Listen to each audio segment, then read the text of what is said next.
Hello everyone, my name is Archer and this is more Reverse 1999 is the 1.5 anniversary, the 2.5 patch. I hope you're all excited because I am sure I am.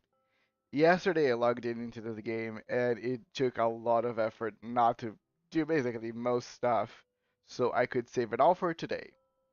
And I even have like a excuse for not having streamed Reverse yesterday.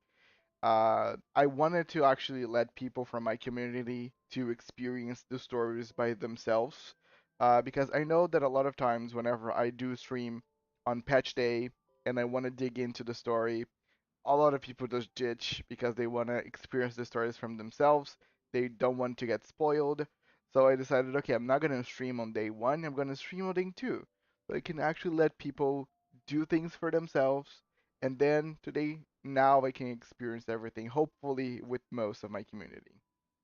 But without further ado, how are you all doing? I hope you guys are having a lovely day. And yeah, let's get started. Because there's a lot to unpack here. The whole update's gonna take even a couple of more days to really everything unlock.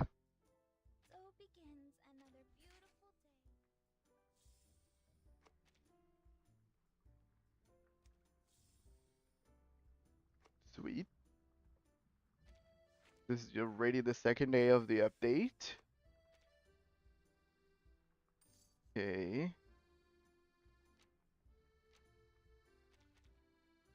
Actually, one thing I've been realizing that the game sounds a little lower on this game.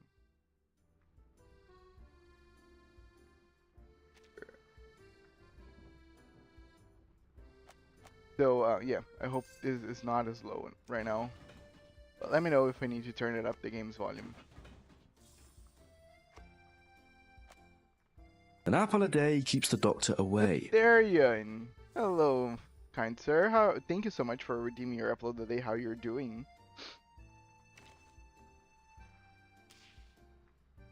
Funny to see you twice in a row. Thank you, I appreciate. Uh, okay, the graphics are on high. Yes. We want to see now the HD videos. About to have a busy day off. I'll look for like 10 to 15 minutes and be gone. Oh, day off. What's the plans for today? If you want to share, I would love to hear. I'm planning myself to have a day off on the weekends. Tomorrow, to be honest. After in the morning, I'll help Steph, and then I think I'm gonna hop into the gardening place here in town. So I can maybe get some stuff from her flowers, and that's kind of gonna be my like the therapeutical day off.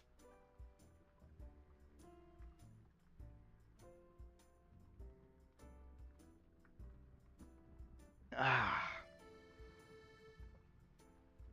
da na na.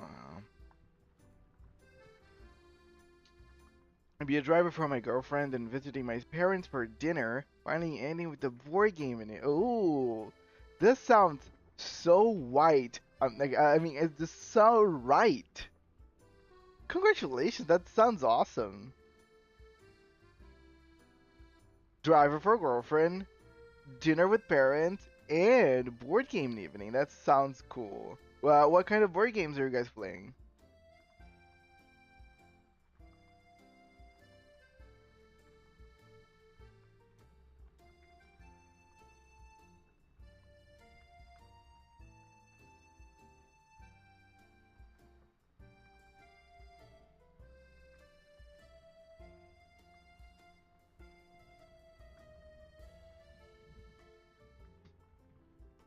I have no idea what that is.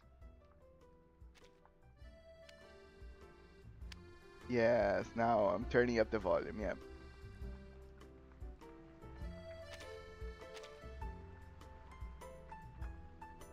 Okay. Resource management. That's unusual.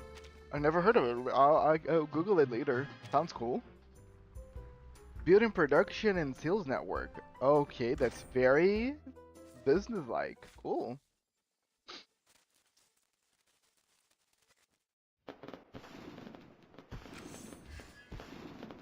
You gotta enjoy the fireworks, even though they're kind of too much.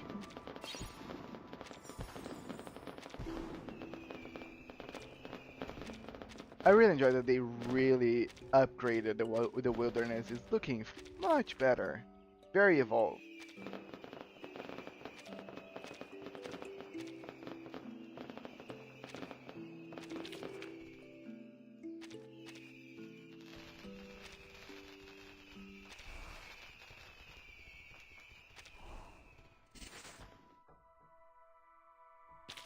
Damn it. Good morning, Vesti. How are you doing today? Glad to see you so early.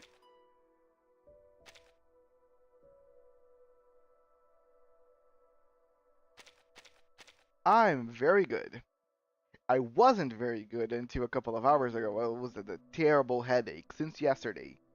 But mom gave me some medicine and I'm in peace. You know that moment whenever all the pain goes away and there's this bliss that comes into your head that nothing is wrong anymore? That's what I'm feeling right. I'm kind of happy.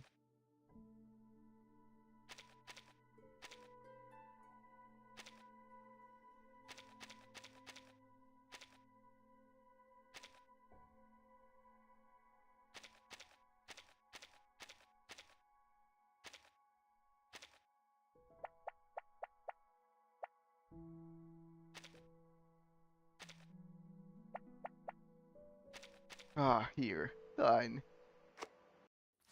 Don't need to work on this anymore. Listen closely. Do you hear that resonance coming from the sky? I do not.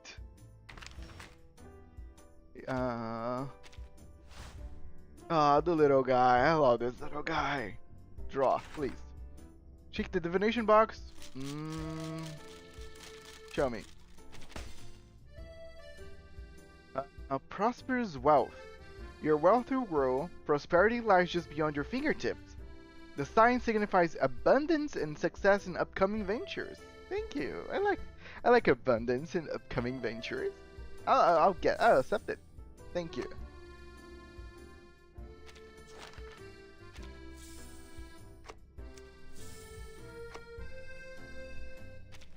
Good thing the other timekeepers are also working.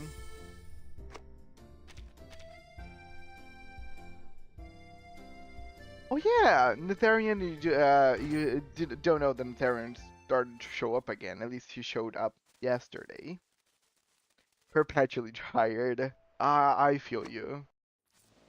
That's a state of being, my kind Listen friend. closely. Do you hear that resonance coming from the sky? Oh yeah, I can get this. I got a pull for this. I should get Pickles because it's a dog.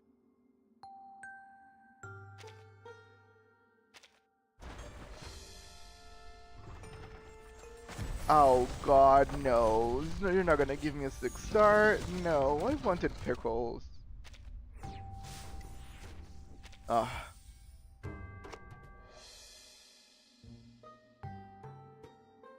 Damn it. I'm not gonna get the dog. He's so pretty.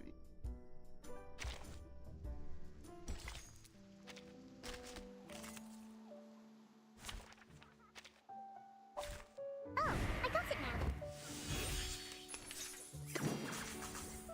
Please enjoy. Laundry time. Rise and shine. Also, the new numbers for the current event, they look so cool. I hope that they give us a way for us to maintain those numbers like Stars. forever. Listen up. My next performance. Double busting.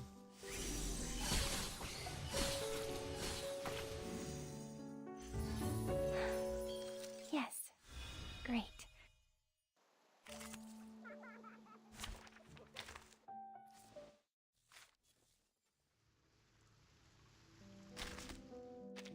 Listen closely. Do you hear that resonance coming?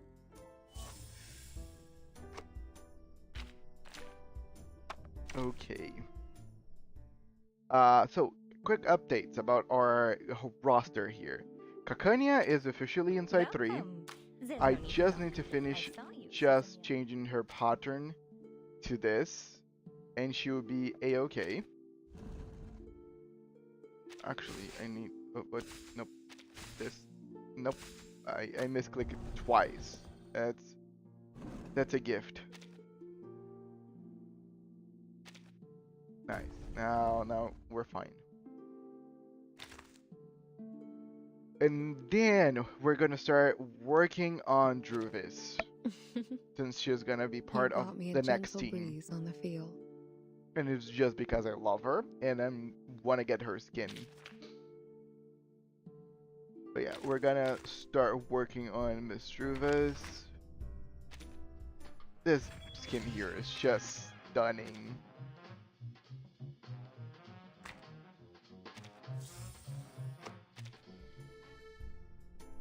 But See? I'm fit as a fiddle. All thanks to my. yeah, I think I can start this. No, not Career Crush. Showdown in Chinatown. Like, you gotta give it to them. Making the new update in Chinatown, kind of funny. Also, the design of Lingwei is so good. But yeah, let's start rolling, guys.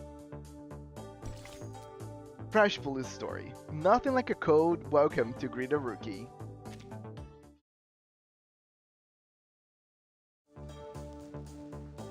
Starring Ling Wei, Noir, and Leatherhead.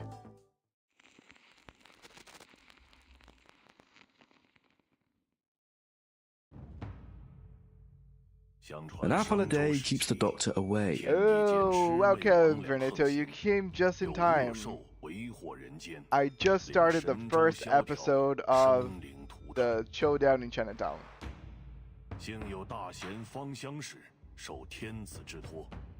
An apple a day keeps the doctor away. Thank you. Something went wrong with my Twitch notifications, but I'm here now. Hi. Well, I'm happy you're here. And hello. 仙道授得摄提神感召，化为驱逐世间诡异、护一方安宁的神兽，得万民敬奉。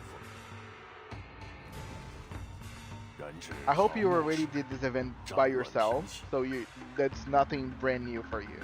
为受显道授之传承延续，最后的芳香氏在先去之前，将其分别托付给12正子，其中。 仙道兽强梁，壮虎衔蛇，凶悍无匹。Yeah, but what kind of reverse player are you? 之人后以兽为名，改姓为良，世代相承。时至今日，虽说世间已不再有妖魔肆虐，梁家也已不像过去那样风光，但家族上下都始终牢记祖训。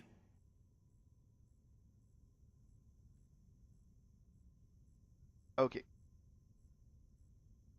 守礼克己，秉公持正，将为世间惩奸除恶视为己任。 It's all good. I hope you're okay watching me play this. 每一个名字后面，必定都是一个行得端、坐得正、响当当的良家子弟。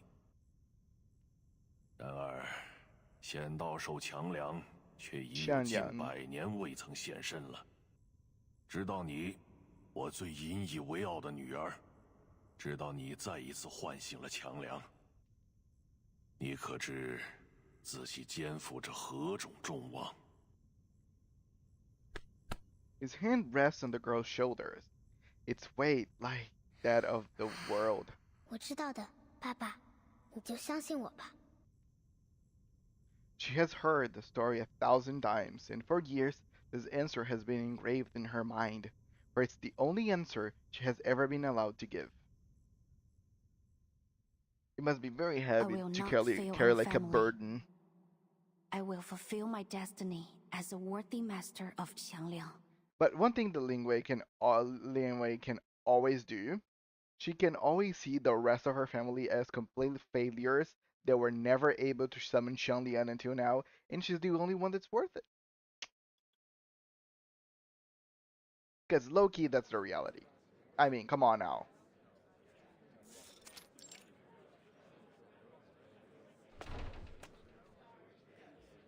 Morning, guys. All right. Who wants to hit me with some good news and make my day a little easier? Ooh, she's pretty. The report on that summoning ritual's done. Seems like the destination was some farm out in the sticks. Seems fair. Seems real. Hey, did someone take the pendulum without signing it out? We've only got one to go around. Everyone in the Division of Arcane Affairs is caught up in the chaos of their own work, too busy to notice the officer who has just stepped in. Let's try this another way. First three of you to give me some good news will earn yourselves a coffee. My treat. Ooh, fancy. Get ready, D, because what I'm about to tell you next is gonna blow your mind. Save me a cup. I gotta find our pendulum thief first. Apparently, it doesn't take much to become the most popular person in the office, but before anyone can earn a steaming cup of joe, an angry shout interrupts them. Hello? Excuse me? I'm still here. I'm a tax-paying citizen. I pay your salary, so why don't you stop gossiping and do your job? 真係上梁不正下梁歪。He shoots Poitier a glare before stomping his way out of the Division of Arcane Affairs, muttering curses under his breath. It must be annoying. I agree with him. What's he complaining about this time? Having brought the mission pendulum back to its place, the officer strides over and grabs a coffee. He shrugs. Some nonsense about making a mistake while we were out searching for a dog in Chinatown. Pickles! A missing pooch. Since when are we the dog patrol? I know, it's not our job. And then he got all huffy about us being brash and naive. And then I was right back to complaining about the incident last year. You remember when that rookie saw bruises on a kid and kicked up a whole fuss about child abuse? Turned out it was just some traditional Chinese massage. After they got cleared of the charges, the kid's parents were fuming about it for weeks. But like, come on, it's literally a rookie mistake. He apologized and they forgave him. You'd think that'd be a problem solved, right? But this guy just wouldn't let it go. He's not even related. Still, must have left a bad taste in his mouth, I guess. I just don't get why he's complaining about it to us. We don't find missing dogs. We find critters. Okay, but do you know who's finding missing dogs? The people over at our Discord channel. If you're a person coming here on the stream and you enjoy my content, consider joining the Discord channel under the description or in the panels down below on Twitch, because there you can share your pulls. Like a couple of my good viewers, they are pulling for pickles while I'm getting nothing in return. Yeah, that was just my shameless plug of the Discord. Let's continue. They exchange a glance and Poitier lets out a sigh. Well, at least most folks are friendly. Yeah, well, I was asking for good news. So how about something upbeat? Sorry, I've got nothing of that particular flavor. Just the opposite. Let me guess. Our vigilante struck again? The vigilante Night Piercer bestows justice to LA streets. The officer drops the morning paper in front of her. As her eyes land on the headline, her coffee suddenly smells bitter. I'm indeed pulling pickles right now because you deserve the world. The vigilante Night Piercer bestows justice to LA streets. Ugh, so melodramatic. Who got hit this time? Agreed. I tried. I tried the 10 pull that the game gave for free, and nope, no pickles. I could spend for actually 7 unilogs just to get pickles, because pickles is gonna be actually good, because pickles is a very decent support for especially mineral characters, and eventually I will need a mineral team, and I have no one even to begin that team really, because they didn't get Fatutu, didn't get anybody. I think mineral probably is the one that I'm like lacking the most. So starting to get pickles right now, it would be good in hindsight for future necessities. I don't know. I'll think about it. Some rich varsity boys. They got in the news over some hazing incident that put a teammate into the ICU. But you know how it is. Strings are pulled and all the charges went away. Yeah, that's what I'm saying. But get this. All of them were found penned up on the school's fencing this morning. And with those injuries, looks like they can kiss college football goodbye.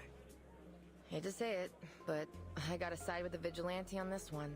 Those kids were monsters. Still. And you gotta remember, this apple loves some pickles. We're the police, and crime is crime. Doesn't matter how scummy the victims might be. Irritated, Poitier tosses the newspapers onto one of the many colored desks around her.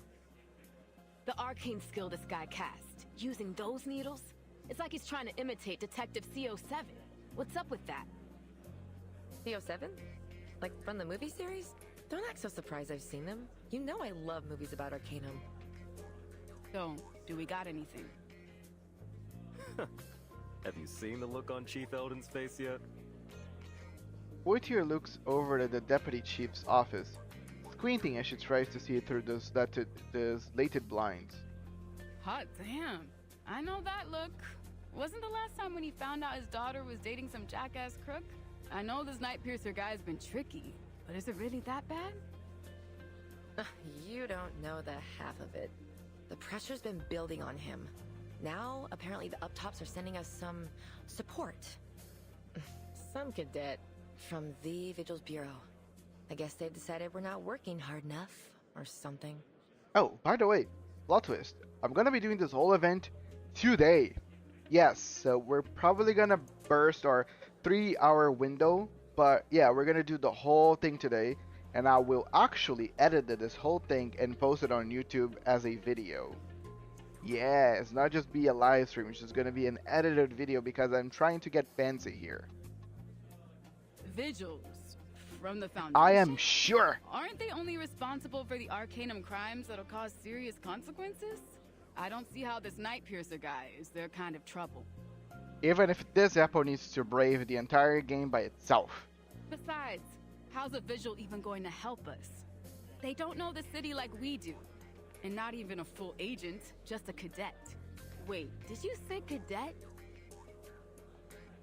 Poitier's head snaps back to the officer, her eyes wide. She can't just let that word slide by without notice. You heard me.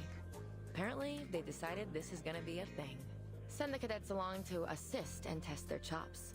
So now we're not just dog catchers, we're babysitters too. I love dogs, but also chops.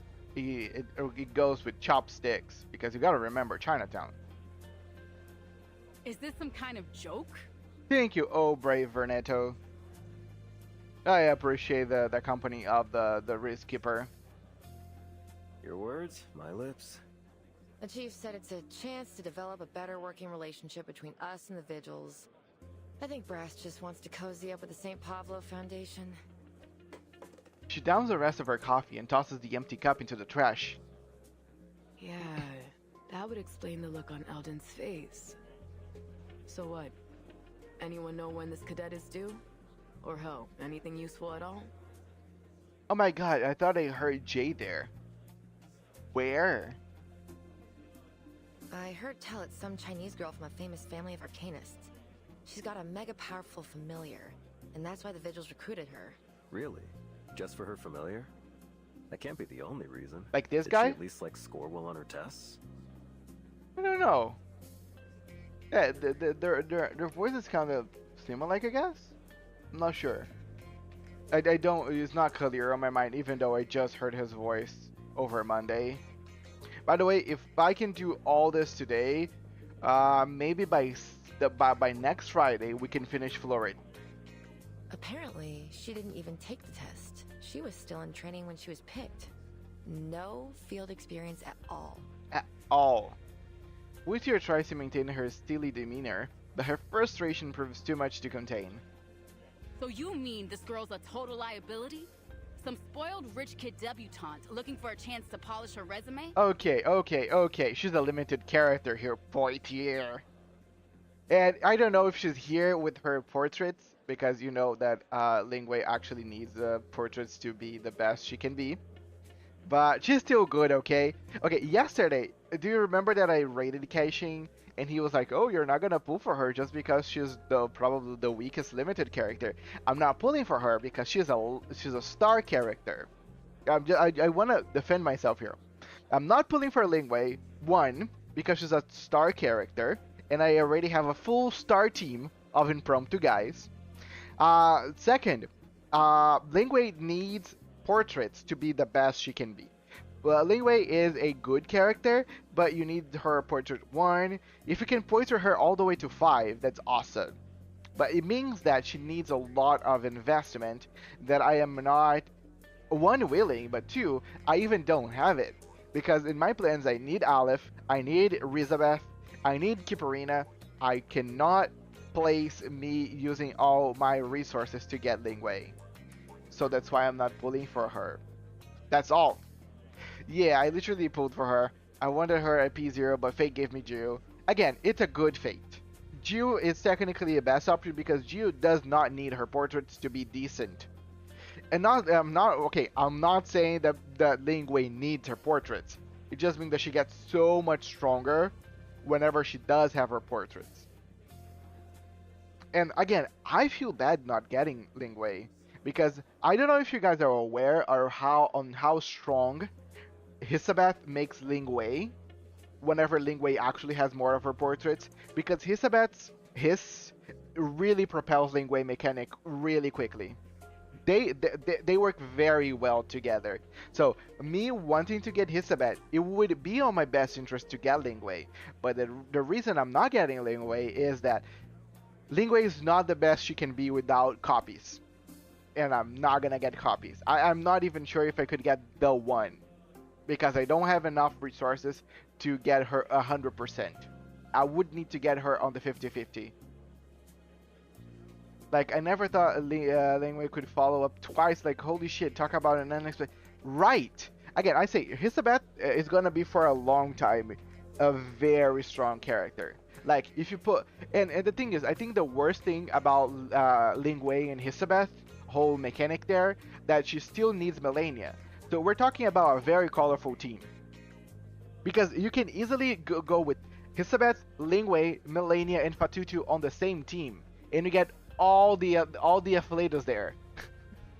But Reverse is not a game that really wants you to mix match all different affiliates, like a rainbow team kind of situation.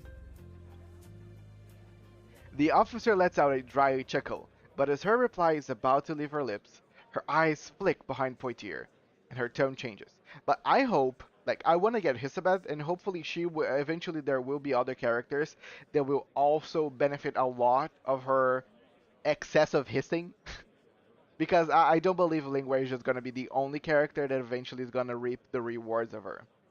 So I am okay of not getting Lingwei regardless. I think the thing that hurts me most not getting her is the fact that Lingwei has such a cool design. Like, I freaking love Inside Zero Lingwei's outfit. But what can we do? Like, I'm not a Reach person. I am not a Reach streamer. This is not a stream that you're gonna come here and you're gonna see me get multiple copies of characters or buy merch or stuff because I'm poor. I'm a free-to-play player. Sometimes I'll buy Roaring Month or I'll buy like a Roaring Jukebox, but that's it. That's not exactly what I said. They wouldn't put just anyone in the position. The office falls silent as all eyes turn to the unfamiliar figure standing in the doorway. Excuse me.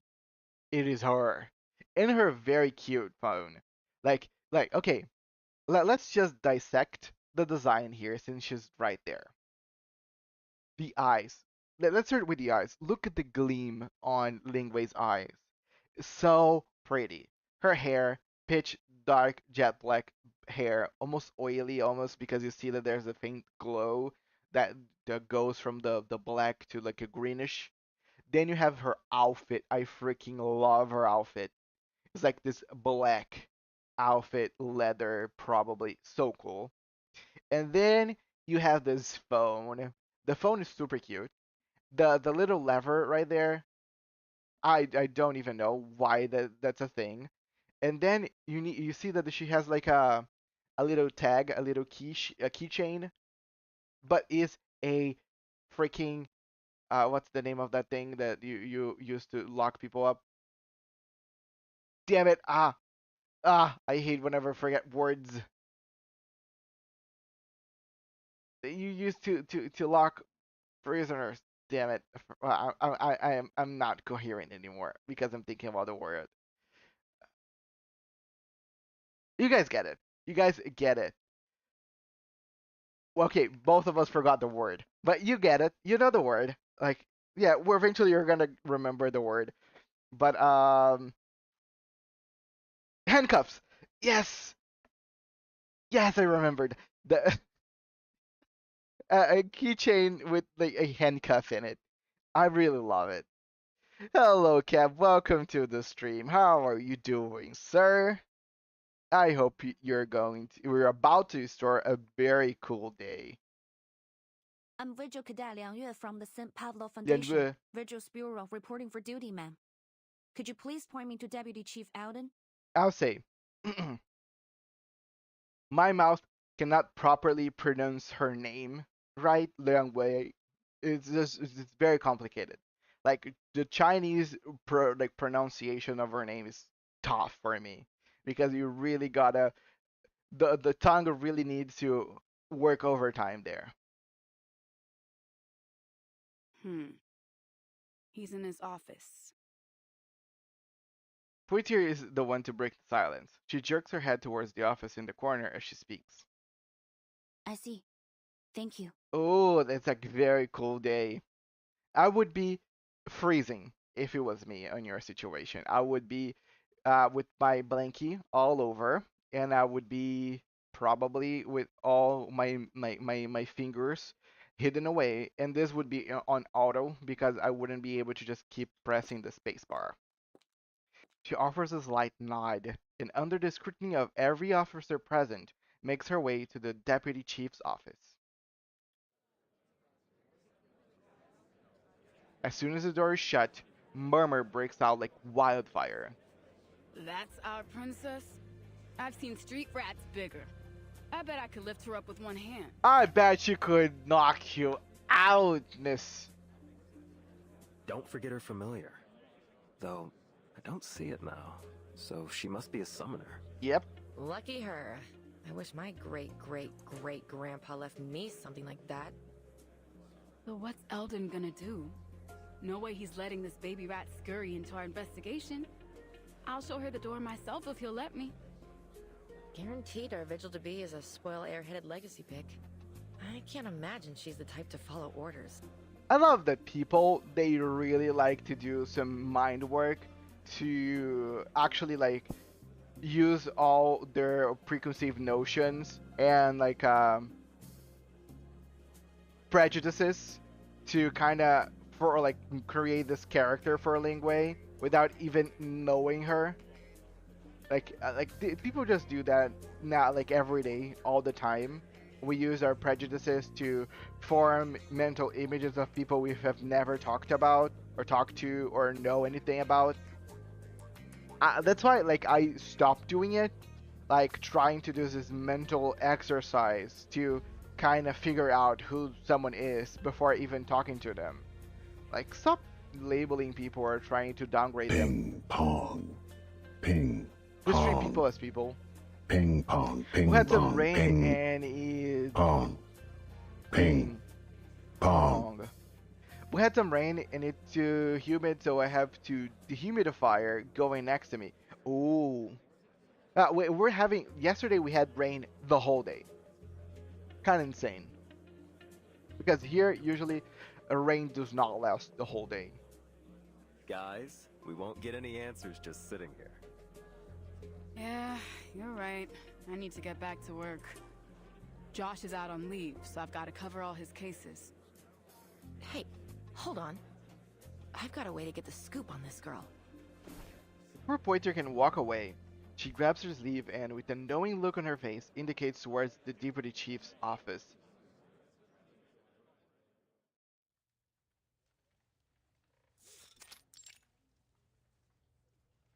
Liang Yue, Specially recommended by the Foundation's East Asia branch for selection into the Vigils Bureau.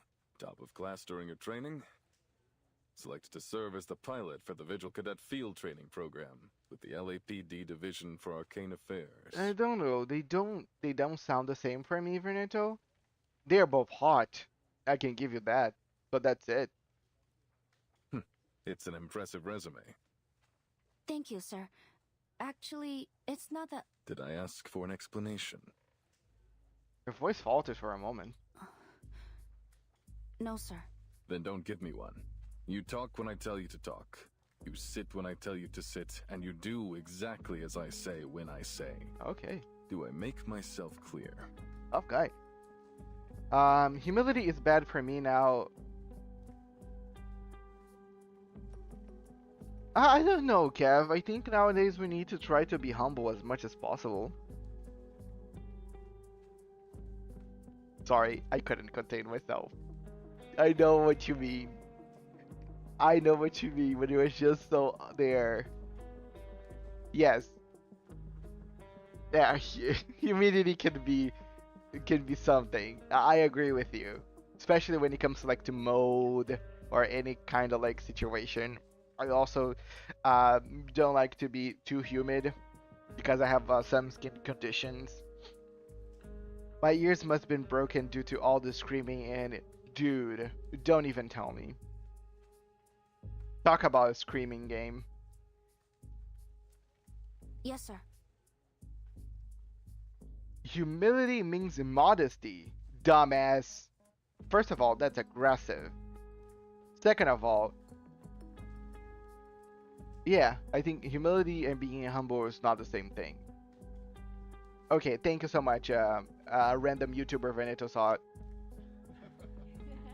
On the other side of the thin walls of the office, the officers exchange smirks as they listen to their conversation.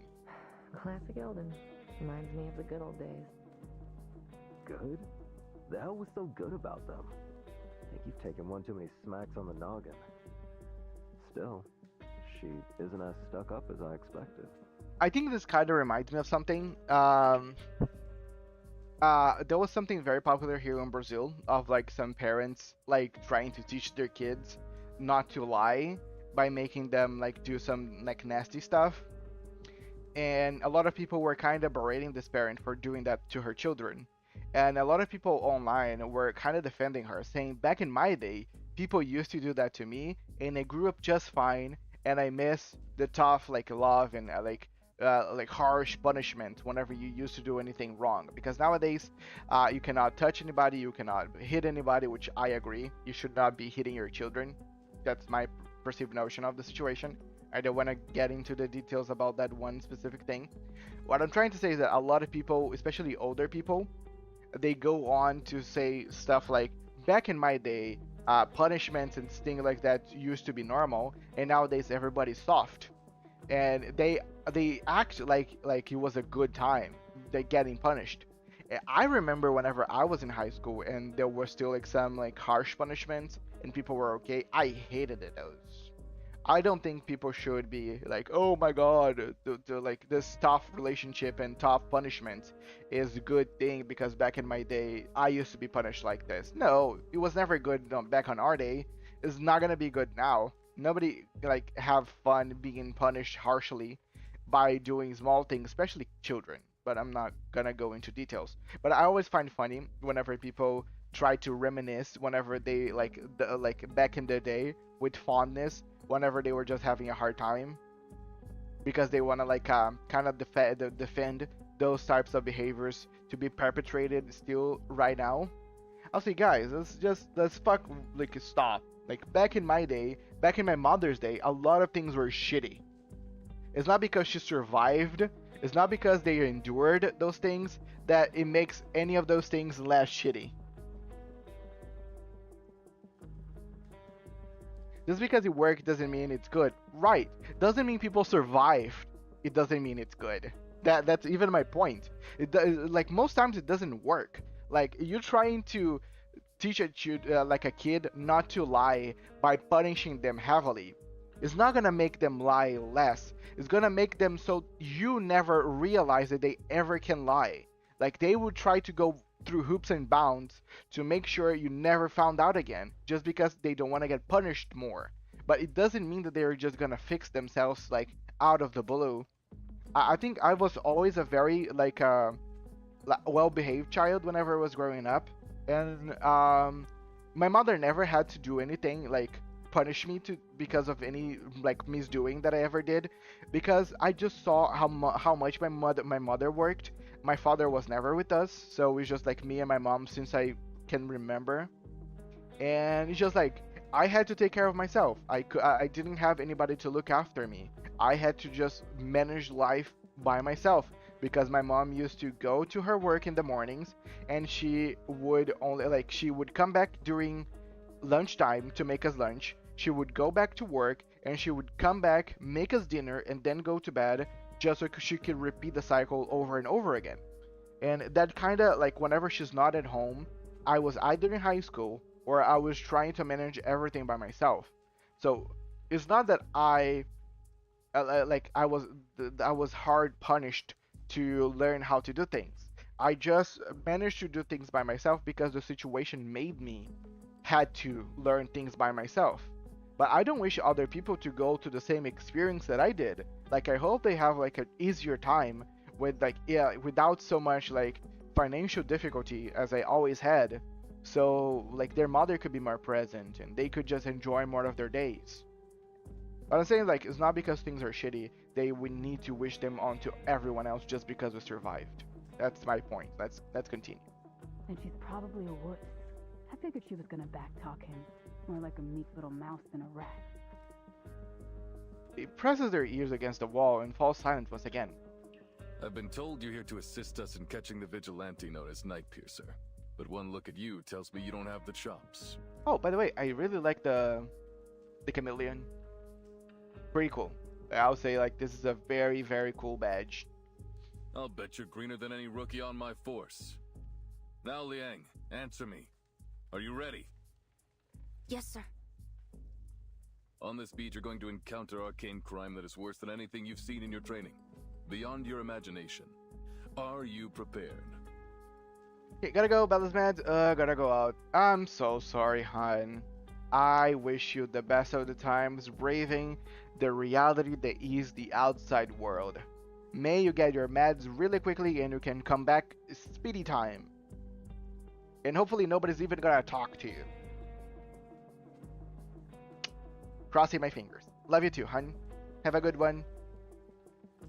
Yes, sir. When it comes to dealing with arcanist criminals, you need wits and you need strength. One mistake and you could end up in a casket on that long flight back home. I know how you feel. So I ask again, are you up to this challenge? Yes, sir. I'm ready. No, you aren't. Oh, come on. He pulls a newspaper from a drawer and slams into the desk. Read it. Johnny 3 times captured. Scammer defrauds elderly, leading to tragic death and grieving family. The arcanist scammer Johnny 3 times has been apprehended. Using his arcane skill, Ominous Obeisance, he manipulated his victims to do anything he asked, specifically transferring all their money to him. Yeah, he basically said, nuh-uh, no you're not. And I'm In order like, to shut the successfully fuck up. cast his arcane skill, he requires his target to answer yes 3 times in 1 minute. Oh, that's a cool arcane skill.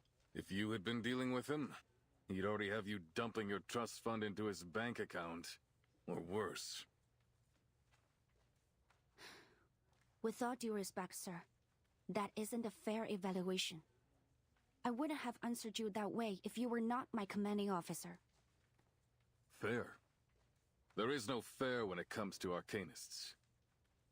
You've read the headlines about this guy and think you know what to expect? But what if he had abilities the news didn't know about? What if he could disguise himself? Hey Archer, say yes 3 times and I'll give you 500 Unilogs trust. Oh, don't worry. Yes. Yes. I don't need your fucking Unilogs. Take it to yourself. I'm joking. Hello, good morning, Draggy. Welcome. Long time no see. How are you doing, sir? We just started this. Or do you think that crooks just leave their resumes behind at the crime scene? For a brief moment, she's at loss for words. No, sir. This article was published a week ago. If you were as ready as you claimed, you should have known about this con man and his arcane skill. If you had any smarts, you'd have at least figured out I was probing you. We should have done it yesterday, Draggy. But hi, and have a good story. But you didn't. I don't know what the Foundation and your vigils teachers taught you. Frankly, I don't care. Because you don't have the practical skills necessary to keep yourself alive on these streets. Also, I'm gonna have some day of not having school from Wednesday to Sunday. Awesome. Like, can you imagine this Apple? This Apple was here yesterday thinking, okay, I'm gonna avoid doing first day, like, update for reverse, just so, like, people can watch me go through the story together. And now look at you doing the story today. I don't know what I should do. Maybe I should wait a week so my community can actually follow me through. I will absolutely not put a kid like you on the Night Piercer case. I'm just joking, by the way, okay? I'm just being dramatic for no reason. You know that this Apple needs to be extremely dramatic just so I can be a little more entertaining.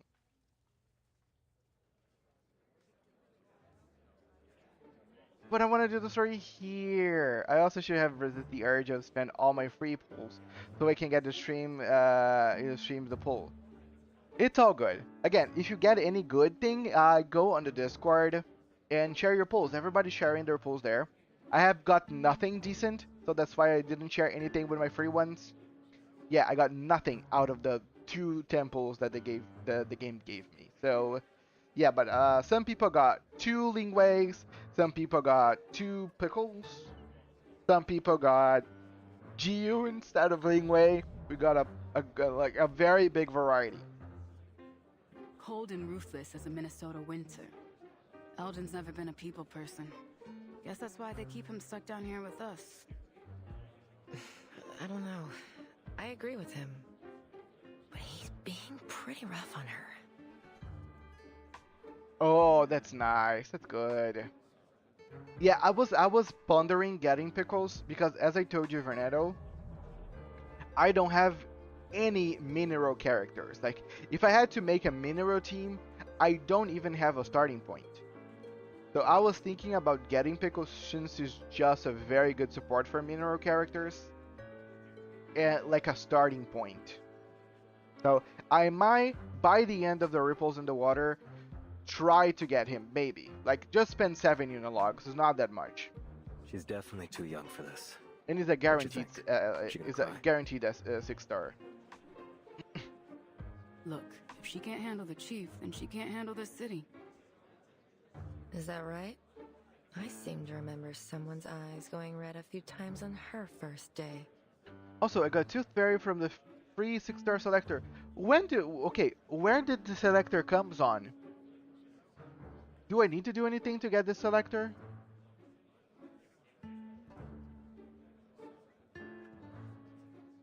What? Shut up! I didn't.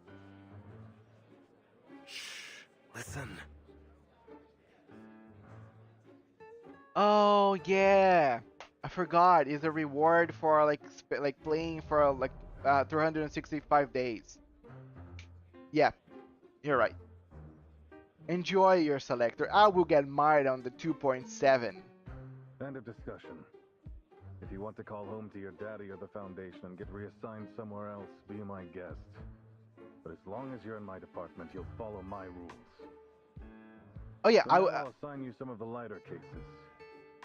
This is grunt work, kid. Try not to mess it up. Yeah, I want to get the background suitcase, but with the free resources, not using my crystals.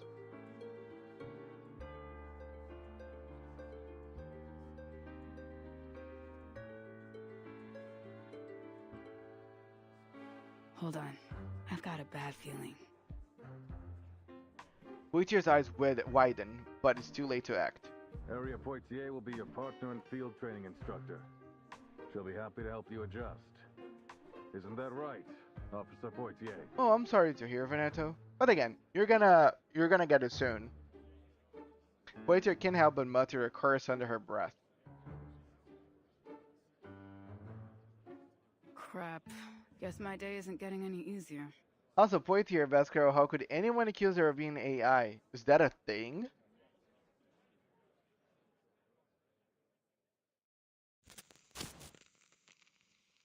I'll just say, I am kind of getting tired of the AI hunters.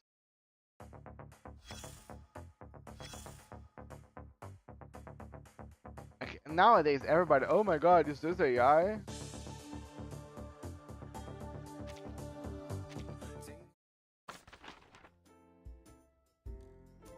What? People are stupid.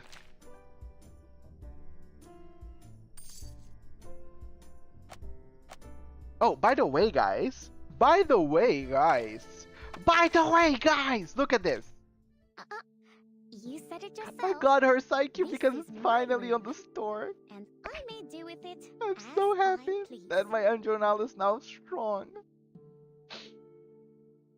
It's a pleasure. Yeah, it's a pleasure, truly. Buongiorno. So begins another beautiful.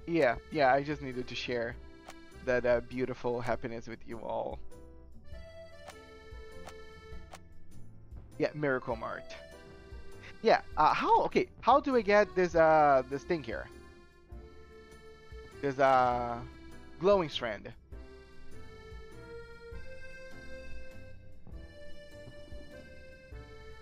No, I know I needed to buy it.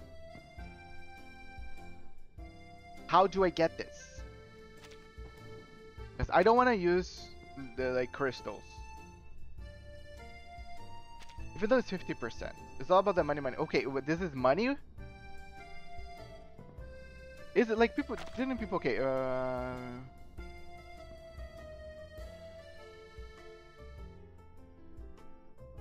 wait, you buy this? How do I buy this? Oh, this is how I buy it. Oh, I thought it was this was like a free thing. Fuck!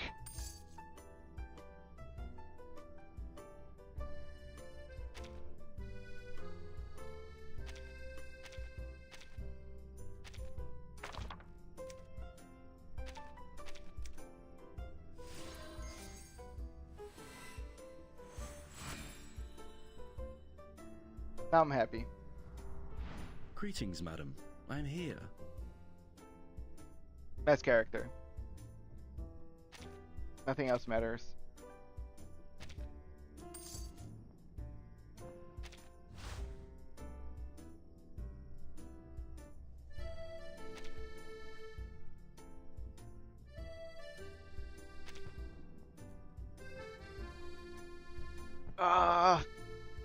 This is such a waste of clear drops.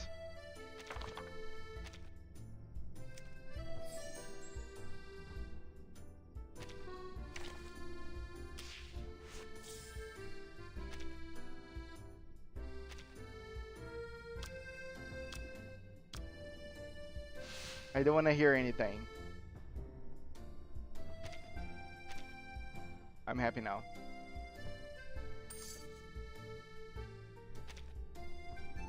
I need to get this. Next month, I'm gonna get this. What is this? Wait, stop! Stop!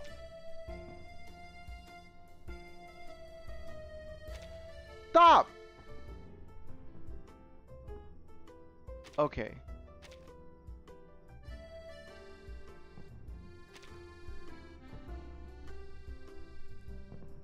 I'm gonna get this. Yeah. So cool. It's such a cool background. And nobody cares for Carmelo.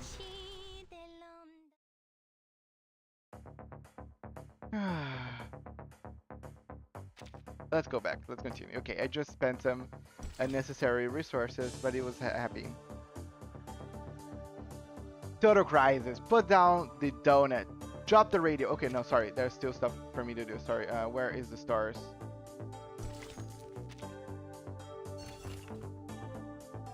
what we're looking for. Genuine and passionate individuals. Help us show the world what we do. DVD. We are the Vigils Bureau. Sorry. Is there an Arcanum situation you're dealing with? Got a dispute with your Arcanist neighbor? Don't worry, we're here to help. We are the Vigils Bureau, committed to upholding the Vigils mediation code. Anyway, you're close to where I am. Say Street, some other. See ya, Draggy. Have a good one. Whether it's for you or your local police, we've got your back.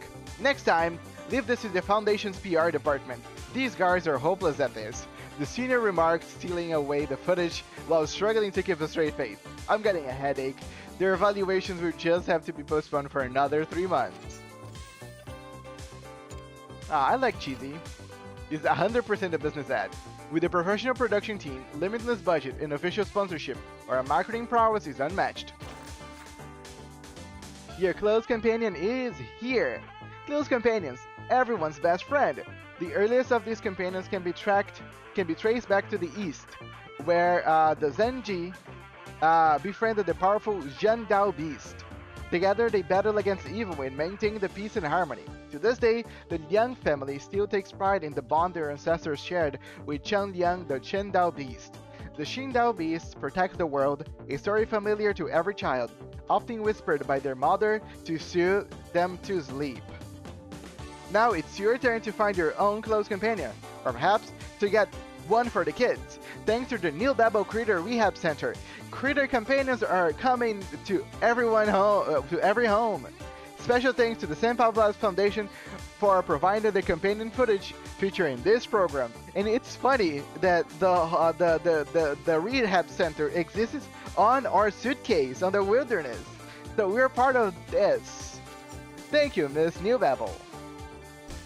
Now let's give it a go. Sorry, I know, I'm still talking weird.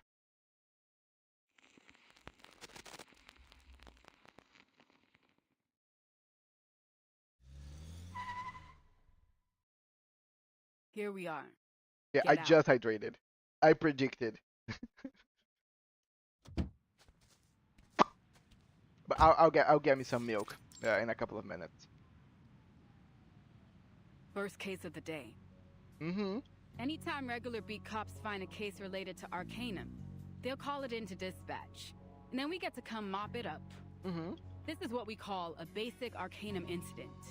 The bread and butter of our work, kid. It's not often that we get anything urgent, but you've got to stay on your toes. But to be honest, I hope we don't get anything big today. Last thing I want is to take a rookie like you into a real emergency. I hope so too. That's yes, ma'am. You got me? You're probably thinking I'm trying to put you in your place, huh? That I'm just bossing you around. You're the one saying it. But get off your high horse, princess. Because as long as I'm your field instructor, you need to show some respect. This is the pro tip her colleagues gave her before she left. If your trainee has powerful connections, you've got two choices. Either make sure that they know who's in charge from day one, or spend the rest of your day sucking up to them. But it seems she and her colleagues were worrying over nothing. But I don't have a horse, and I didn't think you were bossy. I'm honored to have you as my partner and field instructor. I look forward to learning under you.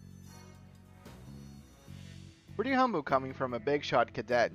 Poitier narrowed her eyes, only to be met with the earnest, slightly puzzled gaze. Is there something wrong with what I said, ma'am? Are you just that much of a pushover? Or is this all an act? Pardon? I don't quite understand. Nothing. Just keep close. You never know what can happen with these cases. Yeah. Kill them with kindness, Lingwei. They won't see it coming. They take their last few steps up to the door and ring the bell. I like Poitier's design. Hello, Poporad. Welcome to the chat. I really like her design. Can you imagine that people over my Twitch chat were saying that some people over Chinese server were saying that she was AI, and they were kind of like hunting her for that? I say, like, I am tired of the AI hunters. Like, can people just please chill? But yes, she has a cool design. They take their last few steps up to the door and ring the bell. Heavy footsteps approach them from within, and the door is flung open with a bang. Ugh, finally! Do you know how long I've been waiting? Those monsters are at it again! Do something! Really? And again, there's no difference. See, the difference from like the normal design that Reverse goes with. So I don't know why people saw it and say, "Oh my God, this is AI." Right? I mean, Chinese people, they see one black person and they just don't know how to differentiate between AI and just normal art. Such an enthusiastic welcome isn't exactly what the visual cadet was expecting. She turns her head only to see her instructor comfortably positioned a few feet behind her. Looks like she'll have to handle this one on her own. Please remain calm, ma'am. We're here now, and we won't let them hurt you. Am I correct that you reported there are critters that have broken into your house? Could you describe them for us? But I'm not talking about every single Chinese person in the world just trying to make a remark here. I'm just talking about the ones that are too dumb to understand what's an AI and what's not. I don't want people to come here and say, "Oh my God, you hate the Chinese." No, I don't hate Chinese people. I hate everyone equally. Ugh, I don't know. Like a ton? A bunch? 2.5 buttloads? I didn't stick around to count them. Even amongst the woman's chaotic shouting, useful information can be extracted. Liang quickly formulates a plan. So, there are many of them. In that case, I suggest we split up, ma'am. You could stay here and keep the lady safe, and send me to take the critters down. Given we're in the city, I suspect them to be tamed, and it's possible that someone may be controlling them. Once we've established their type, we may be able to deduce the incantation that's controlling them. Some incantations can be easily traced, such as the manipulation incantation or the shadow incantation. Whoa, chill. Ah! Over there! There they are! Please stay behind me, ma'am. We are... they? She freezes mid-step, her eyes locking onto a corner of the yard.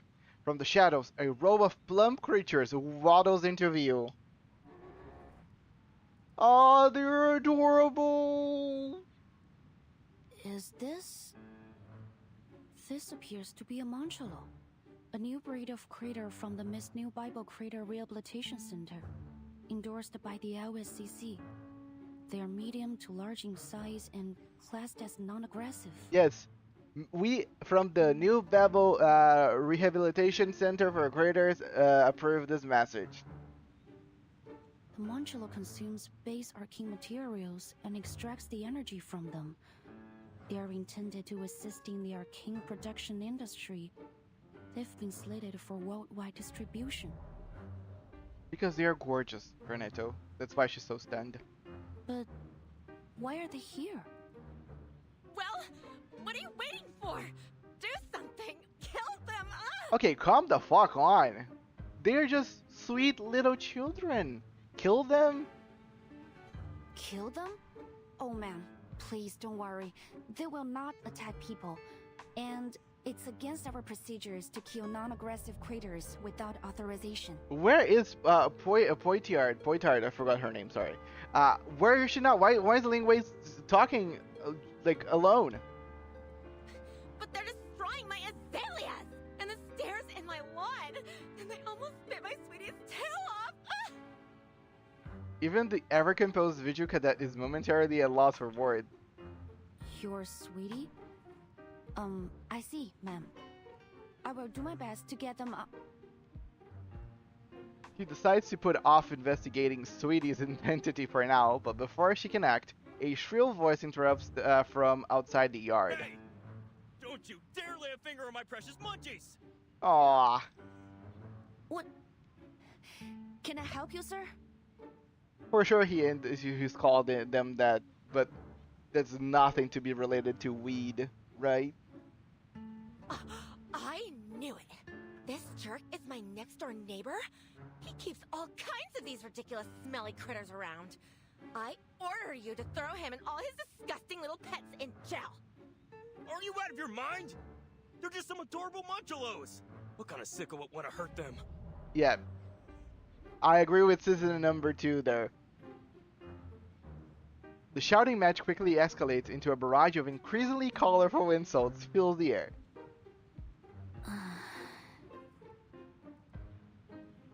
Ling glances at her instructor. Poitier simply smirks and shrugs. Okay, Poitier, thank you so much for doing absolutely nothing. What did I tell you, huh?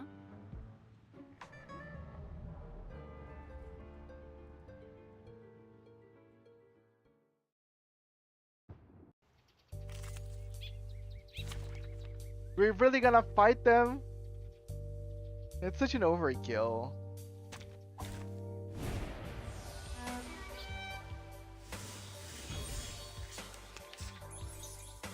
Come on. Moo. Don't listen to this lunatic officer. If it weren't for her little devil constantly provoking my children, they'd never have stepped into this filthy yard. Oh, they look like Appa from The Legend of Aang. Alright, sir, ma'am, please stop arguing. I need to move those crates first, otherwise these munchalos will just keep circling around them. There was something I read in the new Babel Critter Training Guide. Munchalos become extremely drowsy after intense activity. It looks like it's time to put that to test. Moo? Do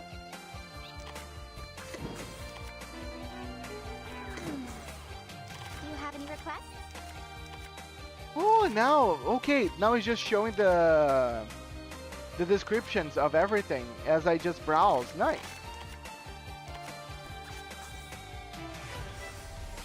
Stars.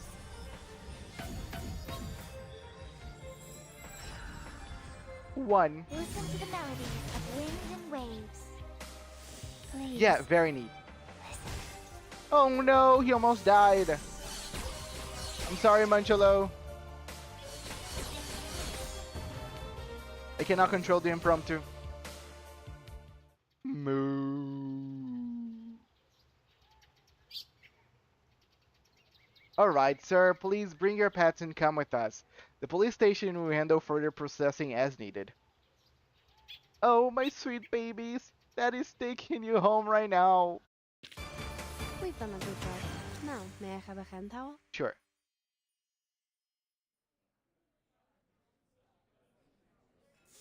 Oh, this is Jay's diner. Where's Sputnik? Finally, lunchtime. I'll grab the cheeseburger and an Americano. Large. I agree with you, Poitier. Great choice. I could get a cheeseburger right about now. The front door to the diner has barely closed by the time Poitier has shouted out her order. It seems this is just another part of the beat cop's routine. So, some fluffy trespassers, an alchemy incident, a noise complaint for a werewolf infected, and a speeding ticket on an unregistered I gotta go for now, vehicle. Archie. I will watch your next stream in time. Have a good day. Well, thank you so much for coming. I appreciate you. Thank you so much for watching the stream, going on YouTube. I wish you a awesome day, and I see you next time. Have a good one. Honestly, busier than I expected, but it all went smoother than I expected too. We've earned ourselves a decent lunch, I'd say. So what do you want, princess? The young studies the menu on the wall, hesitating to answer. What? Don't tell me our little visual princess can't stomach a bit of fast Veneto food. also said goodbye. Better get used to it, kid. We're on a tight schedule. There's no time for fancy dining. Oh, it's not that. It's just... Are all the restaurants here so expensive? This is the first time I've been to LA, and it seems things cost more than I expected. If it becomes a popular thing that people end up showing up on YouTube, I will try to get like a chat overlay and put it on the screen of the stream so everybody can follow it. Poitier is taken aback. What, you broke? You telling me the foundation, can't afford to pay you a decent wage? Oh no, no. It's...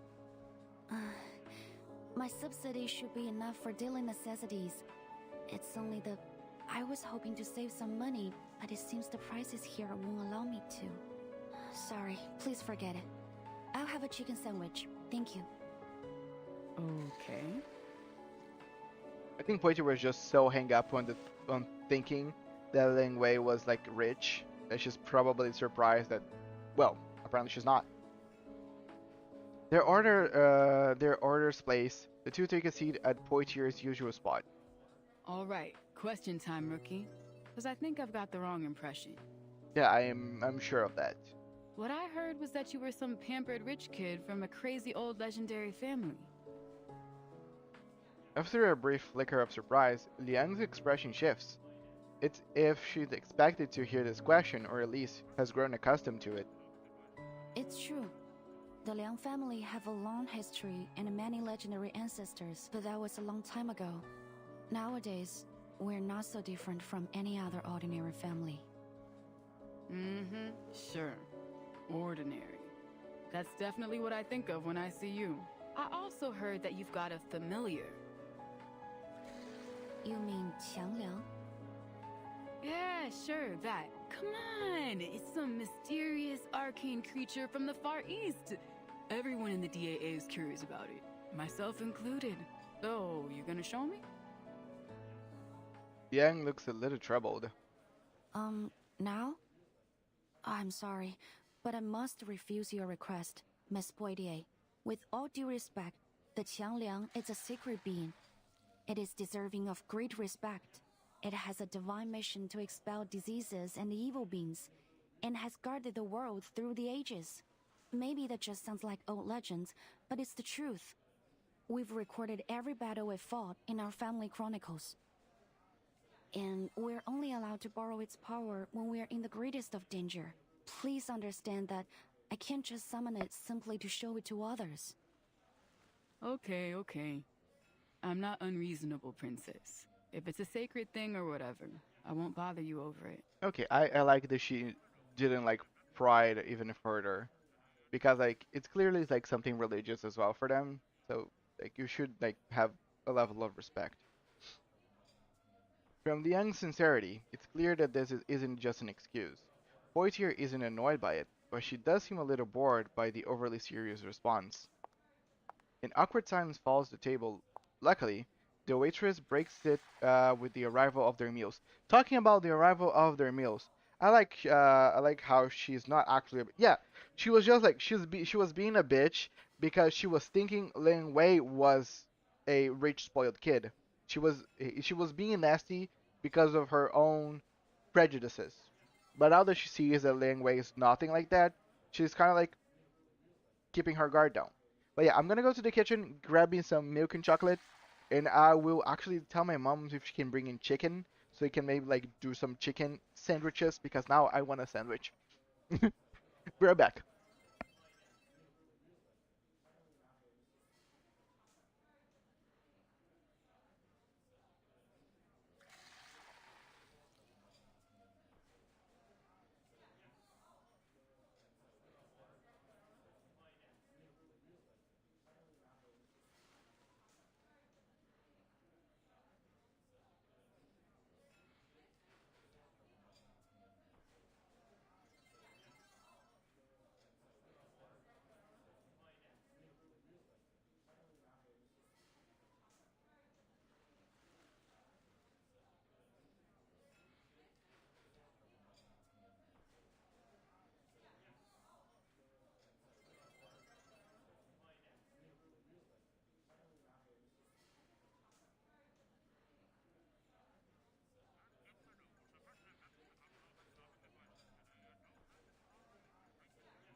I'm back. Sorry guys for the long delay. Talking to mom. We're gonna get something cool tomorrow. Today we're gonna just eat whatever we have because you gotta save up money. We're like Ling Wei right now. I would look at the charts and I said, huh, nope. Ah. Okay, let's continue. Anyway, I guess I should say you're doing a lot better than I thought today. Right? And I don't just give out compliments, you got that? So Could take almost some be a pride in it. cop right now. But don't get cocky either. This was all chump work. You haven't seen the ugly side of this job yet.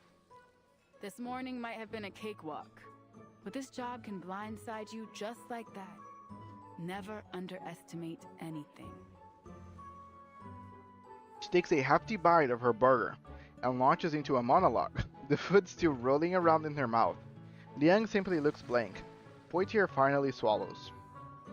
Hey, you in there, princess? I apologize, but in our family, we have a rule. 食不言，寝不语. It means we believe you shouldn't talk when eating or sleeping. What? You're kidding. You're trying to say I'm being rude? Or wait, you're serious, aren't you? Well, you're being rude technically to her family's teachings, and she is serious.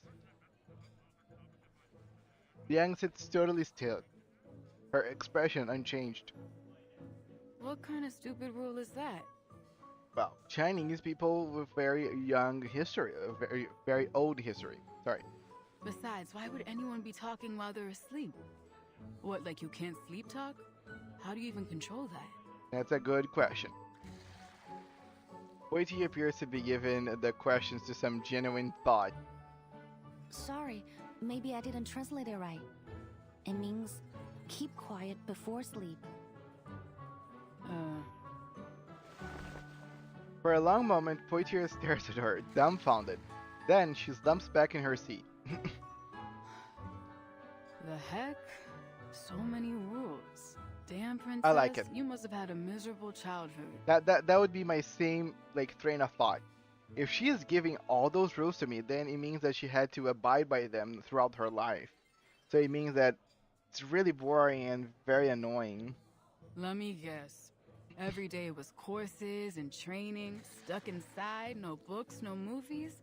Did they even let you watch Saturday morning cartoons? I've heard of kids like you. Sounds worse than jail to me. A childhood like that is rough, kid. It's bad for your head. Bad for the job, too. I agree. Liang furrows her brow a little. She can't follow her thought process at all. I don't understand why you're upset, Miss Poitier. How is it bad for the job? I also can see how Ling Wei cannot see how Poitier sees it. Because for her it's so normal that she never actually put a thought behind for any of it to be wrong. Did you check the list of incidents before we set off? There's a case we're going to after lunch. A director that received some kind of threat. She's shooting a film in Chinatown. Ooh, nice. Anyways, this director's an arcanist, and her movie is all about arcanum. So it's in our department. The point is, knowing's half the battle in this job. It'd be easier if you were a cinephile, or at least familiar with films. Maybe then you'd know a thing or two about her. She's famous for those Detective CO7 films. The first movies to really put a focus on arcanum and arcanists. Something about it, though. The detective in those films used a skill a lot like this Night Piercer crook.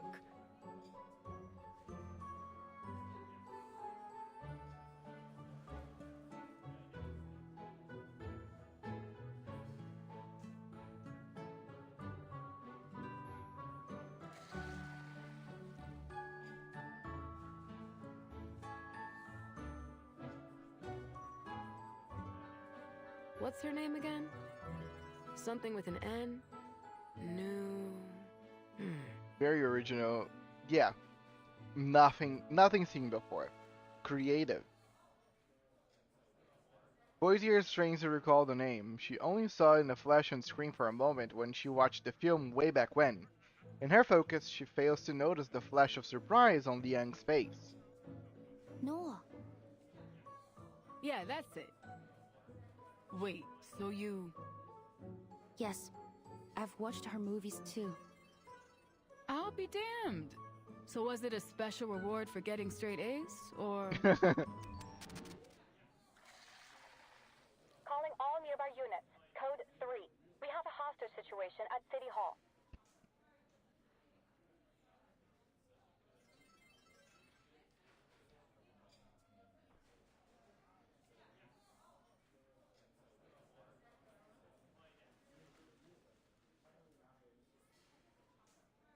Sorry, Mom was talking to me about pizza.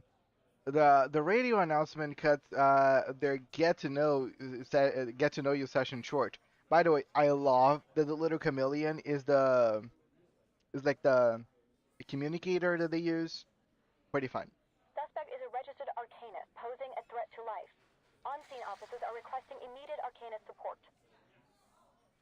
I actually think that in the game canon, this chameleon is opening and shutting its mouth as it speaks because it's funny. City Hall. We're close by, aren't we? Pack up. Lunchtime's over. Yep, you got it. We continued.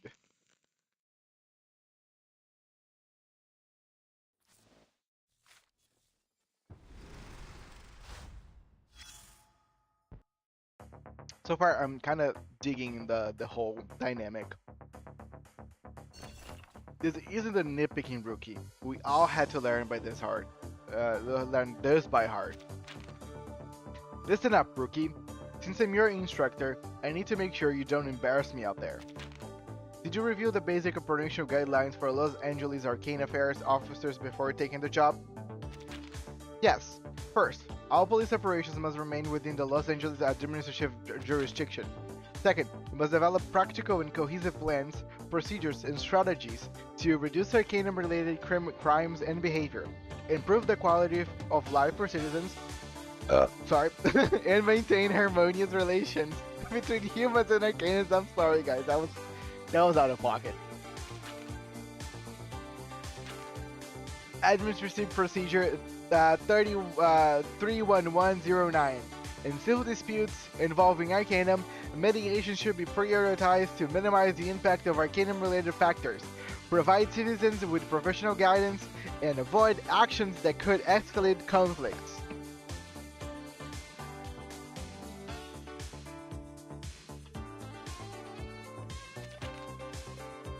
Oh great, a modest student response. Administrative procedure 32005. In criminal cases involving Arcanum, Arcane Affairs officers in the vicinity should provide assistance whenever possible, minimizing harm to citizens. With that painfully by-the-book response, you might as well join the internal affairs. Heard they love that kind of stuff. Let's keep it simple, remember, big or small, whenever Arcanum is involved, it's up to us, the Arcane Cops, to handle it. But don't worry too much. More often than not, the small stuff outweighs the big stuff. Understood. Instructor Poitier. Should I recite the rest? The rest? Nah, you sound like you've got that covered. On the topic of injury and death compensation. Alright, rookie, that's enough. I like their dynamic. You know, this could be a cop show. Like I could see this. Like a Chinese foreign, very traditional girl and this like LA city cop kind of working together. Seems like a vibe. Order and chaos. The scale once tried to measure it all.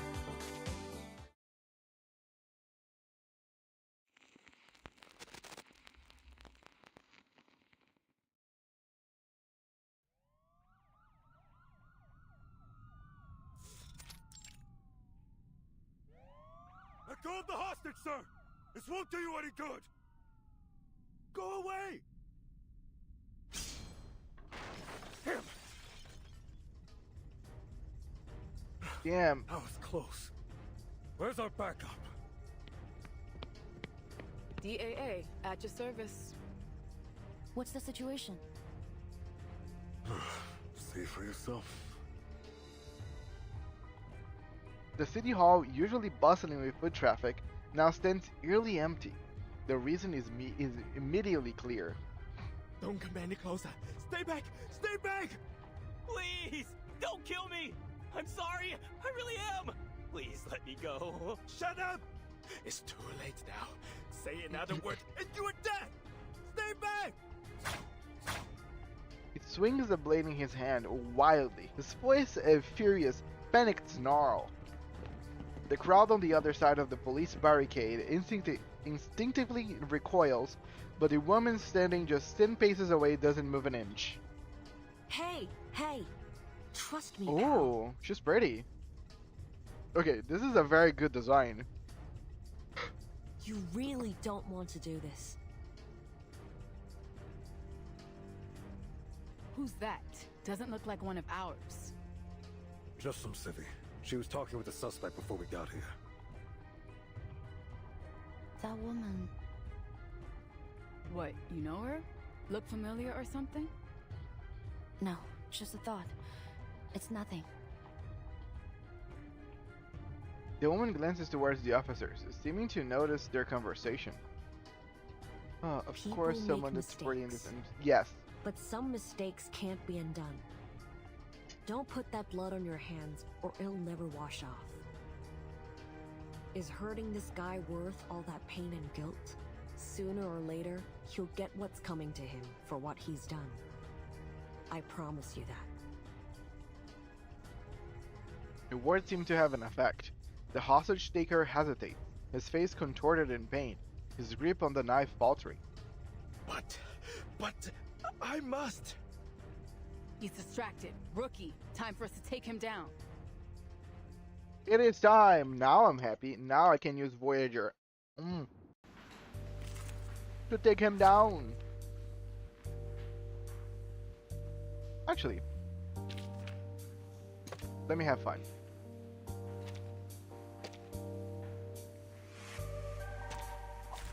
Which of these darlings shall we attend to first? Perfectly understood. Hot. Wanna watch the aerial stunts? Keep calm. Don't blink.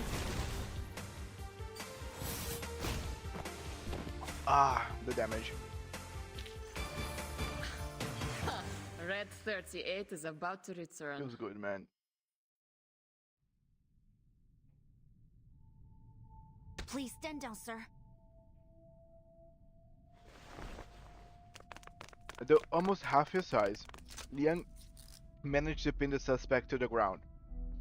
The other officer swarms in, snapping handcuffs around his wrist before he can put up another fight. Suspect under control. I repeat, suspect under control. No further backup needed.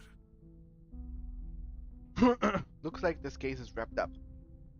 Nice moves. I was kinda hoping we get to see that familiar of yours, though.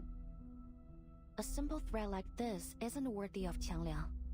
I have to reserve its assistance unless absolutely necessary. So is this just another one of those rules? Or do you mean its help comes with a price tag? Both. By the curtness of her response, her eyes widen at little Poitier's astuteness. But what's the price that she plays?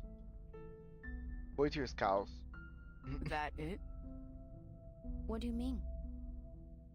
I mean, so far, every time you talk about the job or your family rules, it's just the surface level stuff.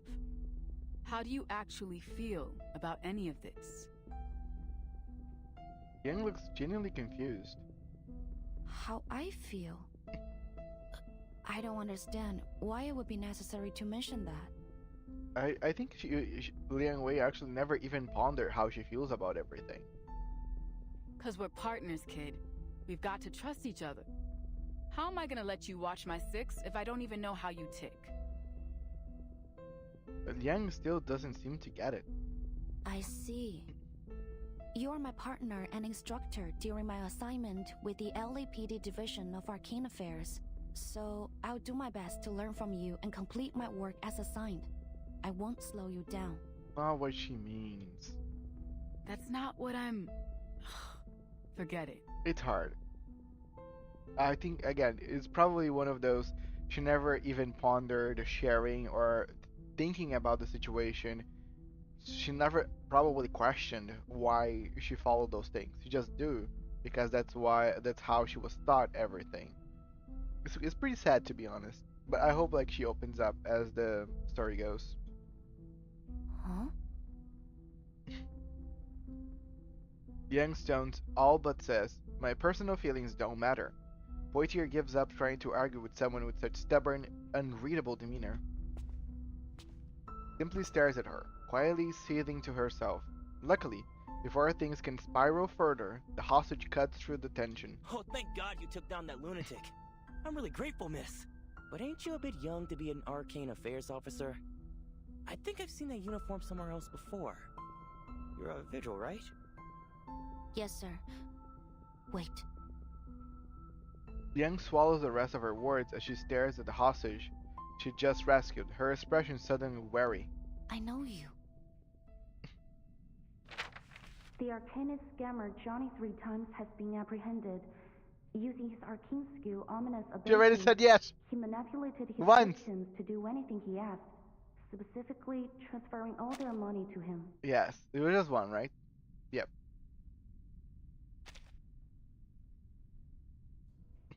You're that scammer Johnny 3 times.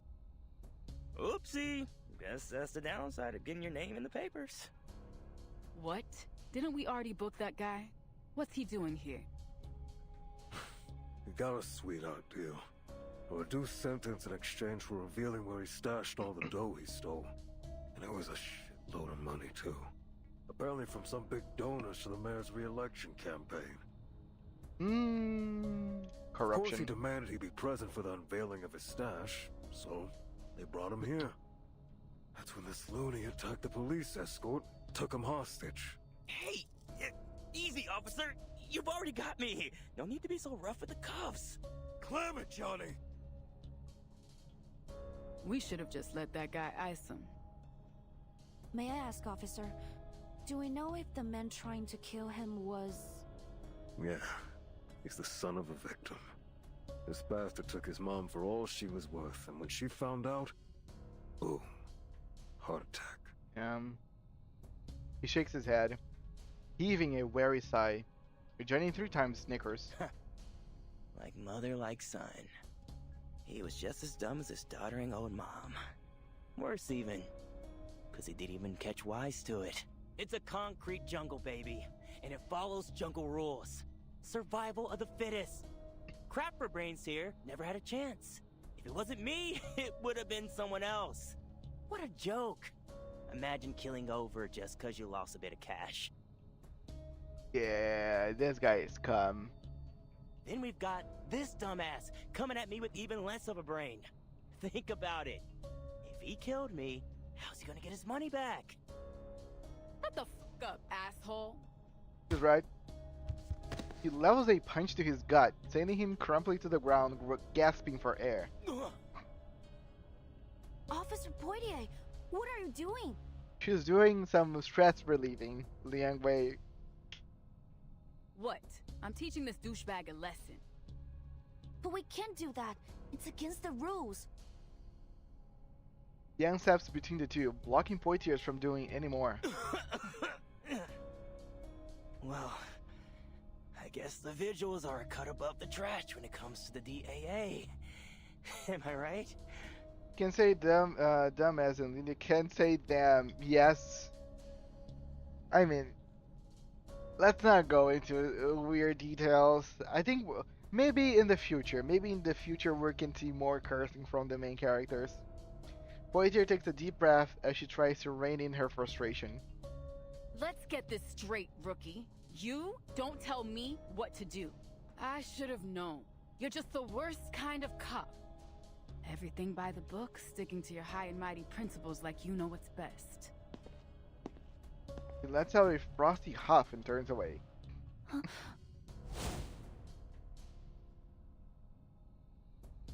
Yang Yue, 你为什么要告诉老师？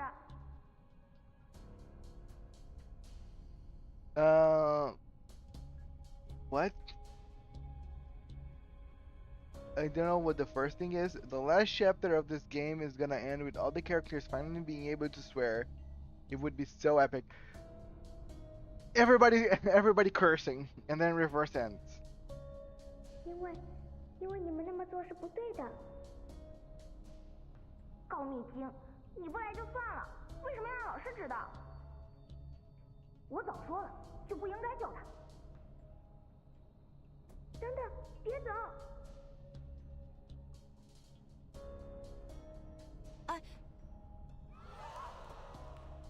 The clamor of fearful voices cut her off. No! Somebody stop him!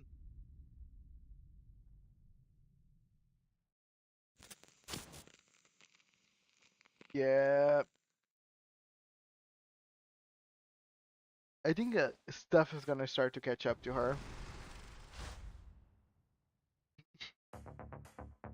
Exorcism. Sheesh. Shh. The device is connected. It's calling your name.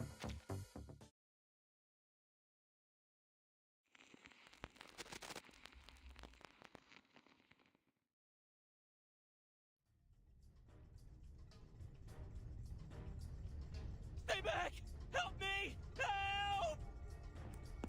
The city hall has been plunged back into chaos. Johnny lets out a shriek, scrambling to get as far away as possible. Get away! Oh, he's back up? Didn't people cuff this guy? He holds the officer aside. Blood drips down his fingers from the thumb he broke to slip his hand out of the cuffs. Yeah, he had the whole it's the good old technique where you can kind of dislodge or even break your finger. He moves with inhuman strength, fighting off the approaching officers with ease. Out of my way! I will kill you! I will kill you all! Damn it, is this dude high or something? No. No, I don't think this is drugs. The glitch? It's an arcane skill. I sense some kind of evil spirit. I think I can stop him, ma'am. The tension between them has been totally forgotten. The situation is urgent. Boichier gives a sharp nod. Fine. Whatever it is, whatever you think you can do, do it. I will. This is my duty. Yang gives a firm nod before rushing towards the suspect. Kill! Ooh, CG. I must kill this bastard! Who are you? Please stay calm, sir. I have no weapon. Ah, she's so pretty. I'm just here to make a phone call. What? A phone call? Yes. And you are going to make it. Who are you dialing? You'll soon find out.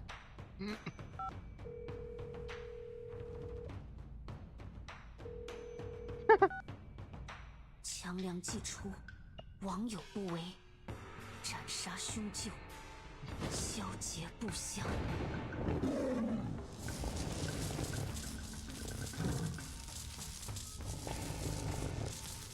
So cool.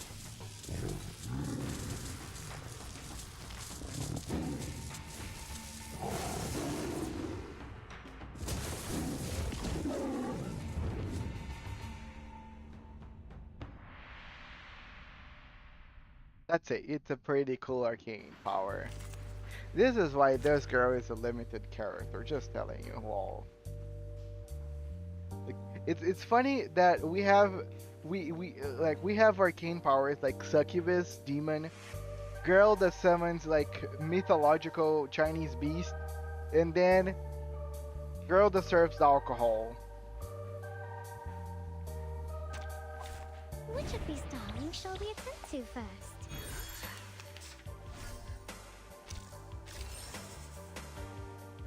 Just saying.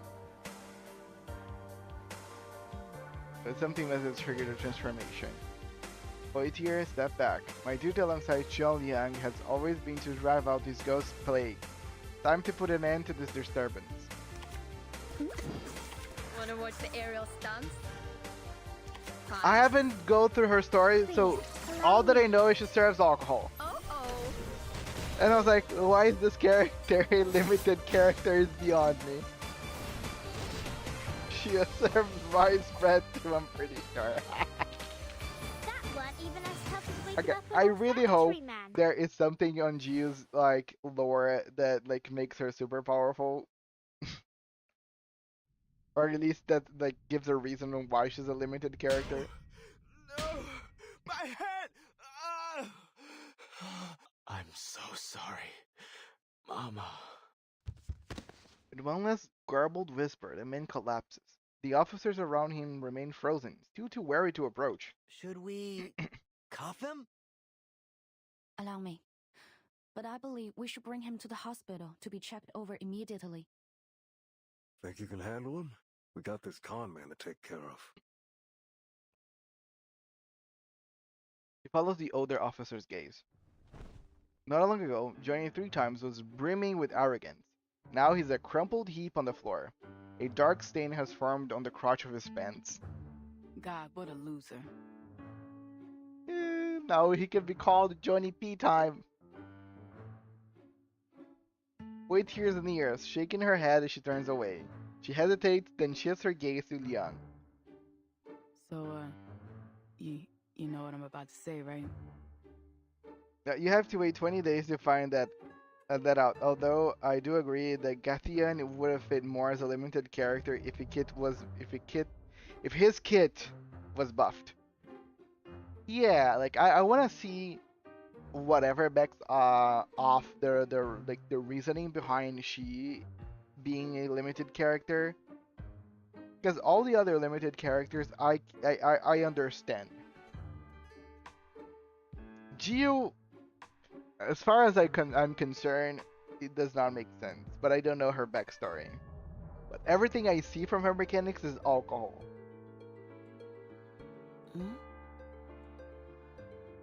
Yang looks visibly confused, although more understandably this time. Okay, I'm sorry. Is that what you want? For me to say it? Sorry.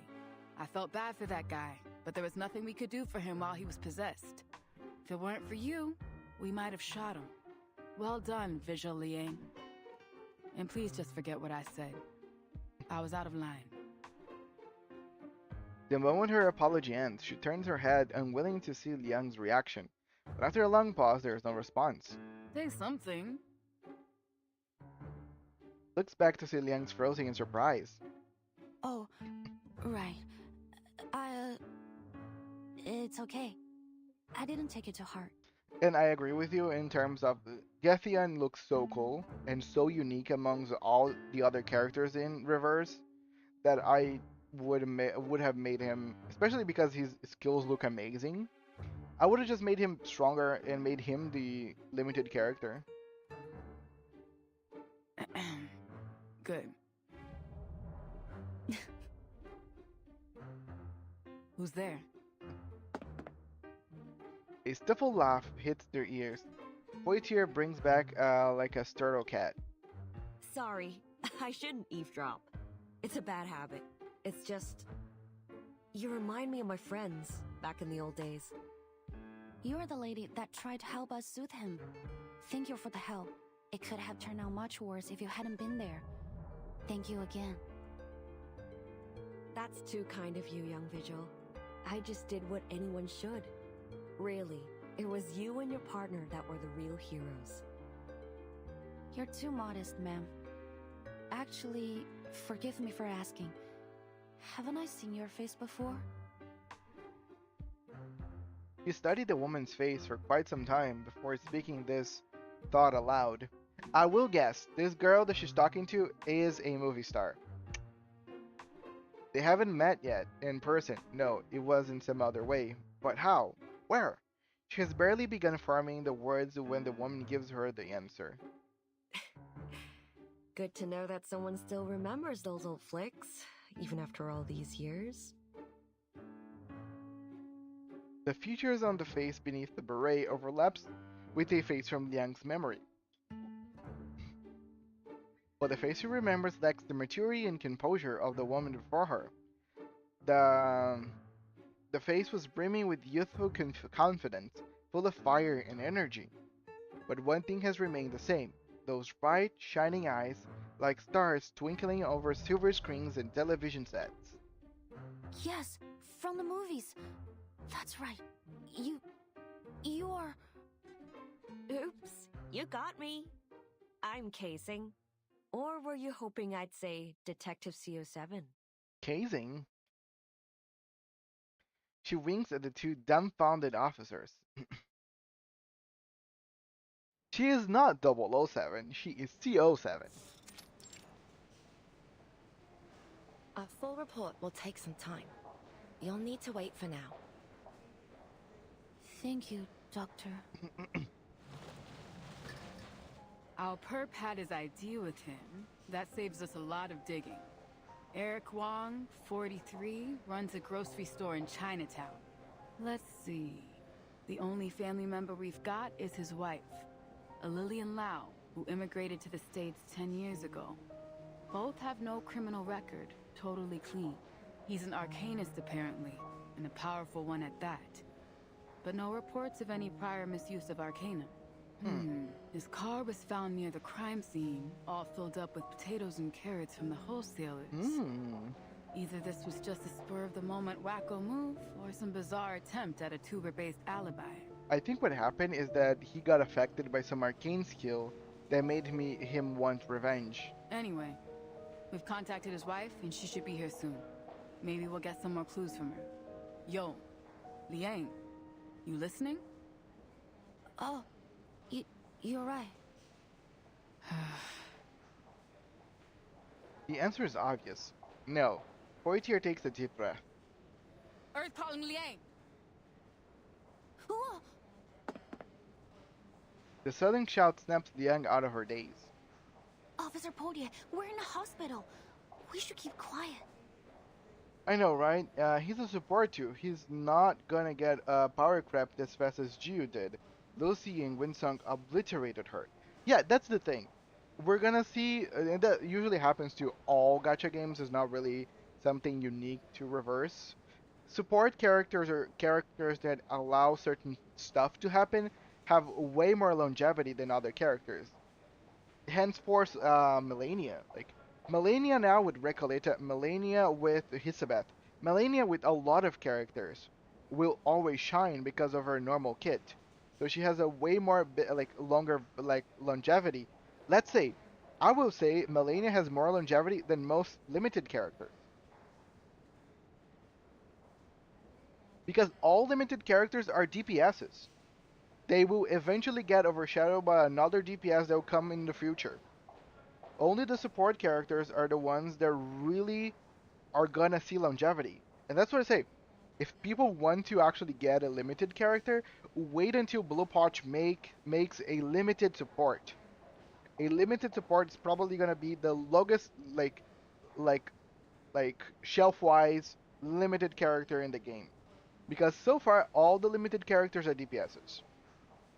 And maybe they will just remain this way, because they know that whenever they release a limited support character, that support character will see more gameplay than any of the other limited characters so far. Melania got saved so much by Blue Pot. Yes, 100%. And I see a lot of characters will be, similarly. Like, see way more. Ezra. Like, I know that Ezra right now, with his new set of, Euphorias, is seeing so much gameplay. And it's just because he's a support character. I would have. But that didn't seem likely to bring you back to Earth, Space Cadet. Most of the other Euphoria characters that got they got their Euphorias. If they are not support characters, they are probably already losing steam as we speak. Like Lilia will lose steam, and I think she's one of the strongest ones when it comes to DPS characters that got Euphoria. Jiu will get a lot of mileage because she's already a limited character with Euphoria, but think about the other DPSs that got Euphorias. Where are they now? You barely hear about them. So what's got you lost in space now? You only hear much about the ones that are support characters. I'm just thinking. About what? About Miss Qixing. Right. I guess you're really into those movies, huh? It's all good, boo. I get the picture now. Our little CO7 fan sneaking into the cinema behind her parents' back. You know, you're beginning to almost seem human, princess. I still love the Poitier has this whole image of Liang on her head, and Liang never actually confirmed that that was her childhood. At first, I thought you might be an android. Like those Laplace bots they've got writing parking tickets for us. Liang looks as if she wants to argue, but at the last moment she stops herself. Jessica is dead in a ditch. Charmaine fell crushed by a boulder. That one damage found irrelevant. Yes, Druvi is seeing gameplay just because she works decently with Hisabeth. Not even good, and she doesn't even need to be there. So Druvis is not that amazing as well. Lilia is just strong because there's a lot of people that now supports like ultimate casters, and that's her whole gimmick. Because her other Euphoria is completely shit, the bullet one, and that's it really. At least that those are the DPSs that got stuff like Euphoria in my mind, because we have like Ezra support, Pickle support, Sotheby support, Voyager. Voyager is only good because she has this niche in impromptu, and you know by the numbers, the next one to get kicked out from the impromptu team is Voyager.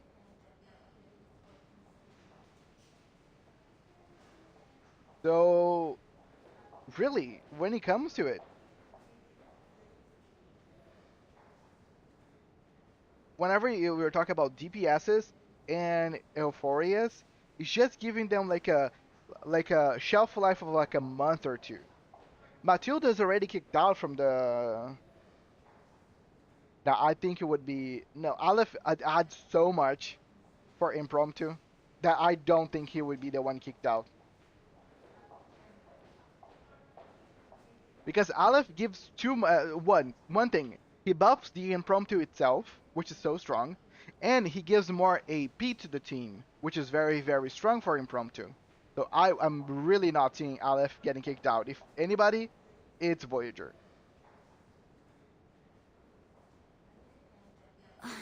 In fact, I do like Miss Qixing's CO7 movies very much. Her character means a lot to me. Oh, is that the reason why you decided to be a visual? To be honest, I can even say is a toss-up between Voyager and Barcarola.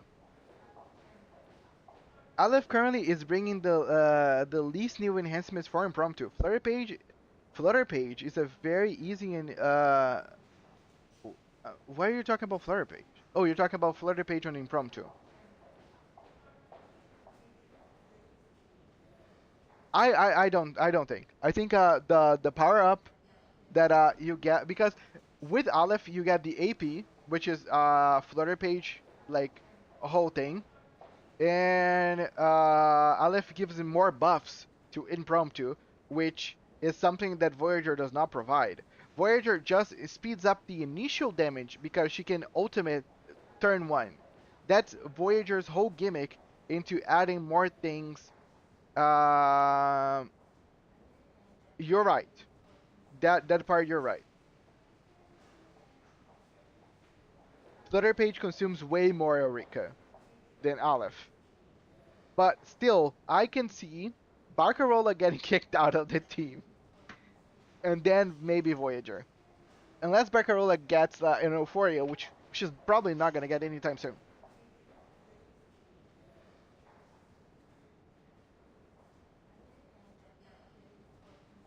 Specifically, yes.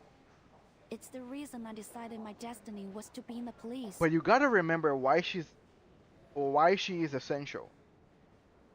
Because she can focus a target that can easily be given to any other character.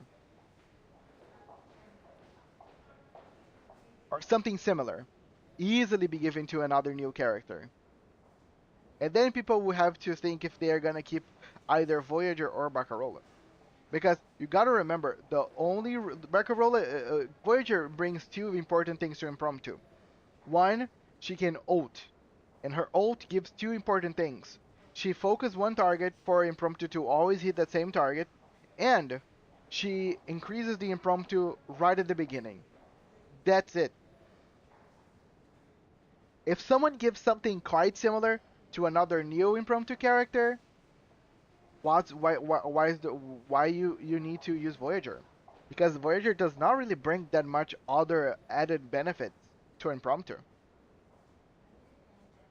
And also, you're completely right when it comes to Eureka. They could also make another more Impromptu character that burns more Eureka, because Voyager really doesn't.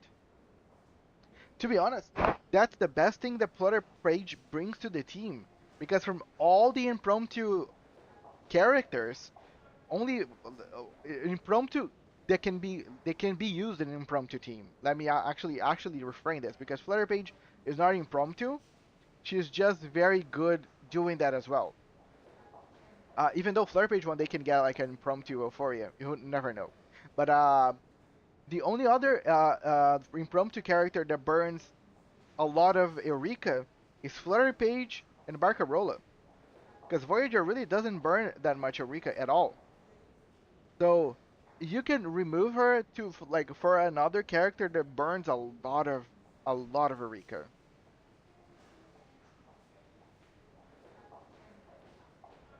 But back to the topic. I was thinking about Miss Qixin, but it wasn't because I like her or anything like that. Oh, you're kind of right. Kiparina consumes so much Eureka that Alep's Eureka consumption can be excused actually. Yes, that's what I'm saying. Aleph brings a lot, and the fact that he does not burn that much Eureka, it's okay, because what he brings to the table is pretty much better than what Flutter Page brings. And also, Aleph's whole mechanic after his ultimate to copy the next two incantations is much more useful for Impromptu than Flutter Page's kit. And again, I will say, Barcarola and Voyager are the ones most in danger.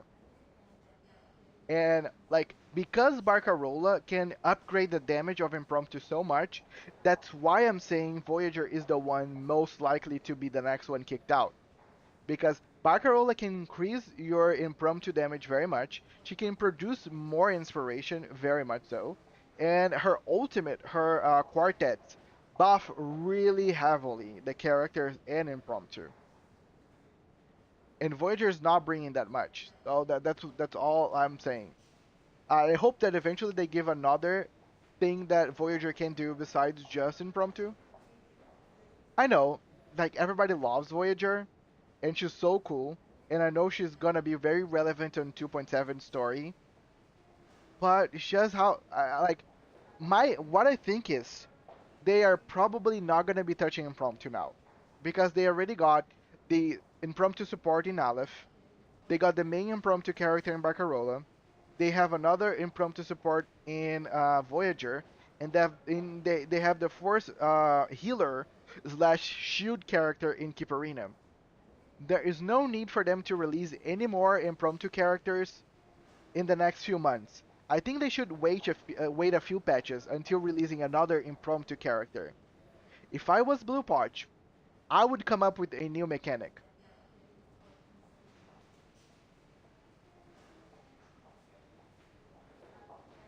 Because like clearly now that they gave Impromptu a lot of things to work with, I would say Impromptu is a very good, very safe strategy for everything. And it's not very hard to use. So I would just come up with a new strategy, a new mechanic, and create a new team around it. Yeah, give like Impromptu a break of like new characters. So like there's not this like such a high rotation, because like Impromptu release on 2.4, and then we have Barcarola, Voyager, Matilda. In 2.6, Aleph comes out and Matilda's kicked out. Actually, Matilda doesn't even need to be on the team because Flutter Page gives way more than Matilda gives. I'm just using Matilda because I like her. But technically, Matilda was born dead inside Impromptu. She's one of those dead fetus inside the womb. And then right after, Kiparina comes up. So like the team is complete. There's 4 characters there. If you need 5 characters for Impromptu for those new stages that need 5 characters, bring Matilda. She's the 5th character. Revive her. That's it. There is 5 Impromptu characters. And if you want if you want to be good, kick Matilda again and put Flutter Page. Because can you imagine the Impromptu team with the thing is, if I remember well, Aleph and Flutter Page don't combo together. If I remember well, those 2 abilities don't work together, so you don't have like a lot of things to use. Because it would be awesome, like a 5-team Impromptu with Aleph and Flutter Page. If their abilities work together to increase the AP you have, it would have been like probably the strongest five-man team you can make probably. So like the AP can't. Yeah, that's what I'm saying. The AP can't stack. If it could, it would be like stupid, but it can't. So you probably bring Aleph because Kiparina is already burning a lot of Eureka, and then you can bring like Matilda, and Matilda actually can do a very cool damage if you can stack a lot of Impromptu because of her Euphoria. She shakes her head, her gaze sharpening, her brows furrowed slightly. It's just that her being here made me think about Night Piercer. Miss Qixing has a similar arcane skill to the one he appears to use. She called it Silver Needle. She even performed it in her movies. Wait, so yeah, that's the thing. Night Piercer is Xixing. Done. Good job, Ling Wei. Could that really just be a coincidence? Huh? The elder knits her brow if she's just being hit with a bad joke, while Liang, deep in thought, continued. And what she said felt meaningful in some way.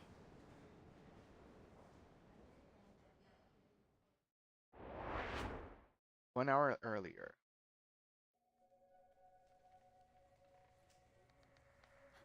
It's a great pleasure to meet you, Miss Qixing. I grew up watching your films. But what are you doing here in LA? I mean, if it's okay to ask? Sure, not a problem at all. I'm here to see an old friend. Though she was once a star known across the nation, Xixing speaks warmly, and without airs. It's like she's chatting with an old friend. Is it Miss Noah? I heard she's planning a new film. Oh, so you heard the news? It's been a long time since I last saw her. You're right though, kid. I've got something I need to talk to her about. Of course. That's great. Oh, and the Dushu Festival is coming soon. I hope you all go to the Shehu Parade in Chinatown. It'll be so much fun to see you there. Huh? The quiet, reserved Liang has suddenly turned chatty. Boitier stares at her. She's like an entirely different person. Shehu. Is it really that time of year again? You don't like the parade? Of course I do. I like every bit of it. Watching people eat, perform, and come together to celebrate the end of the year, and to pray for peace and good luck in the next. But why did she become a villain? I like the pure and simple wish that the Shehu parade carries. But it always reminds me of the ending. What ending? Xixing falls silent, shaking her head, but no more explanation is needed. Liang's memory have come back to her. You mean The ending of the last film in the CO7 series? You must have guessed correctly. Shishin eyes widen a little, then she gives a small nod.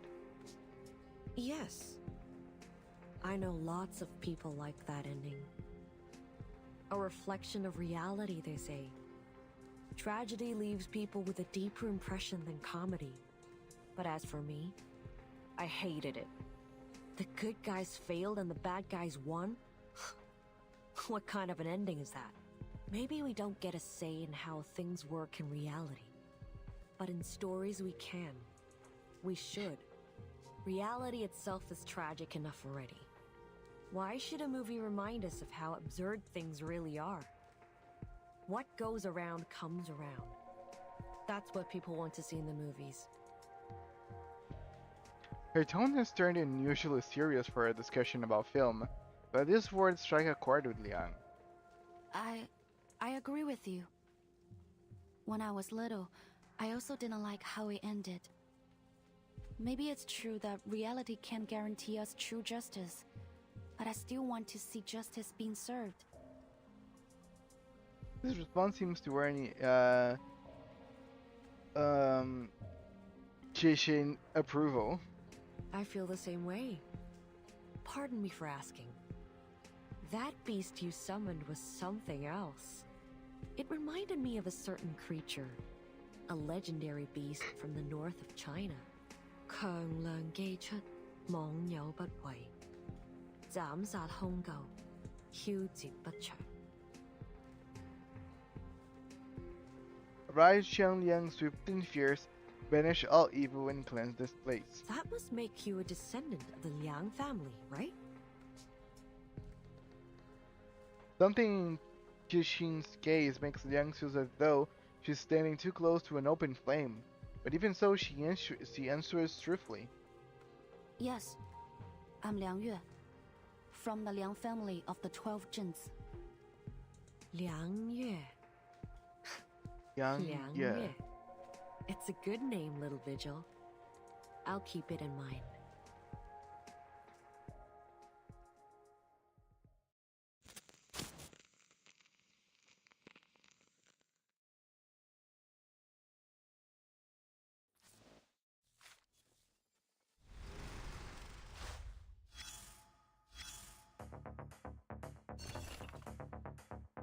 Alright, check your gear. If you're missing so much as a damn paperclip, speak up now. Rookie, where's your chameleon comms? Lost it? I think I still have it. Look, right here. Just gone into camouflage. Maybe Shenliang showing up scared into hiding. Shenliang, that electric tiger of yours? The one that lives in your phone? This old brick phone was a relic I used during my first summoning of Shenliang. It became the token of our bond. When I use this phone to call Shenliang, it will answer. Wild! It's like something straight out of those TV shows. Wait, using a phone for rituals? I thought rituals from your side of the world would be more traditional? Like those dancing shadow puppets you've got? That's an excellent guess. Previous generations of summoners in my family did use shadow puppetry to call Shenliang, but that was centuries ago. Oh, so does that make you once in a century kind of a genius? Not really. I was just lucky that the phone is a more convenient method than shadow puppetry.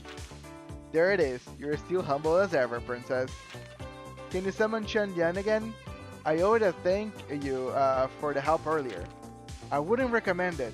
Calling Shenliang without a good reason might make it angry and the calls are really expensive. That's why she was trying to save money when it comes to the sandwich, because calling Shenliang is actually expensive. Like, does the tiger actually like charges money for it? A good thing it wasn't alive. We just cut this part out. Live tonight with special guests. Tonight's first guest is the brilliant young actress you've seen in CO7 Part 1 and CO7 Part 2. Now she's returning for the upcoming CO7 Part 3. Though, honestly, why not just call them CO8 and CO9. Anyway, please welcome Chi-Ching! And then, you know what Noir said? She said, we're wrapping up, so we might as well use all the explosions. So your reaction to explosion wasn't just your stellar acting? I like to think some of it was, but that wide-eye reaction when the explosion shockwave hit me, that was definitely real. No more big fireworks for part 3, I take it. It must have used them all in the last one. 50-50. What's that? 50-50. Either this film ends the series with a bang, or flops on its face because it's garbage excuse for an ending. Whoa, whoa, whoa, whoa, whoa. I think we're about to head into spoiler territory. Before Noir sues us, let's cut the commercials. So that's the price tag, yes.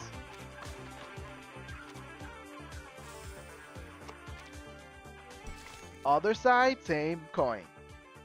People generally prefer to maintain their distance before promises are made. Ooh, I see Loggerhead.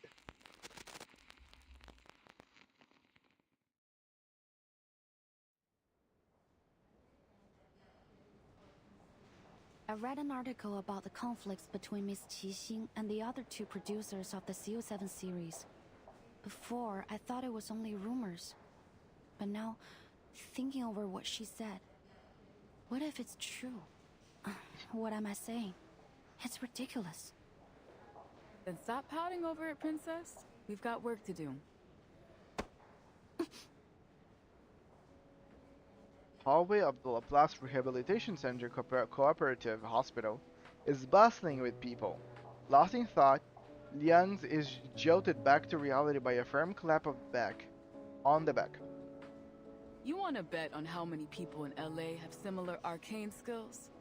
Come on, it's a total coincidence. You don't really think they're the same person, do you? That'd be nuts. I mean, it's the Detective CO7 we're talking about.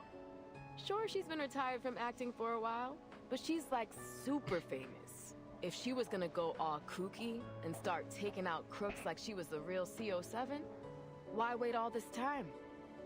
It's been years since her last movie, and we're only just dealing with this Snipepiercer guy now. Besides, it's not like it's a crazy unusual type of arcane skill. Who knows? Maybe the Snipepiercer guy is a fan of Detective CO7's films too. Can't rule out anything yet. Hey, you okay in there? Did I knock the wind out of you? It's okay. I'm fine. Yang shakes her head. Waitier is still bewildered and perhaps feeling like a little guilty, insists that she didn't mean to hit her so hard. Not that it matters. At least the sudden smack did the trick in pulling the Yangs out of her spiraling thoughts. Neither the test results nor the suspect's family has arrived yet. Liang makes her way to the vending machine at the far end of the hallway with the coins Poitier dropped in her hand as a half-hearted apology and busy herself in an orange juice. Or maybe he is CO7 crazy right? No.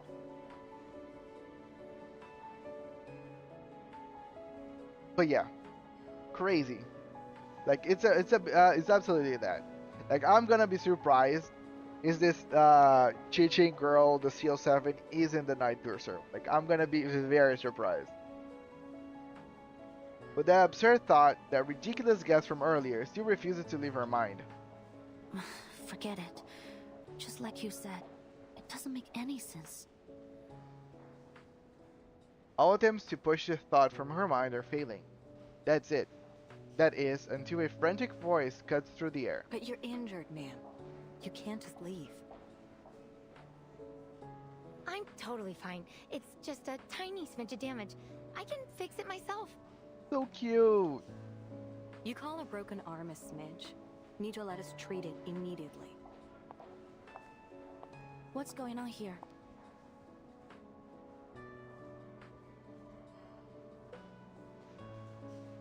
%. Yes, for sure. Well, it'll be wide if it was Yanase. The doctor recognizes her uniform immediately. Are you a vigil? Could you help me stop this girl? She's trying to leave with a broken arm. She was in an accident. But since she's woken up, she's refused to let us examine anything. She might not be our normal kind of patient, but we're doctors. We can't let someone leave when they need immediate medical attention. A vigil? I'm in a hurry now. I'm gonna miss my bus. Beneath the girl's clothing, the exposed skin has a cold metallic sheen. That must be what the doctor meant by not our normal kind of patient. Well, you don't need to see behind her clothes. She has a camera for a head. Yangs noticed the emblem on her chest, marking her as an employee of the St. Pavlov's Foundation. How odd that she had such a panicked reaction at the sight of a vigil. There'll be another bus, but you only have one buddy. You should listen to the doctor. Sit down and wait until you're cleared to leave. Please show us your ID so that the doctor can give you treatment. For a few stiff seconds, the girl's mechanical head freezes in place. Then in a movement almost too fast to follow, it snaps up. Look! A hamster riding a stethoscope! A hamster what? The bizarreness of these words leaves the young no choice but to glance in the pointed direction. Only to confirm, of course, that there is no hamster nor stethoscope in sight. Now! Hey, wait! Someone grab that camera! Yes, the one leaving, running.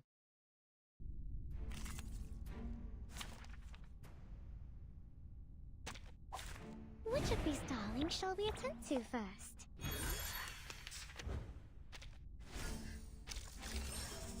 Why are you chasing me? The hamster's over that way. I needed to cooperate. Stop right there. Oh, officer, watch out. Don't run through the corridor like that. You almost knocked me over. Sorry, ma'am. Well, I need to be more careful. Keep my arms and legs in check, avoiding hitting civilians, and stay clear of all this equipment. Hi, wanna watch the aerial stunts? Please, allow me. Don't blink.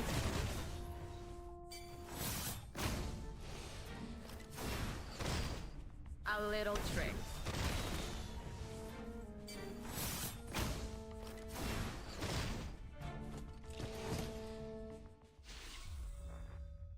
Damn it!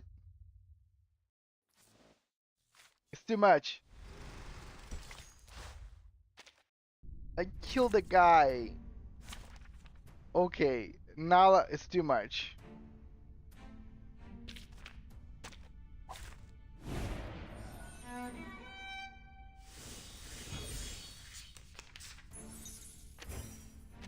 Let me just use the simple impromptu. Saxophones and a bandura? I dedicate this song to you.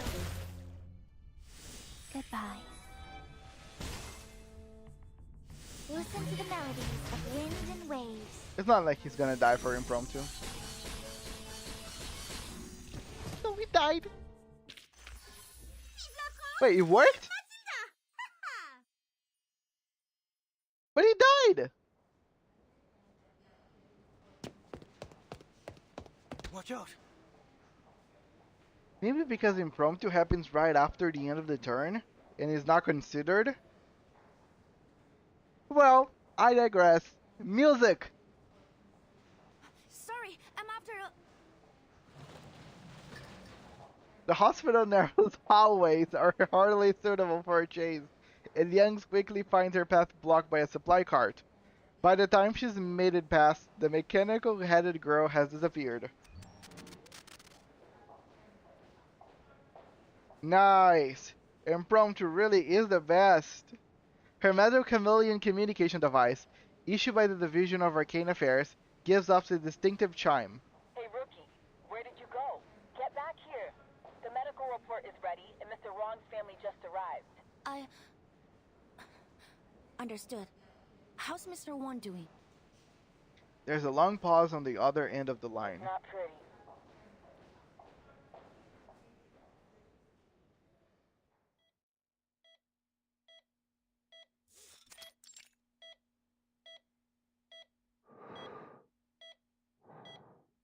was thinking about making a joke, but it just felt wrong. Mr. Wong is lying unconscious on the hospital bed, looking haggard. His breathing is labored and raspy, like wind rattling through the hollowed out log. How? What happened to him? He seems completely normal this morning. Her legs go weak. Were enough for the men supporting her, she might have collapsed entirely. Please relax, Miss Wong. We have to wait and see what the doctor says. You again. Nah. It's bad. Poitier instantly recognizes him one of the Vision Arcane Affair's least welcome and regular visitors. Right. You're the local arcane private eye, aren't you, Joe? Are you commissioned by the victim? Joe? What? The man's eye widened in surprise before shooting Poitier's a venomous glare. Unlike some taxi leeches out there, I actually help people in need. Yeah, Fernando, I know your style. I don't charge a fee when it comes to my neighbors. Sorry. He clearly has no interest in arguing at a time like this. He lets out a cold snort and turns to the doctor with a questioning look. You're like that one journalist guy from the revival of the Lure games. Miss Liang has cleared the unknown arcane skill that was afflicting him. His physical condition is stable, but I fear there may be some long-term effects on his mind. He seems to be suffering from a severe thought and memory disorder. It would be best to keep him asleep. Doctor, when will he wake up? Can I speak to him?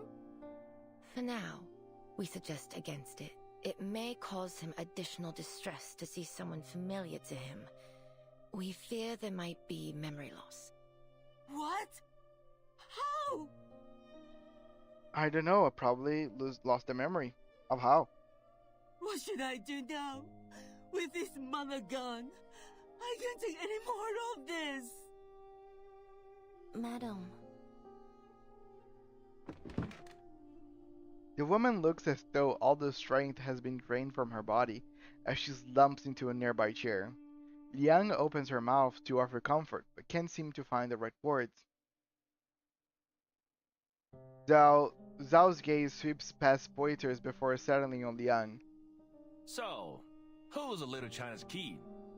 Did the DAA give you a sidekick to do your job for you? Forget it, lah. Listen, if you are not going to do your best to help these people, then it's better you just stay out of my way. Liang looks to Poitier with a questioning gaze. Poitier shakes her head and sighs, gesturing for her to come closer before handing over the hospital diagnosis. When they first brought him in, there were remnants of the arcanum riddled through his body. It might have gone a long way to proving he wasn't in control of himself, but I guess anything definitive has already faded away. The doctors couldn't isolate a cause. Worst case scenario, they might not believe us and have this poor guy shoved off to the funny farm. Yang clenches her fists and looks towards the woman curled up in the hospital chair, quietly sobbing. She looks so small against the oversized seat. Finally, Liang steps forward and crouches beside the chair. After a brief hesitation, she reaches out and places a hand over the woman's. Sorry. Zhao looks surprised. Madam, please. You need to stay strong for your husband. They've brought in some of the best doctors from the Laplace Rehab Center. If there is anyone that can help him, it'll be them. In a way, it is a promise with no real guarantee. A statement that could almost be considered a lie. But even lies have a value when a person needs to hear them.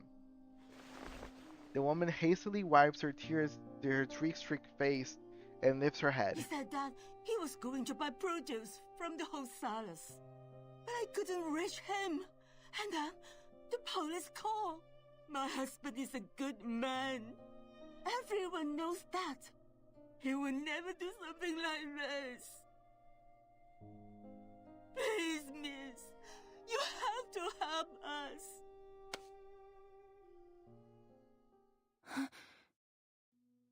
The woman grasps Liang's hands tightly in hers, her fingers trembling. Her hands are gentle, yet rough, etched with years of hard work, the kind of hands earned through long days and nights of striving for a better life.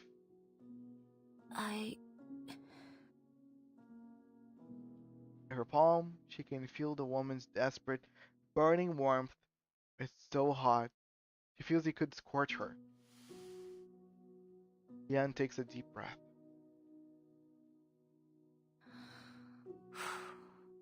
You can rely on us, ma'am. Taking a print string.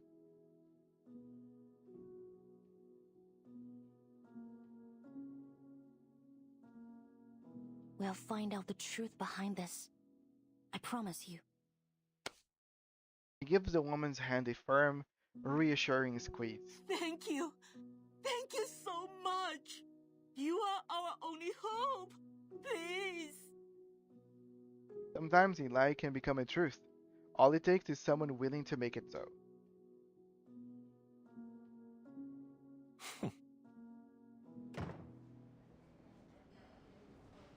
The door to the ward is shut behind them. After a moment of silence, Poitier tilts her head. Rookie mistake, Princess. Never make a promise about something you don't get to decide on. I'm sorry, Miss Poitier, but I only mean... Oh, Z-Blast! Long time no see, sir. How are you doing? Welcome, welcome. Hold it. I didn't say we weren't gonna do our best. Did you get Liang? I'm not gonna try even to get Liang. Sadly, there is no way for me to get the future characters that I have in mind if I try to pull her right now. And also sadly, Liang is not the best character if you don't have her portraits. So you like if you're really a smart player, you're not getting just one, you're getting at least two of them. And I cannot assure that I can even get two of them right now with the amount of resources I have. I got two in a single temple, so yeah, good job. Look at you. Nah, not even a temple. Not this time. You know my thing. I'm gonna save up for Aleph. In my first pool, ooh, that's nice. Good job. Like first 10 pool, already getting 2 copies of her. That was a cheap moment for you, sir. I believe you're happy right now. The word she was about to say no longer serves any purpose. Instead, Liang does something Poitier has never seen her do before. She smiles. Thank you, ma'am. Not so fast. We still need some solid evidence if we're gonna crack this case. I get. Like my hopeful self would have tried, but after me trying to get Fatutu and failing all the way down to the 50-50 was too much for my like psychic to handle. But this event's quite it's quite stacked for pulls. Yeah. Like gives a lot of stuff. But where to begin? It seems like there are no obvious clues beyond what we were seeing. Mr. Wong had no enemies, and was well loved in his community. But yeah, I'm gonna need a lot of pools saved up for my future ones, because I will get Aleph, and right after I will get a Kiparina and Hisabeth. So I will need a lot of saved up resources. If that's the case, then it can't be a simple motivation. Still, something sticks out to me. When I ask about any recent events or happenings, it wasn't Mrs. Wong that answered. It was... Yeah, but how are you doing? Me and Vernita were talking about like impromptu, and how like I feel that Blue Party needs to kind of stop after Kiparina to release impromptu characters, because like we're gonna start needing to like kick out Voyager and Barcarola off the impromptu team to make space for new characters. And we just like in my personal opinion, they just need to like stick to like a new mechanic.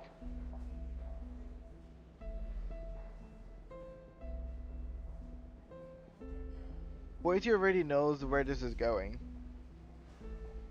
Yeah, I actually already seen people using Voyager as the main impromptu character without Baccarillo in the team anymore. Joe, our private eye with a chip on his shoulder against the DAA. And vice versa. I think both are very good characters. If the anniversary limited character is impromptu, I might pull my hair out. Not gonna like, dude, they're not gonna do that. They are not gonna do that. Impromptu already has way too many characters right now, back to back almost. I think they should chill. Like if I was them, I would create the new impromptu. Something cool, something different, something fresh. I agree 100% with you. Especially with Ezra's Dynamo mechanic, I would 100% go for Dynamo now. Like, that would be very smart idea for them. Yes. He mentioned that there have been strange things going on around LA's Chinatown recently. According to my notes, he mentioned there were children that suddenly became distant and unresponsive, young men that began showing signs of memory loss, and an otherwise healthy elder that rapidly developed signs of dementia. If I was Blue Potch, I would release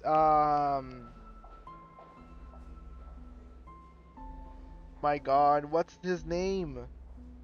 Fish Tank Head. The names are like losing like I'm losing names. You know who I'm talking about. Eel. Then why am I missing the names?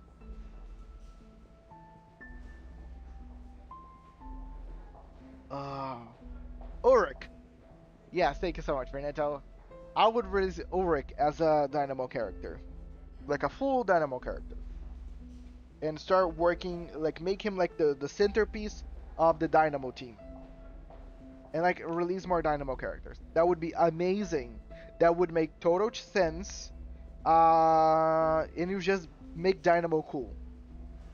And like everybody's just kind of craving for Ulrich at this point. Absent-mindedness, empty despondence towards family and friends, memory loss. It all sounds very familiar to Mr. Wang's condition. But no one thought to bring the matter to the police. I also spoke with the nurses here. They said they've also noticed an increase in patients from Chinatown complaining of confusion and memory loss.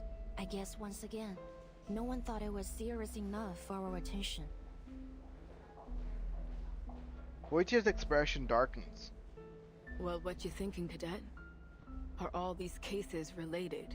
If it's as widespread as you're making it out to be, we might be in over our heads. Yeah, another thing that I'm gonna get, like, I'm gonna have to level so many characters in 2.7 because I'm gonna get Melania over the Selector. Because I wanna do Hisabat's team for my plant team. Since I am missing one team, she's gonna be like the main teammate on the plant side. And that's why, like, I was even saying to Fernando earlier, it's kind of annoying that I'm not gonna get Liang because Liang and Hisabat work so well together. But again, there's so many like currency that I can stack up, and since I'm not gonna pay to win the game, I gotta get smart. I'll get Liang on some like future. Is Hisabat even a must pull? I think not so. It is for me. By the way, welcome to the chat. Chono Valley. Sorry, I guessed it. She's not a must pull, but I don't have like a plan team. I only have 2 usable teams. I have Nala for a beast, and I have Impromptu for a star. But one, Hisabat's design is probably one of my favorite designs. I love Medusa-like characters in like any game, or Gorgons of any kind. So Hisabat is very much so like my personal taste. But also, I need a plan TPS or a plan team that's workable. And Hisabat just seems like something with a very good longevity for me. So that's why I'm going for her. Since the game's gonna give us a selector on 2.7, I can get Melania that way. I have Druvis, and I think Hisabat, Druvis, Melania works decently well. And Villa works very well with Hisabat, and I have Villa. So I kind of have a good team going on for me there. That's why I'm choosing her. Marcus and Villa. Yes, Marcus is gonna sit in the corners. Sorry. Marcus is not... Use Melania Recoleta. I'm not gonna go Recoleta. I'm gonna skip Recoleta and use Melania with Hisabat. Melania is good with both of these characters. She is solid with both of them. But the thing is, I cannot... Because the thing is, my plan and pools is... I'm getting Aleph on 2.6. I am getting Hisabeth and I get Kiparina on 2.7. I have so many resources and I am almost a free-to-play player on this game.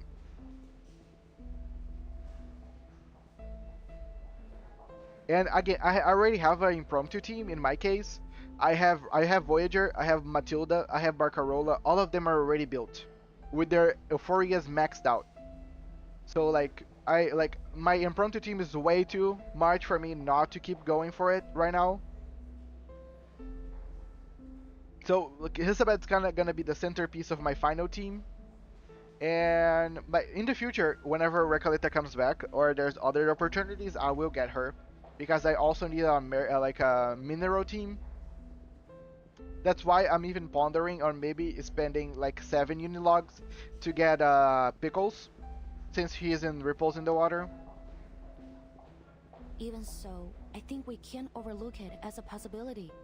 Arcane skills that directly affect the mind are rare, but they do exist. I've read of similar cases in the Vigil's archive. One of them, as I recall, had very similar symptoms to what we're seeing here. The young's brow furrows. However, if there were some criminal intention behind all of these symptoms, what could it be? Exactly, that's what I'm saying. The selector for 6 stars, I'm gonna get Melania out of there. I don't have her. And I need her to work with Hisabeth. Or could it be an accident? Maybe a child with a powerful arcane skill who can't control it. Or some unregulated and dangerous arcane objects.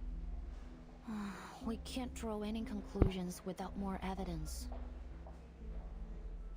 The two officers look troubled. Then, as if something has clicked in their mind, Poitier's face lights up. Arcane objects. Isn't there a department in the Foundation that stores and records dangerous arcane materials? Oh yeah, so same too. I'm definitely pulling Reco, so Melania will still be useful. I don't have impromptu, sadly. I was going to skip impromptu altogether and get Fatutu.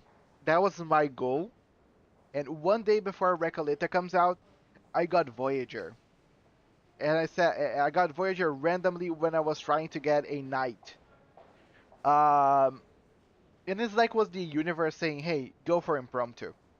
So I pulled for Recoleta, I pulled for Barcarola, and I leveled her up. I leveled Voyager, I leveled Matilda. I got their Euphorias, and now I have my strongest team right now is impromptu. Yeah, like impromptu right now in CN is popping off with Aleph and Kiparina. I'll say for me, in my opinion, as I see like people doing Reverie with impromptu right now, is one of the smoothest teams for you to go and do Reverie. Yeah, I'm picking up her P2 for some insane Moxie generation. Yeah. And its official name is... I really feel like if anybody is like, if nobody has like Melania, they should get her on the selector. I think Melania, when it comes to these new characters, she works with Recoleta, she works with Hisabeth, she works insanely well, and she's one of those support characters that will always see gameplay probably forever, unless someone does whatever she's doing better, which I highly doubt that Blue Part's gonna do it. Yep, she go burr. Voilà. Je crois que je suis arrivée. Talking about her, Matilda. C'est bien plus lumineux et spacieux que je ne l'avais imaginé. I love that every time she shows up. Like, Matilda is such a centerpiece.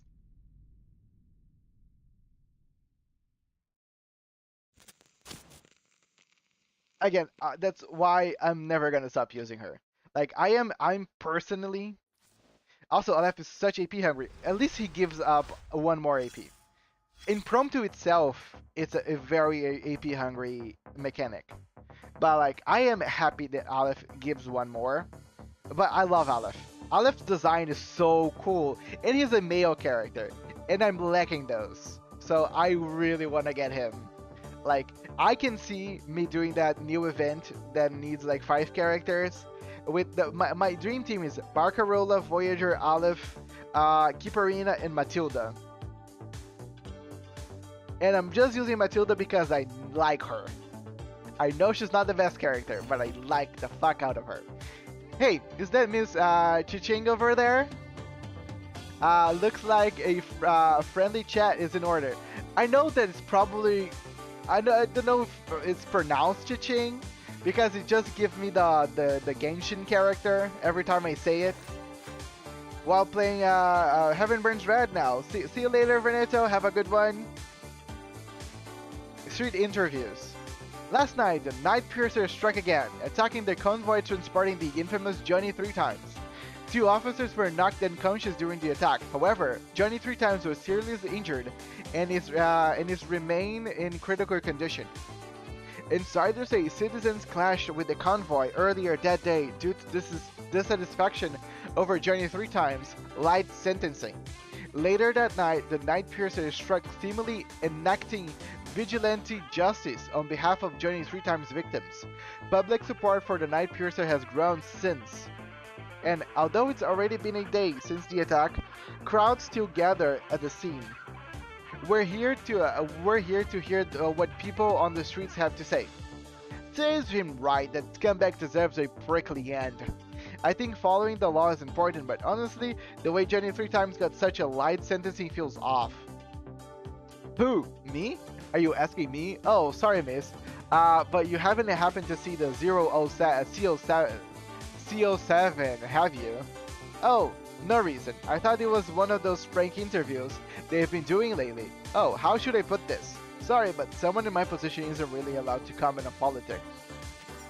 I don't really lore. I just play the game for pretty and handsome characters. Also a meta player. I am more of a lore player. Like I'm not like much of a meta player.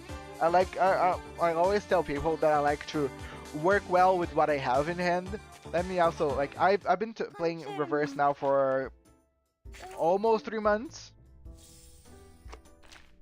This is my current setup. As you can see, I have Voyager, Lilian, Nala, Yenise, Barcarola, Flutter Page, Caconia, Matilda. Great Matilda. Villa, Lopera. I need to. I'm gonna start working on my Villa. Put her on inside 3, and then I'm gonna start working on 6 and Druvis. Because Druvis is gonna work with Hisabath.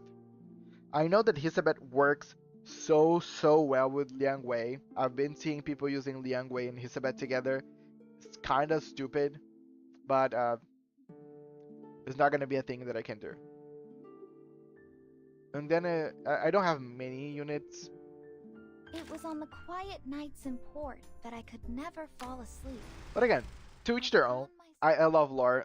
For me, I always say to people, this game's lore for me is amazing. 10 out of 10 is up on top over any other gacha game. But again, every player is okay. Like if you don't read lore and you play the game because everything's pretty, everything is nice, and you're like the mechanics of the game, you're a meta player, that's completely fine. Secret Warrant. Cold drinks, fat bounties, and long holidays. Shame it never works out that way. But I wanna try to get all the game done. Even though like I won't call myself a meta player, I still want to beat the whole game and everything the game has to offer. That's usually my thing. I won't deal with the hugest numbers, but I will still complete everything. Cabinets, and more cabinets. Qui Yeah. est responsable ici? J'avais l'impression que c'était un département important, non? Où est la sécurité? The ever-curious Matilda wades her way through the row of filing cabinets. She has read about this department in books detailing the Foundation's history. Le département contient tous les objets connus qui ont produit des phénomènes dangereux ou mystérieux liés à l'arcane. Certains disent même qu'il contient chaque mystère arcanique résolu et non résolu, jamais enregistré. Et bien sûr, le plus grand mystère de tous les temps, la tempête, les défie toujours. Comme c'est le cas pour nous tous, il semble que chaque département sont désormais tournés vers l'étude de la tempête. Il y a peu de temps pour ces énigmes plus triviales. Her footsteps echo through the empty department, and the odd sense that she's being watched settles over her. Silence can be comforting, but it can also be unsettling. A breeding ground for loneliness, dredging up long-buried unease. Je me demande comment va maman. Madame Z a dit qu'elle la surveillerait, mais toujours pas de nouvelles. She finds herself pausing, her gaze lowering to the ground. But only for a moment.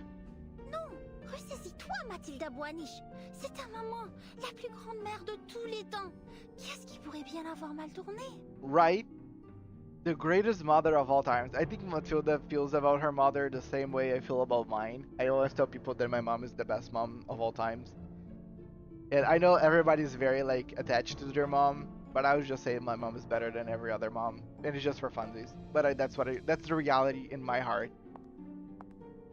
With renewed confidence, she picks up her pace, her pale ponytail bouncing behind her. Maintenant, sa fille la plus remarquable est en train d'accomplir une mission importante pour la Fondation. Contrairement à certains autres qui ont consacré leur temps précieux à des vacances au nom de réveiller les jeux d'Uluru. Oh, we're still talking about the reviving of the lure games. My said kid beat the pure dead. Yes. Also, hello, Genial. Sorry, I'm getting terrible with names as time goes on. Welcome to the chat. But exactly, my dad can beat up your dad. My mom can outdo your mom. Outdo, not do. Jay. Okay, hello, hey Jay. Welcome to the chat. My name is Archer. I play this game and other gacha games. Mainly this game. Now I'm not actually... Now I can say maybe not, mainly I'm playing Heaven Burns Red nowadays. But this game. On espère tout de même qu'ils réussiront à rendre ces jeux aussi grandioses et sublimes qu'ils disent qu'il était dans le passé lointain. Ou sinon...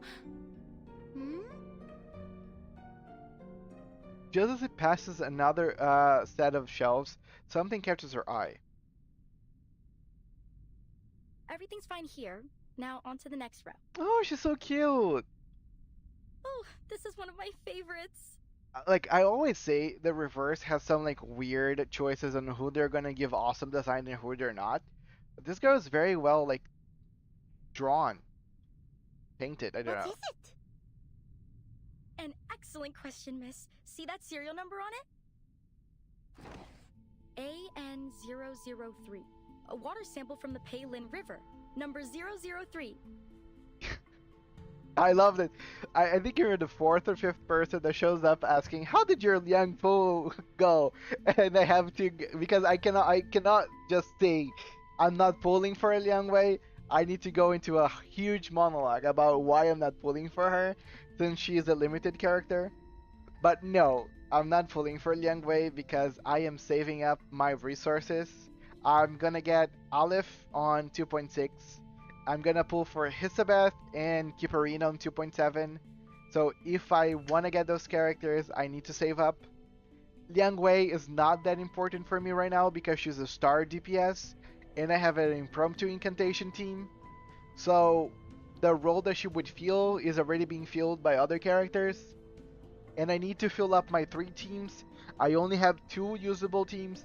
I haven't really progressed in Reverie at all because of it. So that's why I'm avoiding Liang Wei. Also, Liang Wei is not the best character if you don't get copies of her. So I would feel bad just getting one and stopping there. If I would even get one. Because with my luck last time, I might end up with nothing, or maybe just some random 6-star. There are hundreds of thousands of samples, collections, and records here. But no matter who you ask, this particular one will always make their top list. But let me ask you, Jay. Have you pulled for Lingwei, and how did your pulls went? Collected in a remote city in China. When the investigators arrived, they found that it had been isolated in time. All its inhabitants dressed and lived as if they were from the late Tang dynasty. Perfectly fine. I completely agree with you mostly.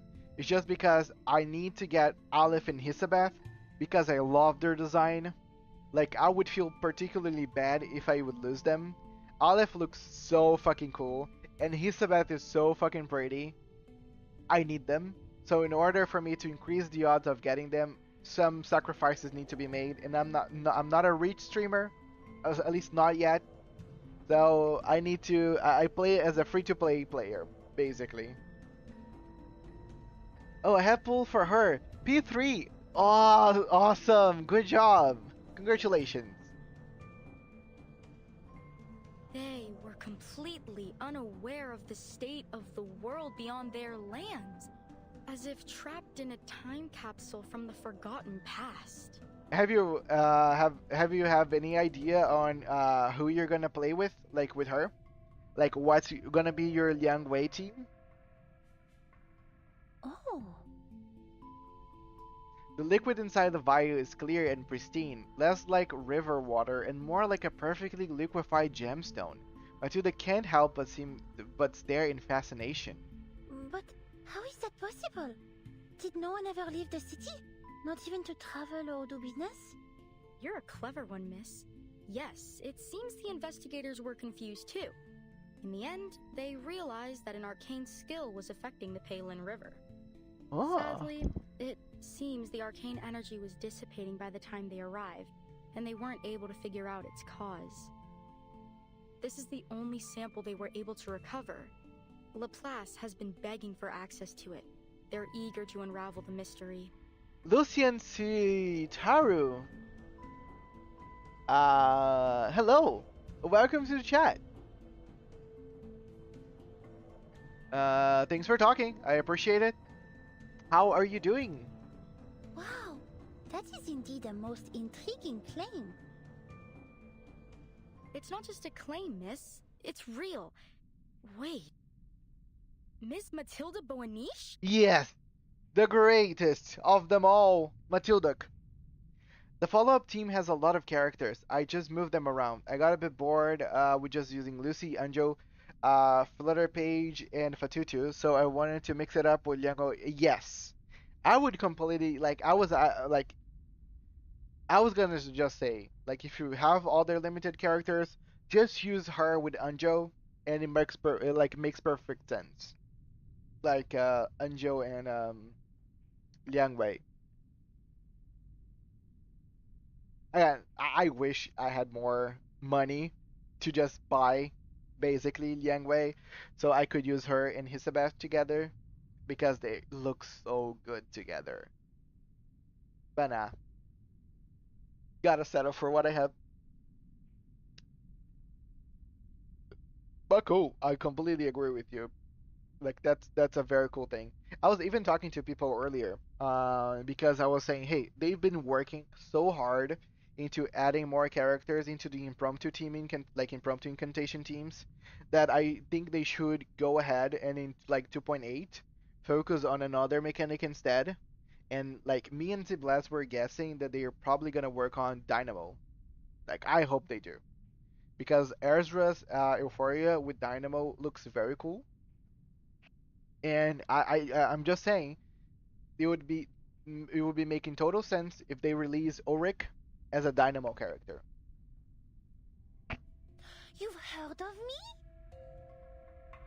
Yeah, of course. Who hasn't heard of the Boaniches and their star investigator daughter? Didn't you know that everyone's been talking about you since you joined the Foundation? Really? Oh, you're really gassing her up, lady. I'm aiming for Hisabeth and Recoleta. That's the plan for now. Old spam team with all the Moxie generation. So, I've been talking to some people over Reddit and other things. I'm gonna give you the diet version of whatever it said because Riley can be a cesspool. Um, Recollet and Hisabet, they don't work very well together, but they all need Melania. So if you have Melania, you're good to go for both of them. I just don't know if they're gonna work well together. Liang Wei works awesome with Hisabeth. Like I've seen videos of both of them together, and Hisabeth's hiss makes so Liang Wei can use her mechanic way quicker. It's insane. The damage is out of the roof. Like they work very well together. Actually, my mother and I went to visit you. Oh, but I haven't introduced myself. And Recoleta, we all know that she's amazing, especially if you have Melania to work with her. Constance Scott. I'm a fellow graduate from SPDM. Oh, Scott. Of course, now, I'm just a record keeper here. No, she's very cutesy. It doesn't seem like false modesty. Every top student of the SPDM was granted the honor of having their name inscribed in the school halls of fame, but Matilda has never once come across the name Scott. Actually, I've been looking for you as well, Miss Scott. Commissioner Pedra asked me to give this to you. Pedra? Oh yeah, Pedra, that one guy from the committee.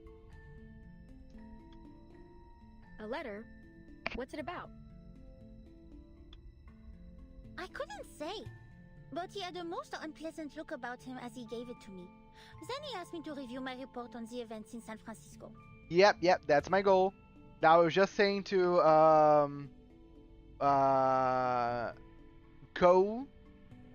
someone else that I was talking a little earlier, 100% getting Melania on my 2.7 selector. Since I don't have her. Are you alright? Your face has grown quite pale. I was actually talking earlier today with Veneto, one of the viewers, that Melania is such a standout character right now that they're making a lot of ultimate related characters like Recoleta and Hisabeth, and people are really seeing the worth on that character. And I was saying, I cannot wait until they are gonna release a support limited character, because it will probably be the limited character with most game time ever. Because like at the end of the day, Nala, Lucy, Jiyu, Liang Wei, all of them are DPSs. So eventually there are going to be stronger ones in the future. But when it comes to support characters, they see way more longevity. So can you imagine how strong would a limited one be? I know. But probably is going to be looking very cool. I'm fine. I just have a bad feeling I know what I'm about to read.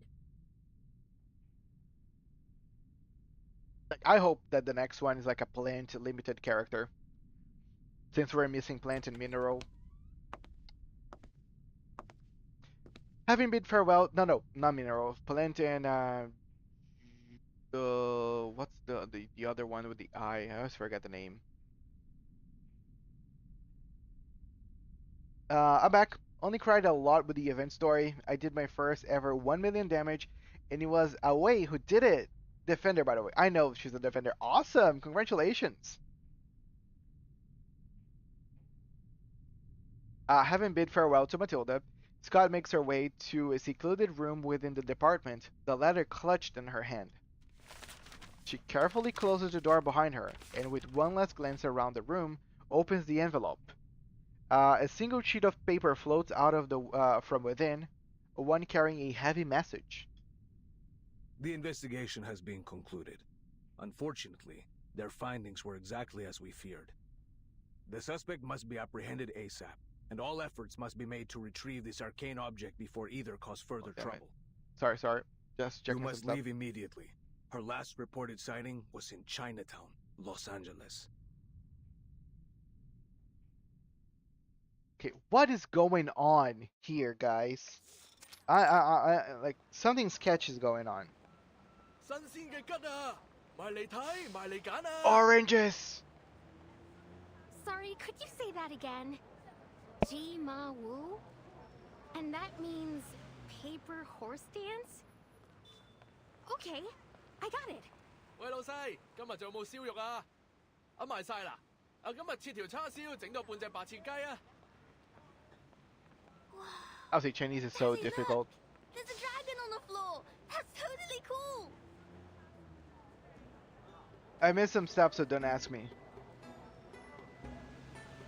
I won't. People speaking many languages meet and weave around each other on the crowded avenue. Yang wanders among them, stopping every now and then to take it all in. Welcome to Chinatown. How do you like it? I love it, but I don't believe this is how LA's Chinatown really looks nowadays. Just saying.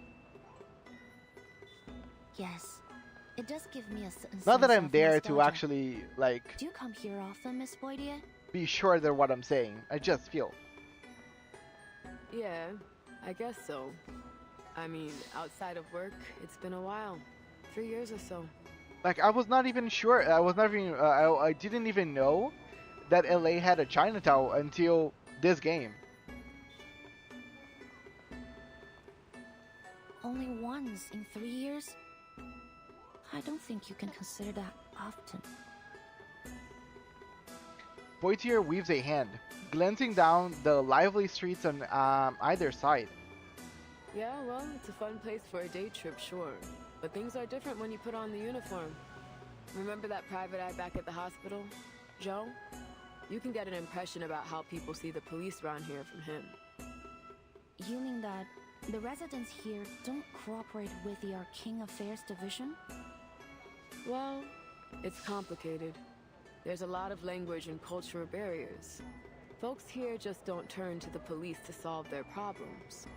Even when they do, we feel like we have no idea where to start. The thing that surprised me the most was how arcanists of all kinds and humans live so closely together here. I guess it's the same in China, isn't it? I remember this one time we had a call about a break-in.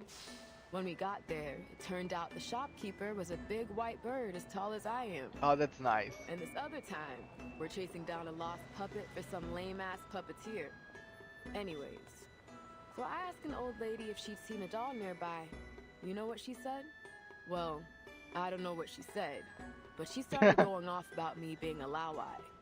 Now give me some credit. I might not speak Chinese, but I do know Laowai means foreigner. So excuse me? Like, I'm American, baby. Born and raised. Sorry. Yang knows she should remain serious, but she can't help but be tickled by the Poitier's indignation. Poitier shoots her a glare, but then heaves a quiet sigh. That's not even the half of it. The thing is, I don't hate it here. Although I can't say I love Chinatown very much either.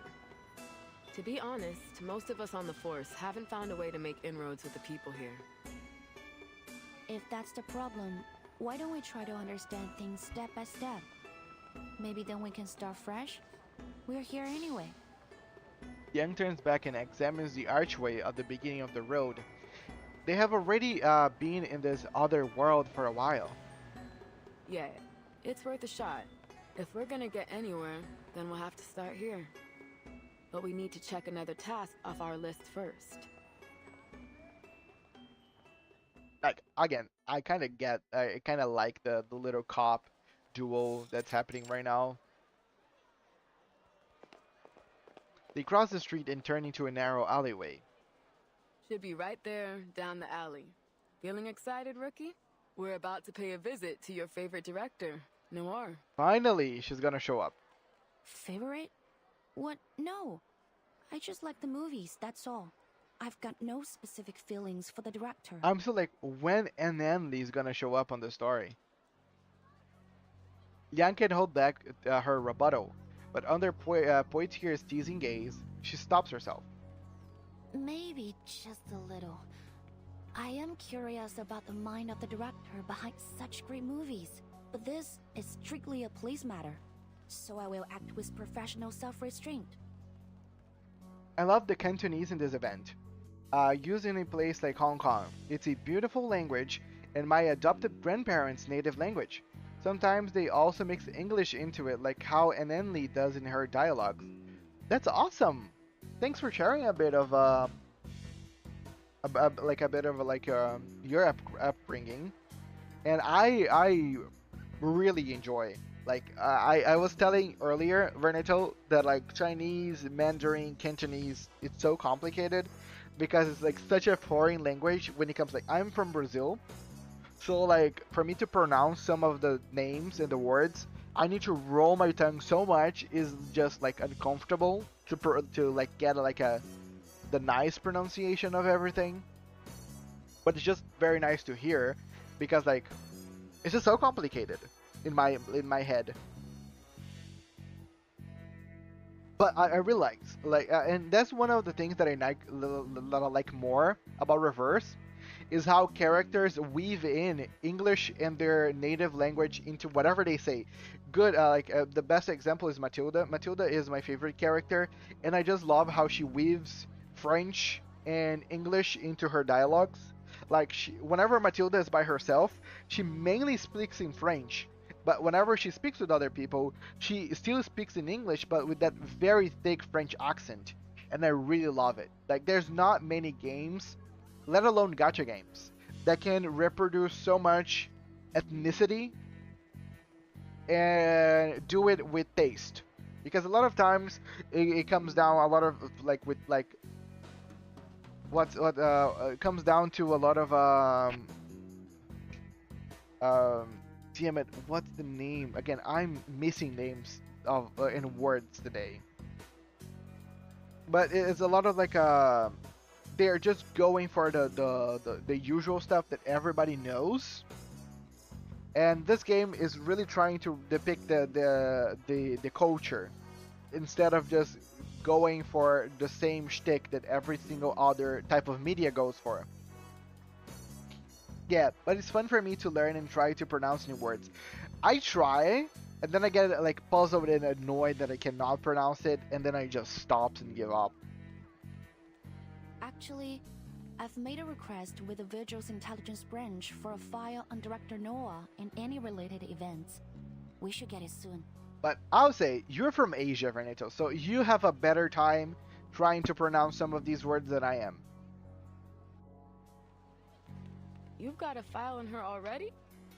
Feels like you're going a bit overboard, rookie. Yeah, your tongue is already used to doing those hoops and bounds and contortions and stuff. Mine's not. It wasn't actually the director that called us. Her assistant did. Later on, Noir herself contacted us and said the so-called threat was just a misunderstanding. Normally, we'd leave it at that. There's too much real crime out there to bother with a case where the victim doesn't think anything happened. Still, according to dispatch, the assistant was real spooked over it. The operator got the feeling we should give it a second look, so they kept the file open. But look, this is just a follow-up and an excuse to come down here. So keep your mind on the real mission. Got it, ma'am. The scene from the Division of Arcane Affairs yesterday flashes across Liang's mind. After leaving the hospital, they immediately return to to report their findings and highlight the dangers lurking behind Chinatown's strange events. But the higher-ups had a different take on things.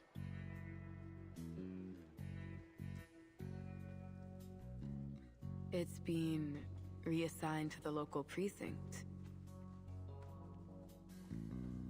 Poitier stands in the doorway to the deputy chief's office and shakes her head.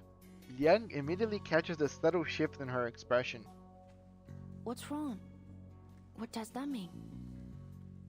Nothing, kid. It's just most of the force aren't trained to deal with arcane crimes. Don't get me wrong. They're good, capable officers, but I'm worried. If Reverse somehow visits my country, I am cooked, cause I won't be able to handle it. Wink wink nudge nudge below potch. Yeah, I think that's the nice part, like any of us could be like the next host of the Timekeeper's events and stories and adventures, and that's pretty cool. Like, again, it was for me such a treat whenever I started playing this game to know that they were going to Brazil, and like the current it was 2.4. So we were in Sao Paulo. No, sorry, 2.2. So we were in Sao Paulo, and it was pretty fun because they kind of gave me like this. Okay, I'm gonna get to the point of the story that I'm going to my country, and I'm gonna see how they're gonna depict my country, and it was pretty nice. Like even though we're depicting Brazil back in 19 something, where things were much rougher than they are right now, still there's much truth in the stories and the places and the culture depicted in here, and I felt that like usually games don't do that nicely.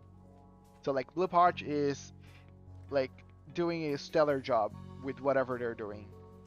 If this was any other case, I'd keep my mouth shut. But come on, this is clearly our department. This case has Arcanum all over it. And I really hope that the game does depict your home country, Veneto, and other people so we can learn more about them. I don't think they know what they're getting into.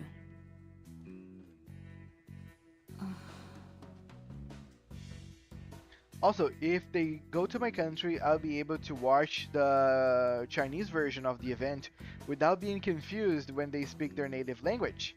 Unless Matilda appears in there. That would be the dream. Yes. Again, Matilda is showing up in so many of these like side stories that might not actually be something like far-fetched.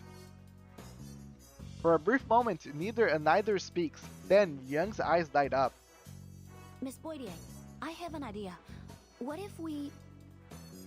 It's all gonna be creators on the event, so without subtitles, you won't understand a word. We prioritize Noir's case, which just happens to put us in Chinatown, so there's no harm in asking a few questions about our other investigation. I mean, Ms. Neobabble is really working on the creators.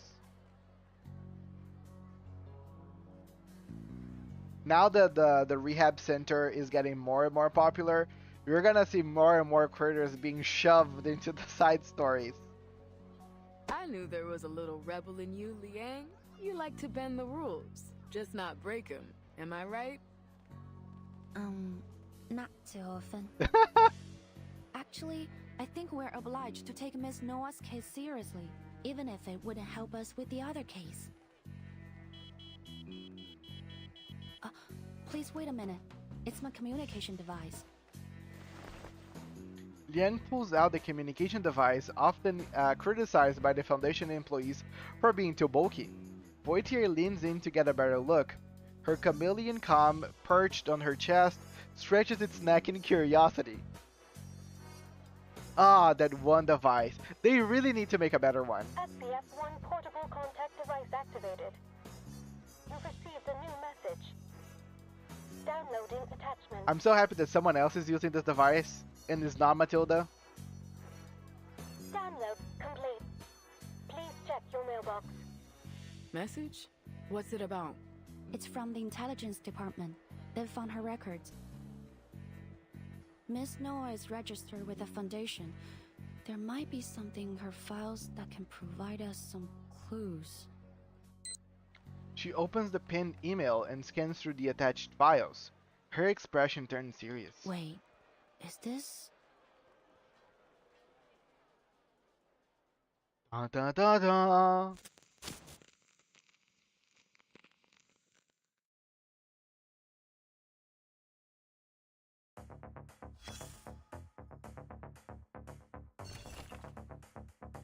Piece together. Humans are natural editors, piecing together an ideal memory from mere fragments. Reconstructing idealized memories. Although I don't usually keep a journal, I had to record today's encounter. I met the great Miss Matilda Boanish. I still remember that summer. My mother lectured me for an hour before we left, and then another hour during our journey. I thought I was following her instructions perfectly. I was dressed perfectly neat. My greetings were memorized word for word, but the moment I met Boanish's, I froze solid. Too nervous to say anything. Even adults can get stage fright. So how was it fair to give her own daughter the cold shoulders for it? A smile or a pat on the back from mother was all I needed to finish my greeting without fumbling. Thank goodness for a lady's burial. She saw what happened and her gracious words salvaged the situation. I didn't disappoint my mother after that. I'm sure it's because the rest of my memories of that visit were pleasant. Lady Barrow's warm smile and Matilda's energetic chatter. Matilda could be as noisy as she liked and still win her mother's approval. How I envied that so much. But Lady Barrow, for some reason, I can't remember what she looked like. Now I understand Nathan's frustrations. Being Matilda's mother, I could imagine a matured, refined version of Matilda, minus the childish energy. And oh right, without the hooked nose, that's my mother's trait.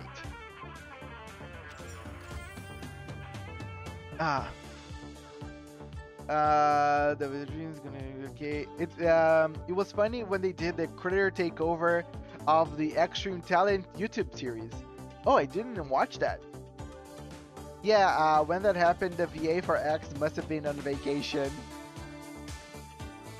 Also, I didn't watch the Extreme Talent yesterday or a few days ago for Liang Wei, so we might watch that in the end of the at the end of the stream. Oh yeah, and now John Titor is a full-on computer. It is?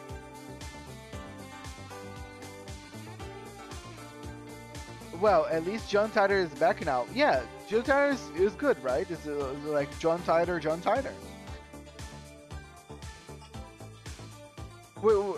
Actually, Extreme Talent has 3 characters. There's X, there's Computer X, and there's Titor, right?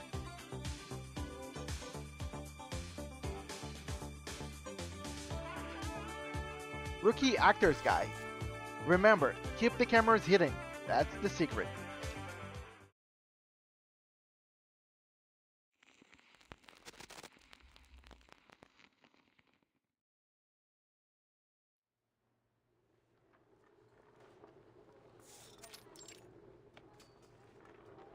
Whose is this?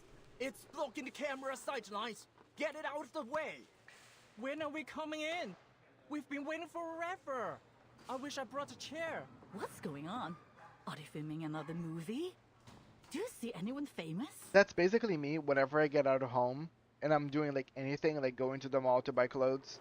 I wish I brought a chair. Fucking thing. At the end of the alley is an old abandoned house filled with camera equipment. Crew members and actors go about their business, drawing curious glances from passerby. One particular figure catches Liang's attention. Someone strangely familiar. Oh, is that today's lunch? Mind if I take a look? Not now? Fine. That's that odd person I saw at the hospital. She works for the foundation. Who? You mean Camerahead over there? What do you mean by odd? You think she could be a fake? What do you mean by odd? She literally has a camera for her head. That's not odd enough?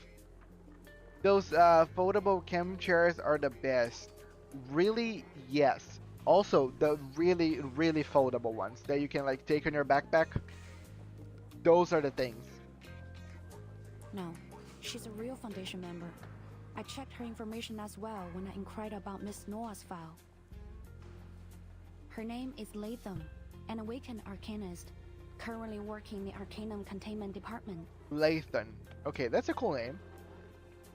I wasn't given any access to her details, but based on our encounter, we should have no problem with her.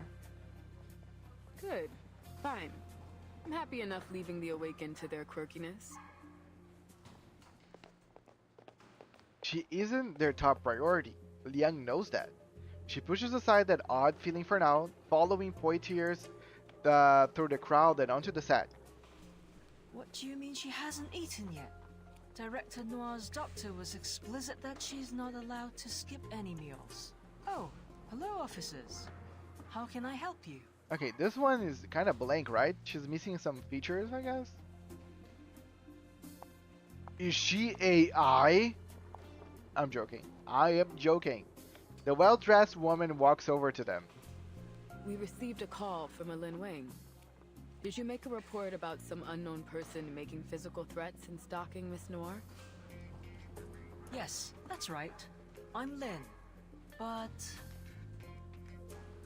Upon hearing their purpose, Ling hesitates. glancing uncertainly over at one end of that set. The MC women in this event are Chef's Kiss. Mwah. I agree. Very well designed. We did it. Like I'll say that lane one is kind of lacking some features. I will say, but cut. At the single command, the actor freezes in place. Reverse 1999, where the NPCs are 4-star designs. That's evil with the 4 stars, okay? But you're kind of right.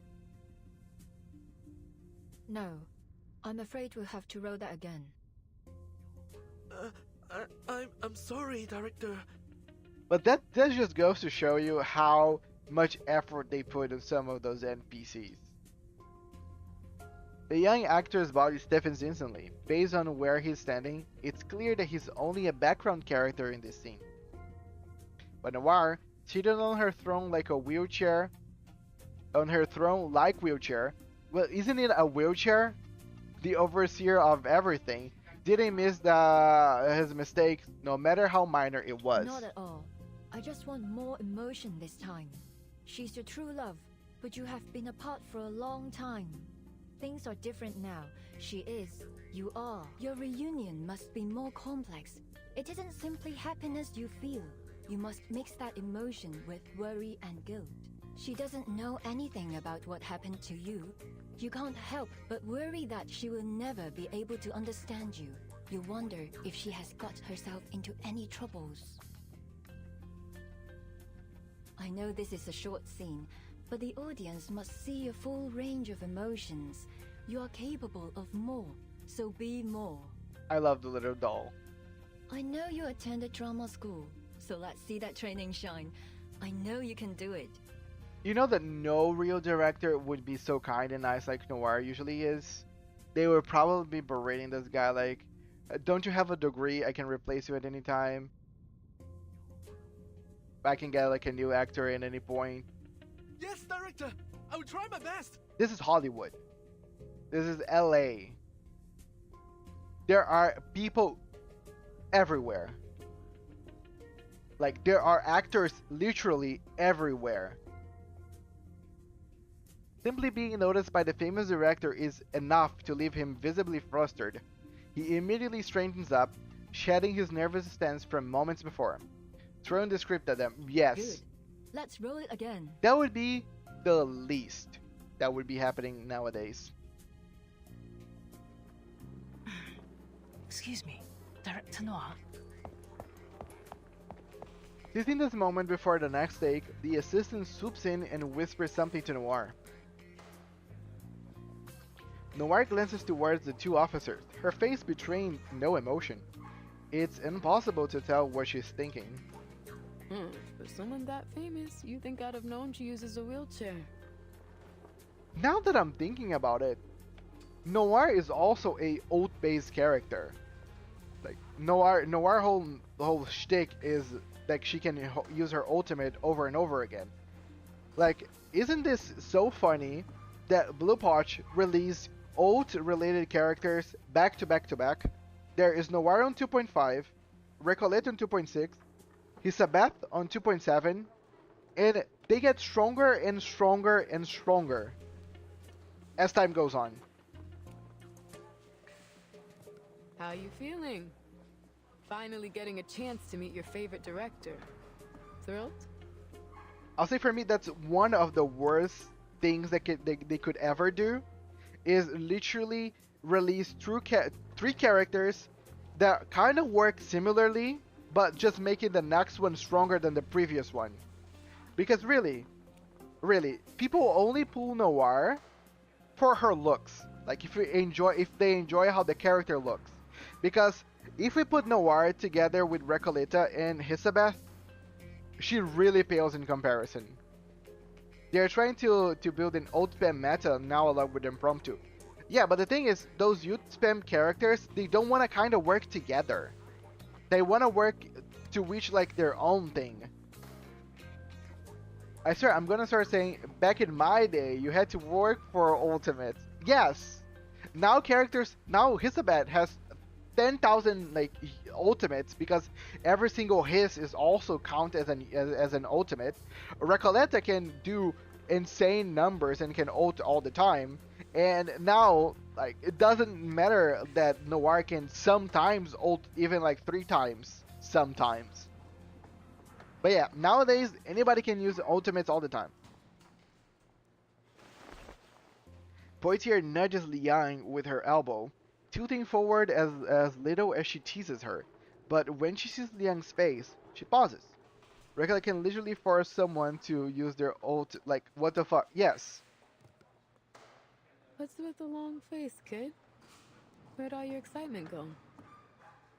Oh, is it about the message you got? Yes. It's just something that's bothering me.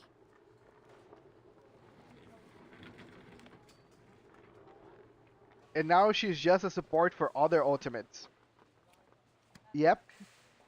Welcome, Renato. You're old. Before Liang can explain, the subject of their discussion rolls towards them in the wheelchair.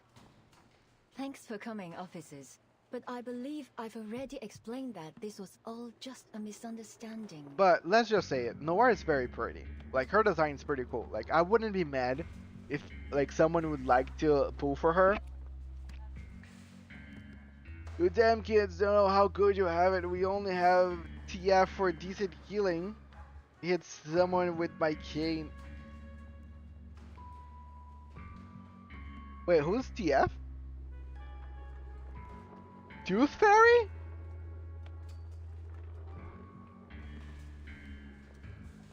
Damn. It was a long time ago whenever Tooth Fairy was the only decent healer. A long time ago. Kids these days, back then, more than 90% of your attack for healing is a luxury, yes. As you can see, I'm in perfect health. Well, ignoring these two. Nowadays, you barely need to use the skills for the healer for them to actually heal your team for a lot. Like, we have Fatutu healing every time you hit someone. Lopera heals a lot just by doing some shots every now and again. Villa heals the entire team and buffs the entire team and removes the entire team's like debuffs. We have Madison Pocket regenerating the team's HP all the time. And then don't even start with the barrier guys like Miss Newbebble stacking barriers over barriers. Kiparina doing impromptu damage and creating barriers. Ezra creating barriers. Like, when is Tooth Fairy gonna get her Euphoria game? It was just so bad. Her kit is mainly cleansed too. Trying to get her healing incantation was hell. Yeah, I know. Like, Tooth Fairy deserves an Euphoria because she's such a cool character. I love her voice. I always tell people, Tooth Fairy for me has the soothest voice in any game that I've ever heard. Her voice is so nice. She deserves some love. Like, she deserves. I was gonna say that she could have been like an impromptu healer, but now the Kiparina's there, I don't think that impromptu should need anything else. I would make her like a regeneration healer. Back in my day, the only free-to-play friendly healers were Balloon Party and a fucking sub DPS. Yes. But Balloon according to your Party. assistant, there's been someone stalking you for months. Yep. And they've recently sent you a threatening letter. When is Balloon Party gonna get her Euphoria? So what?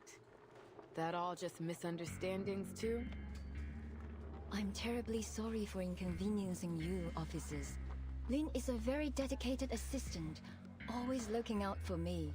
She may have just overreacted to my situation. Can you imagine Balloon Party getting like a dynamo Euphoria just because if you rub two balloons together you can create static? Or like whenever you rub the balloon over your hair to make it all like go up. She was buffed in mains that one time, but she still doesn't have Euphoria. The source will one day become SS tier. One day, yes, one day when the world stops. Let me pop the balloons. Yes. I don't mean to brag, but I've been in the limelight for long enough that I've seen my share of crazy fans. Could you imagine people getting their balloon parties out of like the closet for like a Dynamo team? Let's say Lucy, Ezra balloon party, and Ulrich. The dream Dynamo team. I'm used to it. Sure, I get that. But about that letter you received, do you still have it? A fish tank, a robot, mushrooms, and balloons. Noir lets out a wide chuckle and shakes her head. I'm afraid I don't have it anymore. I received so many letters, most of them friendly, some of them not so much friendly. The Pikachu team, yes. I've made a name in this industry, and a few enemies too. If I paid any attention to the negativity, it only dragged me down. While I'm sure you would do a fine job keeping me safe, officers, I can't let myself worry over it. Besides, what are they going to do? Break my kneecaps? Because she's on a wheelchair. Frankly, the only thing I am worried about is that your presence is another distraction for my crew. She gets a grateful and perhaps apologetic look around the set. Also, back in my day, supports only buff your damage by 15%. Now Mercuria exists. Yeah, Noir is very pretty. Dude, now Lopper exists. Now you can buff your critical, and the excess of critical can become more critical damage. Easily. Mercuria exists. It's very much appreciated that you went That's out of another your way character to that I check in also on need, me, Mercuria. But I have a movie to make. I can't disappoint my fans. Again, I'll say, every time that the game is gonna give me free chances of me pulling for support characters, I'm gonna get them. Mercuria, Pickles, Melania, any other support character. Six might be a very good one for the future. Now, if you'll excuse me, we're burning daylight and I still have 4 more scenes to film. These Hollywood producers may have opened doors for me, but they also give me so many problems lately. Yeah, so that's what one of the things that I'm like thinking about, maybe getting Pickles and Ripples, just because it's not much like effort to get him. And Pickles is an awesome mineral support, and I don't have anything mineral going on. Like, I don't have mineral characters, so I think Garen Pickles is like a start for me to eventually build up into a mineral team once everything's said and done, because he's a good support. He's not gonna go out of fashion anytime soon now that he has his Euphoria. I know, Recoleta, I'm not pulling for her because of my scheduling. Hello, Emmy. Welcome. Thanks for coming. Long time no see. But I'm not pulling for Recoleta. Because everybody's gonna pull for her. I'm gonna pull for Hisabeth. Yeah, his Euphoria is amazing. I'm setting him up for when Giyu gets her Euphoria. Veneto just got Giyu, by the way. But yes, that's very smart. Is this really just because of her movie? It makes total sense. Like, one thing that I kind of wanted, if the game would give me Eternity, and I could do the Lose Life team with her and Samavise, but I don't have any of them, so it's just a dream. I also bought Gio's new costume. It's so pretty. Okay, let's talk about the costumes. For me, Sotheby's costume is the best one out of like every single one of the new ones. It's so pretty. Gio is nice. I was tearing up whenever we are doing Friday. So last Friday I did the ranking of all the skins, and I say for me Sotheby was the best one, and then there was Gio and Tuesday, and then the rest. I also got Tuesday. Nice. Tuesday looks so cool. The skin or the character? I think you mean the skin, right? Yeah, Tuesday skin is gorgeous. Just because for me it changes so much of how Tuesday plays, like because the looks, because it's more like this beautiful lotus. Sammy will run after Villa. Actually runs.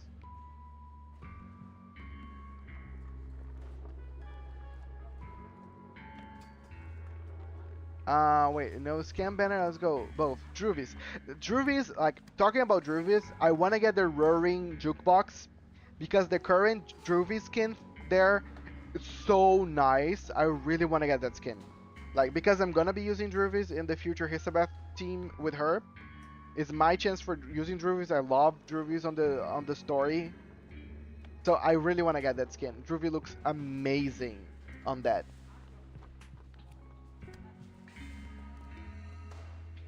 Tuesday Skins is based on the Guan Yi, a beautiful base concept.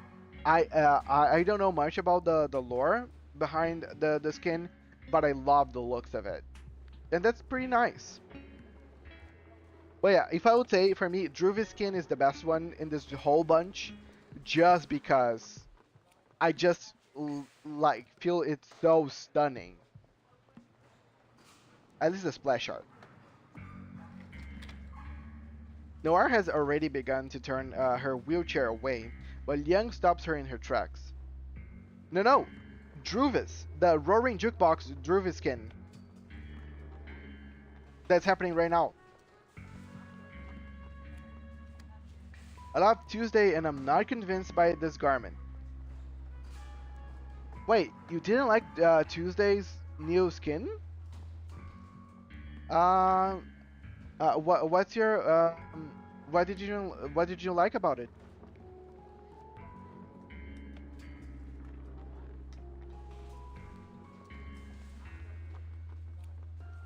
Oh, the Druvis one. Yeah, I got it too. Love this patch. Right? Yes. So that's my goal. I'm gonna get the Roaring Jukebox, and I'm gonna get the Roaring Month, since we're gonna get 3 months for the price of one.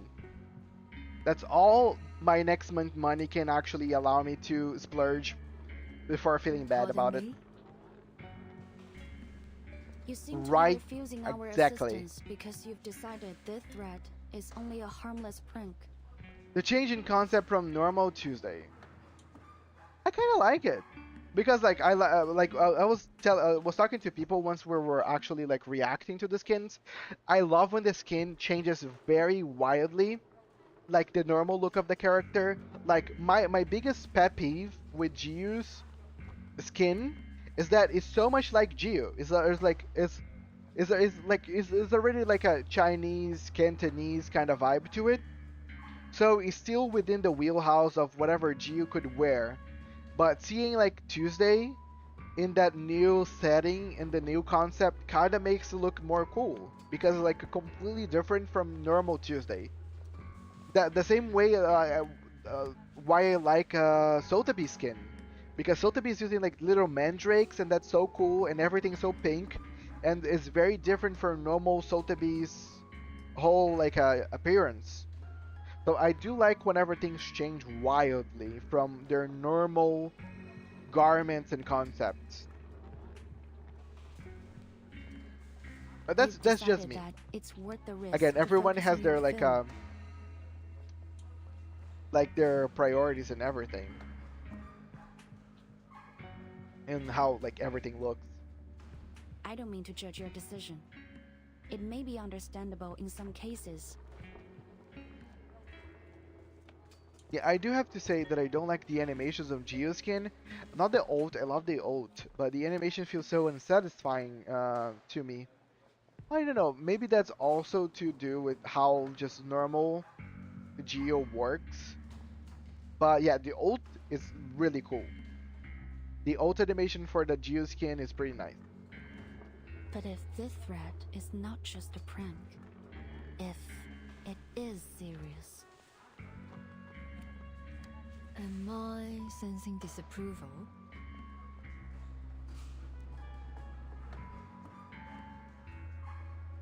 No, I get it. Yeah, you're right. Still Sotheby is sticks to her normal like cheery, cutesy kind of vibe. I agree.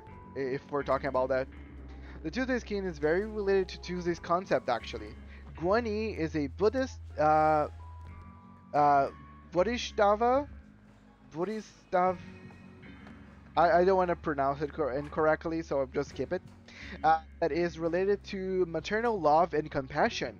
People often pray to her when it's related to their children. Oh, nice. So yeah, it's kind of attached to her motif as like a mother. But is there anything related to like scary or fear? Because that's also one of her motifs. I think that's where Amy is going for.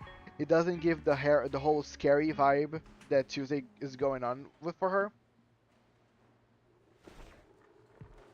Noir narrows her eyes a little and raises a hand to halt the approaching assistant. This is a good sign. Liang has earned the chance to talk for at least a little longer. She pushes aside her conflicting emotions and carry on with a voice only the two of them can hear. There has been an increase in patients coming from Chinatown showing signs of mental instability. Their symptoms include confusion, amnesia, drowsiness, and volatile anger. None of the patients seem to have anything in common. No, does that sound familiar? Okay. But you're right. Instead of going with the more horror fear, Tuesday is kind of focusing on her other side, which is the more maternal. I kind of dig it. Sorry, is this leading somewhere?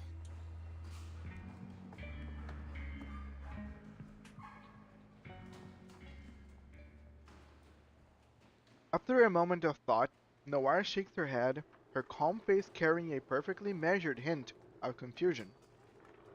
A case. 8 years ago, He Rijun, the scriptwriter for your first big hit, Detective CO7. She burned to death in her own house. Whoa. However, the cleaners found a fume reel in the debris, surprisingly intact after the fire.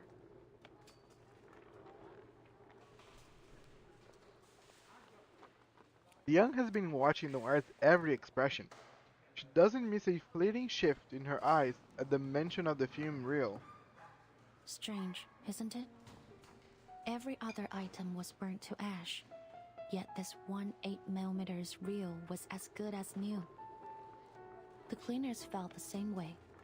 So, being curious, they played the reel. 3 of the 5 who watched it ended up in an asylum. 1 jumped from a building, and the last, according to the reports, became like an empty shell of a person. Ooh, haunted movie? Sotheby's skin is related to the moon god that likes to link people to their soulmates via red strings of fate, which is what you see Sotheby plays with. Oh yeah, makes sense. That's why she was playing the little strings. What's the name of the game that you play with the little strings between your fingers? I forgot its name, but pretty nice. Again, What's happening here reminds you of that. it's an insane level of thought process that goes behind like Blue Pot's research team to make skins that kind of has like a cool motif behind it. There are some commonalities between the cases. I can't ignore the possibility that they are related. 2 in particular stand out to me. The similar symptoms of those affected, and you. Hard to shake the thought that these are not coincidences.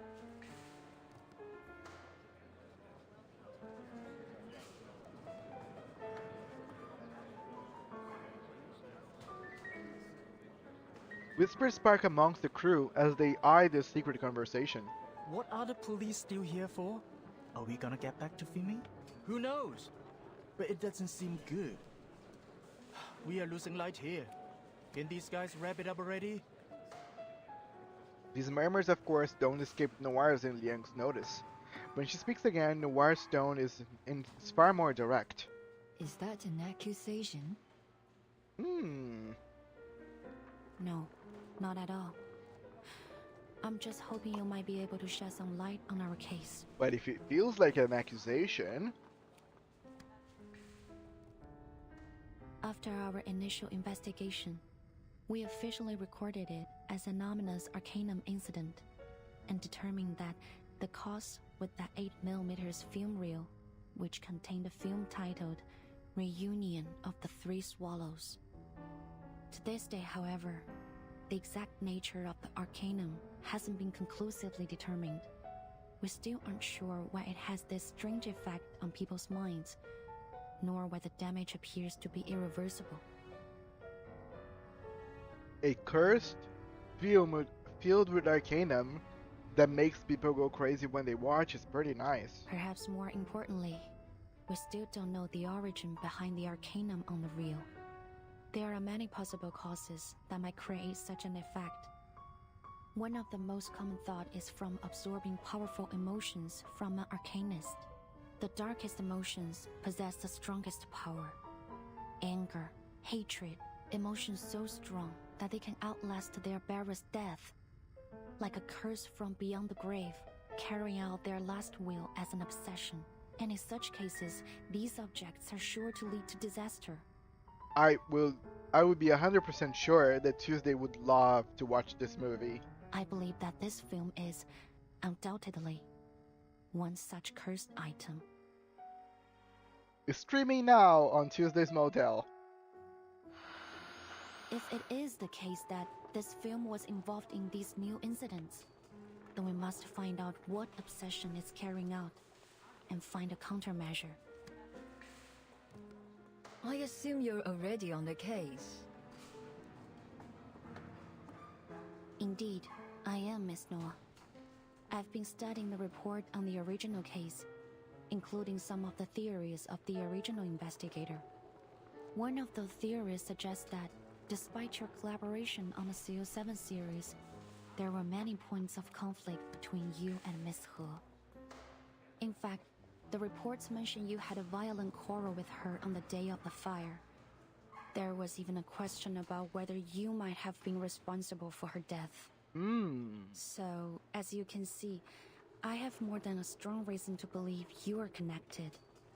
And if this cursed reel is behind these recent incidents, I'm afraid that you may be the intended target of this curse.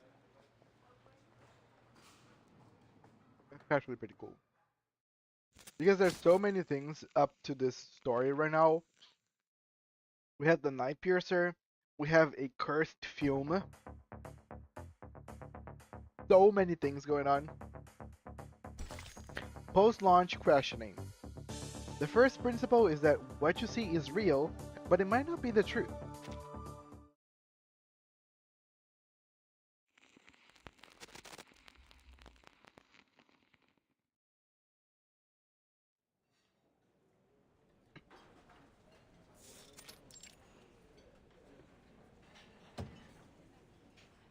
Hot damn, Rookie.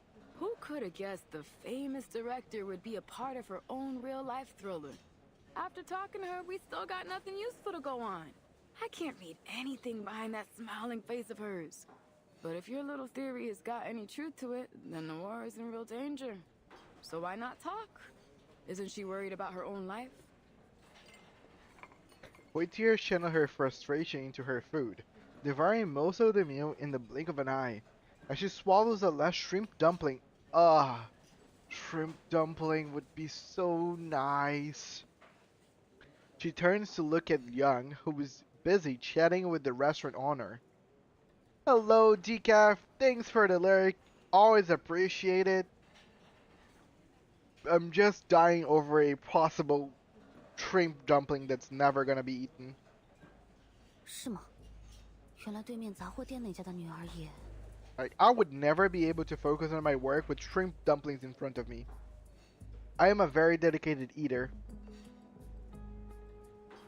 就是咯，最近都不知道搞什么，好多街坊家里都出了事。Actually, let me reiterate. I would probably be eating as I work. like I just did. Believe it or not, as I was talking to you guys and playing this, I just ate my lunch.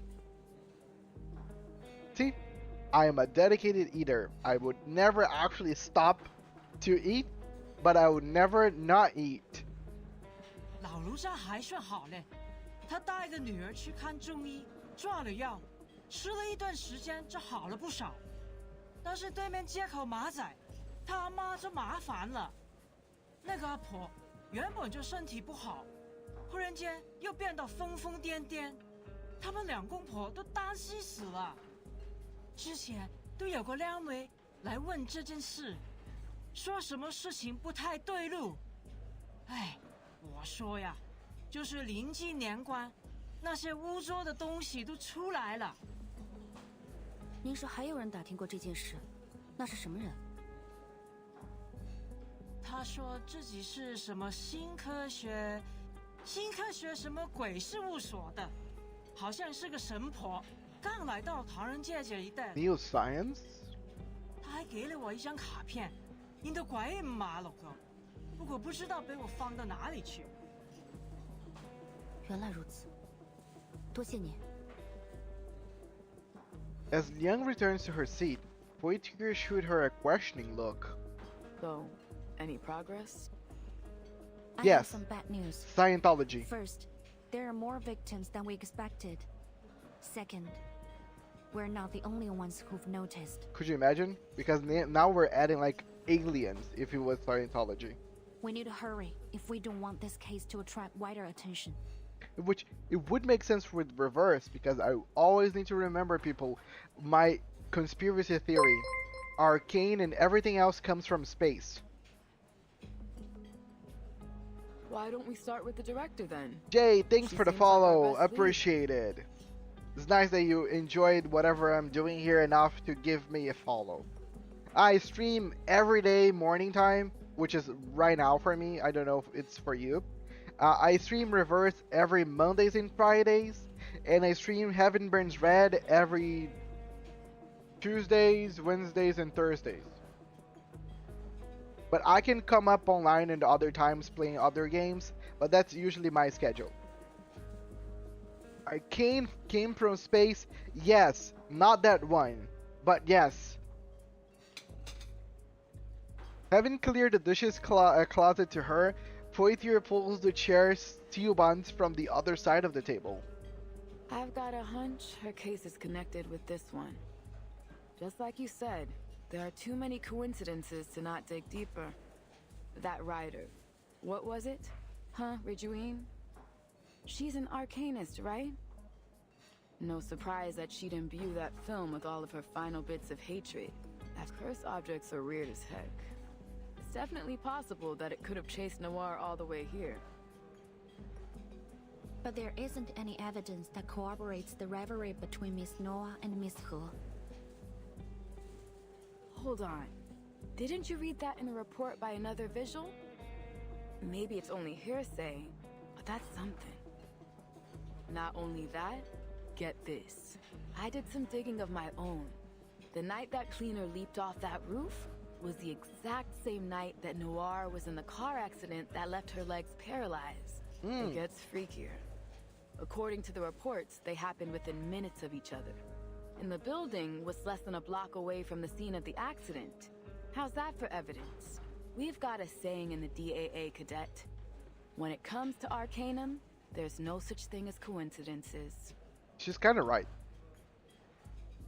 With this declaration, Poitier pops the last chair steel bun into her mouth.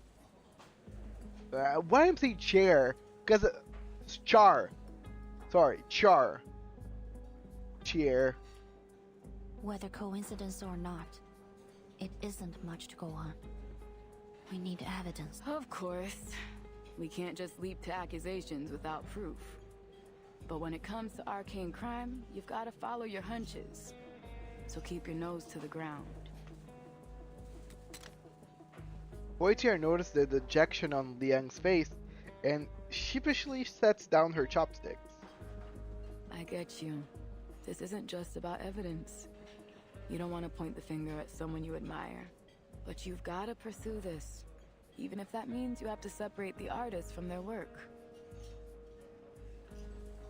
I appreciate how their relationship is growing, because it's very nice to see like how Poitier goes from having so many prejudices whenever she was first like seeing Liang Wei, for now like she's really trying to like hype her up and say, hey, you need to like see this through, you need to keep like firm with your beliefs.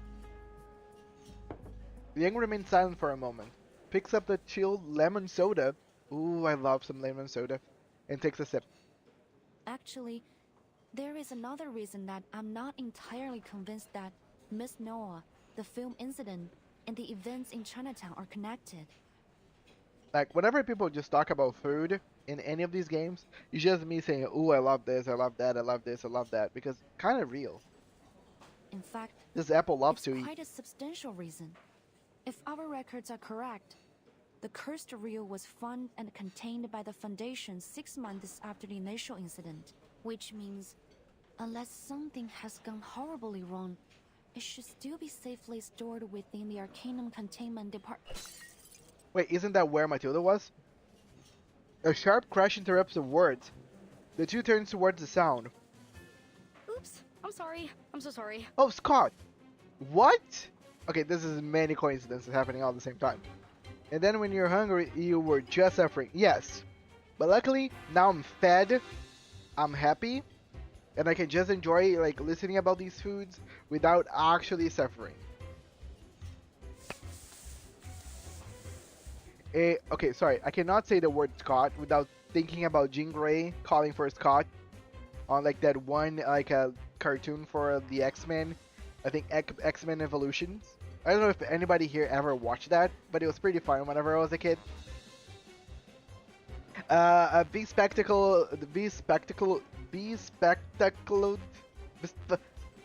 A girl fumbles in the napkins as she hurriedly tries to clean up the shuttered dish she just knocked over.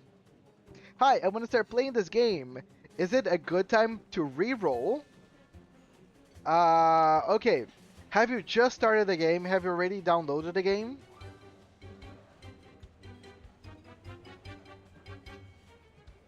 Because, yes, Vernetto just said the right thing. It is the perfect time for you to start playing in reverse right now. You don't really need to re-roll if you don't need to. Yeah, if you don't want to, because this game is not really required for you to re-roll anything in order to be strong. But you're completely right. It is a good time. Yes, the new character will carry you far.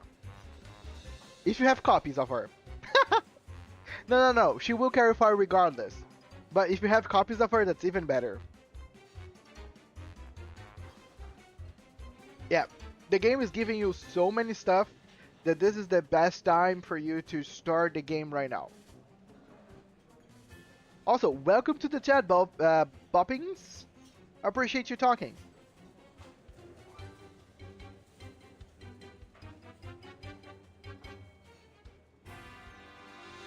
But her sneaking glances towards the two officers don't escape their attention, and the shiny emblem on her chest tells them exactly where she's from. Well. They exchange a puzzled look. If I remember it right, you mentioned earlier that you saw someone from the Foundation acting suspicious yesterday. Yes, like the lady over there. She also works for the ACD. Guess we'll have a talk with her. I agree, Miss Poitier. They rise from the table and approach the girl. Also, they probably are over ads. Let me actually... yeah, no, we already responded on chat. But yeah, guys, we're over ads. I'm so sorry. The ones on Twitch. Don't forget, you guys can always subscribe so you don't have to go through ad jail. But you know, we only have ads every 3 minutes. Why you're redeeming ad time? It's already happening. I cannot play ads over ads.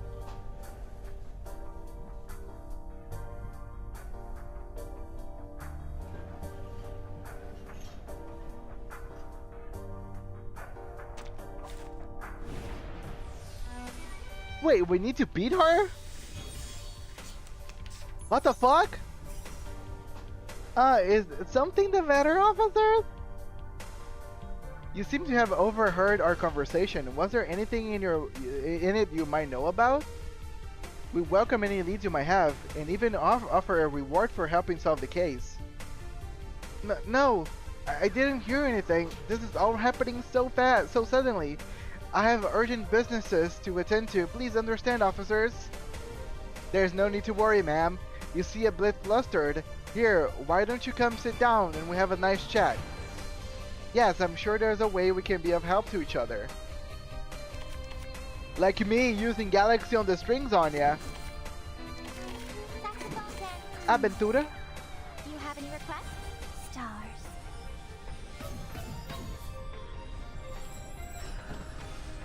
Wow. Yes. Great. Great. This is what you say right after you murder someone, Voyager? Yes.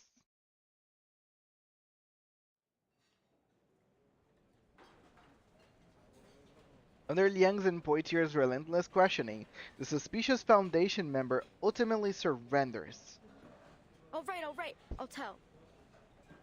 After that ultimate on your face, the crit? Of course you're gonna tell. But only to you, since you're a vigil, but she isn't, right? Sorry, I should really only disclose this info to other Foundation members. You should take cautious glance at Poitier. Poitier's not happy. Poitier says nothing, simply raising her chin at Liang's in approval. Ah, that alleyway. This alleyway, Regulus stuck to that one girl on her anecdote. On this alleyway, Semmelweis blinded Kakania. On this alleyway, what also happened, dude? This alleyway, so much thing happened, but now there's a Chinese lamp there, so you know it's a different alley. But this alleyway is pretty popular. There are some poor excuses for a battle in this story. Better than introducing random real fights in the story, LML. Really? Like, there are random fights in this. Like, they like, it's funny because this is a cop. This is a cop side story. But this is one of the side story with the most amount of just random fights just so they need to drop fights. So it's like, we're beating some random characters that are not even doing anything. Liang follows the girl out into the empty alley. After verifying Liang's identity with her communication device, the girl gives a final glance up and down the alley before talking. Think of it as a Jackie Chan movie with extra stunts, basically. There's no one I would trust more than a vigil, Miss Liang. I'm here on a mission for the Foundation, and you might be able to help me with it. Where's Matilda? I think at this point, Bonaparte got so tired of using Matilda for every single other story that they decided to pick someone else that talked to her instead. September 1990, a female arcanist committed a serious assault and caused a number of casualties. She had appeared at an illegal gathering held by the Order of Enlightenment, a subordinate organization of Manes Vindictae. Yep. Nice. We're going back to the Order of Enlightenment. The Timekeeper encountered her and confirmed her identity. Anjo Nala, a Beyond Arcanist. Yay! Anjo! Born sometime in the 19th century, she was sealed inside a wind-up toy in the year 1968. Since then, she has become a lethal weapon that must obey whoever possesses her toy. Little Apple Weapon, the best limited character so far. That's her. Best girl. Basically, any kind of contrast is solved as a battle. Right. Everyone just really likes French at Blue Potch. Yes. Not to be that guy, but did you mean conflict? Yes, I think they meant you're being that guy, Fernetto. But back in 1985, I am sorry, Emmy. 1985, Pardon Veneto, he's actually a good person. Back in 19... Oh yeah, the real one, not the reverse. Stored in an Arcanum containment it's okay, Veneto. As a dangerous item. I'm gonna forgive you this time. This tie has been safely surrendered. Okay. Until it was stolen. Yep. You were involved in that particular inventory check. There are 4 additional items that are now lost aside from number 066.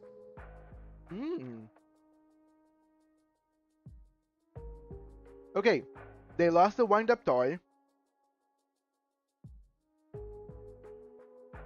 The circumstances of the last storm, and that devastating spell threw our whole organization into chaos. However, there's no excuse for failing to uphold our department's most crucial mission. Isn't it like the other thing that got lost? That one chalice in the in Dusk that showed up in Vienna? I'm just like really overthinking right now. Fortunately, it appears that our break-in was committed by a single culprit. Melania. I heard what you and your partner just said. It's about all the weird things that happen in Chinatown, right? It was my mission to catch Latham and retrieve all the arcane objects she'd stolen before they caused more damage. Wait, Loggerhead stole it?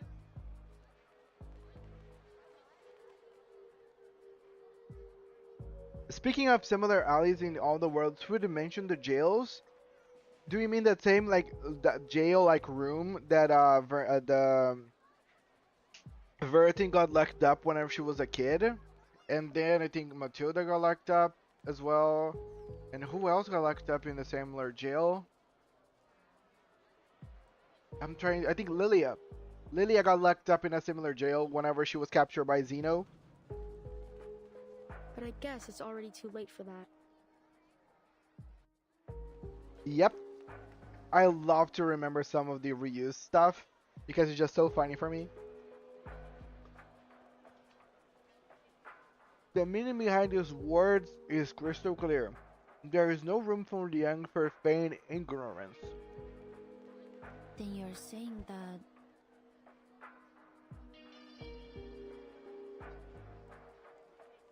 In 2.3 ships is... Yes! You're right. Yes, the cursed reel from the incident you mentioned was among the stolen items. And you said that you have some clue about its current whereabouts? Let's hope they reuse the Chapter 9 rooms going forward, shall we? Yeah, 2.4. Wait, Chapter 9 rooms? Well, which one is those Chapter 9 rooms? I don't remember Chapter 9. What was Chapter 9 to begin with? Now my mind is not working.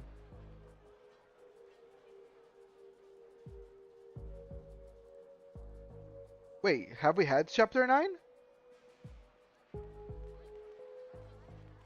Oh yeah, because you're talking about 2.6. Yeah, I don't know what happened in 2.6 because I'm trying to avoid spoilers. Because I'm gonna play whenever it comes up like for the global release.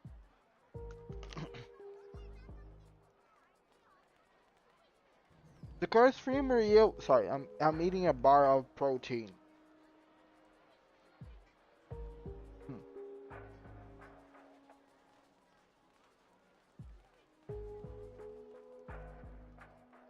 The Cursed Funeral reuniting at the of the Three Swallows is in Chinatown.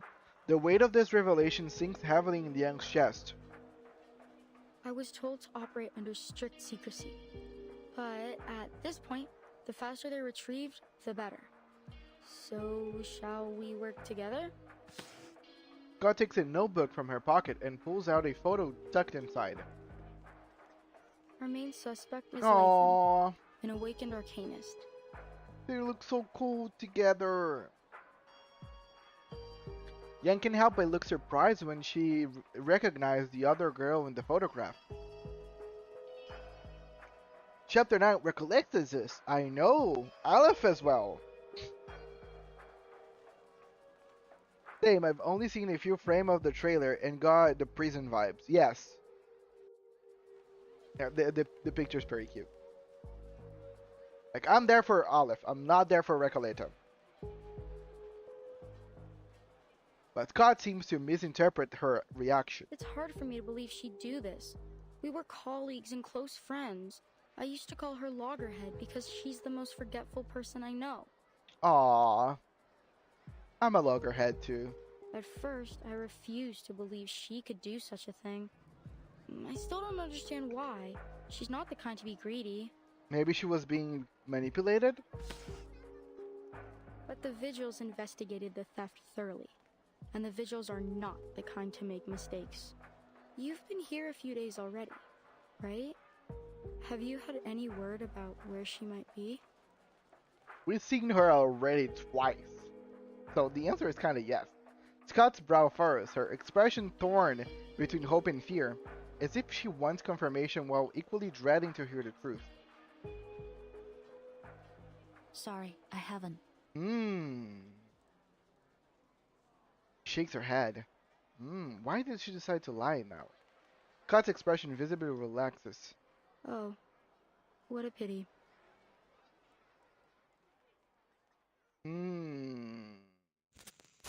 Curious.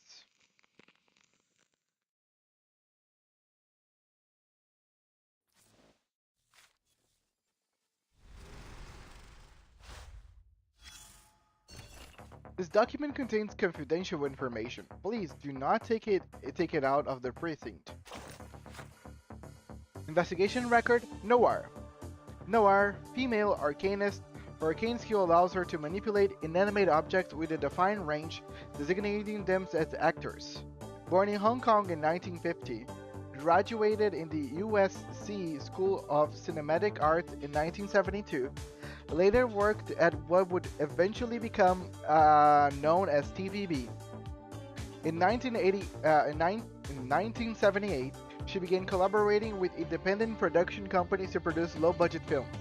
Released her debut film Model in 1979, established New Art Company in 1980, and began working on the film detective CO7. In 1983, a car accident left her paralyzed from the waist down, allegedly tied to the film incident. For more details on the film incident, please refer to the attached documentation. The name deserved. Catch that speeding hamster. What? Oh, she's still with the hamster thing?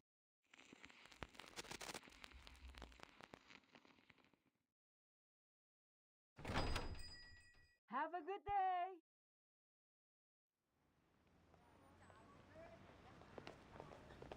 Before the owner can even say goodbye, Liang has yanked Poitier out of the front door. What's the rush? I haven't even finished my noodles. Wait, she was eating a lot. Shrimp noodles, Siobhan, now noodles. We can eat later, but we need to find Miss Latham, now. Wait, hold on. I'm all for chasing down a crook. But why do I get the feeling you didn't tell your Foundation friend about your run-in with Latham? She's just like us. What's up? Why are you keeping her in the dark? Bro, she's not just like us. She would be eating and doing her job. I think that something isn't right about her. No, I'm just kidding. I've been to the A City before. To most, it might seem defenseless, but it's actually heavily protected by arcane rituals. Ooh, that's nice. I was not aware. According to Miss Scott, Latham acted alone, but there's nothing in her file that would suggest she's capable of that. Her arcane skill level is frankly far from remarkable. Ooh. Liang Wei basically saying she's not a limited character. She's not even a 6-star. I'm even surprised she's a 5. Even with insider knowledge, I don't believe it's possible she could have bypassed the security system and escaped on her own.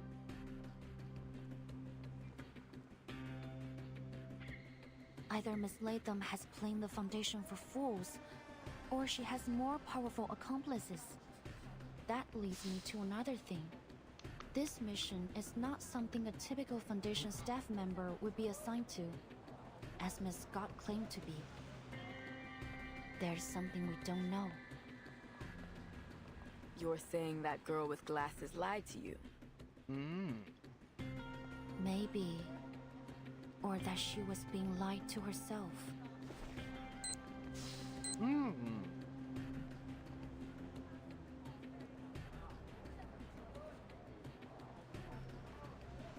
Sorry, I'm still nibbling some protein bars.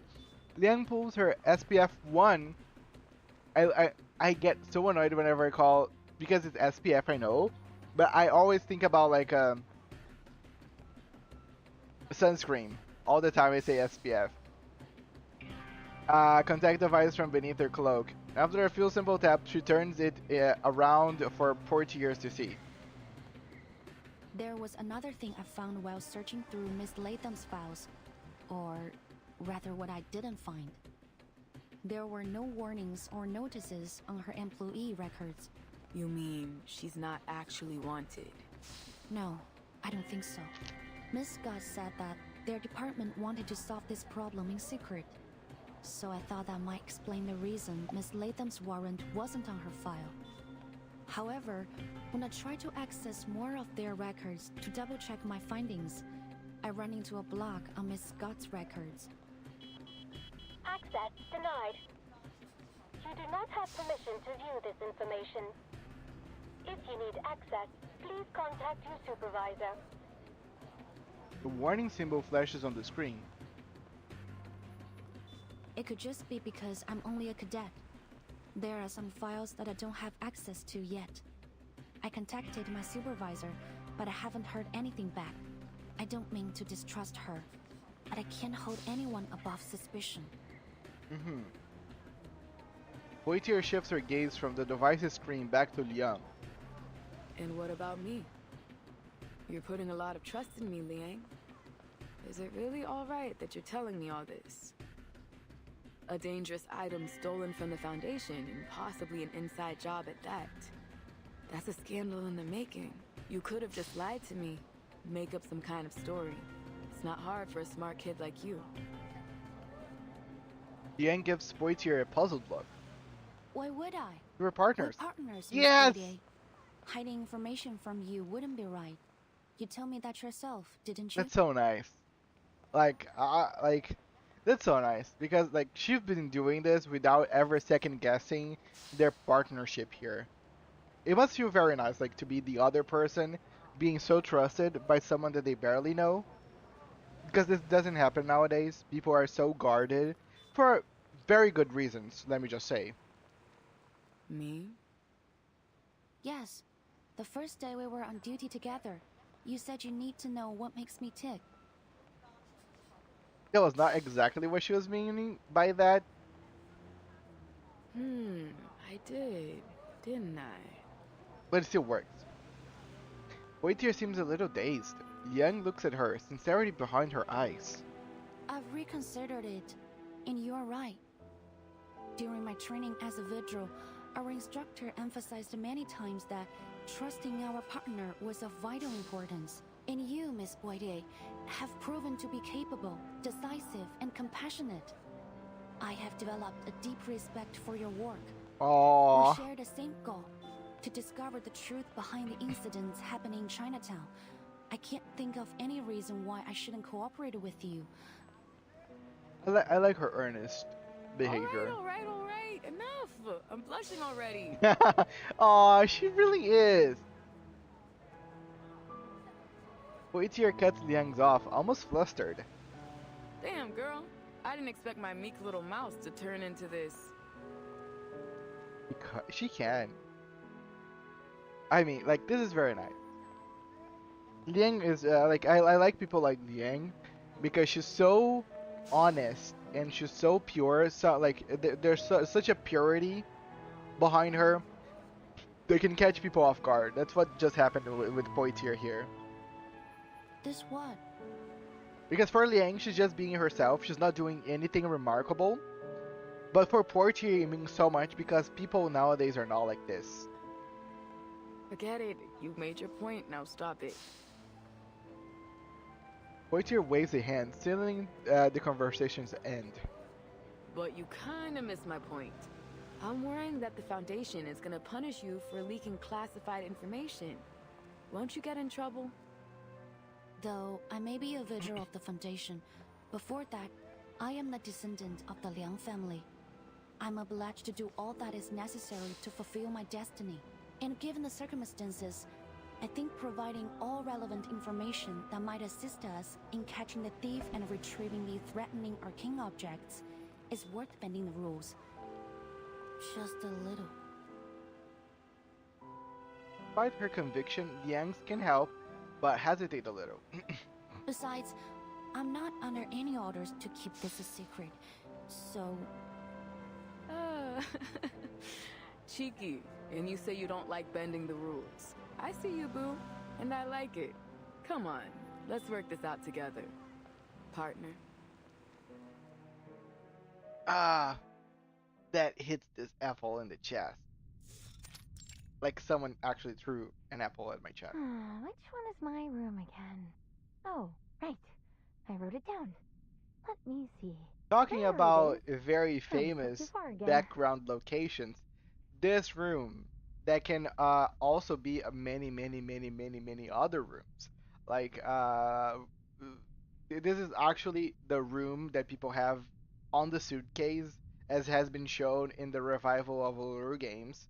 This is the room in Regulus Anecdote.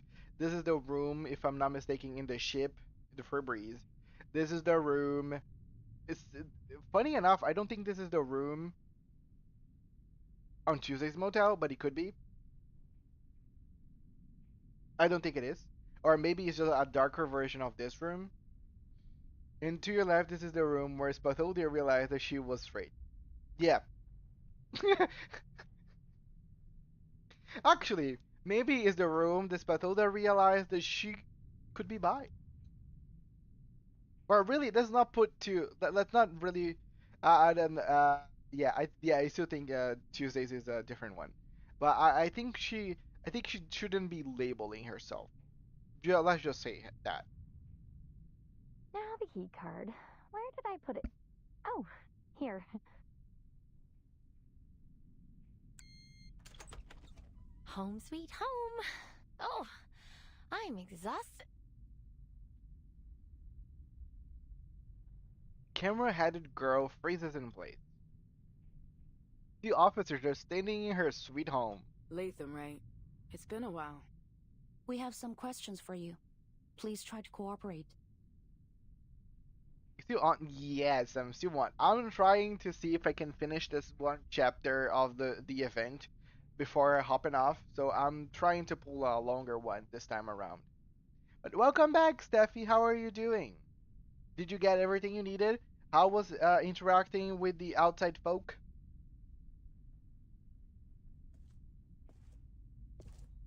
Yang steps forward and closes the door on her behalf. Okay, nice to know. Nice to know. Yes, that's what I'm saying. I should. That's what I'm trying to do. The whole thing today. That's why I'm still playing. Look at my back.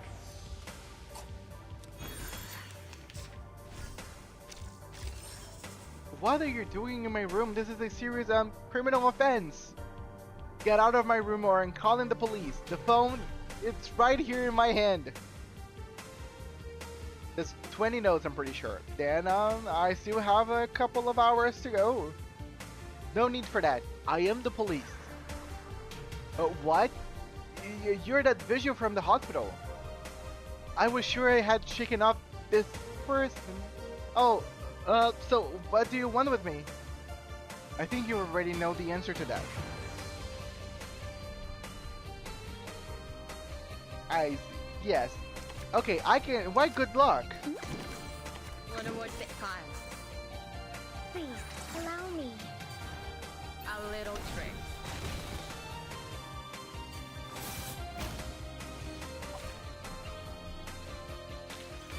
Finally, it's just you and me, Master.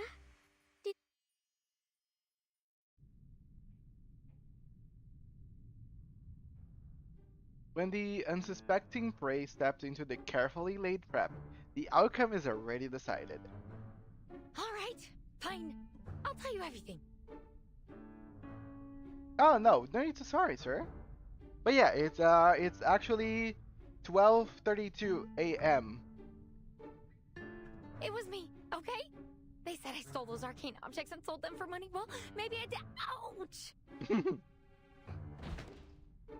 When she speaks, she backs closer and closer to the wall behind her until she smacks her oversized head into the window ledge. A particular word in her statement makes Liang tilt her head. What do you mean, maybe? Because, actually, I can't remember it.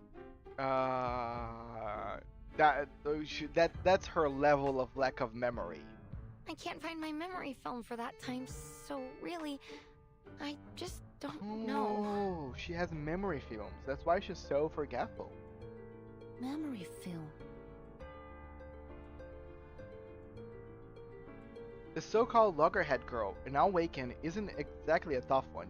Within 30 minutes, she has already spilled everything. Yet, despite this seemingly ideal result, neither of the officers look pleased. So, to summarize what you just said, Latham, you're an awakened piece of a movie projector which forms a Latham loop. You were designed to play movies, not record them. And that's why you suffer from severe amnesia. You can only recall things that happened within the last 3 days. And after that, you'll forget almost everything. Do I got that right? That's terrible.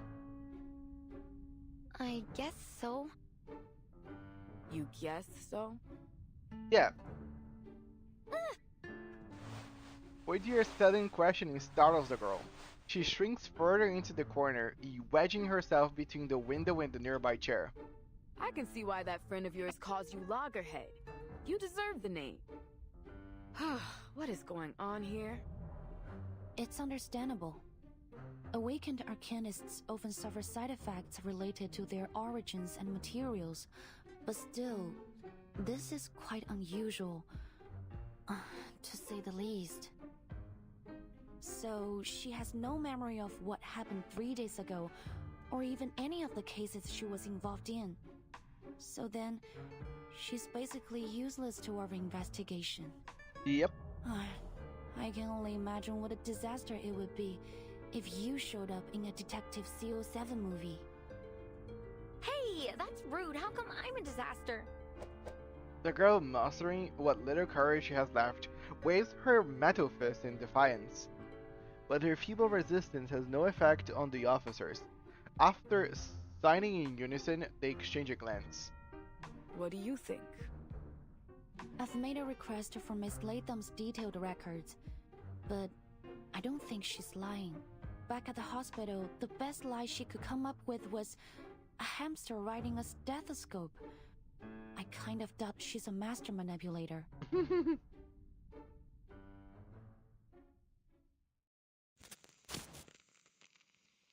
Continued.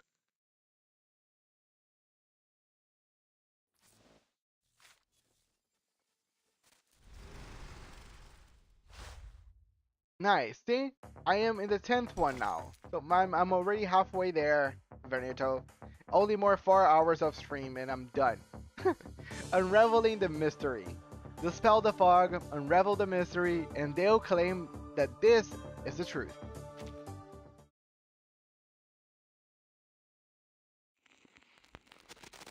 Yes! I will sleep the hell out whenever this ends.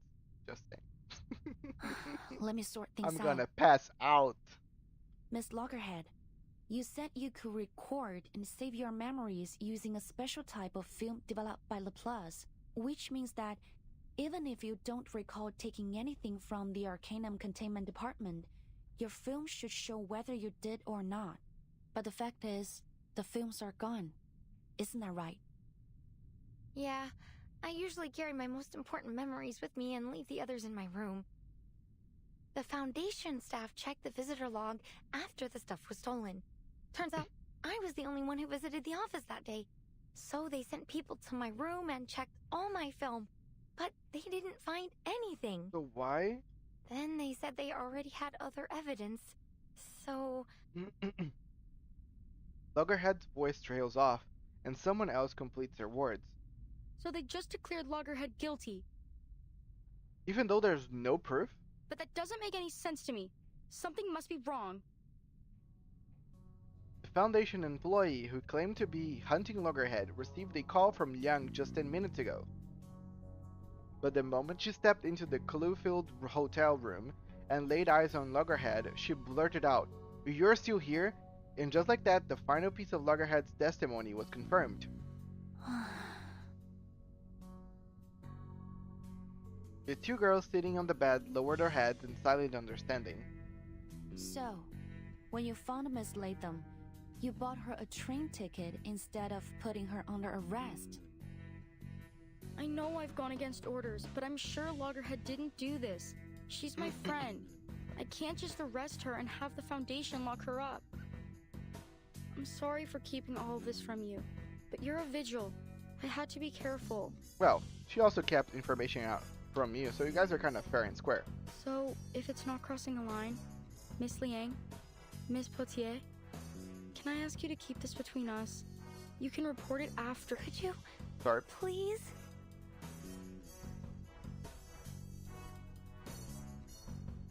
Scott's eye gleam pleading in Loggerhead's lens gleam as she stares at the officers in expectation. The pitiful expressions on both their faces would tug at anyone's heartstrings. Liang almost feels as though she is tormenting some kind of harmless creatures, but an official interrogation isn't over yet. We'll talk about that once we figure out what the hell's going on.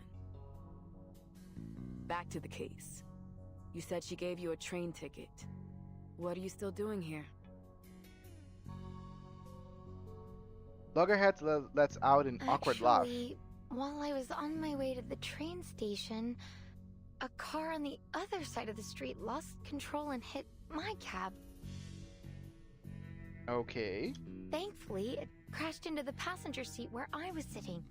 My metal's much stronger than human flesh. That's why she broke her arm whenever we met her in the hospital. Liang searches her memory for a moment. That's right. There was a car accident yesterday morning. The driver suffered some kind of unknown mental abnormality while he was on the road. Maybe he's fallen victim too. What happened next? I was sent to the hospital, and you showed up. I thought you were gonna arrest me, so I ran as fast as I could. I threw away my cell phone and contact device as soon as I left the Foundation. Scott said they could use them to track me down. I couldn't get a hold of anyone and didn't know what to do. Yep, we know that there's a tracker on everybody's stuff, since I do remember when Samavise was doing her story, she was being tracked all the time. And even though I don't know for sure, I really don't think I'm guilty. It's super weird to be on the run when you feel like you're innocent. So, I went back to Chinatown to ask Director Noir for help. She was the only one I could contact directly. A crucial name. Noah. Could you tell me how you got to know her?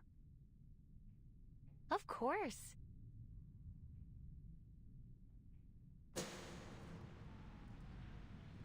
Camera. Let me see. Movie. Walk of Fame. Action. Walk of Fame. Okay, now I just need to turn left. Wait, which way is left again? It changes every time I turn, right? Gosh, how the heck do people read maps? Are you alright? It seems you could use some help.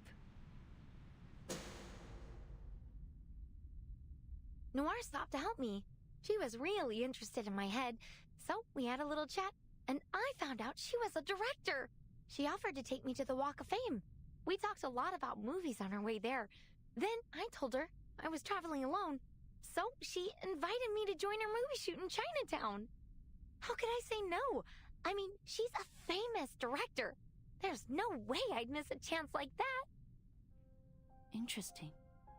That was the same day that odd things started happening in Chinatown. The head that was bobbing excitedly comes to a hesitant stop. Well, I'm not sure about that. Did anything strange happen that day? Loggerhead's lens flicker. It seems something has surfaced in her mind.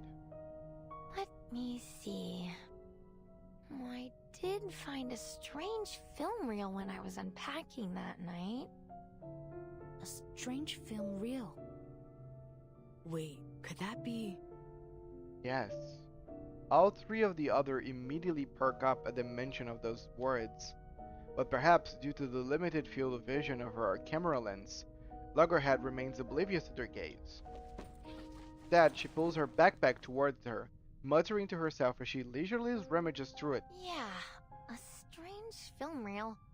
I've gotten into the habit of labeling my films like check every day or check from time to time, so that I know what to watch to keep important things in my mind. I was gonna do a review that night, but when I looked through my film, there was a roll without a label on it.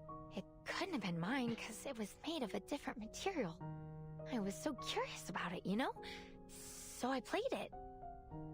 What did you see? It was a movie, I guess, but it was pretty short. More like a demo or a trailer or something. Maybe. Okay, already throwing guesses. It might be something different, because she is literally a camera. But maybe Awakens are immune to the effects of the film. It wouldn't be the first time that an Awaken is able to do stuff that other people cannot. But it was so weird. Like a jumble of pictures and sounds. It didn't make any sense to me. I don't know, maybe it was a prank or something? She halts her search and looks up blankly. What's wrong? The film, it's gone. What? Loggerhead shrinks nervously once again. I can't find it. It was right here in my bag. Give it to me.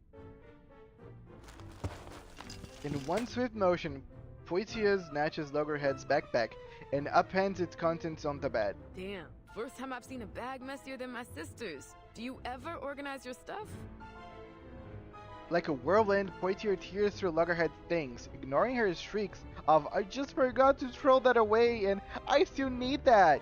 as she ransacks not only the backpack, but the entire room. Finally, she has no choice but to accept the rather disheartening conclusion. Nope, nothing. She probably lost it. You didn't take it out and lose it somewhere, did you? Mistake it for a tip for your pizza guy or something. Maybe someone stole it. I forget things, but I'm not an idiot. I didn't lose it. Check my film if you want to prove it. It just disappeared into thin air. But your film only records what you saw. Someone might have taken it when you weren't looking. Yep. Does anyone else know about this film reel? Did you have any visitors or notice anything suspicious after you played it? Maybe Noir took it. Suspicious? I don't think so. At least I didn't see anything. The only person who visited me afterwards was Scott. She came to tell me I was wanted by the Foundation. Oh, but actually I wasn't alone when I played it. Noir was with me. She said she was interested in my memories, so she came and... Oh, thank you. And you said that you're not stupid? The other stares at Loggerhead as she's grown a second head. She nervously swallows the rest of her sentence. What's wrong? So, it was Noir who took the film? Thank you.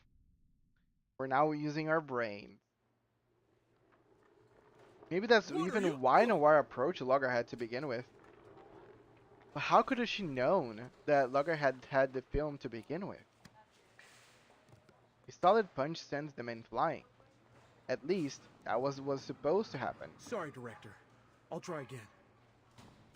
Don't bother. Clearly, your martial arts skills are severely lacking. I don't want you to hit your head when you fall to the ground. Oh, she basically said you're no Jackie Chan, mister. Go.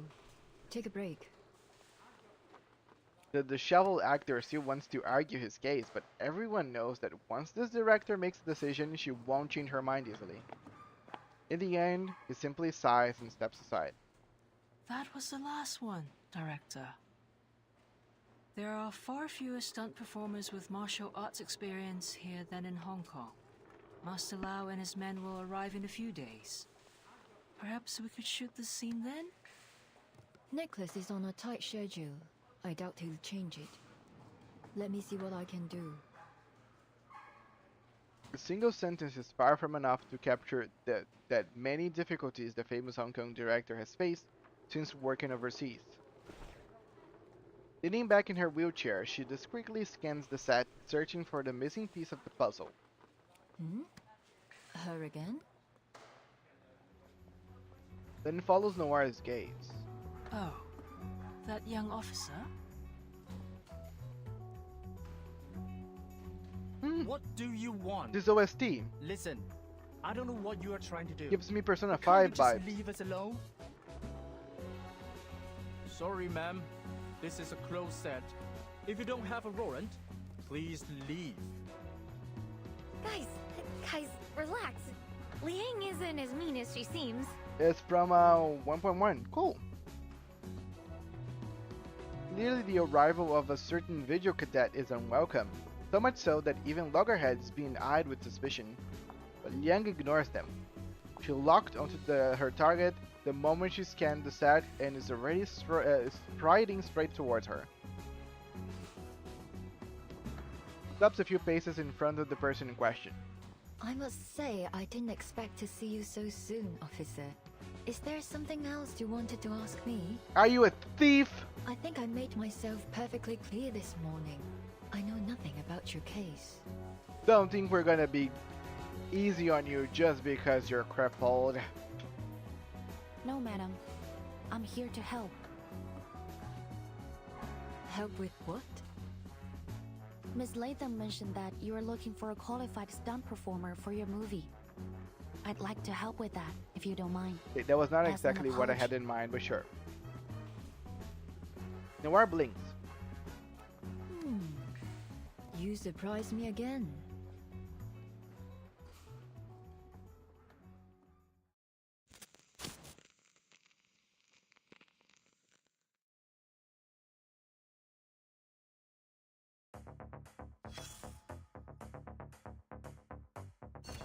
Okay, I admit, I've always been something of a movie buff. Great, we've hit a dead end. Just what exactly did we miss? Maybe we should go over the items in Loggerhead's bag again. Loggerhead? Seriously? She packed all these film reels, but somehow missed the most important one? Look at this, she was planning to open a video store, so many movie reels. Hey Liang, these ones are in Chinese, right? Yes, sir. That's the Chu-Man Fighters. Here's Miss Vampire and Trouble Lunatics. Classic Hong Kong films, but it's unclear if these were Loggerhead collections or gifts from Director Noir. Good grief, do we need to watch all of these? We don't have that kind of time. No, I don't think so. These are just regular film reels, and their stories aren't related to our investigations. Ha! I almost forgot you used to sneak around and watch movies behind your parents' back. Your knowledge is broader than I thought. So, other than CO7, which one here is your favorite? Our time is running out. Ah, dull as ever, I knew it. But if we wrap this up quickly, you should watch Miss Vampire. It's a hallmark of Hong Kong Arcanum films. Oh, I'll remember that. We've gone through the bag, but the missing reel isn't here. Perhaps it's time for us to try something else. Yeah, let's hear what our big shot director has to say.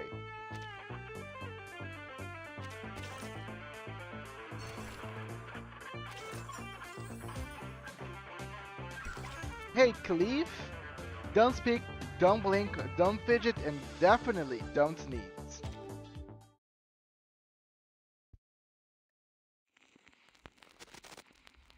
Actually, my nose is itchy. And also, where is NN Lee? Is she ever gonna show up on the story? You mean to say that you're a stunt woman? Seriously? Noir chuckles and shakes her head before turning her wheelchair in disinterest. Thank you, officer. Well, judging by your uniform, you're from the Vigils Bureau, aren't you? Right? I appreciate the gesture. It's true that we may be able to attract more viewers if we have a Vigil on the cast list. But filmmaking isn't as easy as you think. Maybe I can fit you in next time. There is no N and Lee in Ba Sing Se? I'm That is familiar a with random movies, remark. especially yours. I'm actually a big fan. And I saw the performance just now. Not to be rude or anything, but I think I can handle the stunt. For the betterment of the movie. That's what Miss Latham said you were after. Is that right? Her words stir up a storm. What? Does she even know what she's talking about? That's some pretty big talk. Even Noir can help but let out an amused chuckle at Young's word. Even so, her wheelchair comes to a stop. That's true. But are you certain that you'll make my movie better? Yes. Simple, effective? To be honest, no. Young knows that filmmaking is far more complex than it appears. Her answer is far from the truth. But if she's going to uncover the truth, she has to accept the part. Interesting. Since you insist, let's give it a try. Show me what a Vigil can do. It isn't a particularly clever trick, but fortunately, Lathan's words weren't false. Noir would never turn down an opportunity to improve her film.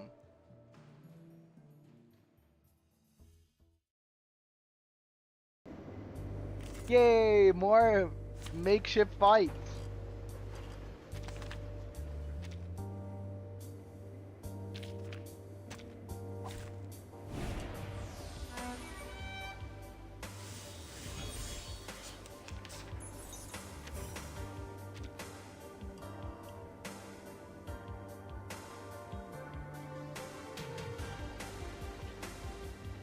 Don't break her leg.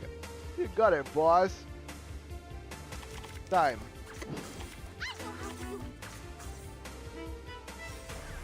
Stars.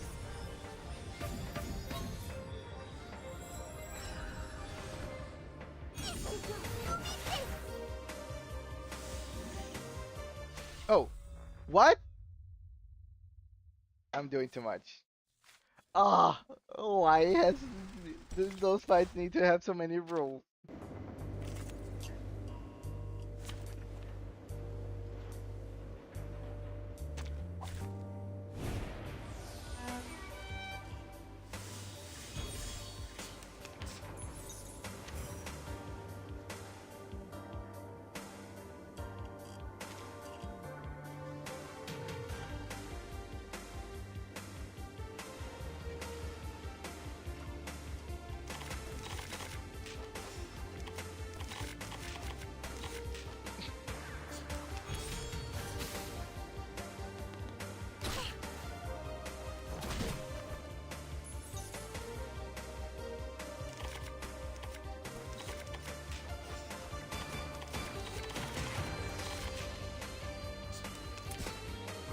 This is a breach of free breeze passenger etiquette.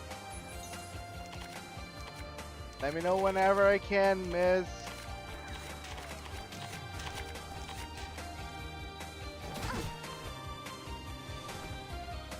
Thank you. Cut! Good, good. Second scene. You've had enough. You're humiliated and furious, ready to fight back. Get it together. No more looking weak. Show me your anger. Now, you're free from up the ground. No, you get up from the ground. Not to prove yourself, but to tell them what you've lost. Whatever you lost, you're taking it back. Action! Boss, she's standing up again. What are you afraid of? She's just a crippled runt. Now can I fight?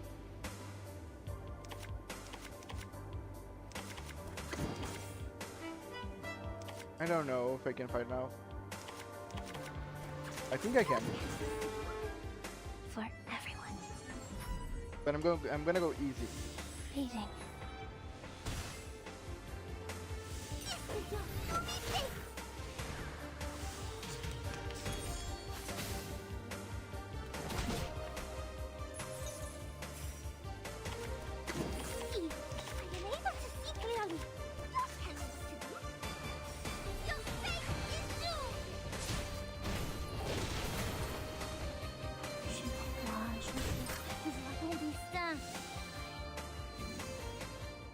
She's gonna kill someone.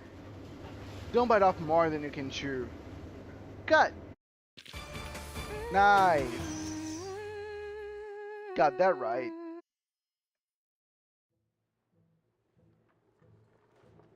Excellent. Bravo. Exactly as you claimed. No, even better. Really spectacular work. A perfect take. Yeah, no, apparently you just needed to like skip the turns the first time around, and then you kill the second row of enemies that comes in. I'm flattered, Director.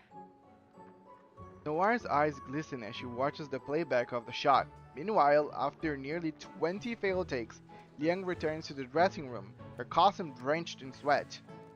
No, like Jiu attacked the enemy at the start of the second round, but it's not second round. Literally, those first 3 enemies, technically you should not attack them at all. They would just die off. Because, okay, probably they died. That's probably the difference.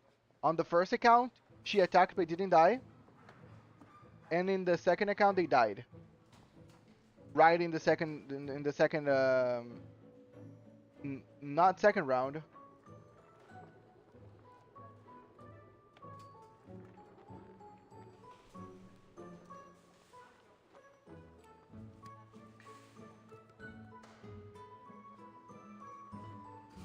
Okay, let me understand. Both times Jill killed them, but only once you lost because of it?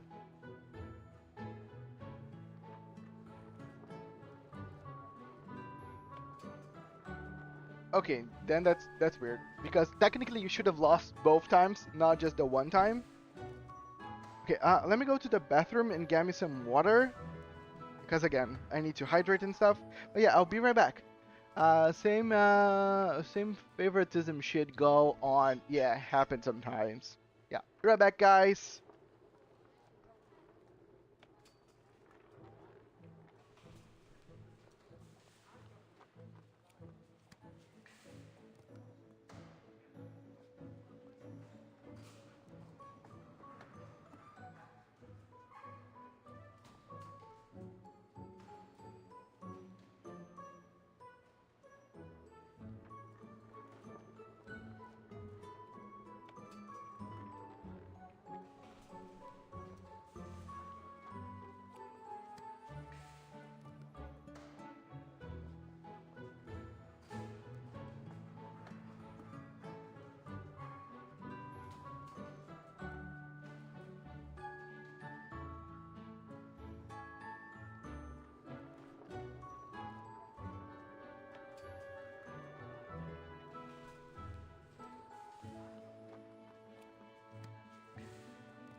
Okay, I'm back. Hello. When she emerges back in her vigil's uniform, a bottle of water is handed to her. Here, it's not open. Thank you for giving me an open bottle. Thank you. I think she can probably see when the bottle is open or not, but thank you so much. Didn't expect you to pull it off. That was a dangerous stunt. Scared the crap out of me. I'm glad to be back. All right. So you did a good job one time. But let me tell you, it takes a lot more than that to win recognition in this industry. You've really got to hone in on the dramatic scenes if you want to move out of the stunt woman box. You're good looking, and you took that scene pretty seriously. You interested in doing that? If you are, then I'll suggest you be a little more humble. There's always room for improvement, you know? You're right. I'm sorry, but I'm not even a stunt woman, let alone an actress. This is all just a bit of fun for me. Is that so? Oh, what a shame. The queen of the set rolls over in her chariot, stopping beside Liang. I appreciate your sincerity, but I'd be even more appreciative if you were willing to do a few more scenes. If it's just for a short time, I'd like to help in any way I can. Fantastic! Follow me. We can have dinner and look at the script together. I have a few changes I want to make to the story. Trust me, the audience will be more than happy to hear a line or two from you. Lines? Okay. Things seem to be taking an unexpected turn. Is Liang Wei now movie star? Movie star Liang Wei? I'm down for that. That's all. Well, have you memorized them? Yes, every word. But aren't there too many? The blank spaces in the script spread out on the table are filled with Noir's flamboyant pen strokes. She's got a point, Director. The investors might not approve them. They already told us not to change the script like we did in Hong Kong. Relax, we've done this before. They never read the script anyway. Besides, I'm not exactly asking for a monologue here. It's only 3 lines, just what's needed to make the character complete. Ling gives a helpless sigh. She knows all too well how pointless it is to try and change Noir's mind. I'll keep practicing until filming starts. I look forward to your performance. By the way, I saw some deity dolls and sedan chairs on the set. The Dushu Festival is coming up, right? Is the crew joining the Shouhu parade? Those are our props. Our final scene is set at the Shouhu parade. I already spoke with the organizers in Chinatown. They've allowed us to shoot during it. Nice. Really? The last CO7 movie ended with the Shouhu parade too. Noir's eyes light up. She smiles. Good memory. Looks like you meant it when you said you were a big fan. The restaurant owners serve their meal, pausing their script discussion for the time being. Noir and her assistant pick up the chopsticks, but Loggerhead remains still. So, did you find anything? You said that your beastie friend could detect things tainted with evil, right? So, did it sense anything wrong with the director? While Loggerhead speaks in a hushed tone, the conspicuousness of her head makes talking in secret a near impossible task. Feeling Noir and Lin's subtle glances, Liang squirms in her seat. No, but that doesn't mean... Yes! I told you she'd never do that! My god, Loggerhead. Hey! She can hear you, you know? The situation is already beyond repair. I'd never do what? Walk! Sorry, that was me. For a brief moment, Liang feels a splitting headache. She shoots a mildly accusatory glance at Loggerhead, causing her to visibly shrink. Sorry, I don't like Sorry, sorry. Pardon this apple. Pardon this apple. I am so sorry. I am sorry. That was out of pocket, unnecessary. I am beyond sorry, guys. Sorry. I'm not gonna do that again. Can't we just ask her straight up? Not really. If every criminal just confessed to their crimes, the vigils wouldn't exist. I said a very I said a very mean joke. Something out of pocket. I'm not gonna do it again. No clumsy cover-up will fool the director now. There is nothing for it to be upfront. Perhaps this is for the best anyway. Actually, I didn't just come here to apologize. There's something I want to ask you about. What is it? A perfectly measured balance of curiosity and confusion, yet no real surprise. A renowned director having a knack for acting isn't exactly shocking. In fact, it's about as surprising as an amateur failing miserably to do the same thing. It's about the strange things happening in Chinatown these days.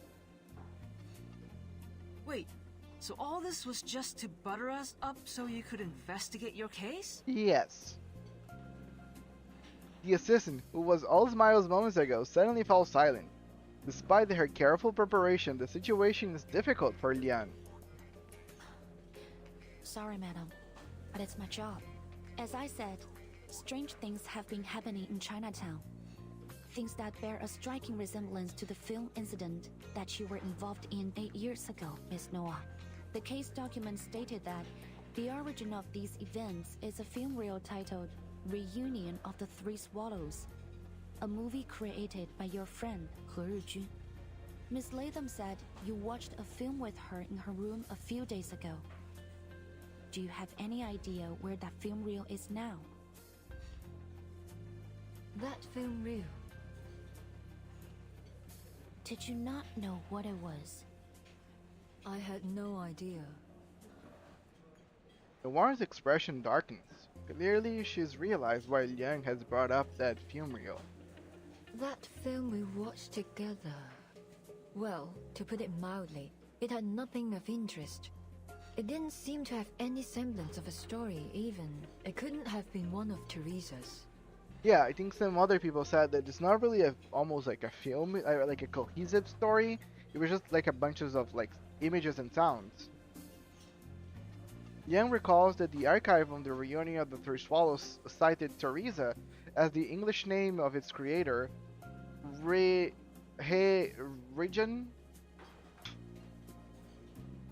Noir and that person had been friends since their days studying abroad, and it seems Noir still uses that name even now. Rumors, investigation reports, and speculations flicker through Liang's mind, but seeing the summer look on the woman's before her, she decides to set them aside for now. Maybe the original content has been contaminated. According to the Foundation's records, the film reel has two abilities: play and record. The play ability allows it to conjure its contents into reality in a form similar to a movie image, which accounts for the hallucinations and phantoms the victims mentioned.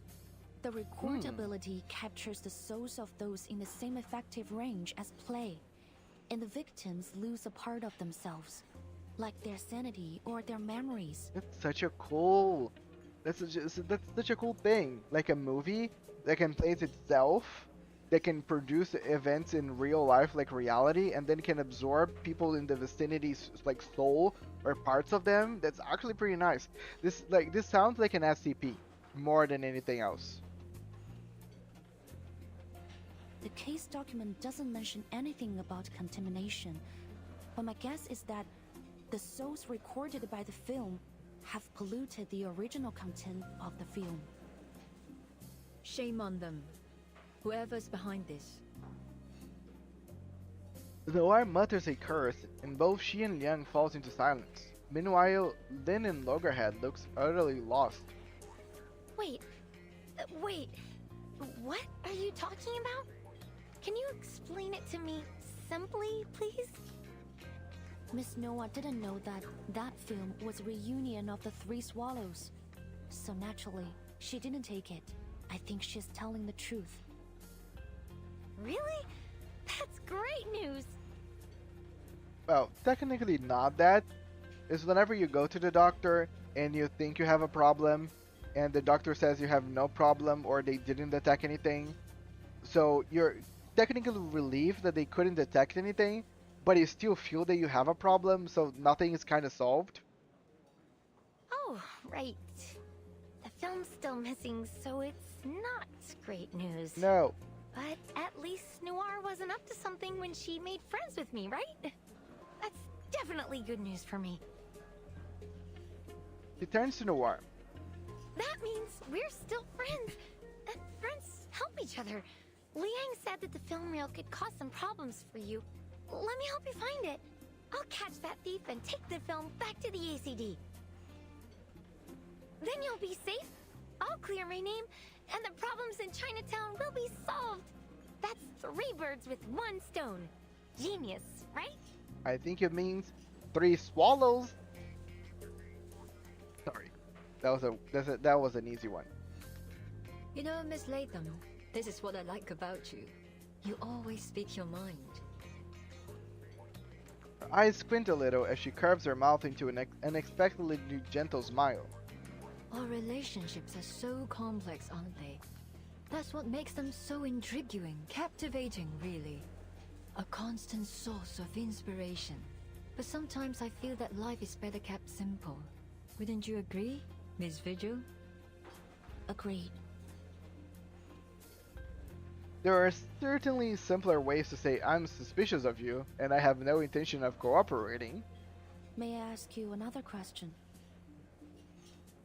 Please. The rumors about CO7, which ones are true? I don't think a few old stories will help you solve the case. It's not only for the case, but for my own curiosity. I wasn't lying when I said I was familiar with your works. I really like them, and this question matters a lot to me as a fan. I see. Noir ponders for a moment. In that case, I really don't think you should know the truth for your own good. I appreciate your love for my works, but it's not a good idea to dig too deep into what went on behind the scenes. Just enjoy the stories for what they are. Otherwise, the magic will be ruined. She gives a slight shake of her head, but a flicker of contemplation passes through her downcast eyes. Well, I can tell you one thing that might interest you, though. Intrigue me. Intrigue me.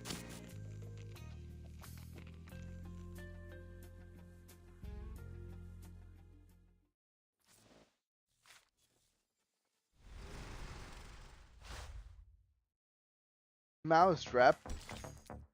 When the nose catches the scent of the cheese, that's when the tail gives it away. I love cheese. You know that there was one day a friend of mine was streaming a game, and I started to make this one cheese joke, and everyone went haywire with that cheese joke, and everything in the stream became a cheese joke. By the end of the stream, I was like, I'm so sorry. If I thought, like in hindsight, that that was going to be the result of it, I wouldn't have done it. Night has deepened, and the little restaurant on the corner outside of Chinatown is almost empty. The doorbell chimes, and 2 people walk in. Yeah, people go crazy over cheese, dude. Scott and Sol Officer, over here. Again, it's Poitier. Have you seriously already forgotten my name? It's only been 3 hours. Poitiers. Okay. I think I was pronouncing it wrong. It's kind of French. And Loggerhead Loggerhead's call, the two newcomers take a seat at her and Young's table. What's your status? Couldn't find anything useful. Sorry. I already asked the investigators who came with me to track down the other missing items. You know, to cover up for Loggerhead, but so far they haven't found anything. As for the person who stole the item, I haven't a clue. Well, at least there haven't been any reports of arcane explosions or earthquakes. No news is good news, right? No! Well, technically, sometimes. What about you? Any leads? Miss Noah didn't take the film, but she refused to tell us anything about its curse or the former owner, He Rijun. Origin? Origin? Okay. She lets out a deliberate, dejected sigh, withholding the final message Noir gave her. Looks like I'm the only one who has good news. Oh, what? You do? What about? Fortia tilts her head, gesturing past Scott to the darkened street outside of the window. The illegal trade of arcane items. You told me to keep an eye on it. I contacted my guy who tracks all that stuff. Told me about this trader called Pug Dog. Oh, I love the Pug. middleman in the black market. I love Pug Dog. He was pulled over for speeding this morning, but he actually paid the ticket right away. Can you believe that? I wouldn't be surprised if he shot the police car and ran away there. An outlaw suddenly behaving himself. He must be up to something important. Something big enough to make him avoid getting into trouble over a speeding ticket. The officers thought the same, so they tracked him to this stolen car, right? Well, guess where it's headed? Here. Chinatown.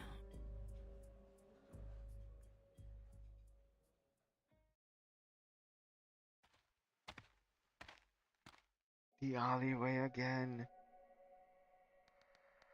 A man with a deep, jagged scar across his brow saunters under the moonlight. Last he stops, slipping into the darkened alleyway. He has no idea that four silent pursuers are lurking nearby, hidden under our rookie vigil's silent shadow arcane skill. What's he doing? Waiting for someone's my guess. A middleman for the arcane black market. So he probably has the cursed film. And now he's planning to sell it to someone. We should get him now, before the film's sold off. Come on, this is our chance. Calm down, Scott.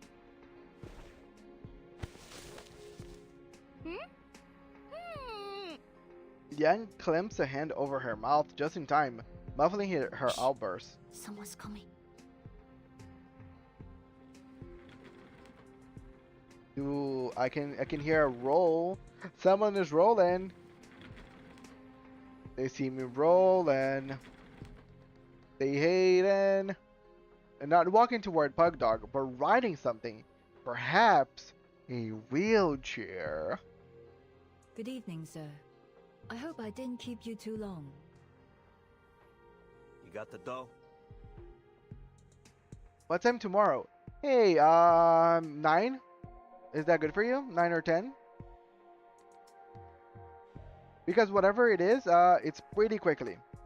Like, actually, believe it or not, Rusty was able to give the whole TLDR in like less than an hour for me. Most of the time we were just talking about marbles on stream. Of course.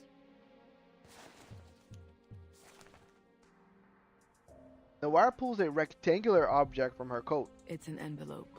Looks pretty thick. Poitier is right. Bug Dog takes the envelope and pulls a handful of bills from it before nodding in satisfaction. All here. Don't you worry, alright? You can trust me. Everyone in LA knows Pug Dog. He snaps the bulging envelope into his pocket before pulling an item from his jacket. Here's your stuff. The item cuts an arc through the darkness, landing precisely in Noir's waiting hands. Ha!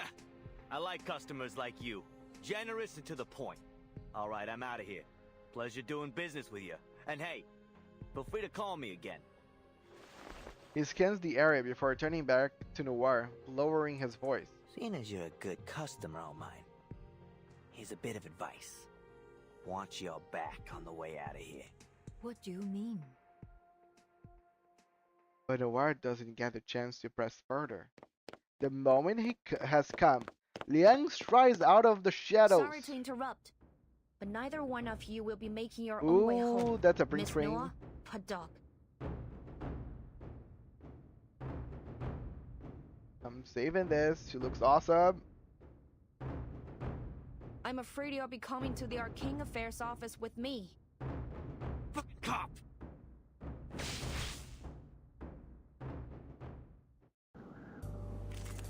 Yes, this shot is so sick. She looks beautiful in it. But I took the print screen. That's probably gonna be one of my thumbnails for a future stream. Maybe Monday stream. That could be a fun one.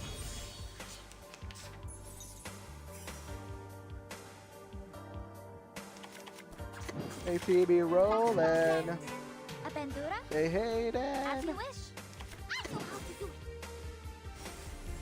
Stars. Hey, love, did you answer? I had step away. Yes, I said 9 or 10. Rusty actually taught me how to do everything in like less than an hour. Most of our conversation was just us talking about marbles on stream. Also, I recorded the conversation, so if anything like fails my mind, I can just open the recording. Again, I have a terrible memory, so I like to do those things just in hindsight. Easy, easy! But you don't have Liang Wei's. Isn't that like clickbait? Unless you're like doing her character story. Oh yeah, it's for her character story. Probably over Monday. Thank you so much. Love you as well, huh? No problem.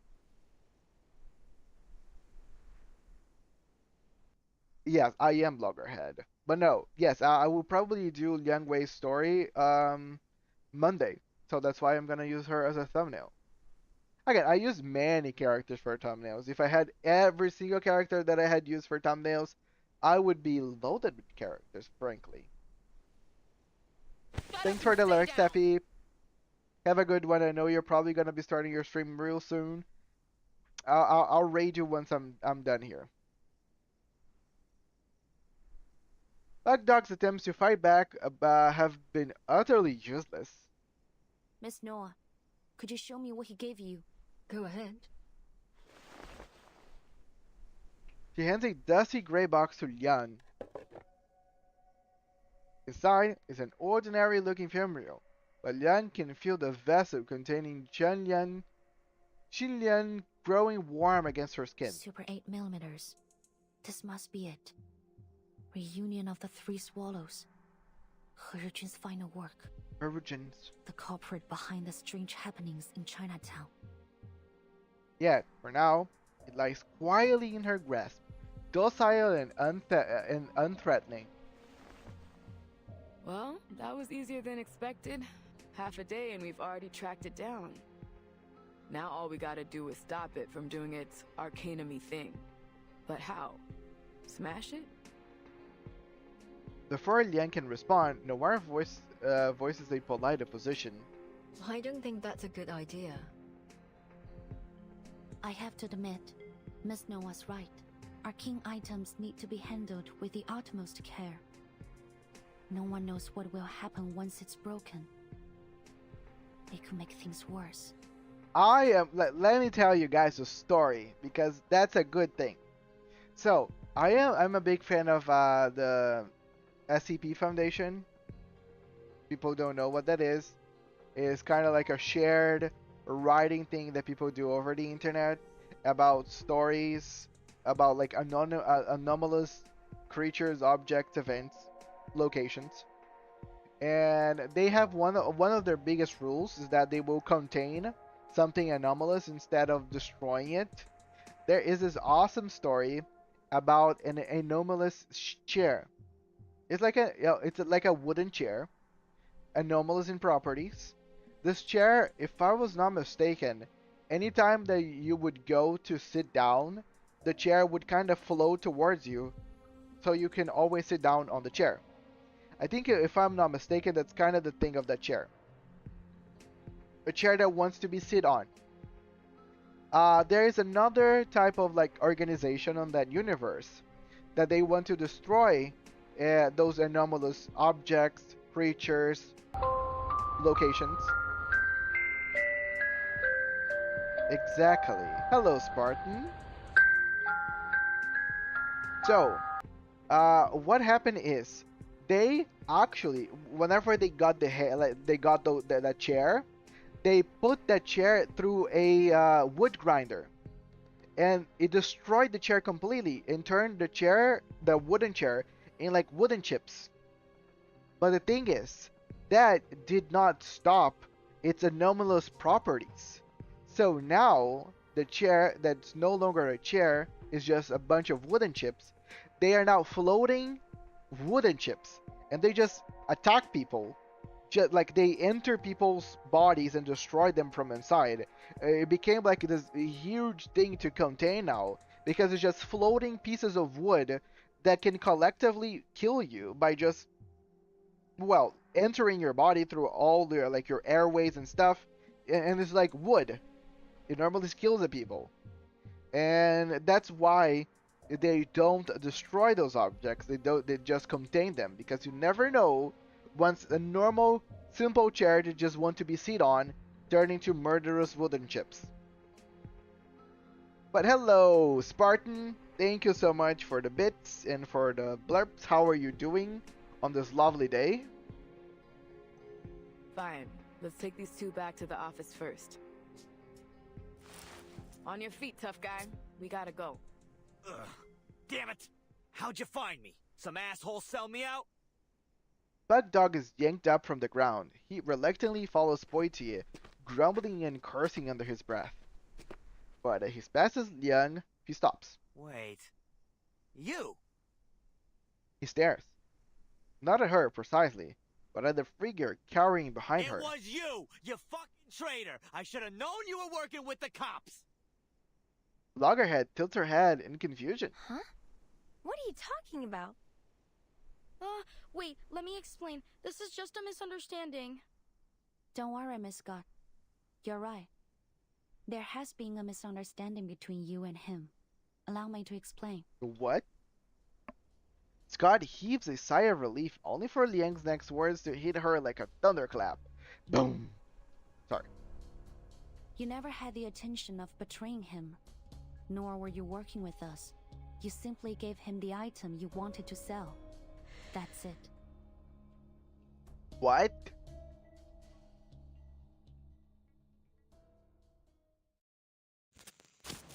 Plot twist! And I'm still like, when Anne and Lee's gonna join the story? At this point, I'm already losing hope.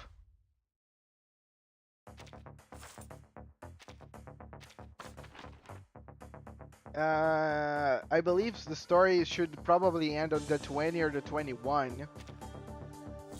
So we're kind of starting to lose possibility. Dun dun dun! A project gone awry. Plans account for everything except the unexpected, which never fails to arrive.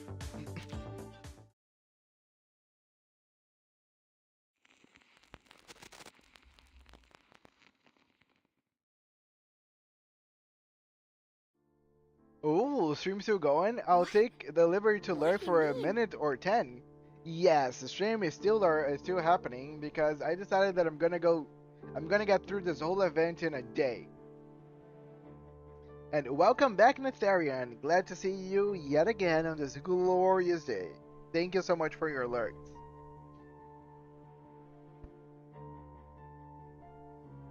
Loggerhead turns to her friend, then to Pug Dog, then back again to Lian. She remains totally expressionless. The truth was always there, hidden beneath the lies and distractions. Expression blah blah blah. All you have to do is whittle them down, one by by one.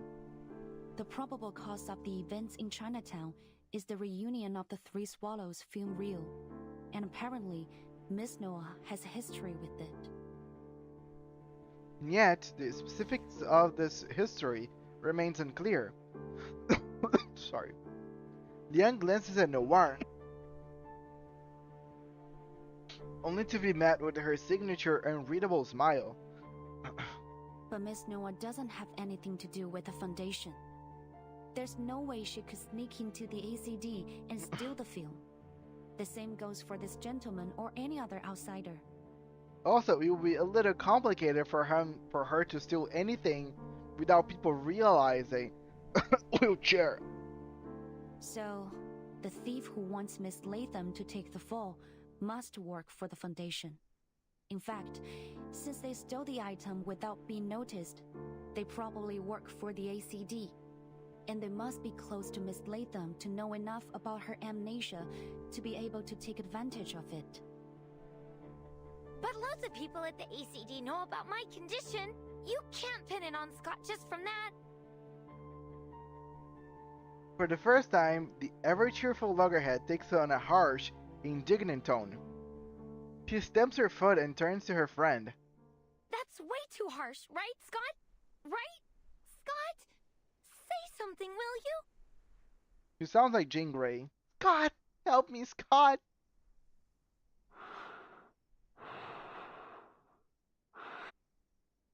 Scott only stares at the floor as she tries to calm her quivering breath. How long have you known? Scott has finally managed to force out a few words.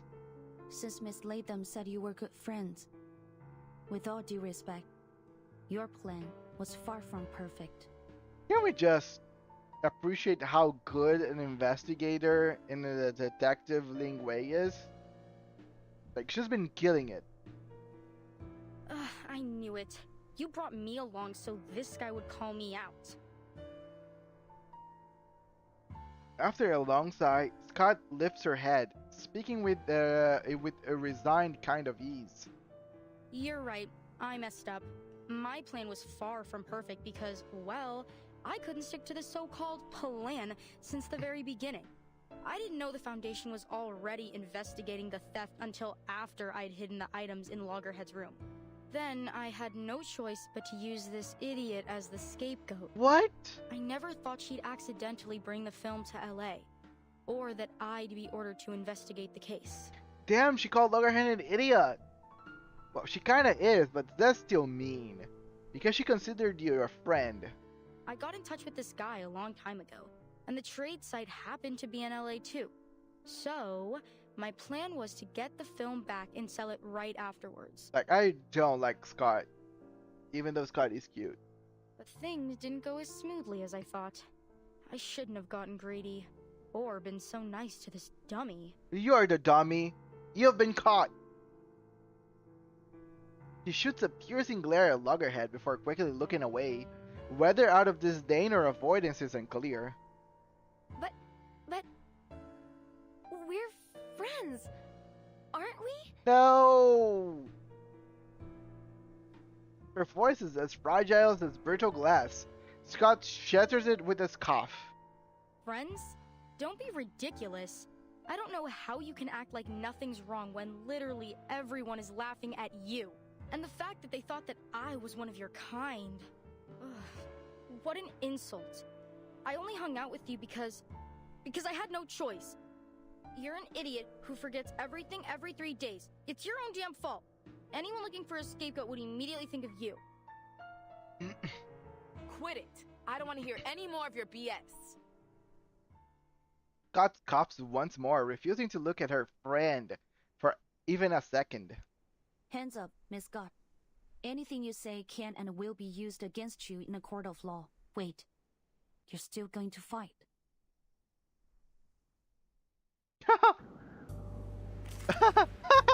I love that Chen Lian probably is already being summoned as she was talking. Like, what? You really want to fight her? Yeah, sure.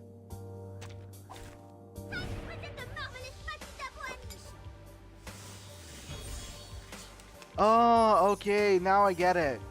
That's why Chen Liang wants to fight, because she's also possessed by those ghosts. But how? She doesn't have a reel anymore. How can she still summon these monsters? She has been deeply corrupted. The ghost plague has latched onto her. She didn't summon them. They were already lurking within her. Get away! Stay back! This isn't over! I haven't made her acknowledge me. I still have a plan. Still... Her mind is starting to unravel already. Poitia, we have to take her down now.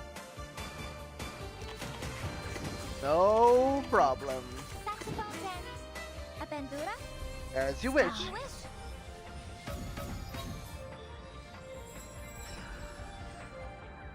Goodbye.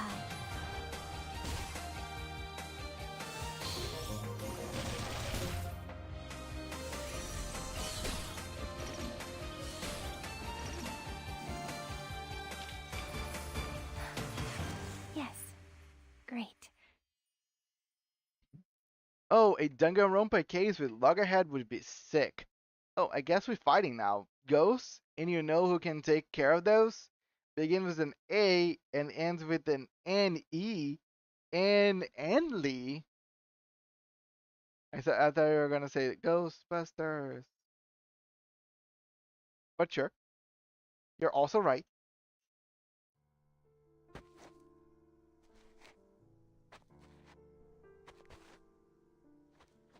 At last, Kat gives up her resistance. Yen pushes her towards Boitie, a patrol car parked around the corner. As they are about to step out of the alley, Loggerhead calls out. Wait! Scott! I have to know, why did you steal from the Foundation? Does it matter? Scott turns back, laughing coldly in disbelief. Would you feel better if I had a reason? Oh, please. Your ignorant, stupid little brain makes me sick. It was for the money, of course. And to prove to the others that I'm not a bloody fool like you. Imagine the shock on their faces when they discover that I did what none of them could. Those so-called unbreakable arcane security skills were easy to deal with as long as I... Her words trail off and a puzzled expression crosses her face. You what? How did you bypass the Foundation security? I'm not old enough to reference Ghostbusters of all things. Okay. That's evil of you. You're not only calling yourself young, you're just calling most of these people lurking on the stream right now old. And you're right. But that's still evil. I don't remember. That's weird. How could I forget? All I remember is that an office lady talked to me in the corridor. An office lady? When? What did you talk about? She showed me something. It was a bit dazzling, but very beautiful. It was... A mirror. Oh, right. It was a... Oh. A razor-sharp silver needle slices through the air, cutting her off in an instant. Really? She's getting murdered right now? She raises a dazed hand, her fingertips touching the foreign object lodged into her throat. Not understanding why her voice suddenly vanished. By the time she realizes she can no longer breathe, her eyes roll back and she falls to the ground. This is not your normal reverse episode anymore. Silence falls into the starlit alley, then another flash of silver whistles by.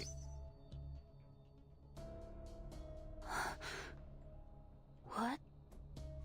A sharp pain blooms in her palm. She looks down to see a sharp silver needle piercing in it. The film slips from her grasp. The reel rolls across the ground, clinking as it hurtles into the darkness until a gloved hand picks it up and brushes it off. It is her. It is her! Still intact. You've got no idea. Oh, she looks so nice with this picture. I like her glowing eyes. She really looks like a villain now. I'm gonna take a print screen.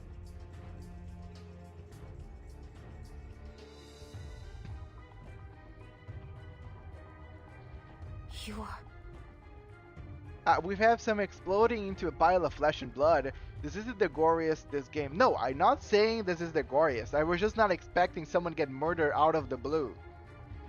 Hey there, kid. we meet again. The once famous star smiles at Liang with an ease, friendly charm. Scott! No fucking way. Is she dead? Not yet, but I doubt she can hold on much longer. I'll call an ambulance, and we're gonna need backup.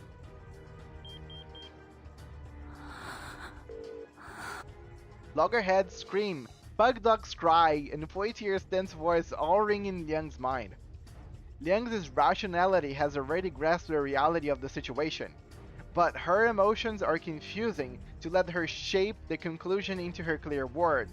Why are you doing this? It was kinda obvious, Liang Wei. No, it was kinda obvious that she was behind it. I'm not really sure why she's doing it. When Loggerhead posed a similar question to Scott, Liang had questioned the inquiry. There is no need to ask why evil chooses to do evil. What's wrong is wrong. Evil must be eradicated. Ghost plagues must be purged. That was the doctrine drilled into Liang since childhood. I will say, probably this actress is now working with the Manus Vindictae, or at least the Order of Alignment, which is pseudo Manus Vindictae. But now she finds herself forced to ask the same thing. Tell me. I need a reason. It's my old friend that you should be asking. Liang watches as Kiching smiles fades and her face turns steely. Long time no see. Nor. I expected it someday, but not today. This is sick. Yeah. Yeah, it's been a while. The last time we saw each other was in front of her grave, if memory serves. We really should keep in touch more often. I like how Noir is like pretty chill, even though the girl just got her throat stabbed by a silver needle. The air in the alley sharp as a needle. Okay, we're gonna keep with the needle puns. Noir continues to smile, but awareness lurks behind her eyes. But you've gone too far this time, my friend. She glances at Scott's falling body and gently shakes her head. This isn't part of our story. This isn't a set, Director. It's not your call. She raises her hand, and the flash of silver pierces through the darkness. Careful!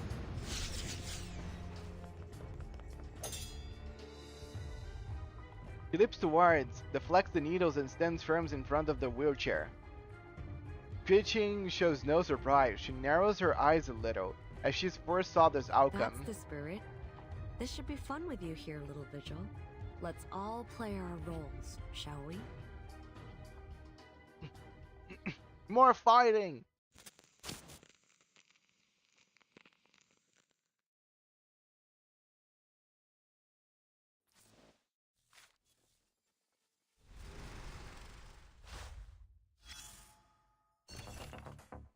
Calculated maneuver, a random scrap of paper with intricate folds, a nod to its owner boredom during a long meeting. A Vigil's correspondence. To Petra. This letter was stuck inside a folder of interrogation records. It appears to have been exchanged silently between two Vigil's agents during the interrogation. The two distinct handwriting reflects their unspoken dialogue. She's tight-lipped about it, but she seems unaware that we've already figured it out everything. Fascinating, like a mouse in a lab experiment, arrogant yet clueless. There's still one thing left to figure out. How exactly did she learn to crack the anti-theft arcane seal? All her lies and disguises fall apart under scrutiny, but she hasn't given up a single clue about this. Even our artificial somnambulism couldn't uncover anything. Could it just be sheer dumb luck? Disappointing. I've taught you better. Never relying on 1,000,000 to 1 coincidences. Always consider the more plausible scenario. You mean she's being controlled by someone else and they erase her memory so she can't betray them? Exactly. That slippery merchant gave up Scott, but there's no way a minor employee could pull off something like this. Rejoice, we've cooked the big fish. So, we're letting her go? Yes, but not without loosening her strings first.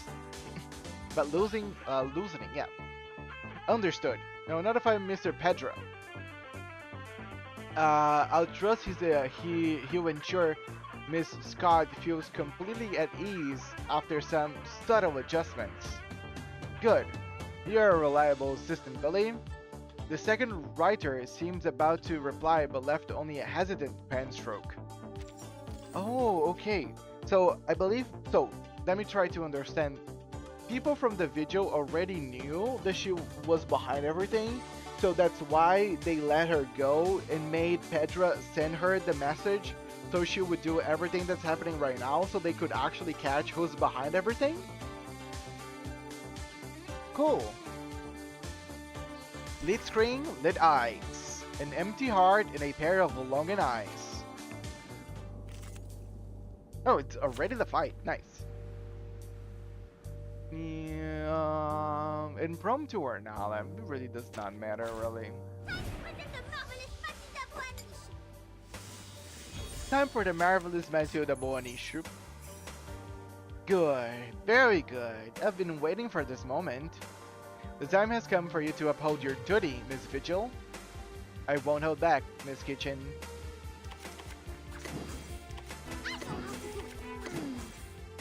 Do you have any requests? Stars.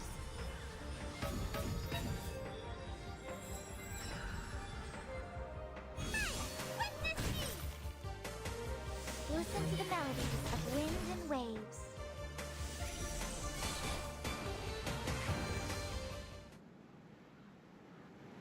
No! Wait! Don't let your guard down, kid! She's not down yet! What? This power, it doesn't look like it's hers. Huh. Viva Matilda!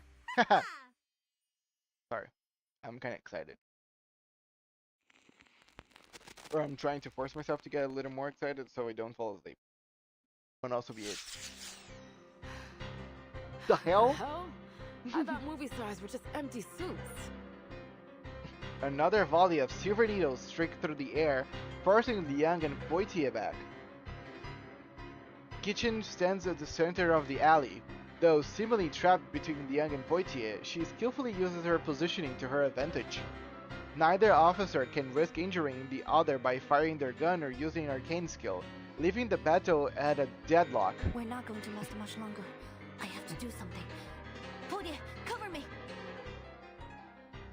强梁既出，王有不为。 With a ritual vessel of Qianlian in her hand, Liang recites an ancient incantation, its syllable clear and deliberate. Qichin looks momentarily stunned. This is the beginning of an incantation. Liang knows that more silver needles could come flying at her at any moment. For a brief moment, hesitation creeps over her. As a child, she sat before the screen and watched this figure over and over again, her eyes filled with admiration. She had mimicked her arcane skill countless times, but she never imagined that one day those dazzling silver needles would be aimed at her. Yet she still speaks the final words of the incantation. With these words, an ancient contract will be upheld, and the Showdown beast will be called upon to devour all evil, as is her right as descendant of the Yang family. At least, that's what's supposed to happen. Nope. No arisen, no arrival, no arisal, nothing is arised, or nothing's rising. What? But the alley remains as empty as it was before. Hey! Rookie, watch out!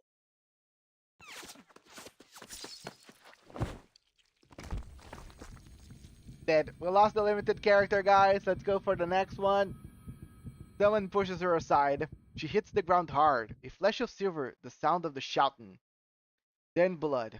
A body falling. A sticky sensation. Warmth. Chaos. Oh no, Poitier got in front of her. The events that follow are hazing in Liang's memory. So this apple will tell you guys what happened. She dead. Training isn't over. Stand firm. Just back in her childhood. Liangue, a pool for Ulrich in your memory. Yes, that's. Could you imagine Ulrich being also a limited character? That would be awesome, but I don't think so. A sharp reprimand shatters her haze, pulling her back to focus. That's... A familiar courtyard, a man with a familiar face. In front of him, a little girl stands in a horse stance, sweat rolling down her forehead. Her legs are trembling. Yet, the man's ebony ruler comes down mercilessly on the girl's shoulder. 不像样，和你讲了多少次，要沉肩坠肘，心静体松。Two small heads peek over the courtyard walls, giggling and whispering to each other. 看，他就要撑不住了，活该，谁叫他向老师告密的？ The boy makes a goofy face at the girls holding the stance. The girl, already exhausted, finally loses her balance and collapses to the ground. 疏于练功，三心二用，你看看你带多了多少！以这样的体魄，强梁又如何能服从你？继续站，我等一会儿过来检查。扎不稳马步，今天晚上就不要吃饭了。That's rough. The man, her father, shakes his head in disappointment and walks away, leaving the girl gasping for breath on the 走 ground. 吧走吧，没意思，他又要站一天了。哎，要不要去录像厅？好呀，去街角那家吧。今天他们家放神秘警探407。The children hop down from the wall, laughing as they scurry off. 我也想去录像厅。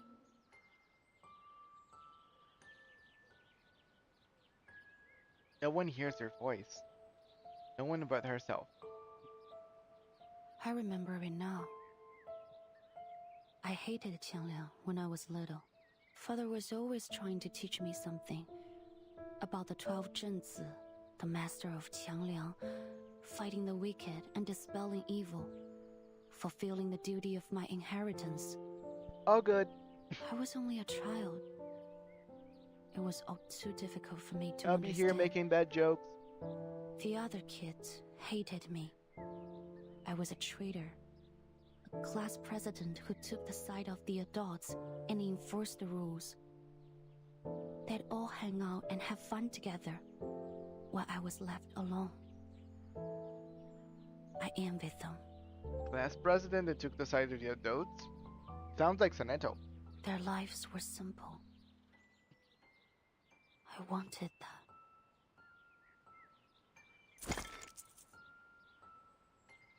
一角，两角，五角。 Her piggy bank lies smashed on the ground as she picks through the shards to count every coin.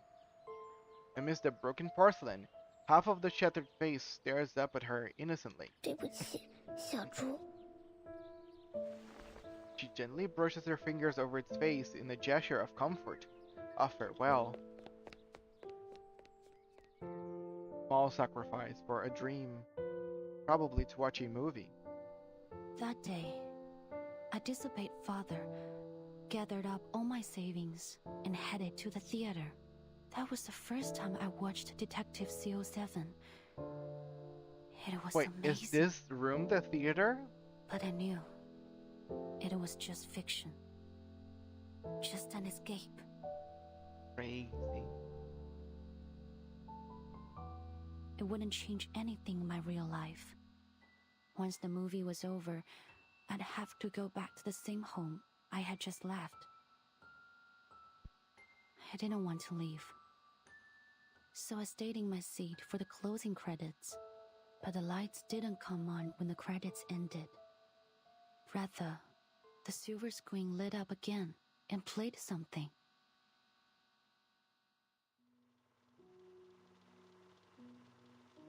It was an interview with Miss Qixing. 提升小姐，有好多小朋友中意你嘅作品，將你視為佢哋嘅英雄。但另一方面，唔少成年觀眾覺得你所飾演嘅警探C07每一次都可以擊敗壞人嘅結局太過理想化，缺乏真實感。對於呢方面，你有咩睇法呢？你覺得呢點係咪警探C07系列嘅遺憾啊？現實世界已經夠殘酷，所以我哋先會喺電影世界入面尋求一個圓滿嘅結局，一個善有善報、惡有惡報嘅理想世界。如果連喺大銀幕上面，我哋都唔可以相信正義同埋公理，咁我哋仲可以相信啲咩啊？ I'm just curious at what made her change. Teaching changes into the camera, but also beyond it, her smile carefree, her eyes shining ever brighter than the stars. 407係正義嘅代言人，係鋤強扶弱、匡扶正義嘅英雄。無論面對點樣嘅危機或者險境，佢都可以帶俾大家期望嘅圓滿結局。我希望我哋嘅電影同埋407呢個角色，可以帶俾銀幕前嘅觀眾力量同埋勇氣。或者唔係每個人都可以喺現實世界成為一個真正鋤強扶弱嘅戰士，畢竟呢一條路好難行。但係我希望可以通過我哋嘅電影同埋407呢個角色，至少令大家成為喺生活中為自己身邊嘅人帶嚟圓滿結局嘅英雄。It was just a short interview like any other, but I still remember every word she said. Taking print screen. I think any shot with like Ling Wei's face on it is just like print screen worthy because she's just so pretty. As the master of Qiangliang, you must use your power to fight the wicked and dispel evil. It is your duty to maintain the peace of the world. Qiangliang, the powerful being that had always been a blur to me, suddenly became clear. I realized that I could be more than just a hero who creates happy endings for herself and the people around her. I could be the hero who creates happy endings for everyone. Just like CO7. She was right. Not everyone can do that, but I could. Because I was Yue of the Liang family, the master of Qiangliang. On that day, the burden that had been crushing me suddenly became a blessing. So maybe that's why Chen Lian didn't work during this time, because Liang Wei, even though she's fighting against her, always admire her, and because she admired this lady and like took to heart her words, that was the fuel, the ignition that allowed her to summon Chen Lian. So that's why it's not working properly, because she still holds admiration for this person. She doesn't see her as evil. So, what went wrong?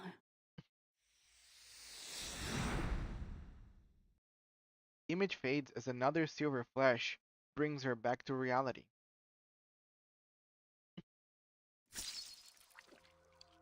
Sirens, an ambulance, blood, blood, endless blood. It seeped through the fabric of her uniform, drenching her hand. She hears someone shouting. Stay with me, Claudia, please. Why did you do that? I thought you hated me. People always hate me. Now she can hear clearly. She realizes it's her own voice, hoarse with desperation. What did Boidier say to her back then? Blood bubbles from her mouth and nose with each painful breath. You could tell, huh? But that's in the past. Forget it. We just didn't know you yet.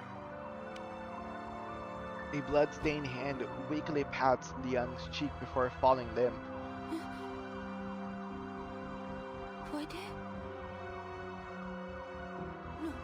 No, please, what? Ugh, will you shut up? I'm not dead yet. A thunderous smack, unbelievably, from someone confined to a hospital bed, jerks Liang awake from her nightmare. Yan's head throbs.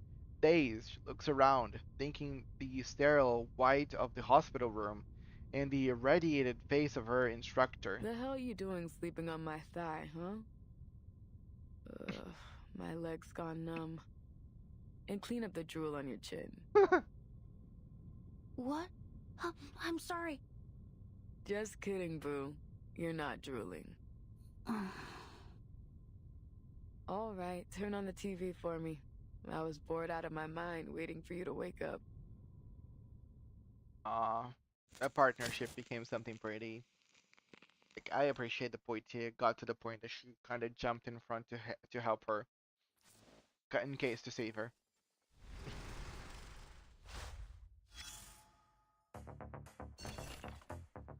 Thinking up.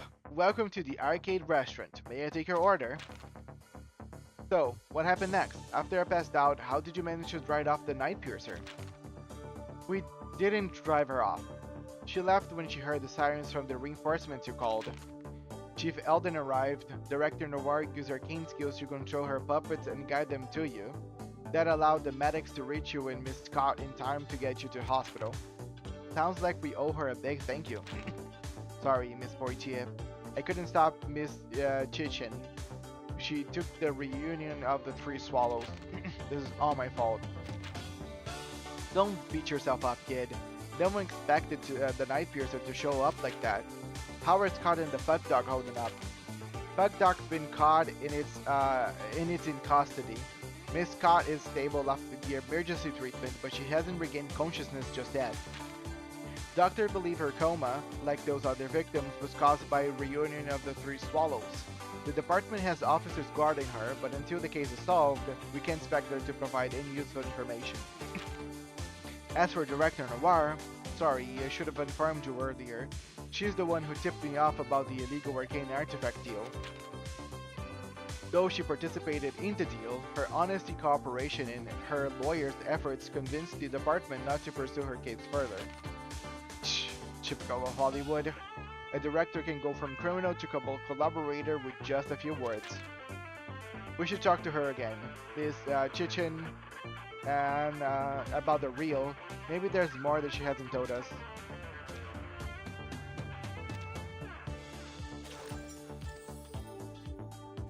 This just in. Silence and stillness are already the highest form of alert.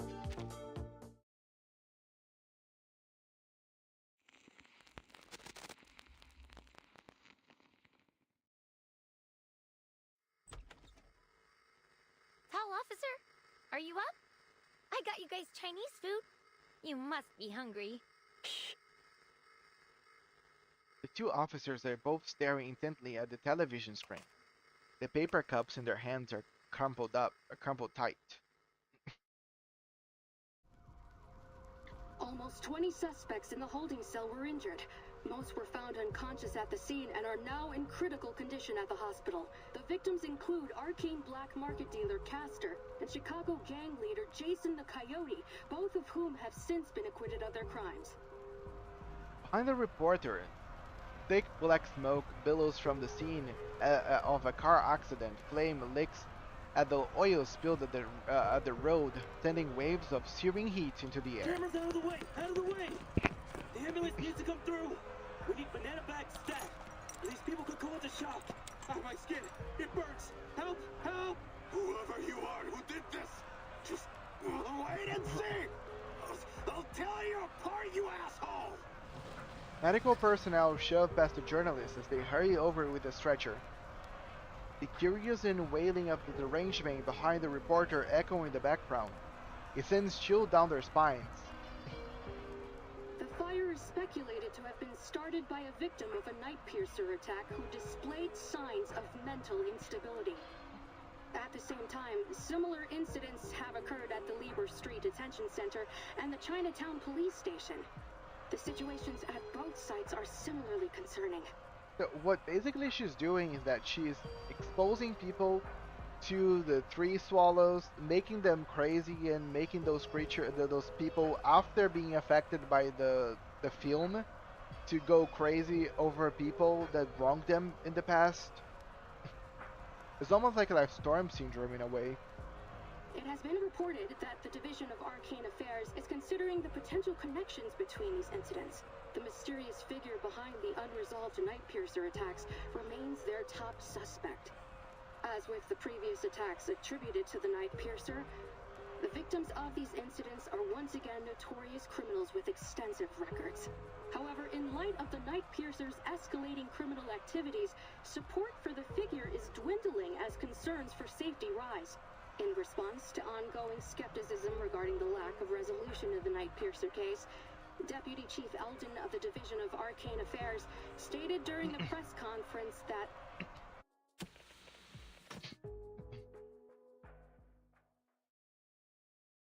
Waitia slams the power button on the remote before flicking it aside. She yanks the IV needle from her hand and grabs her uniform from the bedside. Fuck, I pass out for half a day and Qi Xing's already turned the city into her personal playground? Grab your stuff, rookie. We're hitting the road. Gotta find this bitch before she kills someone. What? Your feet stuck to the floor or something? Waitia stops only when she notices Liang still sitting motionless. Liang purses her lips, struggling to speak under Poitiers' skeptical gaze. Deputy Chief Eldon took us off the case. It was an official order. Few hours earlier, the LA office for the Division of Arcane Affairs fell into an eerie silence. Early this morning, Constance Scott, a staff member of the Foundation's Arcanum Containment Department, was assaulted during an illegal arcane object trade. She's still in critical condition. Forensic Services has confirmed that the arcane skill traces found at the scene of the attack match those left by the suspect in the ongoing Night Piercer case. Thanks to Noir and our vigils cadet Liang Yue, who are both at the scene of the attack, we've been able to confirm the identity of the Night Piercer. Name's Qi Xing, a 29-year-old former movie actress from Hong Kong. She played the lead role in the Detective CO7 series, where she gained a reasonable amount of fame. She was in a few more movies after that, but no big hits. She officially retired from acting a few years ago. She's 29? It's the same age as this Apple. Nice. The BAU's come to the conclusion that she's confused herself with her movie character, possibly a result of a mental imbalance caused by the setbacks in her career. She thinks she's the real-life CO7, the hero who fights evil and cares for the weak. In short, we have a vigilante on our hands. Thanks to a minor mistake from the Foundation's Arcanum Containment Department, we also have a dangerous arcane item. A cursed film reel called Reunion of the Three Swallows, somewhere in the city. Liang has confirmed that Constance Scott, the staff member who was assaulted by Qi Xing yesterday, is the perpetrator of the theft. As you're all aware, there's been an explosion in mental disorders in Chinatown. We now know that the source is the cursed film reel. It's currently in Qi Xing's possession, which makes her even more dangerous. Having learned about the history behind this arcane film, we have reason to believe that obtaining it was one of her motives. Since the film's been in her possession, there have been multiple assaults around the city, all matching the patterns of the Night Piercer. But there's one key difference. This time, the victims all showed the same mental disorder as the victims of the film. We believe that the suspect is able to control the film's power to some extent, and she's using it to commit escalating crimes at a much higher frequency. We need to act before the situation gets out of control. Reinforcements from the Foundation and the Vigils Bureau are already on the way. We will do whatever we can to protect our city before they arrive. Pauses for a moment as he sweeps his gaze over the officers before him. James, Carter, I'm putting you on the case. You'll be taking direct orders from me. The rest of you, stick to your posts.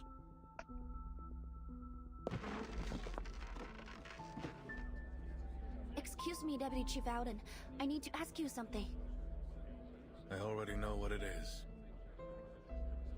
Before Liang can speak, Eldon cuts her off. His tone is calmer than she expected. You and Poitiers saw that something was going on in Chinatown and started an investigation yourselves. You found the culprit behind the ACD theft and stopped an assault that could have ended much worse. You've done a great job. But then his tone shifts. But there's one key thing you failed to do. You had a chance to apprehend the Night Piercer right then and there, but somehow she slipped through your fingers. According to your report and the witnesses' statements, you failed to summon your legendary beast when you confronted the suspect. As a result, not only did the suspect get away, but your partner sustained an avoidable injury. I need my best, most reliable officers on this case. After a brief pause, he delivers his final verdict. Sorry, Liang, but you don't make the cut. The two of you will be excluded from the operation. Oh, damn. A limited character that cannot cast her ultimate is not worth my time. That's what he said.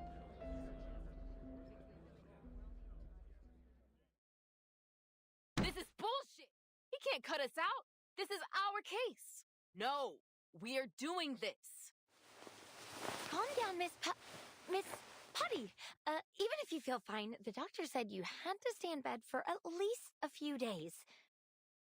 The name's Poitier, and I'm fine, okay? Stop trying to...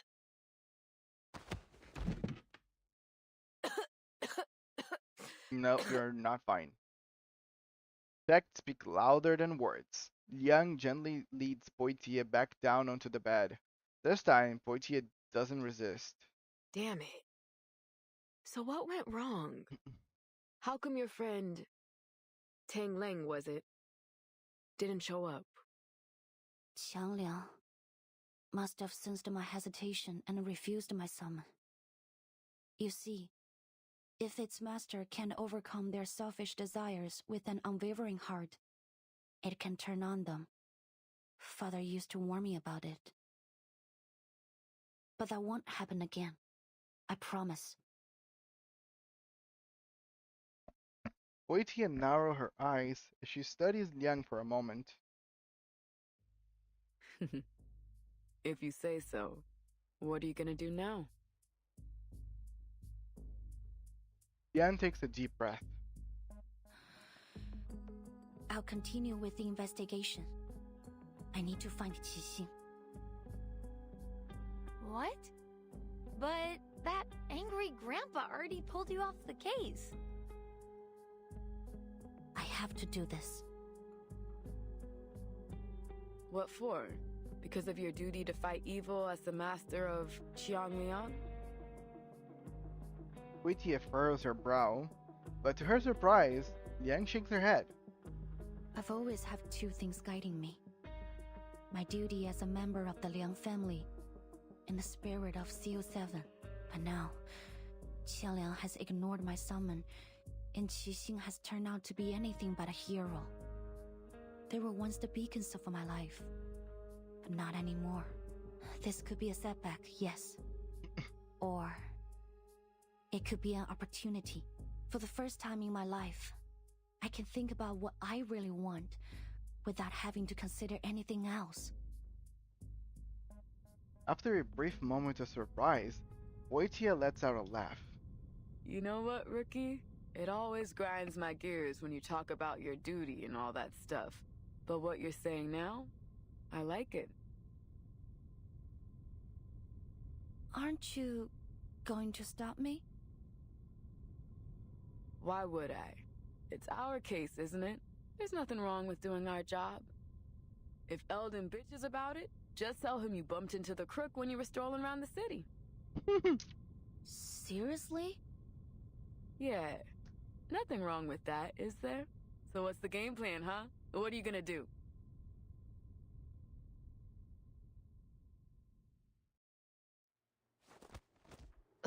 This scene again?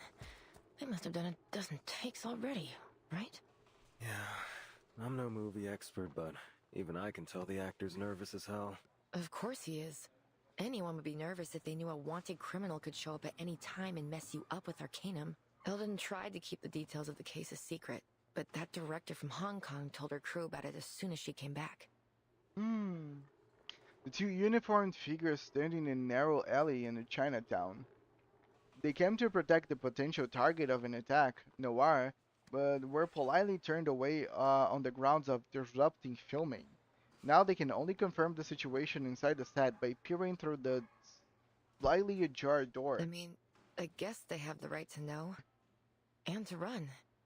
Half of the extras got the hell out as fast as they could. And look at the other half. They're too nervous to work. I know. Hey, that's the Vigil's cadet, isn't it? What's she doing here?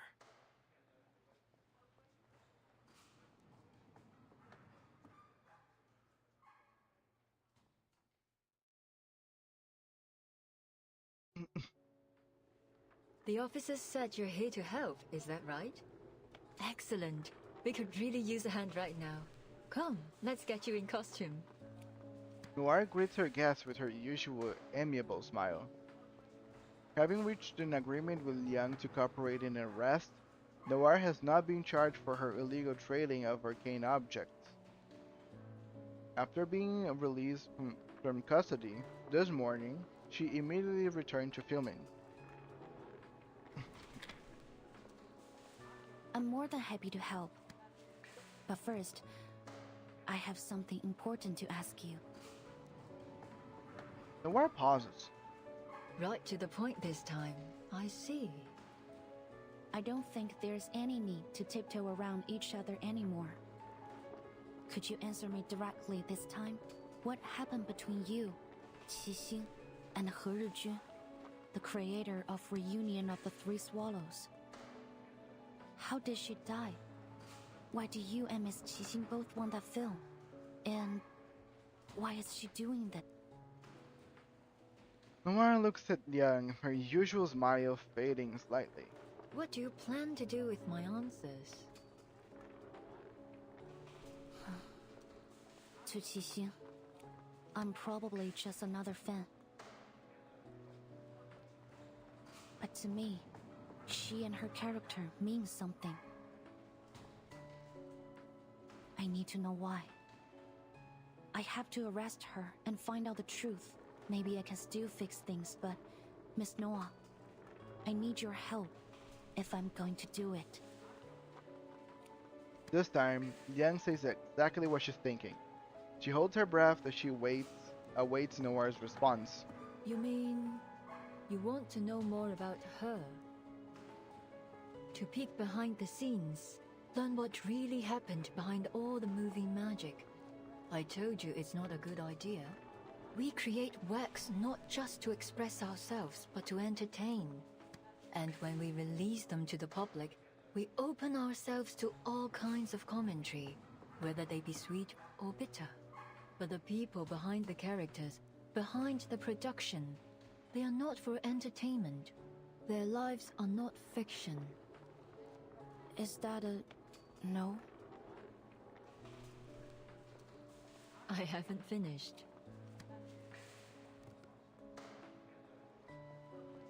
She raises an eyebrow, a hint of mischief growing behind her smile. Though I don't advocate trying to cross the line between on and off screen, if we cast aside your relationship as fan and actress and treat you simply as individuals, saying I want to know more about you sounds rather beautiful. It's touching, really. I'll answer your questions, Miss Liang. Follow me.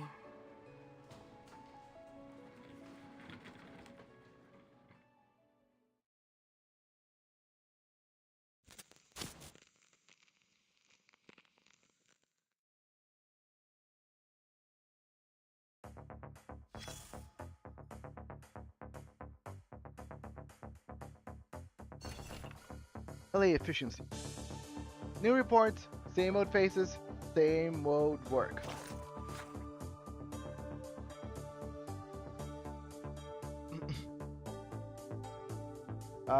Guidelines from the Vigil's Bureau of Recent Arcane Violence. Based on the latest Vigil's Bureau guidelines on recent Arcanum-related violence, modifications and updates have been made to warrants and relayed to Enforcement Department. Details are as follows. Wanted Chichin, codename Night Piercer. Threat level raised to A. Last seen in Los Angeles and surrounding areas, Any local institutions encountering this individual must notify the Vigilance Bureau immediately. Wanted Arcana, the leader of Menace Vindicate. Threat level maximum. Any Arcanist who encounters this individual must avoid engage and immediately report to the Foundation and request military assistance. Revoke, confirm defeat. Wanted Kimberly, Miss Kimberly, threat level B. Capture and detain upon encounter, then await Vigilance Bureau report. Wanted Forget-Me-Not, Officer of Menace Vindicate. Threat level A+. Capture and detain upon encounter, then immediately contact the Vigilance Bureau for support. Additionally, submit a report to the local Foundation office when reporting to the Bureau. I like that Forget-Me-Not has one. Probably Grace, if I'm not mistaken, is gonna get one. I'm surprised it's not here already. After the events on the Frey Breeze. For the spotlight. Years later, all they remember is that empty stage.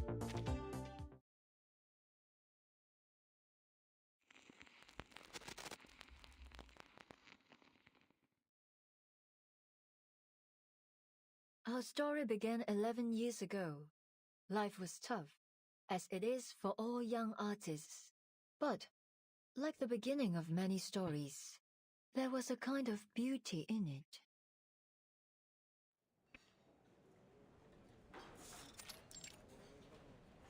就一新浪潮導演處女作亮相，胡圖雖然底子極佳，但由於大膽創新過度，導致內容詭異顛覆。即使業內有讚，但大眾實在難以欣賞，最終票房慘淡收場，實屬糊塗。I think looking at her picture right on the left side, with her hair, which is very like grayish, with the like the outlines in black, and her very pale face, she kind of gives me the vibe of those indie kind of dingy like RPGs. It'll give me like a vibe of a character came out straight out like Fury and Hunger.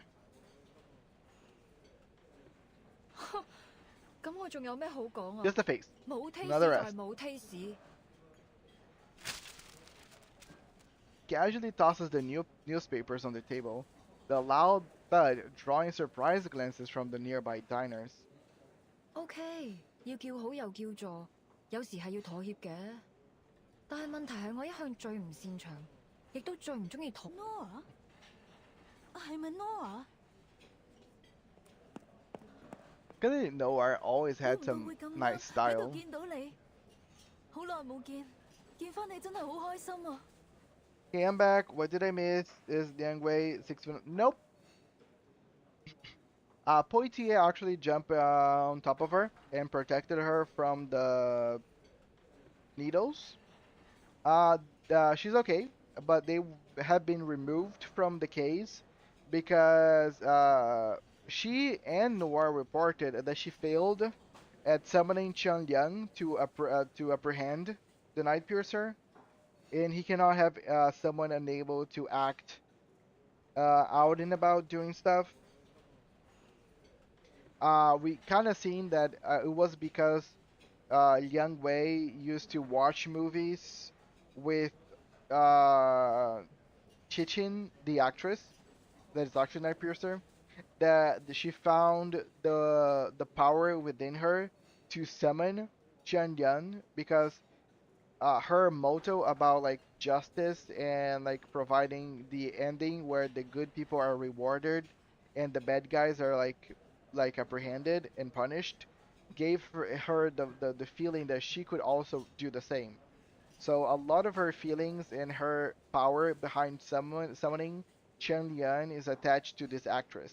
So that's why she failed at summoning to apprehend her, because she probably doesn't even really see at that point her as a villain, like she probably does see it now. But now she decided that she's gonna go rogue and by herself try to apprehend her. 你係 Teresa？ 你點解喺度嘅？你幾時返香港㗎？ No problem. Also, now we're seeing Noir is actually telling Yan Wei kind of the past, probably to to like lay the groundwork on the reasons of probably like, the three swallows, or what made Chichin turns into like her like vigilante evil side. Teresa, or as you know her by He Rijun, was a dear friend of mine, the scriptwriter of Detective C07 and the creator of the cursed film Reunion of the Three Swallows.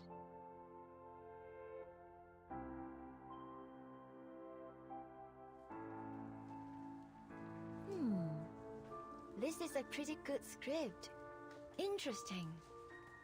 Teresa and I met while we were studying abroad at the Film Academy. We took the same scriptwriting class. We didn't talk much at first. She always sat in the corner on her own. I only got to know her after our teacher showed a script to the class as an example of excellent work. The writer's name. Teresa. Her stories could strike a balance between the details and the big picture. They were engaging, light-hearted, and warm. So, in that moment, when we met again at the restaurant, I realized she was the one I'd been looking for. At that time, she was an editor at a small press. I invited her to join my studio, and 3 months later, she put the first edition of Detective C07 on my table.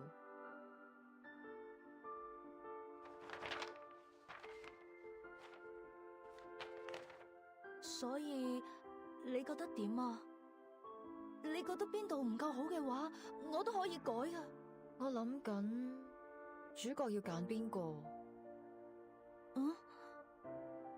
哦，你個劇本寫得好好，比我想象中仲要好。我哋就用你個劇本。So we had the script, but we couldn't decide who would play the heroine.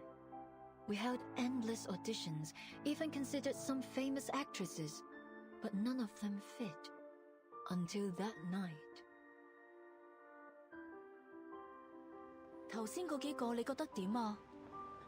我覺得最後嗰個好似都 OK。唔得，佢唔夠 sharp。你都睇得出㗎，既然睇得出，就唔好焗住自己揀。我唔想將就。但係，萬一現實生活裡面根本唔存在呢個完全符合我哋想像嘅完美人選呢？萬一佢咁，我就會一直揾，直到喺現實世界揾到為止。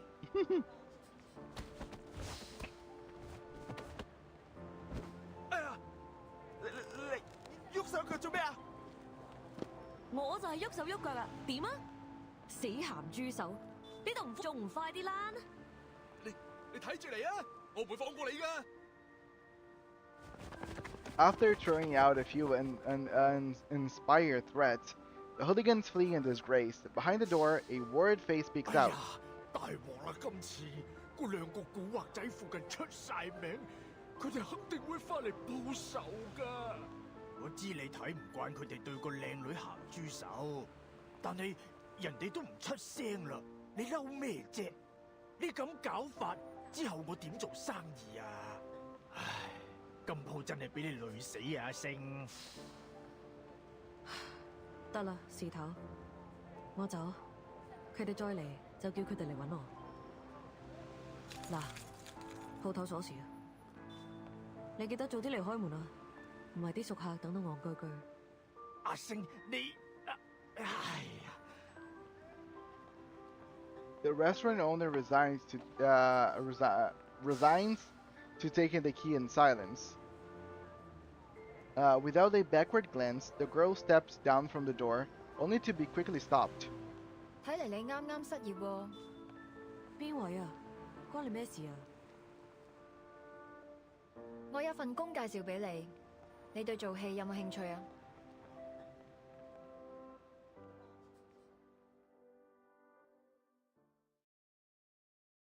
Ah-Sing was surprised when I made the offer.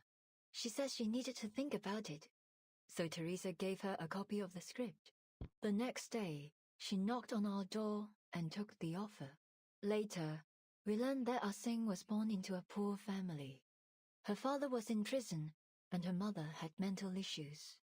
Her father's reputation would often get her into trouble, so usually she was either on the way to a job or to a fight. As memories surface, Noir lets out a sentimental smile.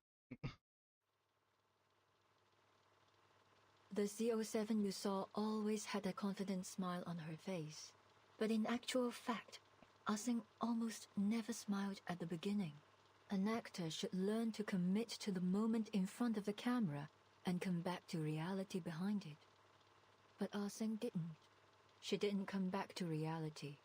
She's never once stopped playing the role of CO7 since then.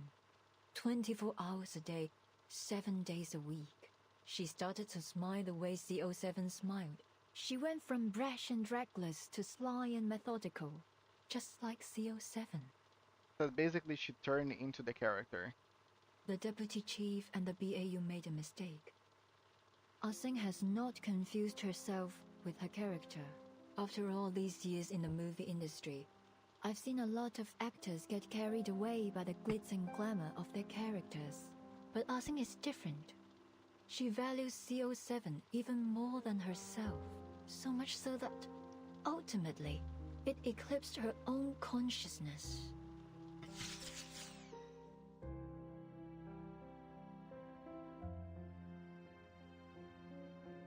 Miss Liang, you asked me which rumors about CO7 and the three of us were true. Now I can give you an answer. Most of them were. Noir maneuvers the wheelchair to her desk, pulls out a file from the bottom of a drawer, and hands it to Liang. The file is heavy. Liang opens it to find an age photograph. Is this... 3 women pose together, their identities are obvious. We drew a lot of attention after the release of CO7. Put a magnifying glass up to anyone, and you'll always find imperfections. We were no exception. Ah-Seng was as stubborn and uncompromising as I was. When we disagreed, it would blow up into a huge argument, neither one of us giving in to the other. Poor Teresa was always caught in the middle. I was too young, too bullheaded, to realize the consequences that this might cause. I tore a path forward, often ignoring the people around me. Teresa, on the other hand, was kind-hearted, perhaps too much so. She never got angry, no matter what people said. She just bottled it up inside and let it eat away at her. Noir gazes at the smiling faces in the photo, her expression tinged with nostalgia and the faintest hint of sorrow. She didn't like taking photos. She was self-conscious about her appearance, so we only have a few together. This one was taken when we were shooting CO7 too. We were so close back then. Of course, we knew we'd have to part ways eventually, but we didn't concern ourselves with that. Even then, our shortcomings had started to hurt our relationship. But by the time we realized it, the damage had been done.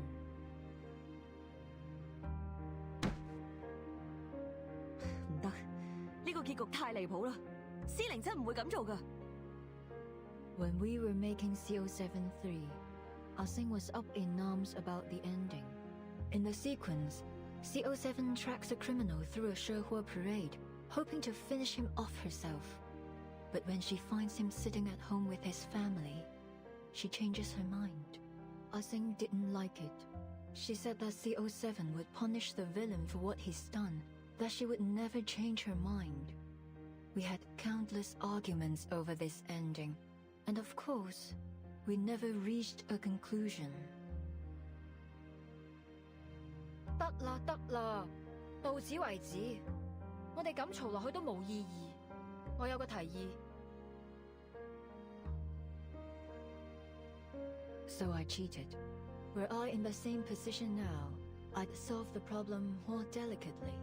But I was a jerk back then. The only thing that mattered was the movie. I couldn't care less about what people thought, including my heroine. I asked Teresa to write an alternative ending, and told Ah-Sing that we'd shoot both endings and pick the better one together. She agreed. But you didn't keep your word. Yep. You released the movie with the original ending. It turned out to be very popular, but Ah-Sing saw it as a betrayal. At the premiere, she announced she was quitting the new art company that the three of us had founded together. I didn't stop her. That was a low Teresa blow. tried to mend our relationship, like she always did. 我寫咗個新劇本，唔係407續作，係全新嘅故仔啊！如果我自己拍咗部片花，雖然好簡單，可能拍得唔係幾好，但係可以嘅話，我哋一齊睇啊！ It was her proof of concept for reunion of the Three Swallows. I knew Teresa had always wanted to put an end to the CO7 series and write something she was really passionate about.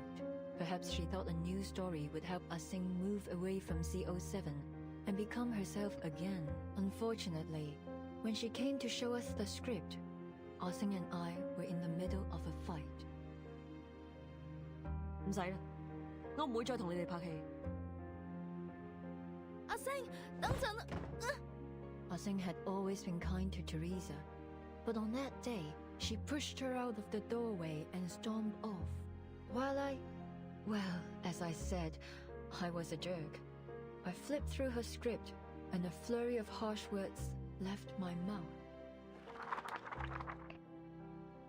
點解仲係上次嗰個類型㗎？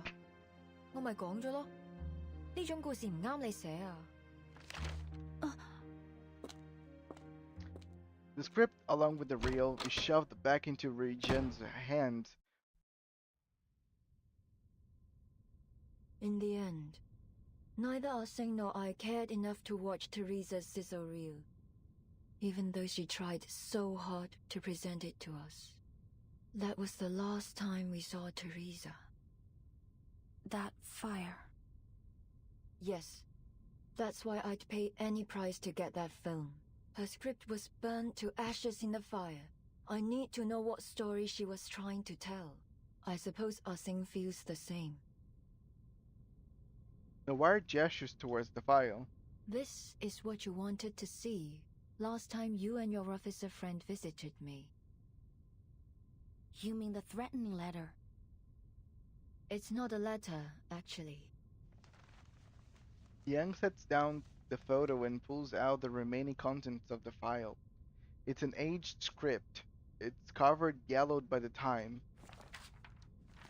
As she flips through, familiar lines of dialogue meet her eyes. In an instant, she understands the significance what she's holding. It's the script of Detective 071. The original. The one Teresa handed to Ah-Sing all those years ago.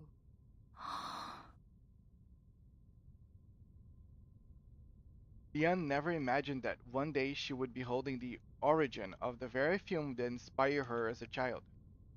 There is no doubt Titian must have returned it to noir, but why?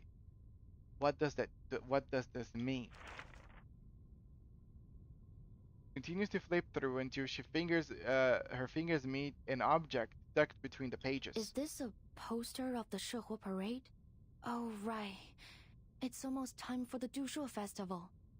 With everything going on these days, I almost forgot.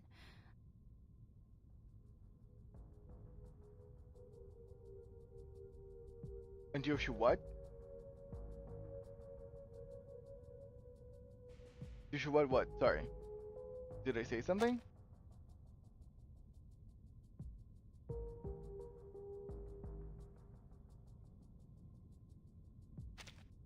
Wait, is Miss Qixin going to...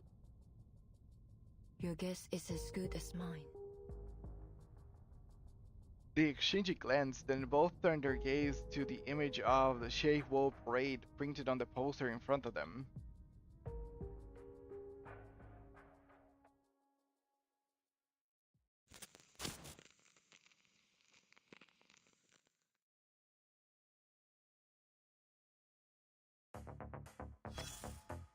But I think if I was stalking something, I completely forgot. loggerhead moment, really. The joy of the douche-row. This Chinese new clips featuring the warm-up from the Chinatown Shehua parade.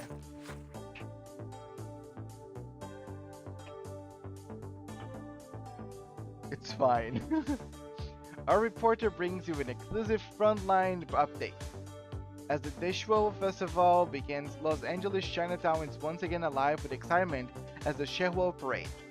Humans and Arcanists will soon come together to pray for a year of peace and prosperity. We are currently at the Chinatown Community Center, which housed 12 sacred arcane idols, marking the start of the point of the parade. We're fortunate to be interviewing Principal Yuan, who is this year's summoning official. Principal Young, could you tell us about your role in the festival? The summoning official is responsible for reciting the summoning rites and inviting the idols. After lunch, the rotating god of Checha, sorry, I don't want to butcher it, will be placed on the palanquin. Some of the parade members have already gathered outside. That's right, we can see people carrying lanterns and flags preparing for the parade. Principal Yuan, what's the large animal lantern over there? That's Lushuo, a Shangri. Later he will join the Beast Lantern team. The parade will be led by the 5-color banner of the Yunjie troop, followed by the Zhendao Beast of the Zhengri creatures. Quite the spectacle. The Zhendao Beasts are those the legendary creatures said to ward off evil plagues? Exactly. During the plague banishing segment, General Chunmo will shout the command, and 3 young men wearing Zhendao Beast masks will sing the plague banishing song, imitating the beast to drive out evil. The musicians will accompany them with gongs and drums. The parade will go on until late at night. Quite a festivity. Thank you, Principal Yuan. Though the parade has yet to start, we can see crowds waiting already. Stay tuned as we bring you live coverage of the Shehua parade. Watchers, protectors, defenders.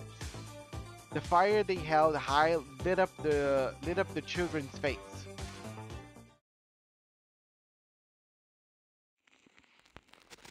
A lot of butchering of names was done here. Sorry, guys. Not good with Chinese. Wow! Look at all these people! Oh, we should have come earlier. I can hardly see a thing And from I here. still feel robbed because no Anli showed up on this. And whose fault is that? You are the one who took ages to get ready.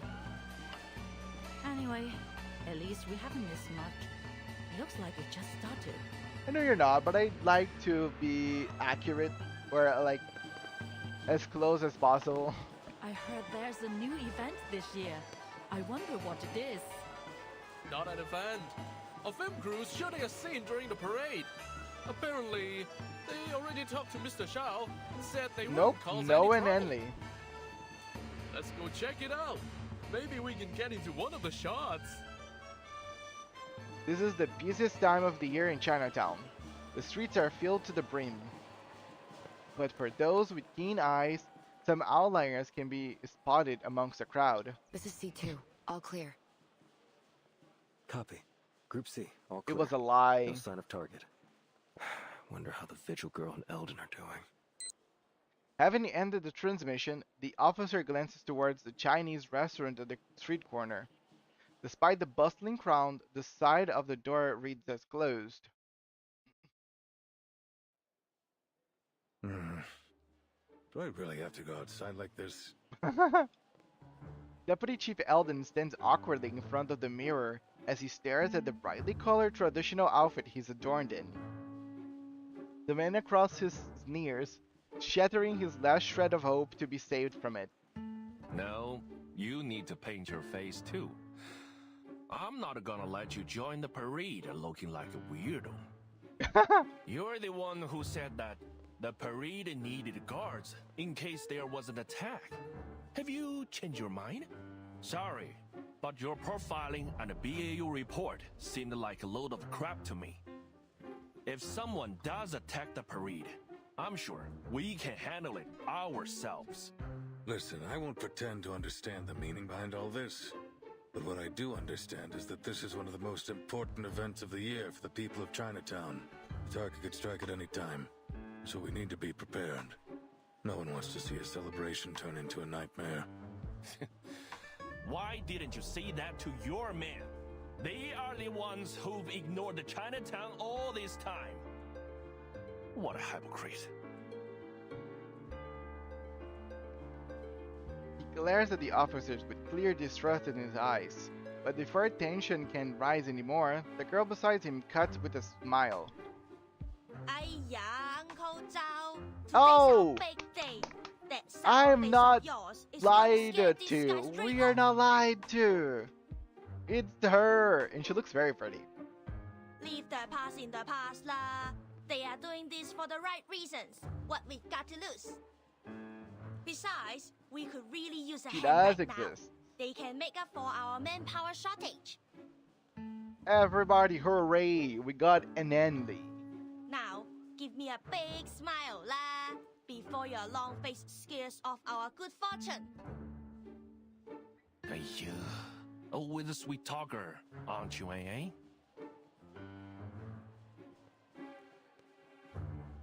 He huffs and glares, but eventually waves it off. Fine. But you've got to look the part if you're gonna be in the parade. I don't care what your mission is. Yeah, she is canon. Blondie! Tighten your belt, or your pants will fall down with your dance. And the big guy over there, the lining should be under your coat. The famed Chinatown investigator yells corrections to the officers as they do their best to don the traditional attire. His tone is sharp but surprisingly patient. Seeing his old friend much mellowed from before, Eldon removes his garnish headpiece and turns to Ann. Thanks for all your help, Miss Lee. We never would have been able to join the parade unnoticed if you hadn't persuaded the residents to cooperate with us. You are welcome lah, sir. Even though I only came here a few months ago, I've already gotten pretty close to the residents. So, it was pretty easy to convince everyone. Don't worry about it lah. I'll say her design is super cool. I know a lot of her outfit design is inspired by movies, but it's still like the whole thing. It's pretty nice. Besides, the Sehua parade is for everyone, whether they're here to watch or dance. We are always happy to have more people join the celebration. Uncle Zhao might be a little stubborn, but you know gala, that's just what he's like. Don't take it personally. I'll say for me, she is the equivalent of Matilda in terms of she is very much her culture in like how she speaks. That whenever she speaks it in English, it's clearly a very accented English. Like you can see that she comes from a different, like her native language is different. She turns her head, gesturing towards a few unfamiliar faces at the other end of the restaurant. These guys are arcane detectives and influential people around Chinatown. I told them to all keep an eye out too. I actually don't know what does Enlil Lee do, like as a character. Like what's her kit? There's a saying in Hong Kong, as stupid as the god of longevity who hangs himself. That will be Night Piercer if she comes anywhere near Chinatown. Eldon nods before gently shaking his head with a complex expression. I know everyone here will be grateful if Night Piercer doesn't show up, but then we'll still have a dangerous criminal with an equally dangerous arcane item on the loose. She's just a 6-star Soneto who upgrades one of her own incantations every turn. That's it. So she buffs like Soneto and debuffs like Soneto. And upgrades incantations. Nothing's more dangerous than an unexploded bomb. I want to eliminate the threat once and for all. So she's literally like Soneto but 6-star. Like if we would make Soneto a little stronger, that would have been Enlil Lee. The Okay, question is, got it. Will she come? Was the little vigil right? Yeah, her attack skill at rank 3 can daze instead of disarming. Okay.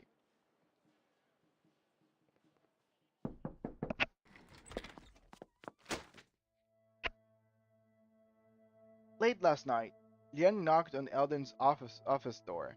She had returned from her morning rejection with the renewed determination. The Shihua parade, sir. At that time, the Division of Arcane Affairs was still brightly lit, with most officers racking their brains to track down Chichin without success.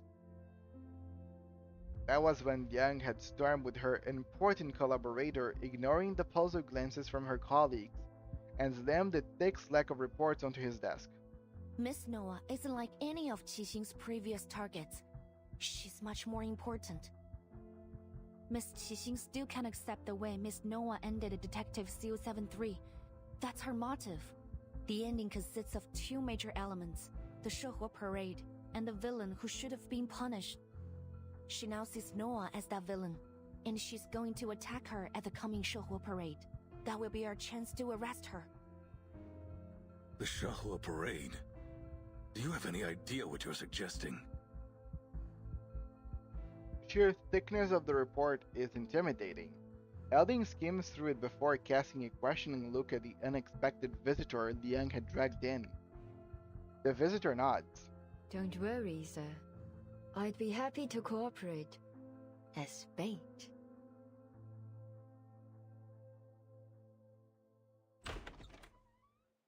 Our thing will come. I promise. The sound of the back door opening breaks Eldon's thoughts. He looks up to see Poitiers pushing Noir's wheelchair inside, Loggerhead following closely behind. As far as I can remember, she's never been late to anything. Chief, why aren't you dressed up? I've been looking forward to it all day. Wow, so many people. I'll make sure I capture some great memories of this. Noir remains her usual unruffled self, while Poitiers teases her colleagues and Loggerhead eagerly looks around. Eldon sighs and rubs his forehead. I understand that the festival atmosphere is exciting, but you ladies need to remember that we're not here to celebrate. There's a tough fight ahead of us. Poitiers, you sure you're healed up? Of course, Chief. You've approved my participation in this operation. It's too late to take it back now. By the way, Heaven and Lenny got an Euphoria this time around?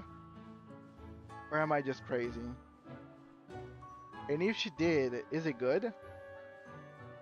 Eldon looks her over. Clearly she's alive and well, but he still carries concern on his face. Eventually, he sighs and nods.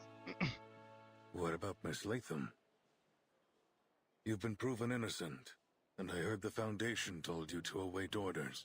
There's no reason for you to be here. Hasn't Anne got an Euphoria this time around? I was asking if that's any good.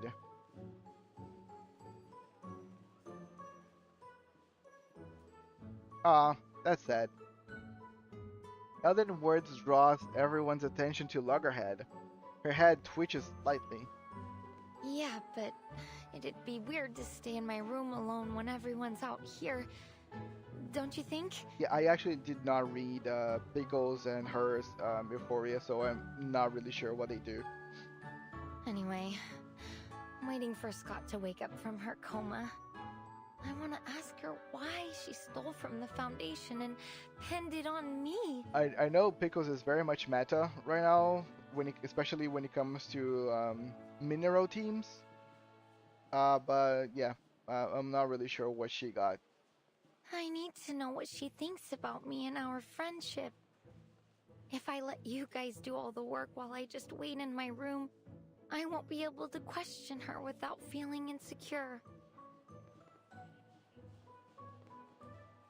Yeah, she was made into Noir's teammate, a not very meta-defining character in itself. Yeah, Noir itself is not a defining meta character, so if you're made into like a character to work with her, that's kind of sad. I wish they would have made her to work with Liang Wei instead. I know I might not be all that helpful, but I'll do everything I can. The camera lens almost seemed to flash with something resembling a plea. Miss Latham's being modest. As a staff member of the Arcanum Containment Department, she knows how to deal with that film reel better than any of us. She may forget things, but she still has a wealth of knowledge. Her experience might just make the difference between failure and success. All right. You've got a point. Miss Latham, thanks for lending us your expertise. Eldon finally nods. Loggerhead lights up. Great! Just leave it to me. I can deal with the film. I've rewatched all my related memories, so I remember every detail, even down to the scratches on its surface. With Loggerhead officially permitted to join, the final member of the operation team is last to arrive. There you are. Yay, her Inside 2 outfit. She looks very pretty. Everyone was gone when I left the changing room. I thought something was... I still say the Inside 0 is better, but this is nice. What's wrong? Jack of all trades, master of absolutely none. Wow, the costume fits you so well. Jack of some Fancy, trades. whoa. It doesn't even look like a costume. Much fancier than that. You are like the best parade dancer I've ever seen. There's no way the night piercer will spot you. Look at her, Uncle Zhao. So cool, huh? Devs probably envision her team to be Noir, Lian Wei, Negative Status Route, and an Euphoria in Loggerhead. Really? Yeah, I think the devs were really tripping. The Chinatown investigator scrutinizes Liang from head to toe before letting out the rise of Snort. I think they are even more tripping because like weren't they aware that they already are like were about to release some other characters that would completely power craft and nullify all of those things? Is that the Leon's family ritual dress? Let me see. Good. You're wearing it right. Nice to know that at least some kids remember their traditions. You better not dishonor your family wearing this, kid. Yeah, it's the only team I can think of where an N could work in, and it fits since all the characters in there released this. What? Oath? Yeah, I will read later the actual Euphoria just to make sure and kind of understand the whole thing. I know what you're meaning. You're talking about the Noir's oath, the thing that allows her to do her stuff. But yeah, I'll check it out. Just because Shin's is like a support character. Oh, Patch. Okay, sorry. I was trying to understand by something else.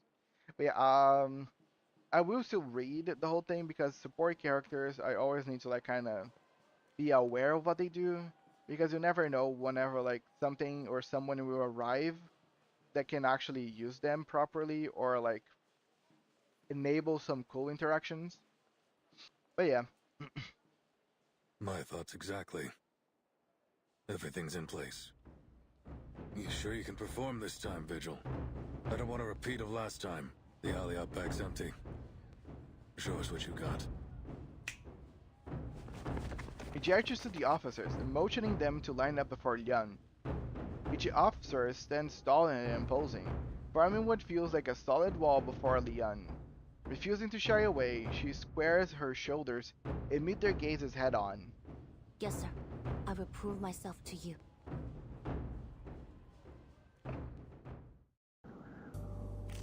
We're gonna fight? we're gonna fight. Let the overture begin. What?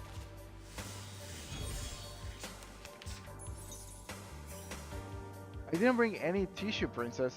If you start crying, you have to wipe your nose on your new uniform. Alright, let's see if I'm up against a powerless little girl or a real challenger. Understood, sir. I'll go easy on you. So we're gonna fight them just like to showcase that we can fight? Again, as I forgot the name.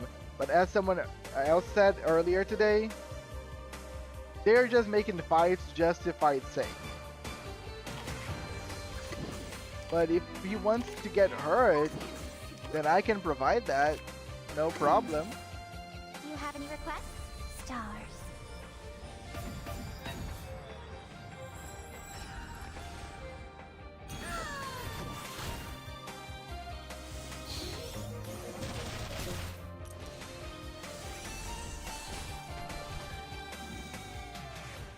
Oh, alright, stop. We, or at least I, acknowledge you now. Not bad. Good. Looks like she wasn't just all talk. Not bad. You got evaporated by stars. Sorry, I did my best to restrain myself. If this had kept up, we had been exhausted before the real suspect even showed up.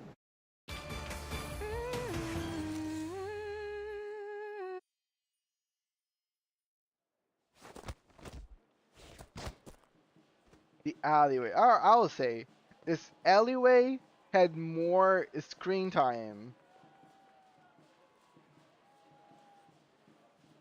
than thinking about a character that had very low screen time.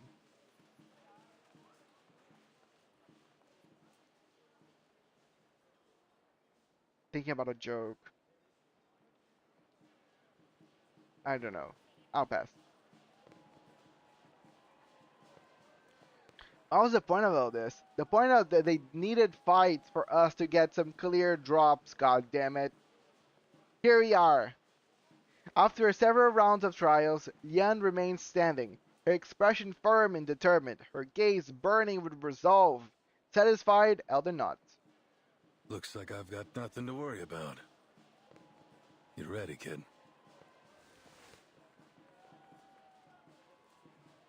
He rolls up his sleeve and checks the time on his watch. Parade's starting soon. I'll go get dressed. The rest of you... I need to talk to Miss Liang. Could you give us a moment? Don't be late. Poitier glances at them before following the others back inside. The alley suddenly feels empty.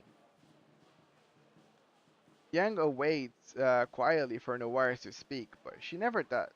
She simply stares at them at the distant lights, as if the revelry and noise belong to another world. Eventually, Liang can wait no longer. Why me, Miss Noah?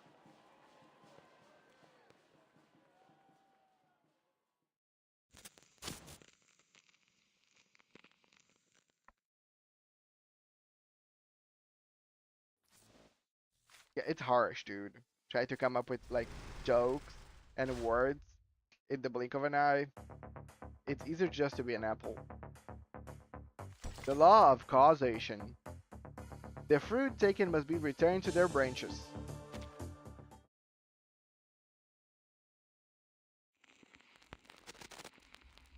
We're almost there at the end. I am happy that I've made it. Almost there. The cheers and laughter of the Seijuo parade echo through the alley, muffled and distant. You could have just told Eldon about what happened between the three of you. You could have shown him the threatening letter.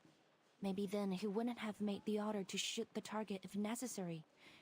Yes, Miss Qixing has committed multiple assaults, but she hasn't killed anyone. I don't think she deserves to die. So, as I promised, I will do my best to catch her alive. She does not deserve to die. She's causing a lot of people to have mental breakdowns, which is very much so Persona 5 vibes. That being said, if No, we need to invade her palace. She takes a deep breath. If drastic measures have to be taken, I will not hesitate. Young's final words are anything but polite.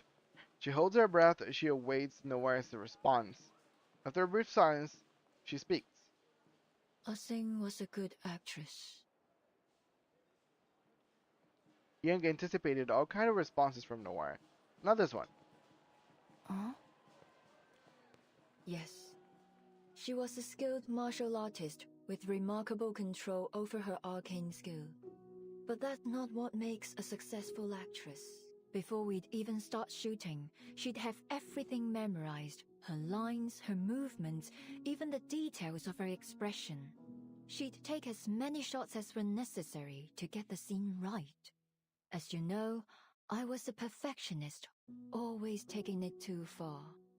Many of my crew quit halfway through my projects.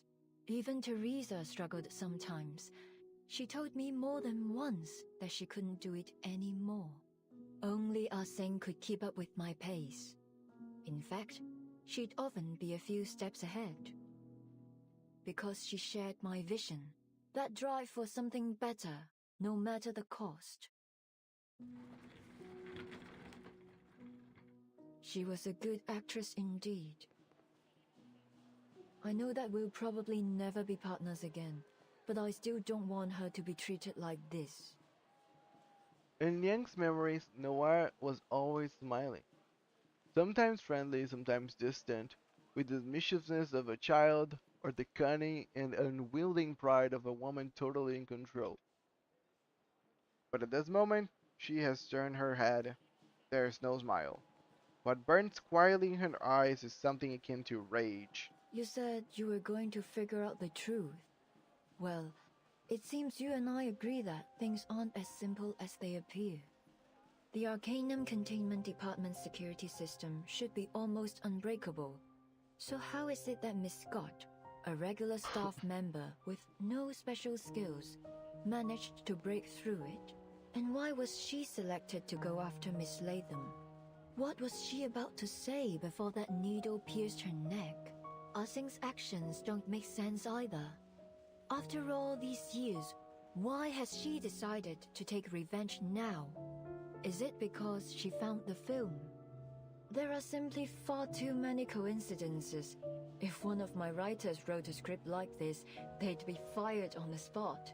You mean there's something else going on behind all this? Yes!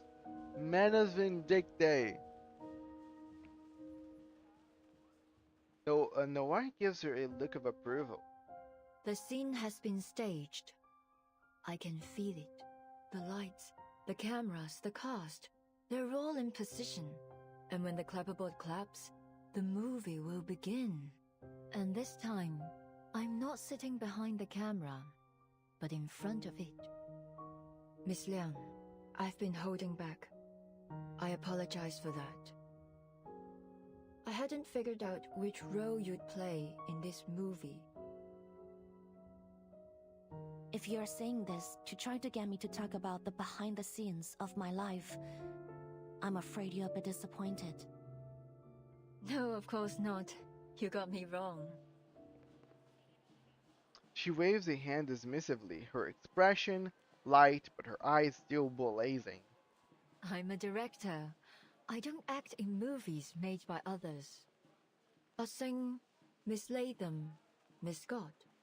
The camera's focused on them too. But none of us know where the story will go. Something stirs in Young's chest. You mean Miss Qixing's being manipulated? I've considered that possibility, but who's the one behind the camera? What do they want? All I know is that if Ah-Seng continues down this path, there will be no happy ending for her.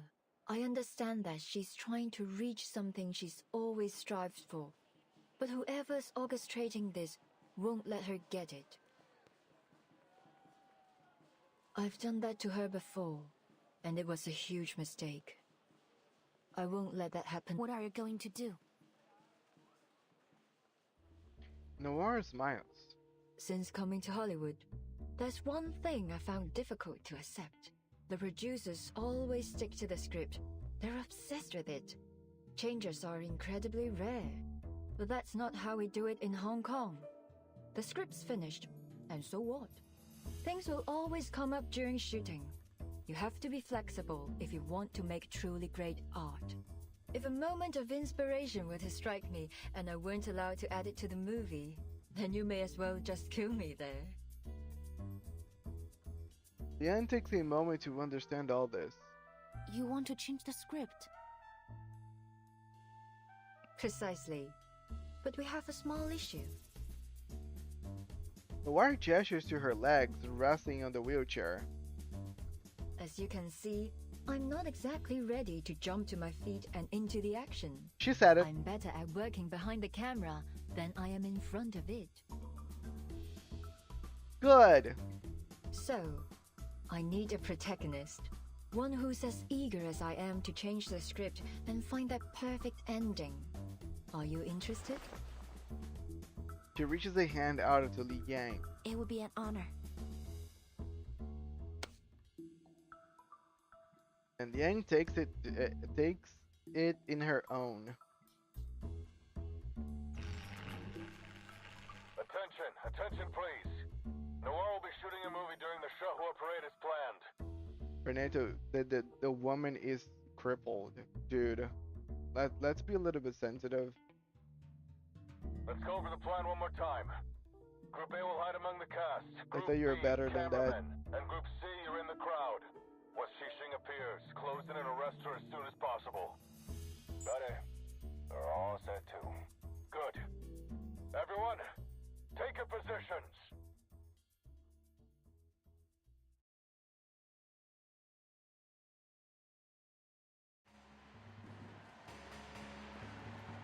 CG, nice.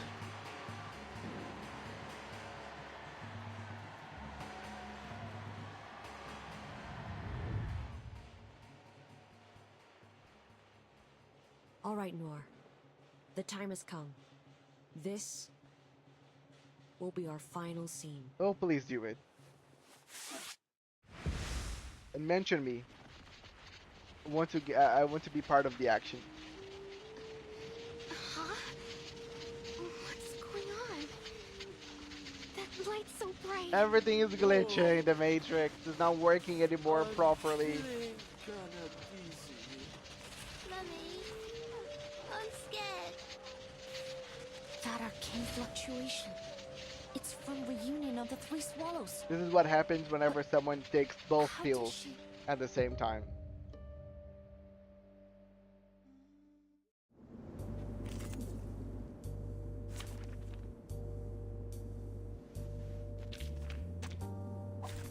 Oh, I got it now.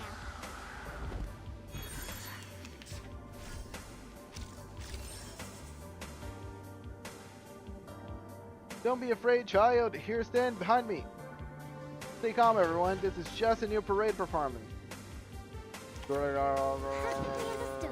Wanna watch the aerial time?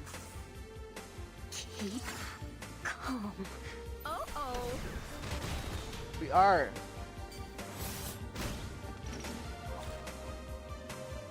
And we're not anymore. I can feel it. The sword of these malevolent spirits is nearby. Wait, is that Shushin? Finally, it's just you and me, Master. You and me, Master. The lights on the either side of the street blur, polluting the night sky, turning it into a swirling mess. It's if everything inside had been tossed onto a painter's palette and smeared and blended. All definitions have been lost. What's happening? Is this part of the parade? How'd they do that? It's a long story, miss. Wait! What's this? Stand back. A young office rushes forward, positioning herself between the unknown monsters of the Chinatown and the Chinatown resident.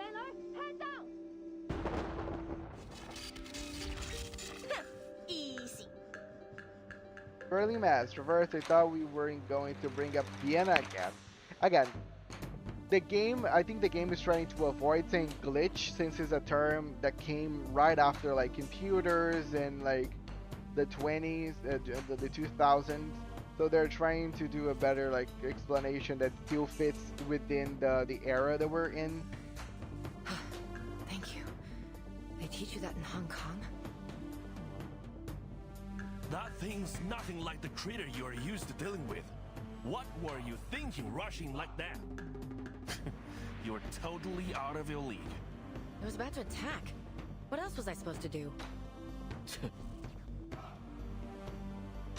Swallows whatever snarky remark you get blend, instead looking around at the eerie figures shifting in the shadows.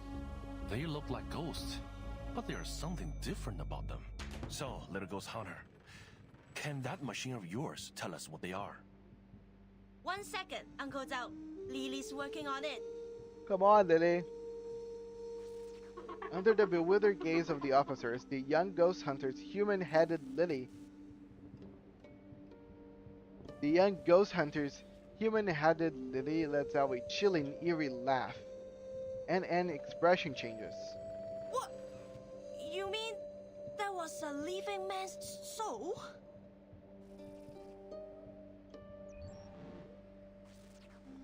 Just got confirmation that this thing's covering the whole of Chinatown. Comms are down, and we can't seem to leave either. Arcane humanoids spotted in all directions. Don't seem to be critters of the beyond. Must be some kind of arcane creation. They're everywhere and immune to regular bullets. Arcane skills and specialized bullets break them apart for a while, but then their bodies just morph back together. No casualties so far, but people are panicking. What do we do? Oh. Sorry, not my type. Specialized bullets successfully repels the shadowy being, but their supply is limited. Elding has to fall back, yelling into his chameleon comm as he does so. Everyone keep calm. Groups A and C, protecting the public is your top priority.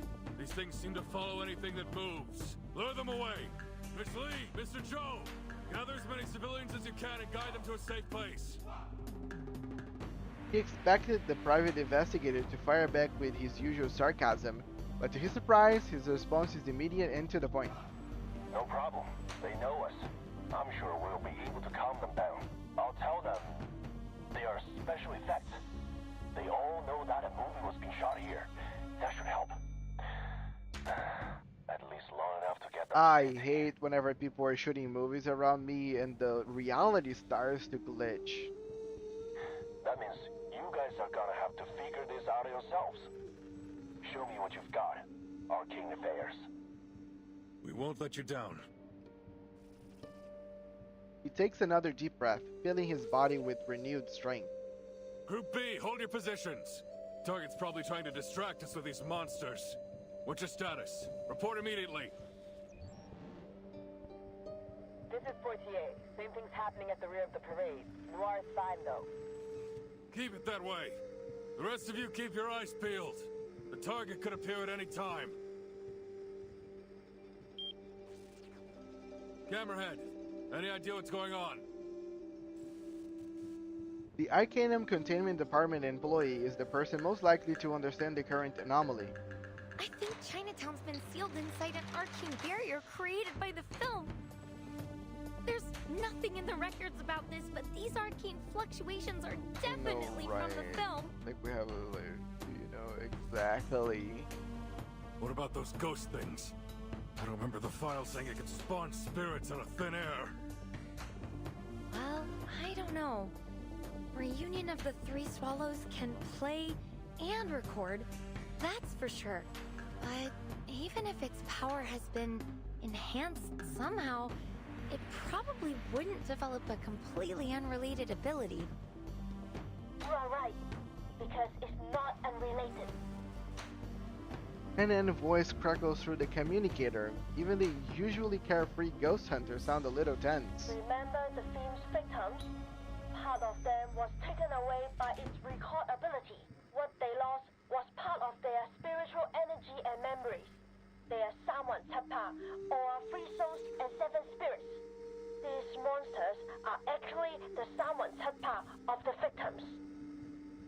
3 souls and 7 spirits? What's the difference? They're the victim's spiritual energy? But how did the film do that? The chilling appearance of the phantoms make it difficult to connect them with the Ann Lee has declared them to be. I'm not sure, but Lily's never wrong. So, let's not try to eliminate these things, or the victims will never get their back. An invoice transmitted through the DAA communicator reaches Liang ears. Essentially, she's holding everyone in Chinatown hostage. Yep. You We gotta certainly take her weren't down. expecting that.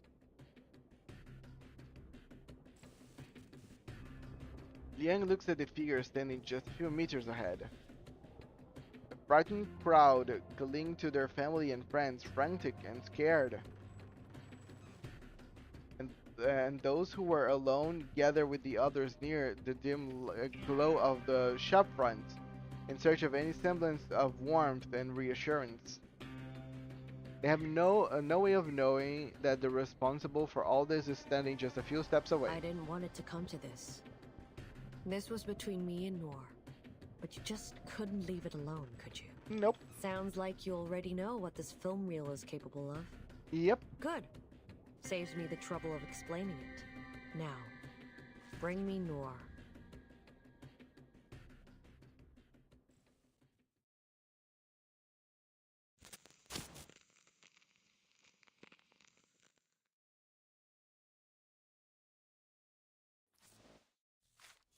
Believe it or not, I might be cheery the way that I'm speaking, but I'm literally sleeping as I am like sitting. Truth of exchange, people just can't resist sharing their hearts with strangers. You know, I've shared so many of my stories with you. Why don't you tell me some of yours? Directors are always on the lookout for good material. I'm curious about your past. They say you're a once-in-generation talent, the one who summoned the Chen Yan, the Zhandao beast that hadn't entered the Liang family's call in 300 years. It was all just a misunderstanding. Oh. The day I summoned Chen Yan, I learned its name and glimpsed its memory. Centuries ago, Chen Yan was gravely injured during its last summoning and has been recovering ever since. That's why he hasn't answered the Liang's family call. I just happened to summon it when it finally healed. My family thought Chen Liang chose me, so they placed high expectations on me. Oh, so that's it. Nice. But I'm no chosen one. I was just lucky. Does your family know about this? No, I never told them. I did not want to disappoint them.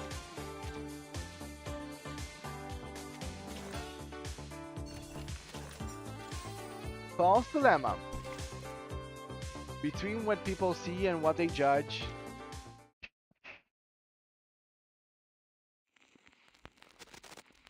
Just a couple more and we're done. Final boss time, yep. Target spotted. I repeat, target spotted.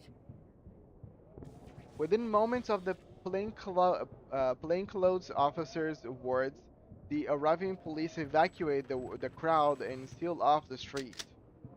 The officers from an impenetrable barrier, trapping both the target and Liang's inside.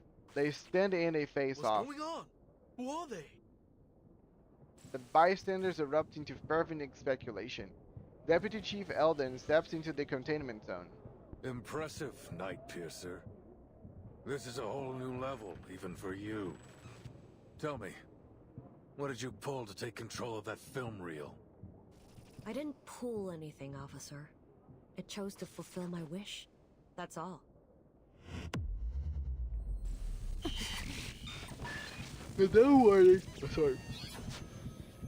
Without warning, an excruciatingly sharp noise tears through her skull, sending waves of vertigo crashing over her.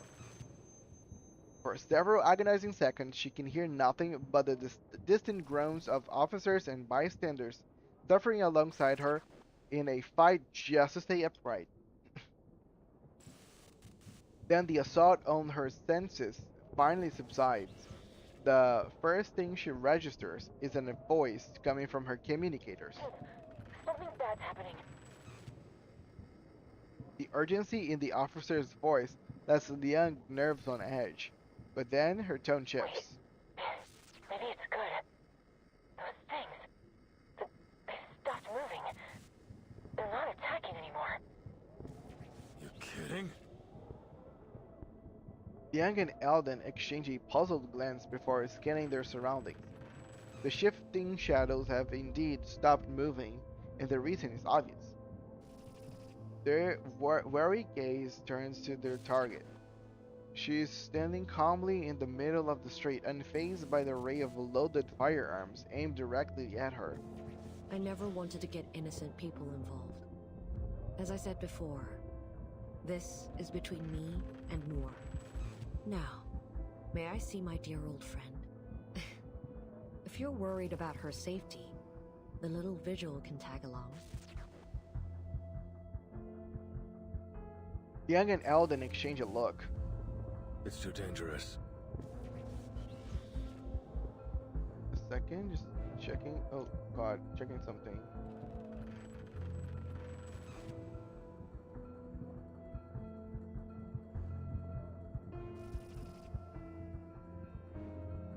Oh, clear. We've already put Noir at considerable risk, but pushing her right into the hands of a criminal, I don't think so. We can't put a civilian in danger like that. Besides, why would Xing let you go with her? You're walking right into a trap. Trap or not, I'm afraid we don't have much choice. Her voice isn't loud, but it's high tension standoff. But in this high tension standoff, its low and measured cadence feels completely out of place. Poitier pushes Noir's wheelchair forward, placing her squarely in the spotlight. Poitier, what are you doing? I told you to hold position. Noir raises the hand, smiling as she cuts off Eldon's rising fury. Please don't blame Officer Poitier, sir. I forced her to bring me here. What? What the hell are you thinking? It's time I put an end to all of this. No need to worry, officer. Our reliable vigil will keep me safe, isn't that right? Yes, of course. I will ensure Miss Noah's safety, Chief. Young Wei just said, I have 5 portraits right now, sir. There is literally not very many enemies that can take me off. Eldon studies Liang's face for a moment before shifting his gaze to Titian. At last, he relents. Keep the target in check, Liang. You don't know. She could have 5. Keeping his eyes on the target, he leans in close to Liang's ears and issues a low warning. James and the others are working on how to break this barrier we're in. Camerahead and that ghost hunter are helping them. Stay calm. We want to resolve this peacefully if possible. Haven't forgotten what you learned in negotiation class, have you? Of course not, sir. I got straight A's. Poitier takes Liang's other side and rests a firm hand on her shoulder. Guard up, rookie, and straighten your back. Oh, by the way, you redeemed a ad time a couple of hours ago, and I forgot to play it. I'm gonna do it right now, just 30 seconds.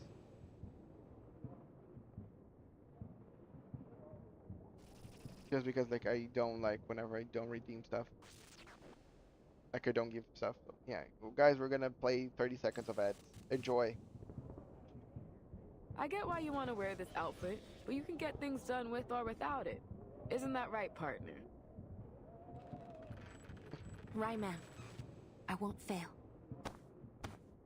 Before pulling away, Poitier gives Liang her usual rough pat on the back, but somehow it causes Liang's stiffness to melt away. Taking a steadying breath, she moves to Noir's side. Let's go, Director. Time for the final scene. Showtime!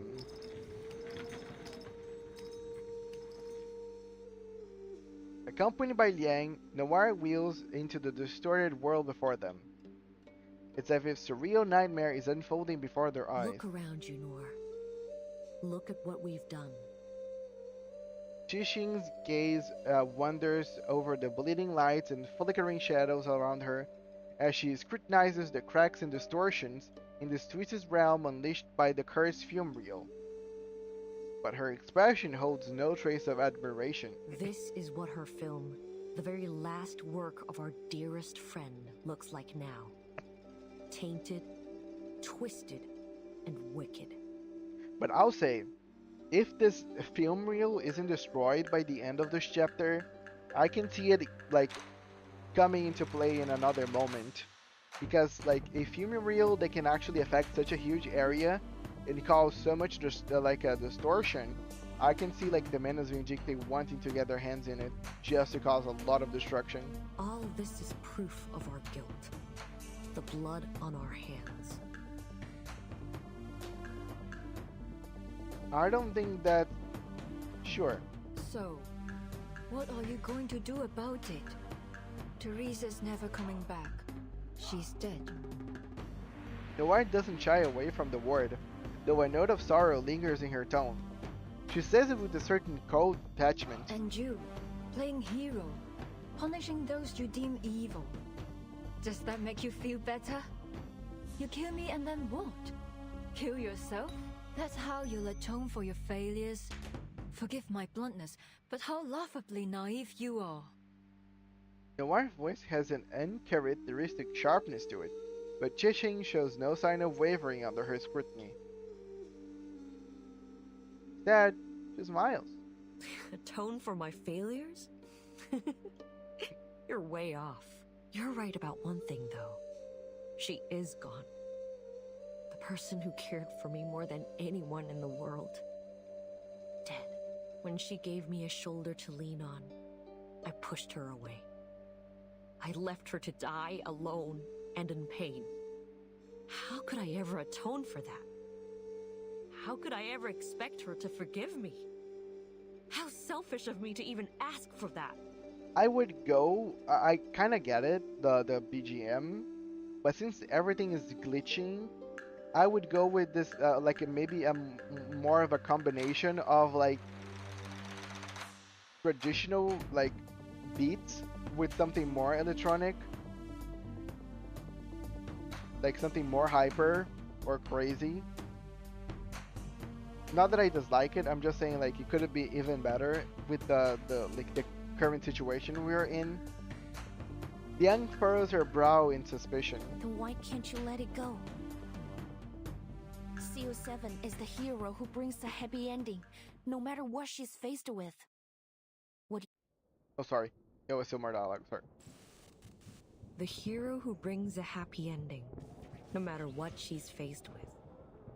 That's what I said in the behind-the-scenes interview of CO7 too.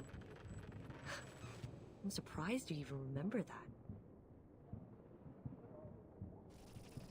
After a brief pause, she smiles again. But there'll be no happy ending for me. You probably heard that. After she died, I starred in a few movies with other directors. But they all went south. Not because they weren't commercially successful or popular, but because I couldn't shake that feeling of disgust. I'd never felt that playing CO7. The cameras, the boom mics, the spotlights, the sight of them made me want to throw up, scream, do anything to run away from it all. Eventually, I retired from acting. But that sense of disgust never left me. It haunted me wherever I went, whatever I did. I kept asking myself, why is this happening to me? Why can't I just act? Why? Day and night, I wrestled with these questions. Until one day, I found the answer. Her gaze burns with intensity, and yet carries a bone-chilling coldness. It is fixed firmly upon a war. It all began with a dire mistake. One that needs to be corrected. Super needles streak through the air in a sudden downpour. Miss Noah, get back! Okay, so we're fighting. I don't need the balance. But sure, I'll take it. I wasn't wrong about you after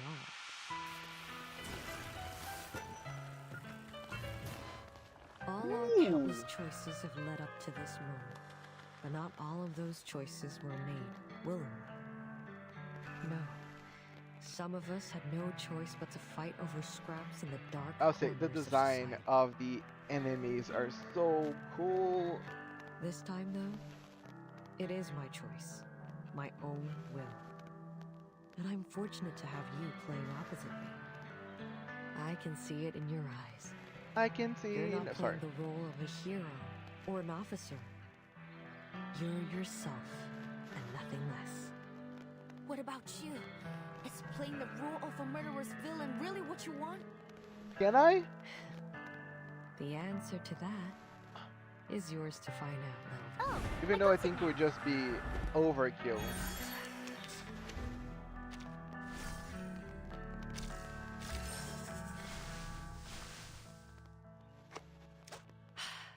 It seems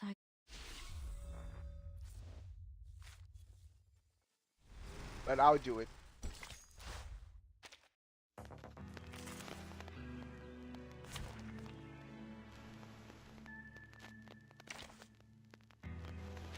Always ready to go. Yeah, you're right. It's birth rate too. again and again. You don't know when to quit, do you? I wasn't wrong about you. All our countless choices have led up to this moment, but not all of those choices were made willingly. No.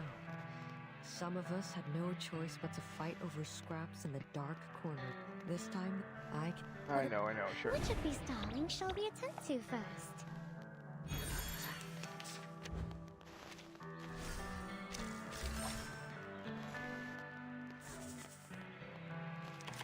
Perfectly understood.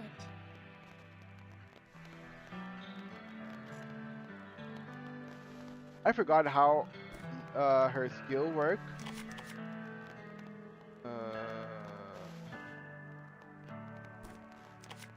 Please stay behind me. What I'm good at. Please lend me your power. Allow me. Be careful. You won't get away. Get out with you. My responsibility.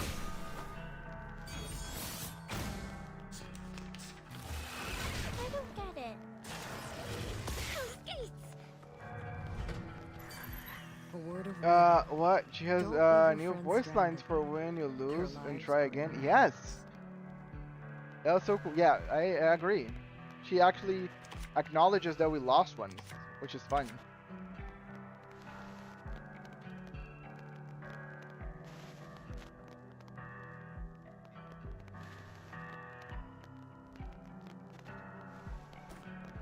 Please stay behind me. I got some trouble, brute. Just another try, Master. Awaken.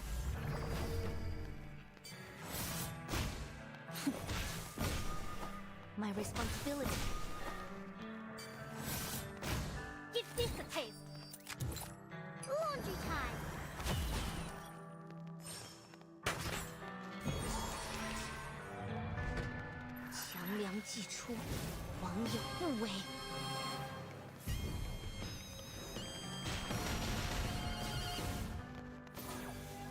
Sweet dreams.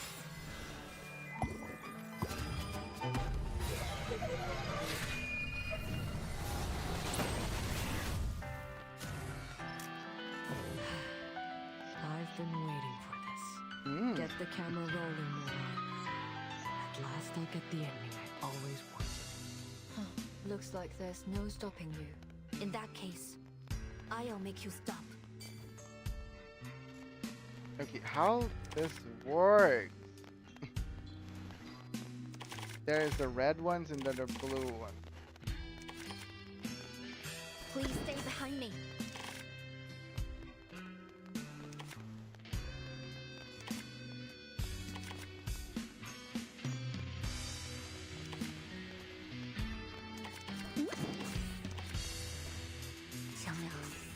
Please lend me your... What I'm good at. Ready, aim. You won't get away.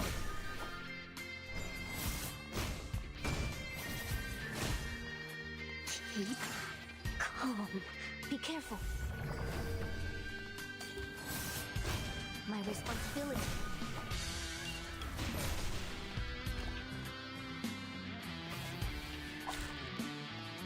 Enough of this, Cecile. Green, negative status, route, and Janela happy, red, damage route, Shanyan go brr. Okay. Stop this feudal resistance and face reality. No matter how hard you try, you can't change the past. No, little Vigil. This isn't my curtain call. Not yet. Watch out, Liang. Case closed. I'll be sure to write a report and put it on your table. And please don't forget to check the previous reports too, ma'am.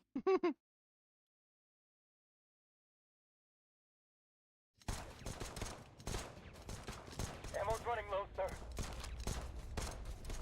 As you can see, this boss is very easy. Yes. Ooh.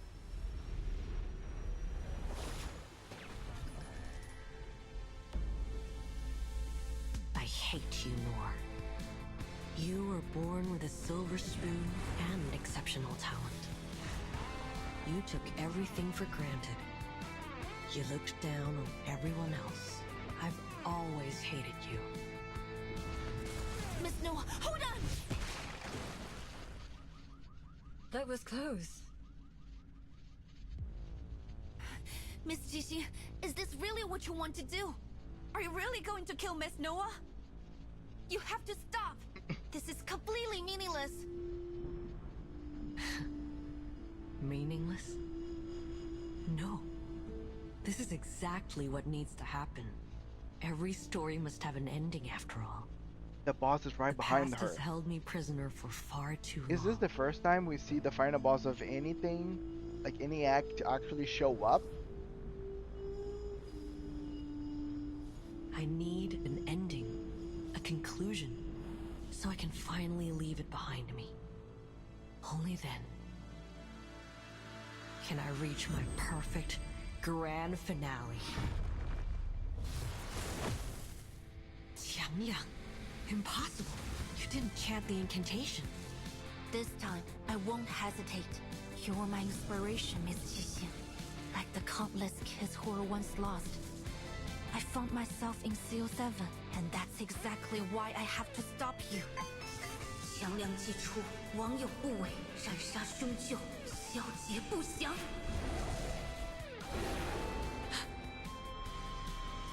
That's gonna be an expensive call.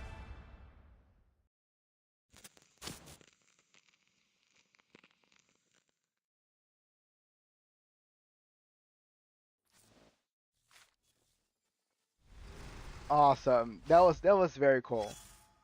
Like, I can see that they are really putting way more efforts into the CGs as we're going. A newly born consciousness formed from fragments within a chaotic sea of thoughts. Within ephemeral, a newborn consciousness. Reel 1, scene 24, shot 9, take 3, writer, Red Region, sorry. Scene description: an old house contested by sworn sisters is reduced to ruins in a fire. Covered in ash, the three lie amidst the rubble, drinking beer bought from a convenience store and gazing out in a sunrise. Now I think I get it. The sisters, the swallows, is Teresa herself, Noir, and Shishin. I must finish this film. The film must be finished. Only then I can be whole. Added scene. An old woman drops her cane, crying tears of joy. I'm cured. My family won't need to spend money anymore. A classic technique blending social issues with sentimentality. Added scene. A man kneels, crying out, I killed that con artist. I'll avenge my mom. A perfect and emotional outburst for the film's midpoint. Added scene. An woman paced in her room after watching the film's teaser. She mutters, "This isn't your usual work. The real has absorbed your hatred. It reeks of malice. I am not like the others. I believe sinners must be punished. This time, I will ensure your film has the perfect ending. Purging sin with death, that's perfect, just right for the finale." Until the light fades. The final spark in their eyes fading slowly.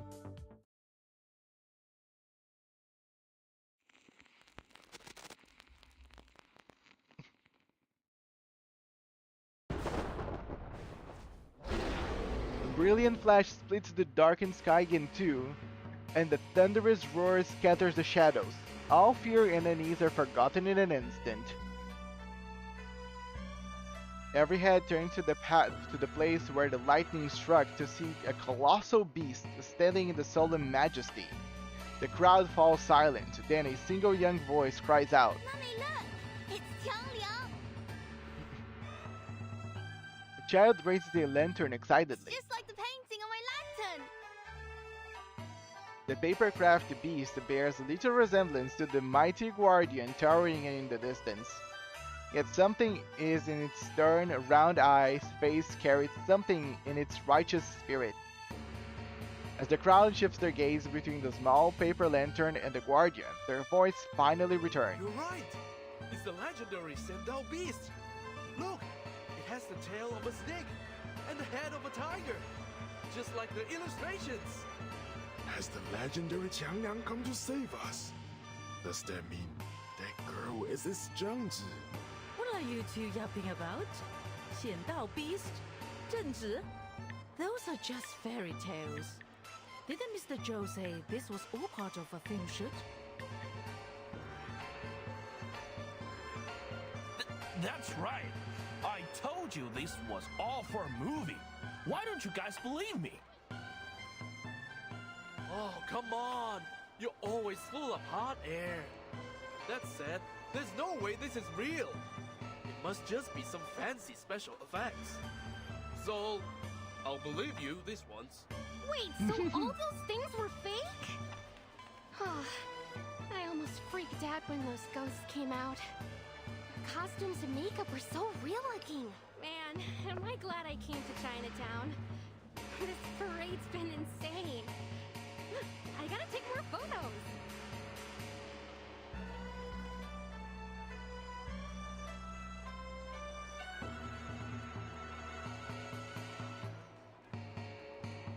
The fear that once filled their hearts gradually fades. Those who understand the truth exchange knowing smiles. Wow, that's Qiangliang, huh? Looks totally awesome.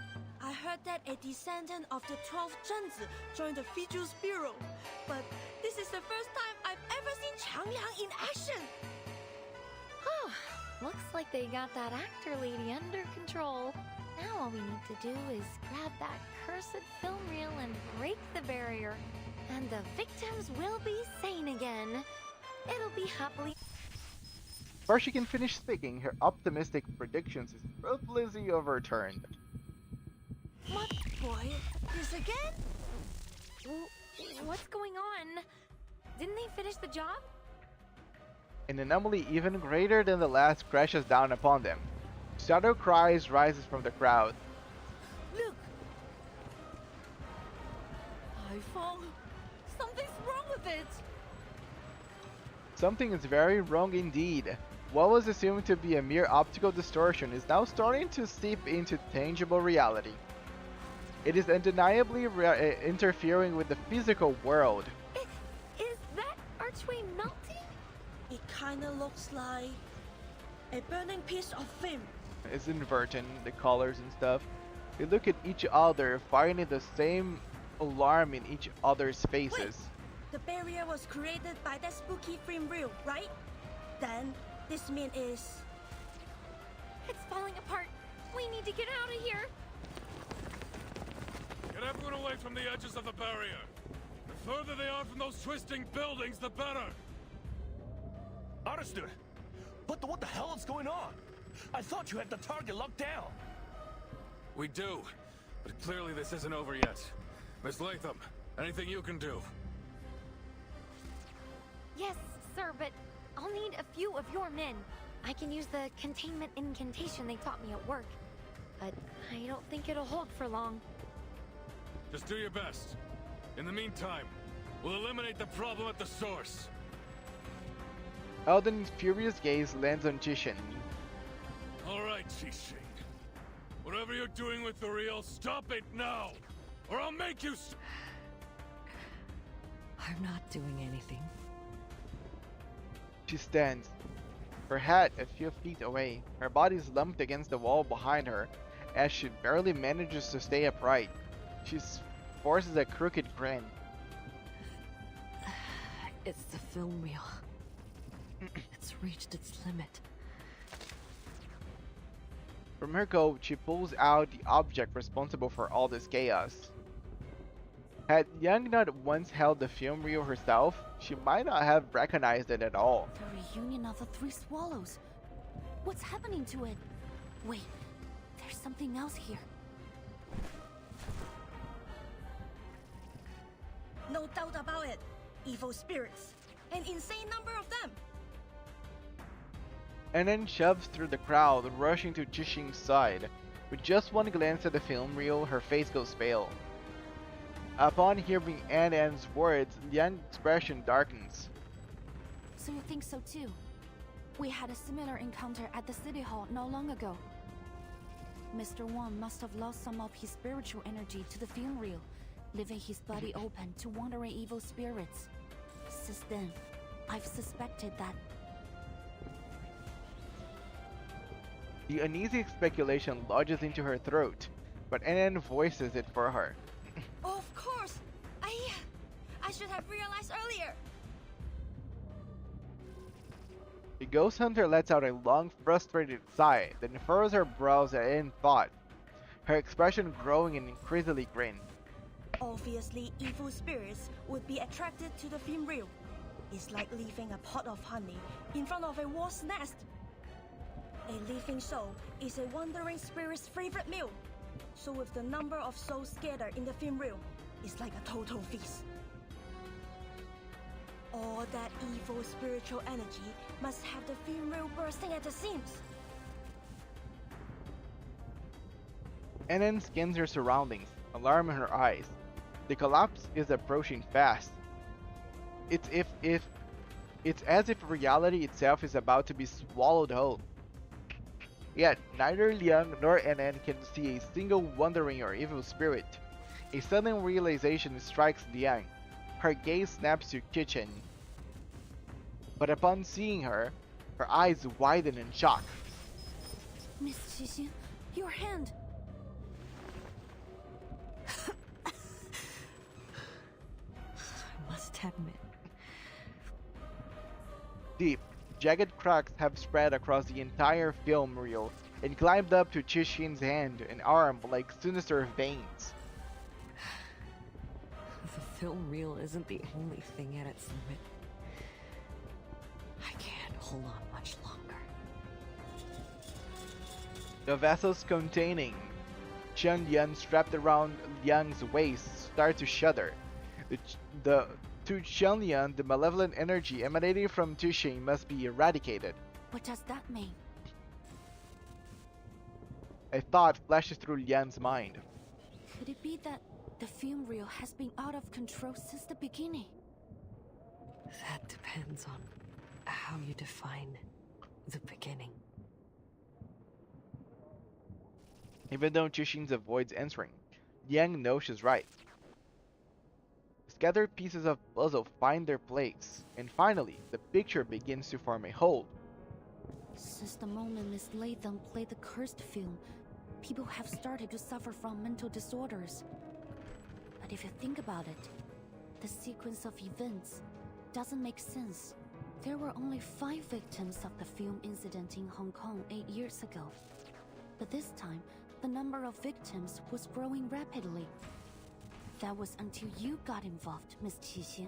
Ever since you took possession of the film reel, only a small number of specific people have been targeted. We thought you were exploiting the reel's power to carry out your vigilantism, but in truth, It was exploiting her. you were trying to control the reel but limiting its victims to those you deemed as villains. Oh, I thought the film reel was affecting her and it was forcing her to do the thing, but no, apparently. Though disbelief still colors her voice, her words are not a question. Elding and the others stare, caught between shock and suspicion, as they turn towards the woman they assume was their true culprit. Is that true? You flatter me, little Vigil. I simply didn't want her legacy to become a tool of evil. That was never her intention. So that's why you did all this? You wanted us all at the parade because you were losing control of the real? It isn't your goal to kill Miss Noah. Was that also a setup? If the film reel wasn't part of your plan, then what was?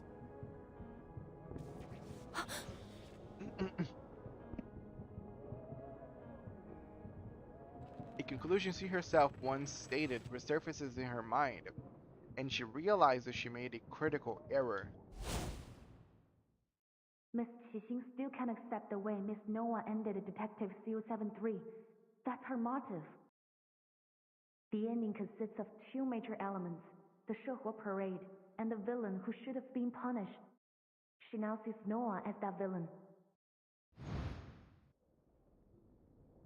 Noah isn't the villain. Is she? In your perfect grand finale, the villain you intend to kill at the parade is none other than yourself. It's a good ending for everyone. The big bad finally gets her comeuppance, and who better fits the role than me? This is the grand finale you want to have? But why does it have to end like this? Because this is the way it has to be. I'm still confused by some stuff. Like, who made Scott get the film to begin with? Because the film was with the Foundation. Scott stole it, framed Loggerhead. That's how Tishing got her hands into the reel to begin with, isn't it? So now, like, it's kind of weird. When a drop of ink falls onto paper, no matter how hard you wipe, it can never be spotless again. People say that every saint has a past, and every sinner has a future. What garbage. Some mistakes can never be forgiven. What happened to He Rijun was an accident. You shouldn't blame yourself for her death. It wasn't your fault. But it was my fault.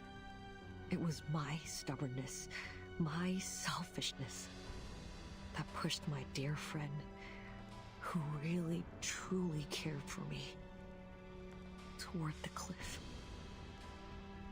How can someone like me carry the title of CO7? I don't deserve to stand in the spotlight ever again. Punishing those equally despicable pieces of scum made me feel better for a while, but it didn't last. That sickening feeling inside, that disgust in myself, it wouldn't stop. I looked everywhere for a way to heal it, but then I realized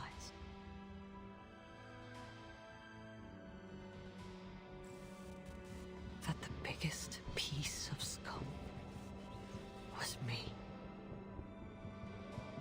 Jushin looks up at the sky and lets out a long breath. For the first time, her expression softens, as if she finally realized the burden, and within her eyes something new flickers. Hope.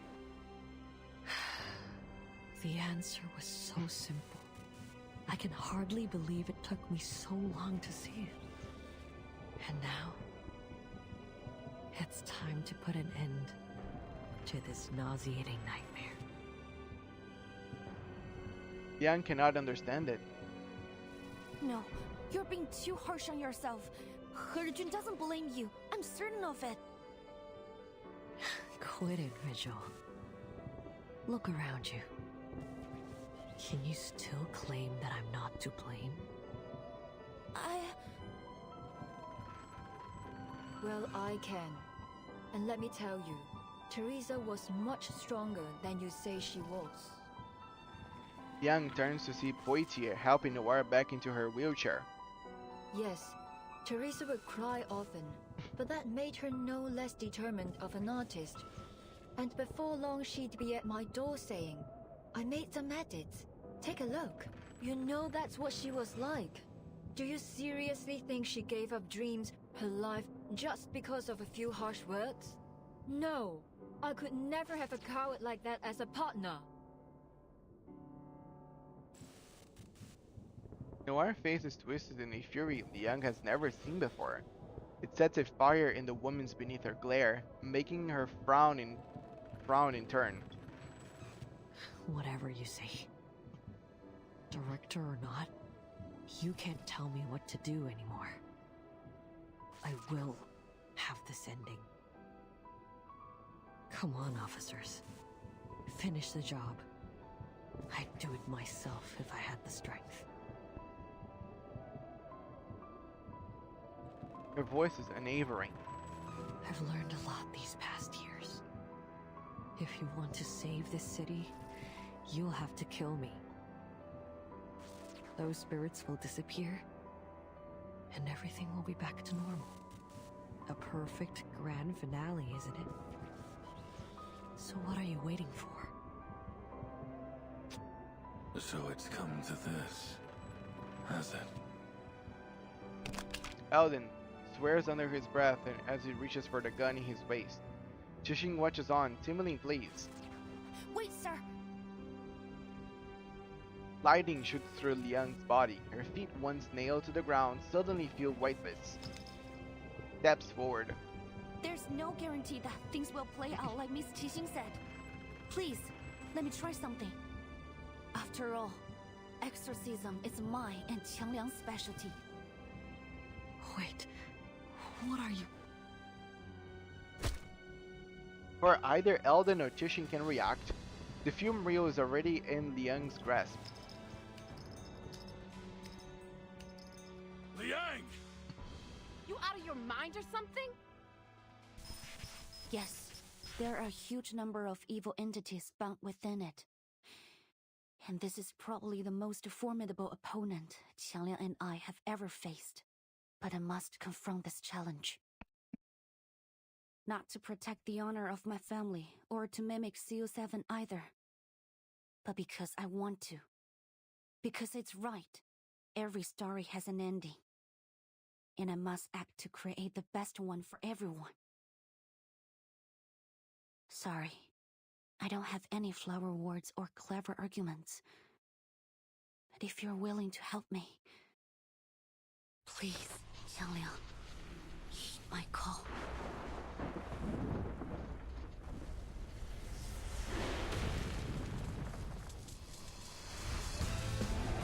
Ooh!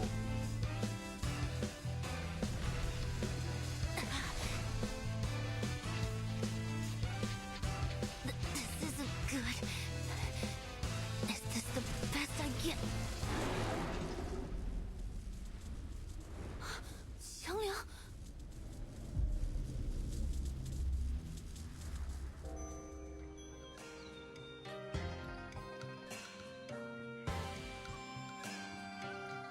幸有大贤方相使，受天子之托，向12摄提神请愿，得巫武之礼，降服恶兽，收为己用，更名为显道兽。然而，显道兽一时能庇护的范围终究有限，一时人间仍有诸多邪祟诡异肆虐，非人力所能敌。但那时的百姓们却从未放弃过抵抗。因为他们知道，只要心怀希望与斗志到最后一刻，显道兽必将现身，逐除恶鬼，还人间一片太平。Qiangliang, no! Flying with the reel. It's like a bomb and it's taking it like away so it can explode like farther away from people. Yep.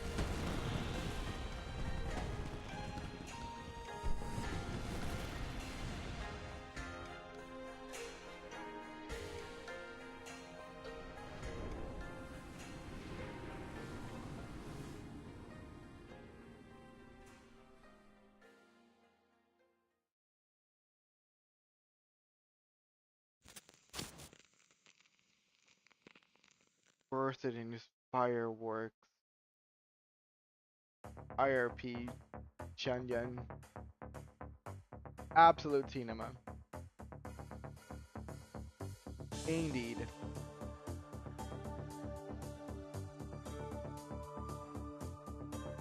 Okay, guys, give me just 1 second. Something that I need to do very quickly.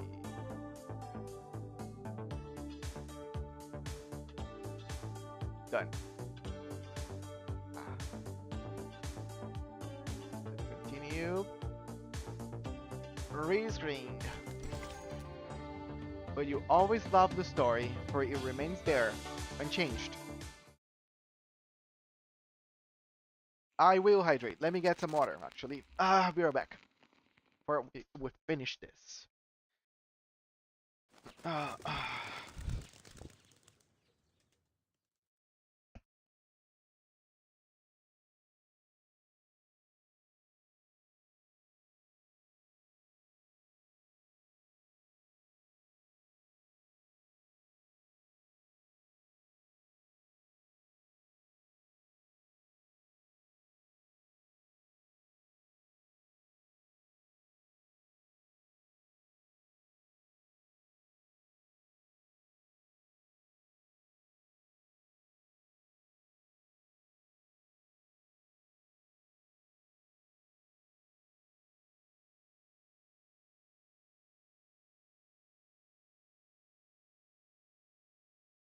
Have returned. Before the hydrate. Storm clouds gradually disperse, and sunlight streams into the ward. In the corner, the television broadcasts a new report. Last night, the Chinatown Shuhu Parade drew hundreds, as tourists and locals gathered for the Eastern spectacle. These photos, shared by an enthusiastic tourist, show the enormous holographic images that were created on site using arcane skills to present a stunning performance of the Chinese folktale Zhang Liang's exorcism. The event has been deemed a well-organized success, with many promising to attend again next year. Locals have expressed their thanks. One spokesperson said, "It's been wonderful to share our culture with people from all around the world. Chinatown is always ready to welcome new friends from both near and far." Thank you, thank you. In other news, the arcane vigilante Night Piercer, who has perpetrated dozens of attacks across the city, has been apprehended by the DAA. Night Piercer was revealed to be Qi Xing, a former Hong Kong movie star. Some members of the public have expressed continued support for the vigilante due to the questionable backgrounds of her victims. Deputy Chief Eldon of the Division of Arcane Affairs gave his response. Vigilante justice is incredibly dangerous to our society. No individual has the right to bypass the law and enact their judgment on others. Taking the law into your own hands will only lead to chaos, violence, and potential harm to innocent people. We urge the citizens of Los Angeles to place their trust in us as we continue to dedicate ourselves to maintaining a safer society for everyone. If you share our passion for justice, we encourage all citizens to direct their assistance and feedback to the Division of Arcane Affairs. The LAPD has just announced a plan to add a number of positions for Arcane Affairs officers in the coming year to address the DAA's staffing shortage. The St. Pavlov Foundation's Vigils Bureau training program is also set to begin in the coming months. To apply, please dial... Oh, nice.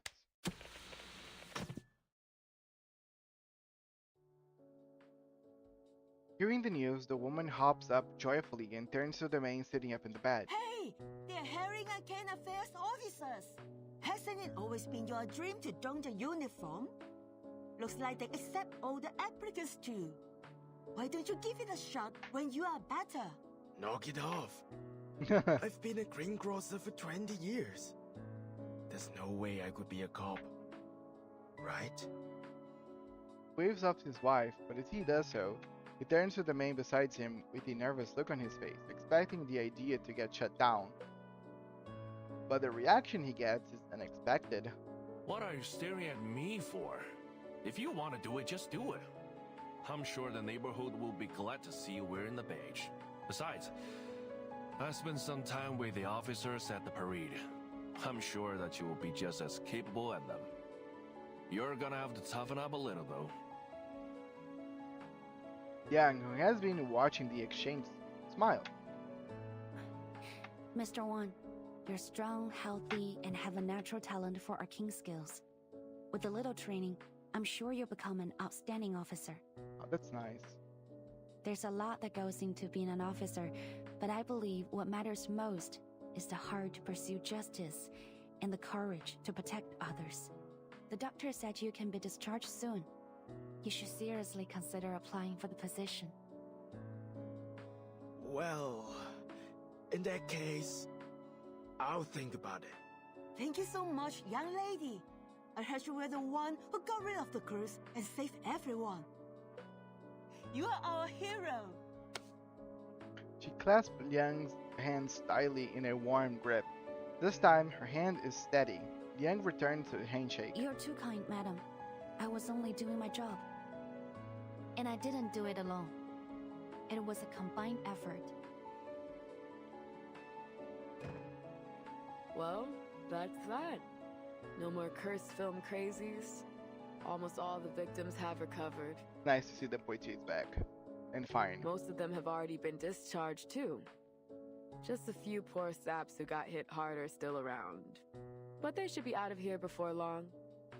Same goes for the victims in the parade. They've all regained their what's it called again? And then gives a helpless sigh. It's 三魂七魄啊 madam. Just call it spiritual energy or something like that. Yeah, I think that's easier.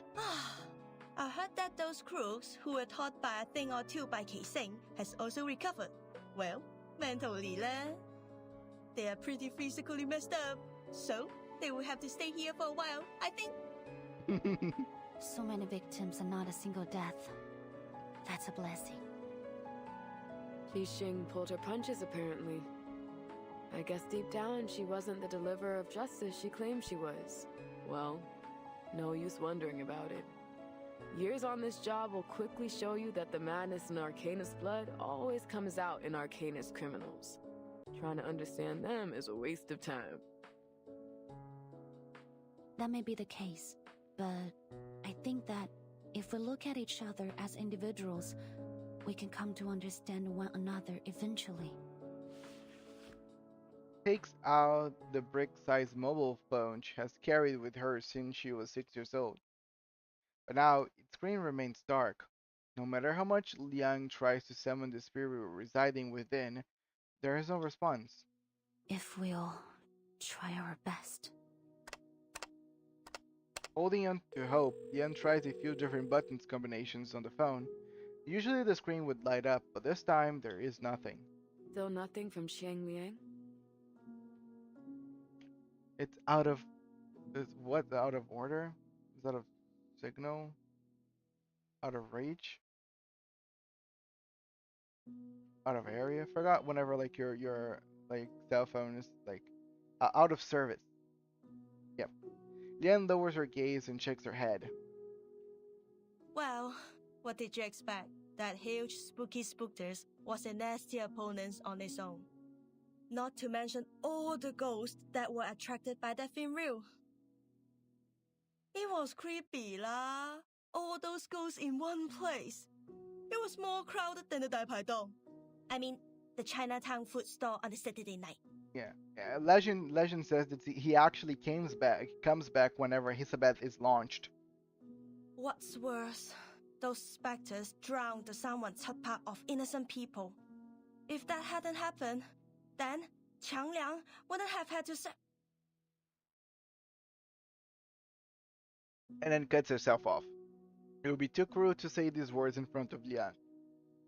Qiang Liang was lost because of my incompetence. I don't know how I'll be able to face my family now. And there's something else that's bothering me. When Qiang Liang pulled in the evil spirits, I thought I was going to die with it. But it looked at me and pushed me aside. It bore everything, all alone. It was protecting you, silly. Why did it go to such lengths to help me? Because I'm its Junzi. Because it's your friend. The way it looked at me, I think it wanted to tell me something. But I didn't understand what. Firework. Qiangliang had been by my side Happy since New I Year. was 6. But I always saw it as a heavy burden or a double-edged sword. I never saw it as an independent individual or as a friend. I never tried to truly understand it. And now, I've probably lost the opportunity to ever understand it. Lian sighs and falls silent. The other two exchange a glance and simultaneously pat her on the shoulders. Come on, enough with the long face.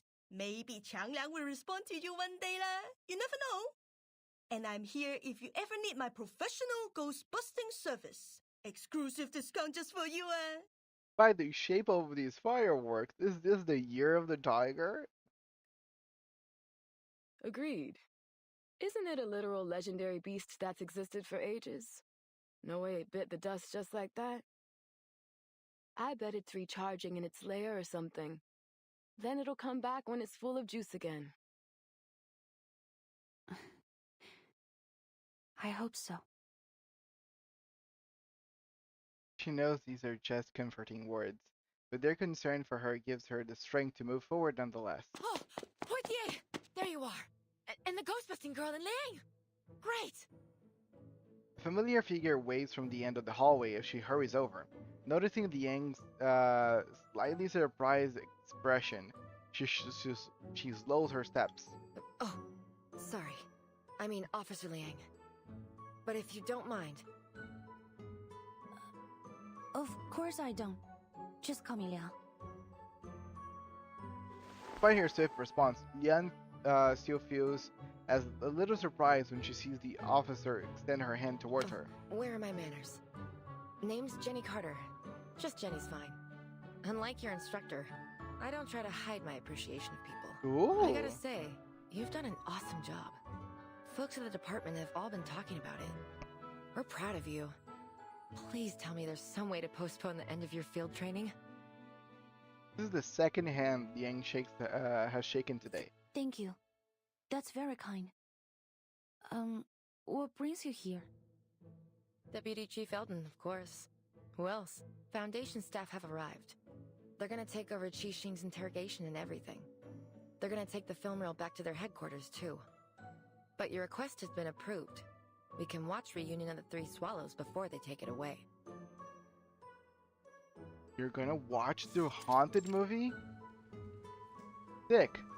For crying out loud, the DA is in a movie theater. Where'd all these people come from? Eldon scans the group before him. My apologies, sir. I invited them. This may be the only chance for Teresa's last work to be shown to the public. I want as many people to see it as possible. Every filmmaker wants their work to be shown to the world. I appreciate your understanding. Before Eldon can respond, and then cuts in. Come on, sir. It's no big deal. Everyone here knows what really happened. We just want to know what the film's about.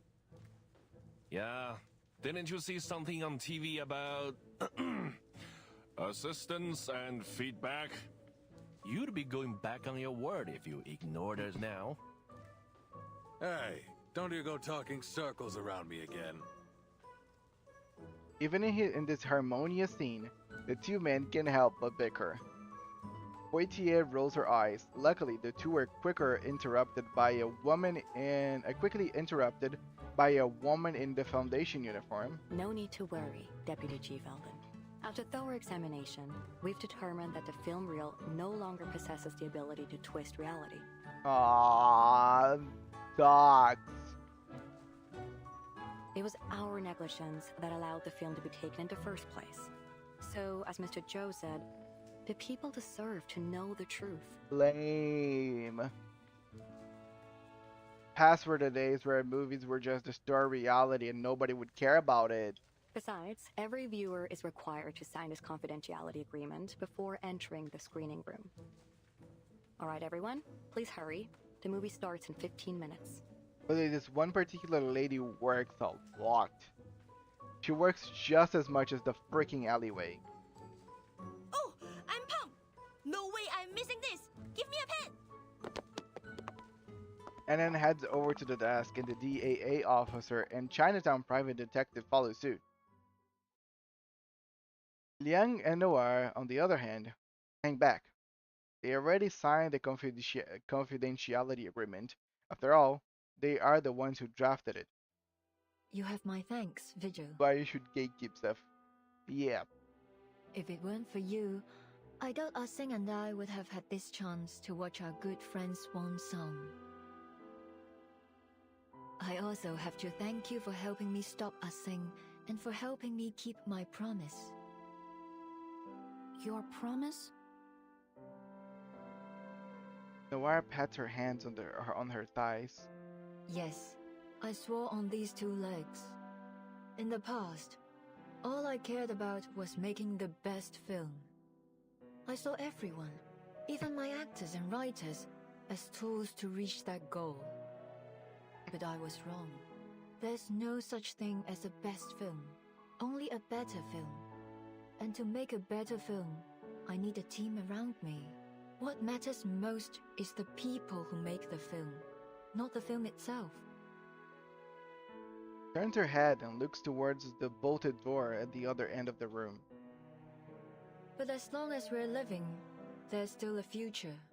Maybe I should hire a good lawyer for Ah Sing. They can probably secure a shorter sentence when she's free again, both physically and mentally. Perhaps we can make a movie together, just like old times. That would be nice. Young is momentarily stunned. Are you sure? With all due respect, Miss Noah, that will probably be a very long time from now. So, even if we're old ladies by then, as long as we can still move, I'm certain we can make movies. Speaking of which, you'd make an excellent addition to my crew, Miss Liang. Don't hesitate to contact me if you reconsider your career choice. You're very generous, Miss Noah. But I think I'll stick to being a fan for the time being. I look forward to seeing what you do next. You won't be disappointed. By the way, have you seen Miss Latham lately? I tried to invite her, but she didn't pick up the phone. She must have left it in her room again. Probably forgot it. Actually, I ran into her at the hospital earlier. Miss Scott just regained consciousness. She wanted to visit her. The warm smile fades slightly, and a contemplative expression comes over her. Miss Scott, something tells me that there's still an unsolved mystery there. There is. I don't know why people are glancing over it. You mean a truth hidden behind all these incidents? Yes. Who made Scott stole the freaking stuff? Because we cannot forget, the stuff didn't just stole the film reel. If I'm not mistaken, she stole all their stuff.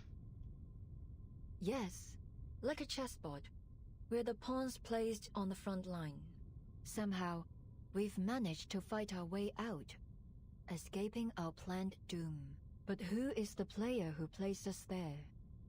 They are still a mystery, watching us from the shadows. I don't like this feeling. I'll keep an eye on the matter. I already made a detailed report to my superiors. If there's anything else going on, I'm sure the vigils will put a stop to it. And Noir is completely right, because Noir knows that she was manipulated. I suppose we'll have to wait and see. Noir's expression does not ease. It seems the tide of Vigil's bureau doesn't bring her much confidence. Before Liang can inquire further, Poetia calls her. Hey, you two! Get your asses in the screening room! We're all waiting for you! On our way! Nothing's more important than a movie that's about to start. Let's go, Vigil. They exchange a smile and enter the makeshift theater together.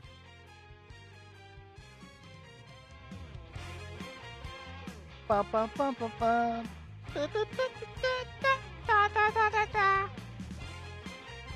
That was so cool. I'll say this was much better than the latest ones that we've been seeing. Yay, Matilda's there on the cameo. My girl. Crappy non-cabinets, welcome. There's still one more power left? Really? Oh, Mill's new Bevel is sponsored us. Nice. She's everywhere. But yes, welcome to the chat.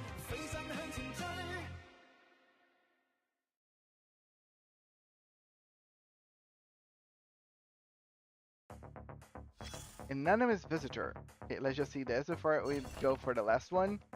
After the show, exclusive interview with cast members. That morning, we lay amidst the ruins and Sis handed me a bottle of beer. Suddenly, I understood already I had the whole world. I just hadn't bothered to look. You're right. If we cut the chaotic, corrupted footage, this could be a great film. That line is so Teresa. A house can be rebuilt, and the gaps between friends can be mended. She always loved life. It's hard to believe, especially after seeing this. A Teresa like this would never have taken her own life. You're right. Ms. Vigil, thank you. Her creation being restored to its original form is something I'm truly grateful for, and it's all thanks to you and your team.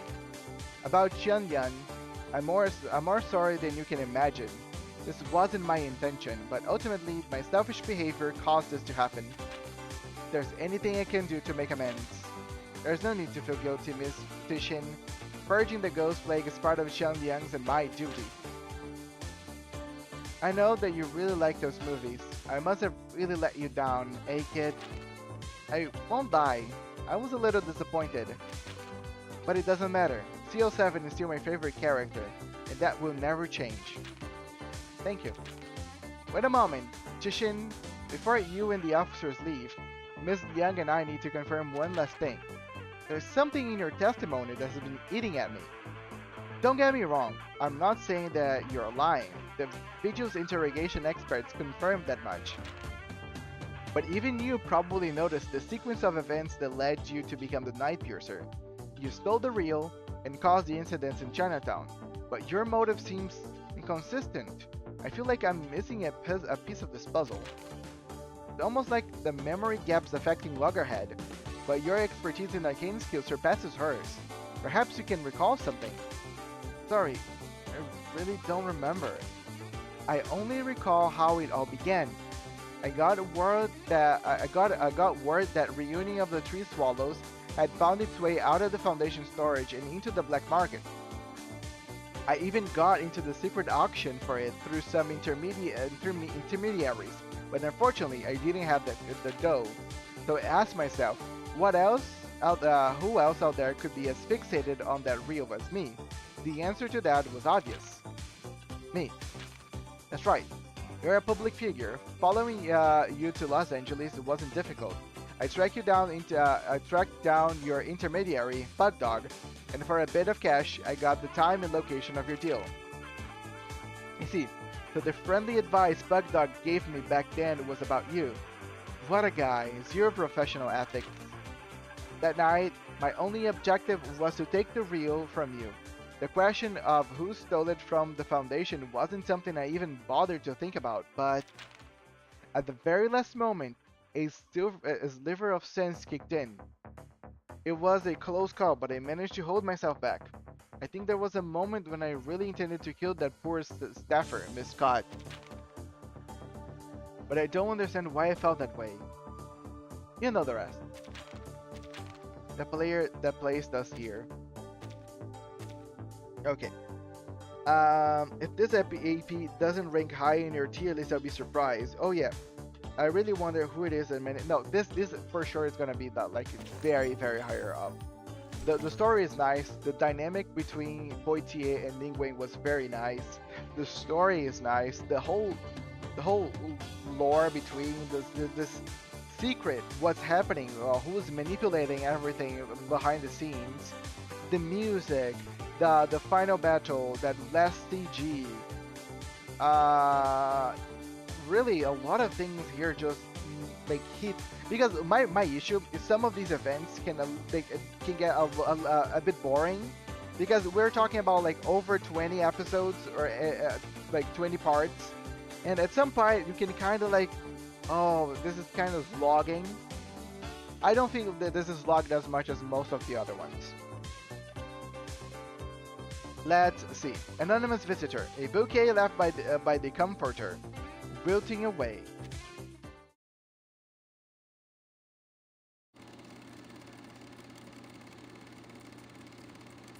You're not making a good case for GU.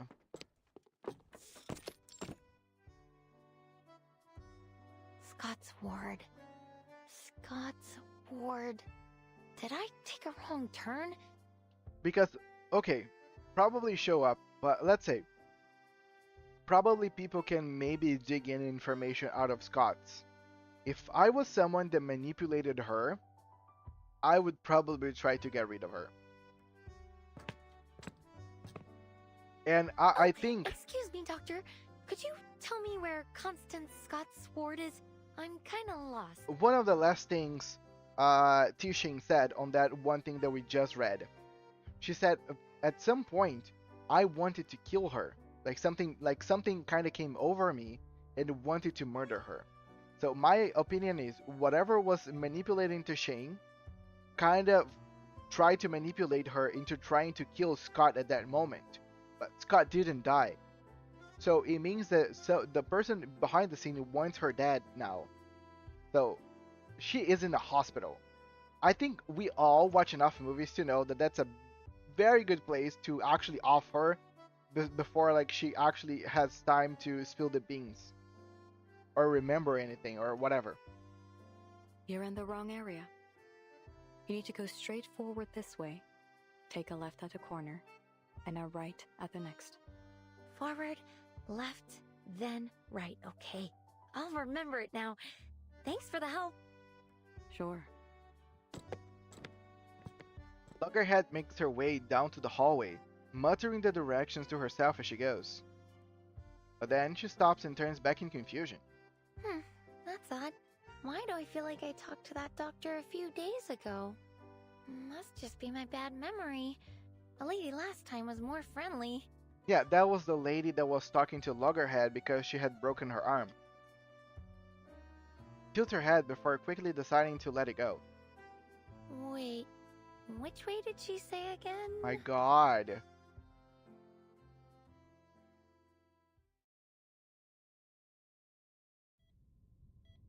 Sorry, Doctor. It isn't time for the routine checkup yet. You're right. But yesterday's medical report showed some concerning fluctuations in the patient's data. It's probably nothing serious, but we should conduct a clinical check on the patient, just in case. Please wait a moment. Let me verify this with your superior. Of course, officer. You can never be too cautious, especially when the patient's involved in a sensitive case. Thus. Yeah. Thanks for your... The patient inside the ward hears the conversation outside the door come to an abrupt halt. She sits with her hands cuffed to the railing, turning her head away from the window and towards the closed door before her. What's wrong? There is no response from the other side. Yeah, guys. Several seconds later, the doorknob turns. Standing in the doorway is a doctor. She looks vaguely familiar. Good afternoon, Miss Scott. How are you feeling today? Yep. Before the door is closed again, Scott catches a glimpse of the Arcane Affairs officer staring straight ahead. He doesn't so much as glance in her direction. Something is wrong. Scott shoots up straight. Who are you? Someone brought you these flowers. Flowers? Only then she noticed that the doctor is holding a glass vase filled with pure white flowers, fresh and delicate. No. Something's not right. I heard what you said to the officer. How are you supposed to do a medical check with a flower? Face. She's being put to sleep? Scott vaguely hears her own voice being swallowed, but somehow she doesn't care. All her attention is locked onto the vase. Not the flowers, but the vase itself. At first glance, it looked like any other glass item, but now that it's under the sunlight, it is shimmering like crystal, reflecting dreamlike colors around the ward. Is this crystal? A barrier blocking off her memory suddenly bursts. It's you, madam. You said you wouldn't contact me unless something bad happened. Is there something wrong with the object you bought? No, it is perfect. You have been of superb help. It was my honor to serve you, madam. And I must say, you have incredible foresight. The vigils caught me, but they couldn't get any useful information because I can't remember any. But you still seem to be in a rather precarious situation. Yes, but you needn't worry.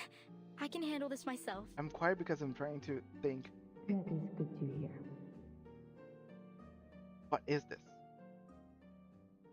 The other end of the communication incantation fell silent. If not for the light still refracting from the vase, she might have thought the other party already hung up. By the way, I met Matilda not long ago. She was worried about you. Have you not contacted her? It's her. Oh wait. It's Matilda's mom? That is not necessary. Were she more perceptive, she would have already discovered me herself. She will find me when she's ready. Wait, what's this? The voice on the other side shows little interest in the topic. Scott smirks to herself but struggles to find another excuse to prolong the conversation. But their moment has already passed.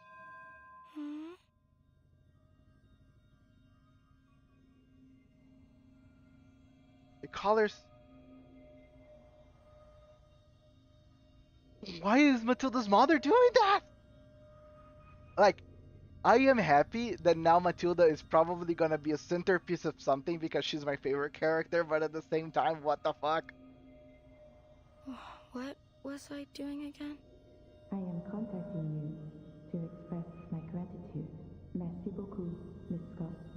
And please believe me, you are far more gifted than you think. The woman's voice rings out from a particularly distorted and colorful spot in the room. It is elegant, dignified, and strangely familiar. Who are you? The voice does not answer. However, those black dogs have a keener sense of smell than of thought. I am afraid our relationship has come to an end. Black dogs. It means that critters, they're trying to track them. Adieu, Miss Scott. Huh? Wait. Maybe 2.5 said before 2.0? What happened in 2.0? Sorry, I'm trying. I'm kind of new on reverse, so I'm kind of iffy on the of like anything before 2.2. So what happened on 2.0? Was 2.0 Floret?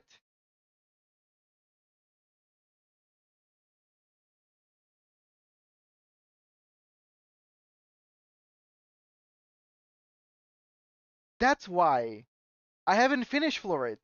I started Floret Monday, but this event is happening, so I didn't finish the whole thing. So maybe there's more things on that one event that could actually help me understand whatever's happening right now. That would actually make sense, 2.5 being before 2.0.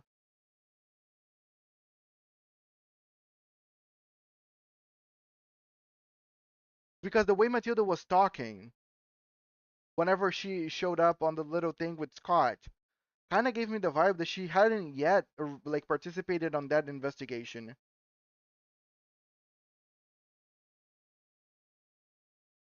I hate timelines. Dude, the timelines are all over the place.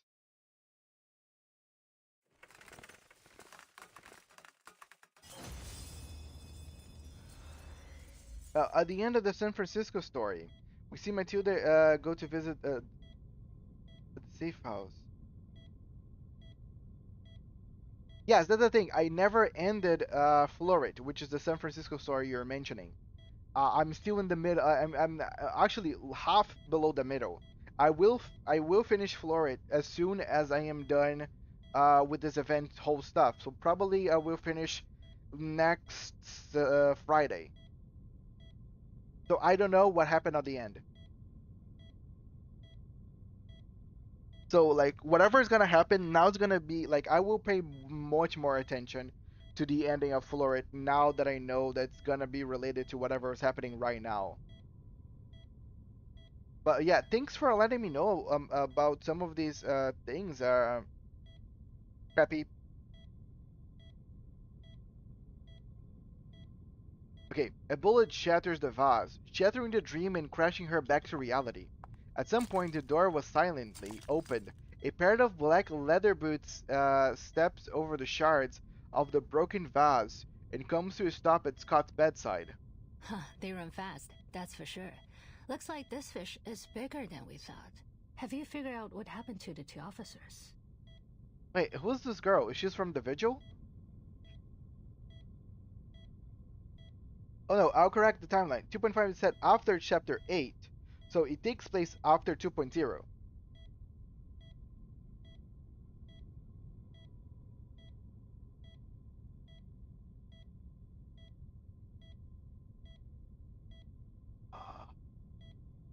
Oh yes, yes, it is because they mention Kimberly. They mention that she has already been captured.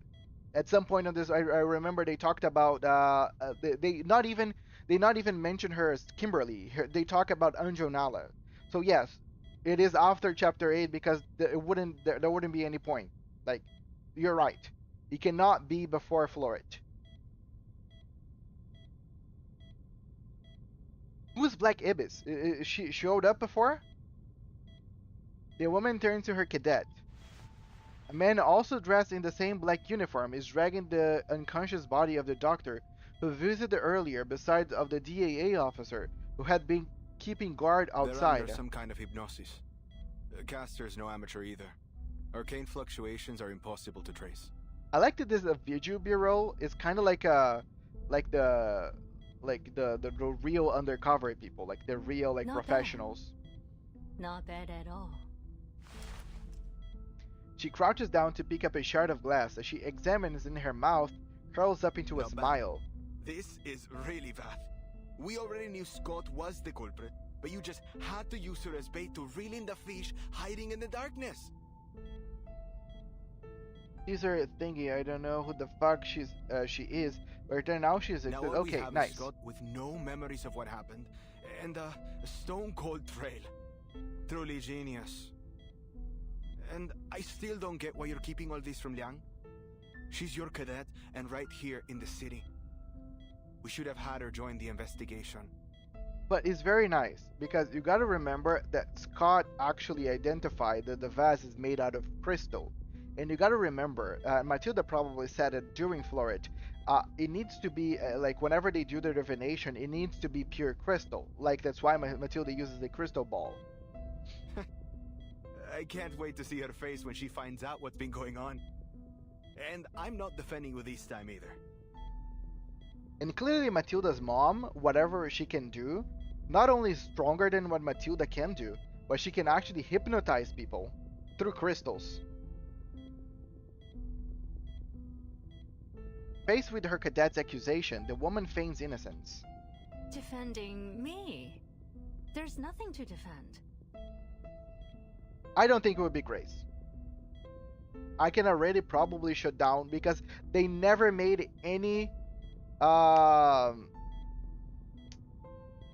Manus Vindicti character being like any head honcho for Manus Vindicti to be a character unless Grace quits Manus Vindicti and joins us.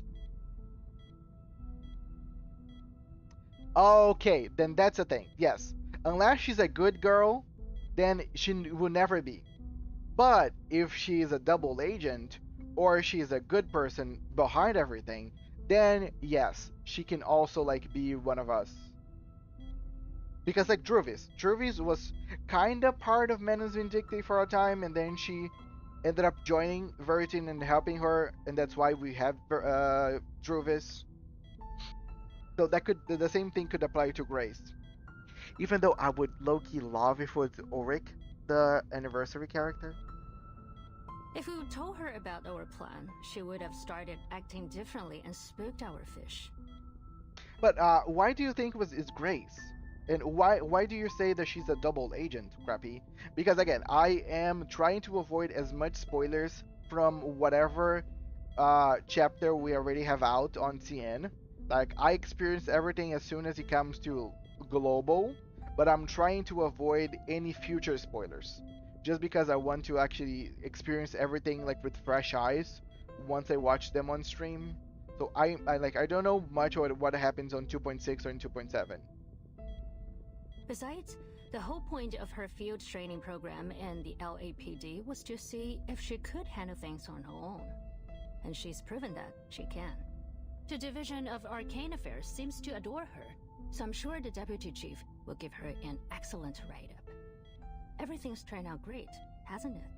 Actually, I'm really thinking that probably almost before the end of the year, I believe we from the global NCN must already be like kind of synchronized with the releases of everything, and that would no longer be an issue because I know that they're trying to speed up the releases of the patches on our side just so everything's kind of synchronized. Why do they give us these huge lore revelations in events? Because it's a setup for the big for the big episodes. See? How considerate I am. How I always do things in my cadet's best interests. How could you make me out to be such a heartless, irresponsible monster? I'm just so happy that Matilda again is gonna be pretty much a centerpiece to things to happen. She exaggerates in a sorrowful expression, which only makes her cadet roll his eyes in exasperation. Oh, don't give me that look. Anyway, I think I've got an idea as to what's going on. Really? The woman drops her act and smiles knowingly. Our big fish got away, yes, but just confirming that a fish this big exists has already made this worth our time. Well, Constantine said that there is a mole in the Menos that they plan to call Moth. Yeah, I remember that. This Grace has a moth design on her hood, and at the end of 2.1, while she is disguised as Kayla, we see a moth comes to her. Also, in her promotional image, has moths surrounding her. That does make a lot of sense. Congratulations on everybody that kind of uncovered those informations. Really nice detective work. Makes total sense actually. That she is a mole, especially because we know that she is not.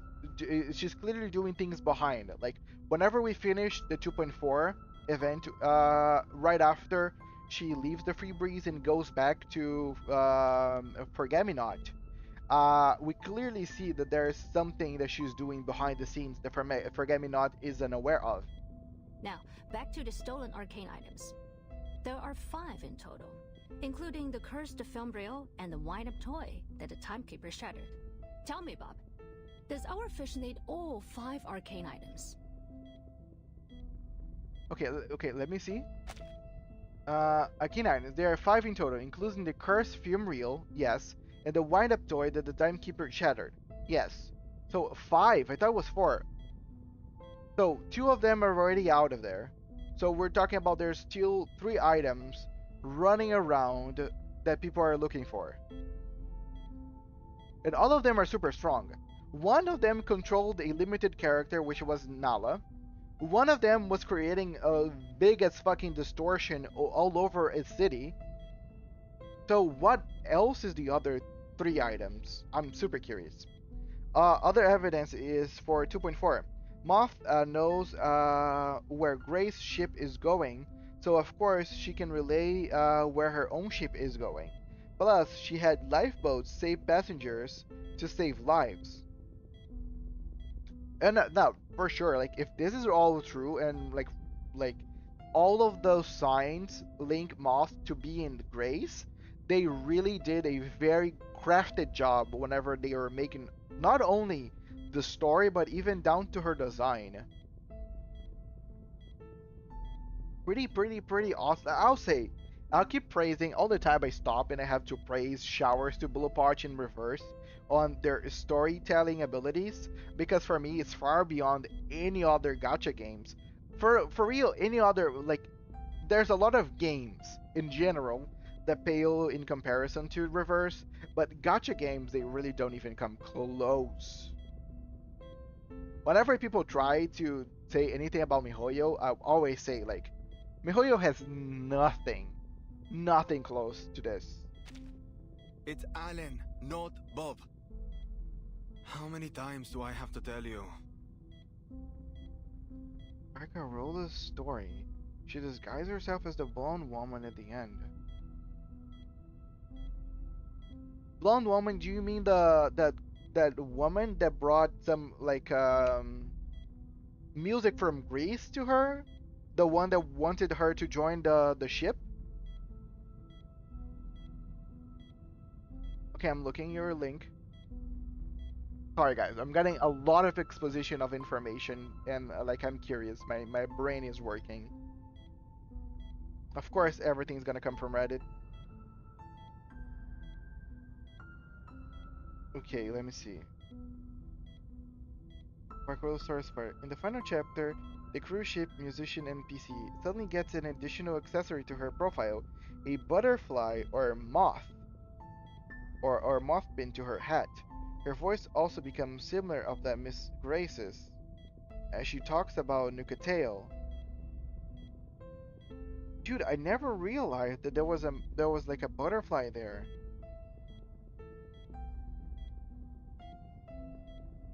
The voice probably caught me off guard and I didn't realize that, but the butterfly is clearly there. Now I'm gonna be a freak person looking at every detail every time something shows up. I hope if she is the anniversary character, they would give her a different look and name. So that no, probably she's gonna get a different look. 100% she's gonna get a different look. We can probably actually see who she is really, because like she always change appearance. Clearly she has a shape shifting ability. She can change her look. So who is really Grace? What is her true appearance?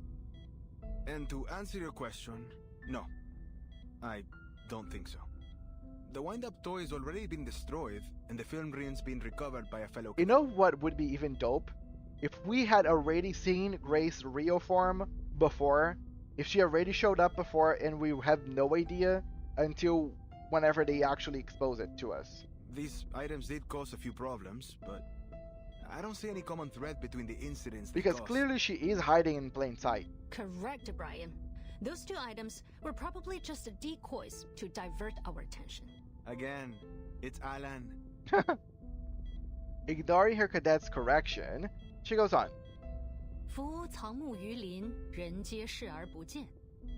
Of the 5 objects, they probably only need 1. So basically, they stole 5 items as decoys, so they really couldn't know which one of those 5 items were they really looking for. That's actually pretty smart. There is a theory Grace is a skinwalker. Skinwalkers were brought up in 2.1, at least in Argus' character story. Yes, I remember that.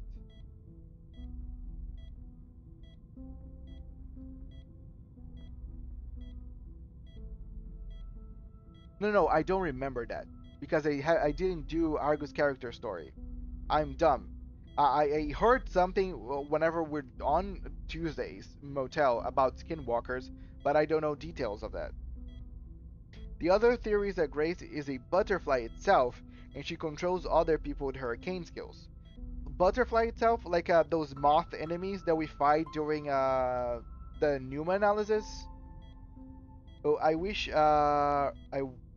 red wasn't banned in my country, so I could look at all these theories there. I try to avoid it. Yeah, I try to avoid it, those theories, like myself. Like, I appreciate if anybody of my community want to come here and show them to me. I wouldn't go myself there just because I want to get, because like whenever you're reading that much stuff, you end up getting spoiled like for future events as well, and I'm trying to keep myself clean off of those. Like, I don't want to know what's going to happen on 2.6. I don't want to know what's going to happen on 2.7. So I'm trying to, like, that's why I don't go for Reddit for information on those things, just so because I know that I'm gonna end up getting like collateral information that I don't want to see. But if you guys always want to come here and showcase some cool information that's not really gonna spoil future events, I am very much appreciative. Take a guess, Buck. Which one do they need? Oh no, all cool. It's Alan. A-L-A-N. There isn't even a single B in it. Nobody expect the ending of 2.5 to be related to the main story.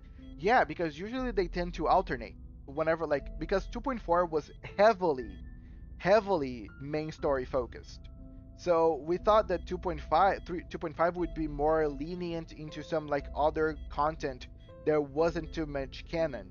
But clearly it is. Like, I think it is. I think this will affect the main story at some point or another.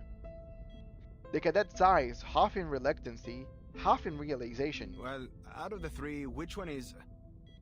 Wait, could it be? Because all this information that's being said here, one of those informations was already used in the main story because of the wind-up toy. One of them is being used now in a side story. Maybe one of the other items, the true one that people are looking for, is also going to be like main story like focus. Bingo. From the way her cadet's face darkens, she can tell he has found the answer. Does that mean the legend's real? It can really be used in that ritual? So the film reel and the wind-up toy are the two of the three items we know so far? Yeah. That is two of the 5 items. It would seem so. But as Black Ibis just said, they probably, whoever is orchestrated the theft of those items just wanted one of them and stole all like other 5 items just to have like diversions or other stuff so people could like, get distracted of. But whoever stole those items knew that the 5 of them could cause problems, because whoever stole them knew that all those 5 items could be big things. Because like the wind-up toy controls Nala, the film reel had a lot of effects, so probably the other ones also can do a lot of stuff, or control someone very important, or have very big significance. So even though they only are looking for one item, the other 2 that we don't know about... Wait, I know the third one. Which, what item do you think is the third one? In my mind, I thought one of the items was that one chalice. I cannot say, but I probably the time zone, the time of things being theft wouldn't like they don't click. So the one that I thought it was one of the items, probably it isn't. Yeah, I think I might know another one, but no spoilers. Okay, so if you guys are trying to avoid giving the information, it's probably related to something on 2.6 or 2.7. So all good. I appreciate that. Like, telling me this, just let me be aware that whenever I'm gonna be watching 2.6 or 2.7, I'm gonna be on the lookout for anything that could be it. Nice, awesome. I'm pretty excited for 2.6 because I know a lot of big things happen. Also, my guy Aleph goes there. Like, it's the character that I'm pulling for so, in 2.6. It's Manus Vindicte again. He speaks the name, his expression grin. They must have planted a mole somewhere among the Foundation's elites. Someone with clearance to the Arcanum Containment Department. But clearly this states that Barrow, Matilda's mother, is working for the Manus Vindictae, or at least working for something. It seems our fish doesn't wear the black robe.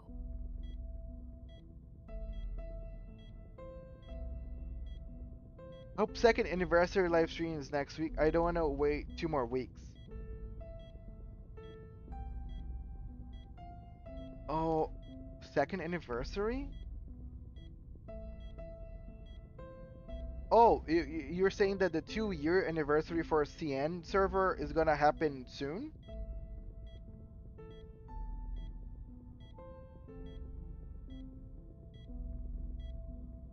Oh God. That was something that I'm gonna be very saddened because I'm not gonna be able to like watch any of that because it's just gonna be a dump of spoilers. Shit. Like I hate like this is one of the things that I hate most when like servers are not synchronized with each other. Is that like a lot of big things are gonna happen on one server, and I just have to endure. Because I remember the first one for China aired exactly 1 week before the patch. Damn it. Okay. So yeah, you guys let me know if anything cool happens on like over that one whole thing, because we're probably here on this server is we're not gonna be aware of most things. I probably will see one spoiler here or there because Meru probably is gonna make a video about it, and I'm gonna end up seeing like one thumbnail worth of spoilers, maybe for skins, hopefully just for skins. I found out one of the collabs. Which one? Please tell me. This one you don't need to keep secret.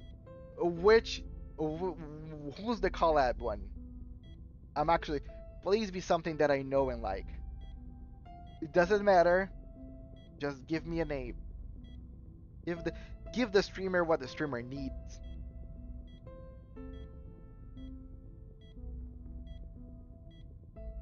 What? What? Like the brand that makes chocolate?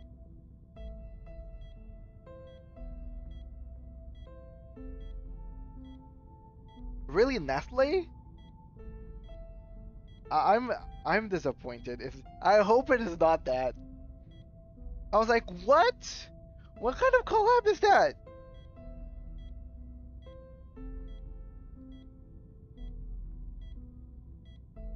We got to Katatoshi over here. Absolutely didn't tell me to.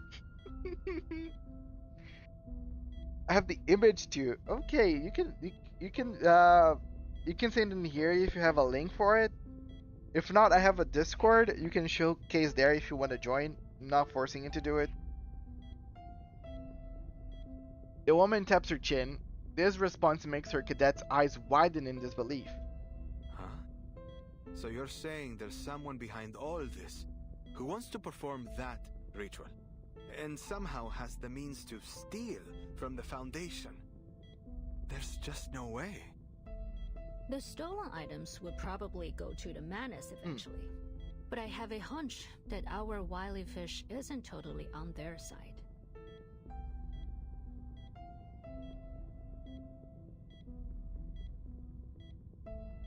Okay, no, I need to actually... What the fuck? Are you sure this is a collab or just like products? Like a special products from... okay, what I'm trying to say is Reverse collabing with Nestle to make like ice creams? Because that's what I'm getting, like, that's the gist of it. It's not like we're getting any like special thing over the game, most likely, I guess.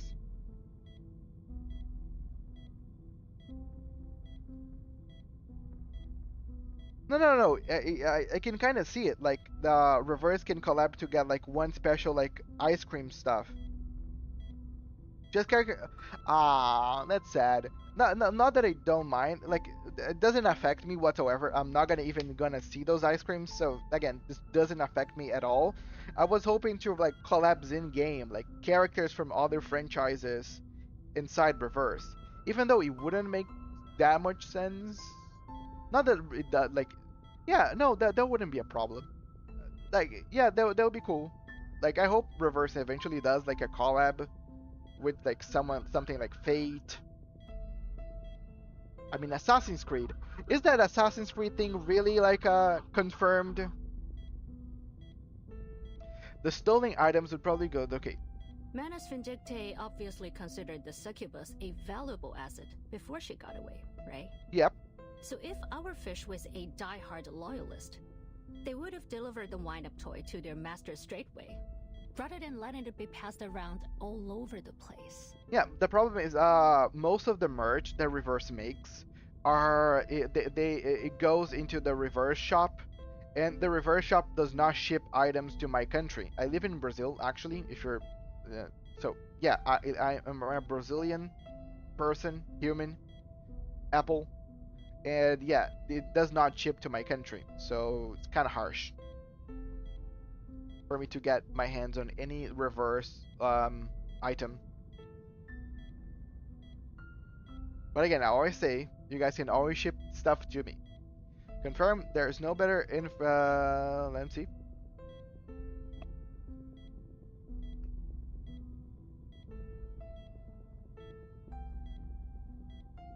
What's this? Reverse. Oh, they released 3 months ago. Okay, awesome. I'm not gonna even watch this. I'm gonna wait until... Did you not check after I told you about it? No, I did not. Okay, I will. Okay, let's do this. I'm gonna watch this stuff maybe Monday whenever I stream it again, and let's watch this on stream.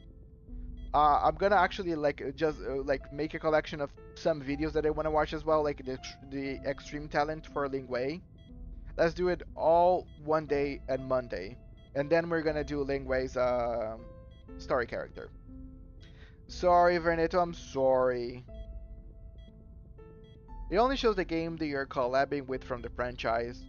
Yeah, sure. I still want to like just have on video so people know that I watched this time around. While our fish is in collusion with Manus Vindictae, they are swimming in murky waters. They may be pursuing their own agenda. She curls her lips into a smile and flicks the shard of the glass from between her fingers. Things are starting to get interesting, aren't they? Like I said earlier, not bad at all. With that, the two figures in black vanish out of the door. Okay. And that was pretty cool. That was the whole story mode for Showdown in Chinatown. That was long. 9 hours of stream. You guys know that I usually don't stream for more than 3 hours. So let's say I more than compensated for not streaming this day one. Congratulations. You're welcome. This Apple cares a lot about its customers.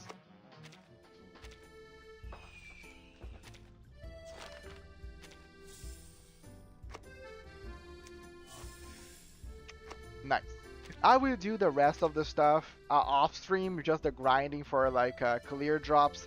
Monday we'll be back, and we're gonna do yeah, Monday we'll be back, and we're gonna do Ling Wei story. What we have to do yet? Let's see. We have to do whatever this is, and Sow and Reap, which is the character story for Ling Wei. Also, yeah, we have a menace in 12 hours, and that's the only thing until Monday that we gotta care about. Fun.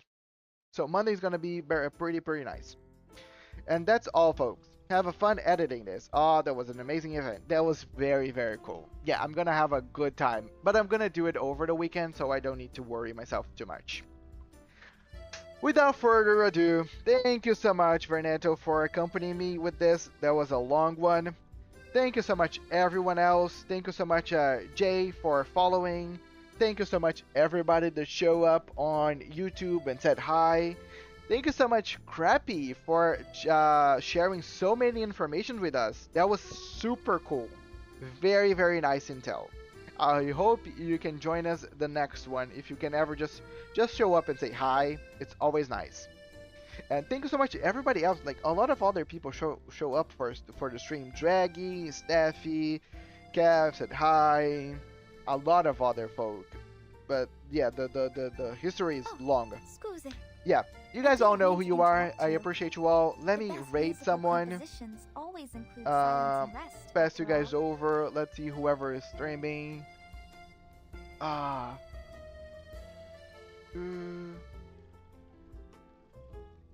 a lot of people are doing the story of the game. Like I've seen a lot of people doing reverse. This one here seems to be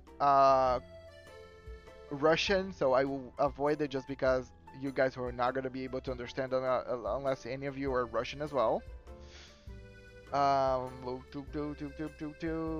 Damn it, that's so many people actually.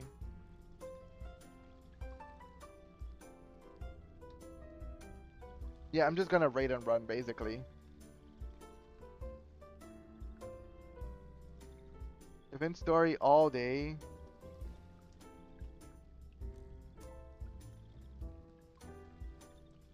Yeah, I'm gonna rate this person because they are the number one on the list for me to rate. And they already been streaming for 5 hours. So they probably are doing similarly that I've been doing, which is doing the most. So let's start the raid. Thank you so much everybody. Don't forget to be kind to yourselves and to each other. Here's been Archer, a pleasure to have spent so many hours with you all, and I see you all the next one. Rating right now, and Archer is out. Thank you so much, Reneto. Thanks so much to y'all. Bye-bye.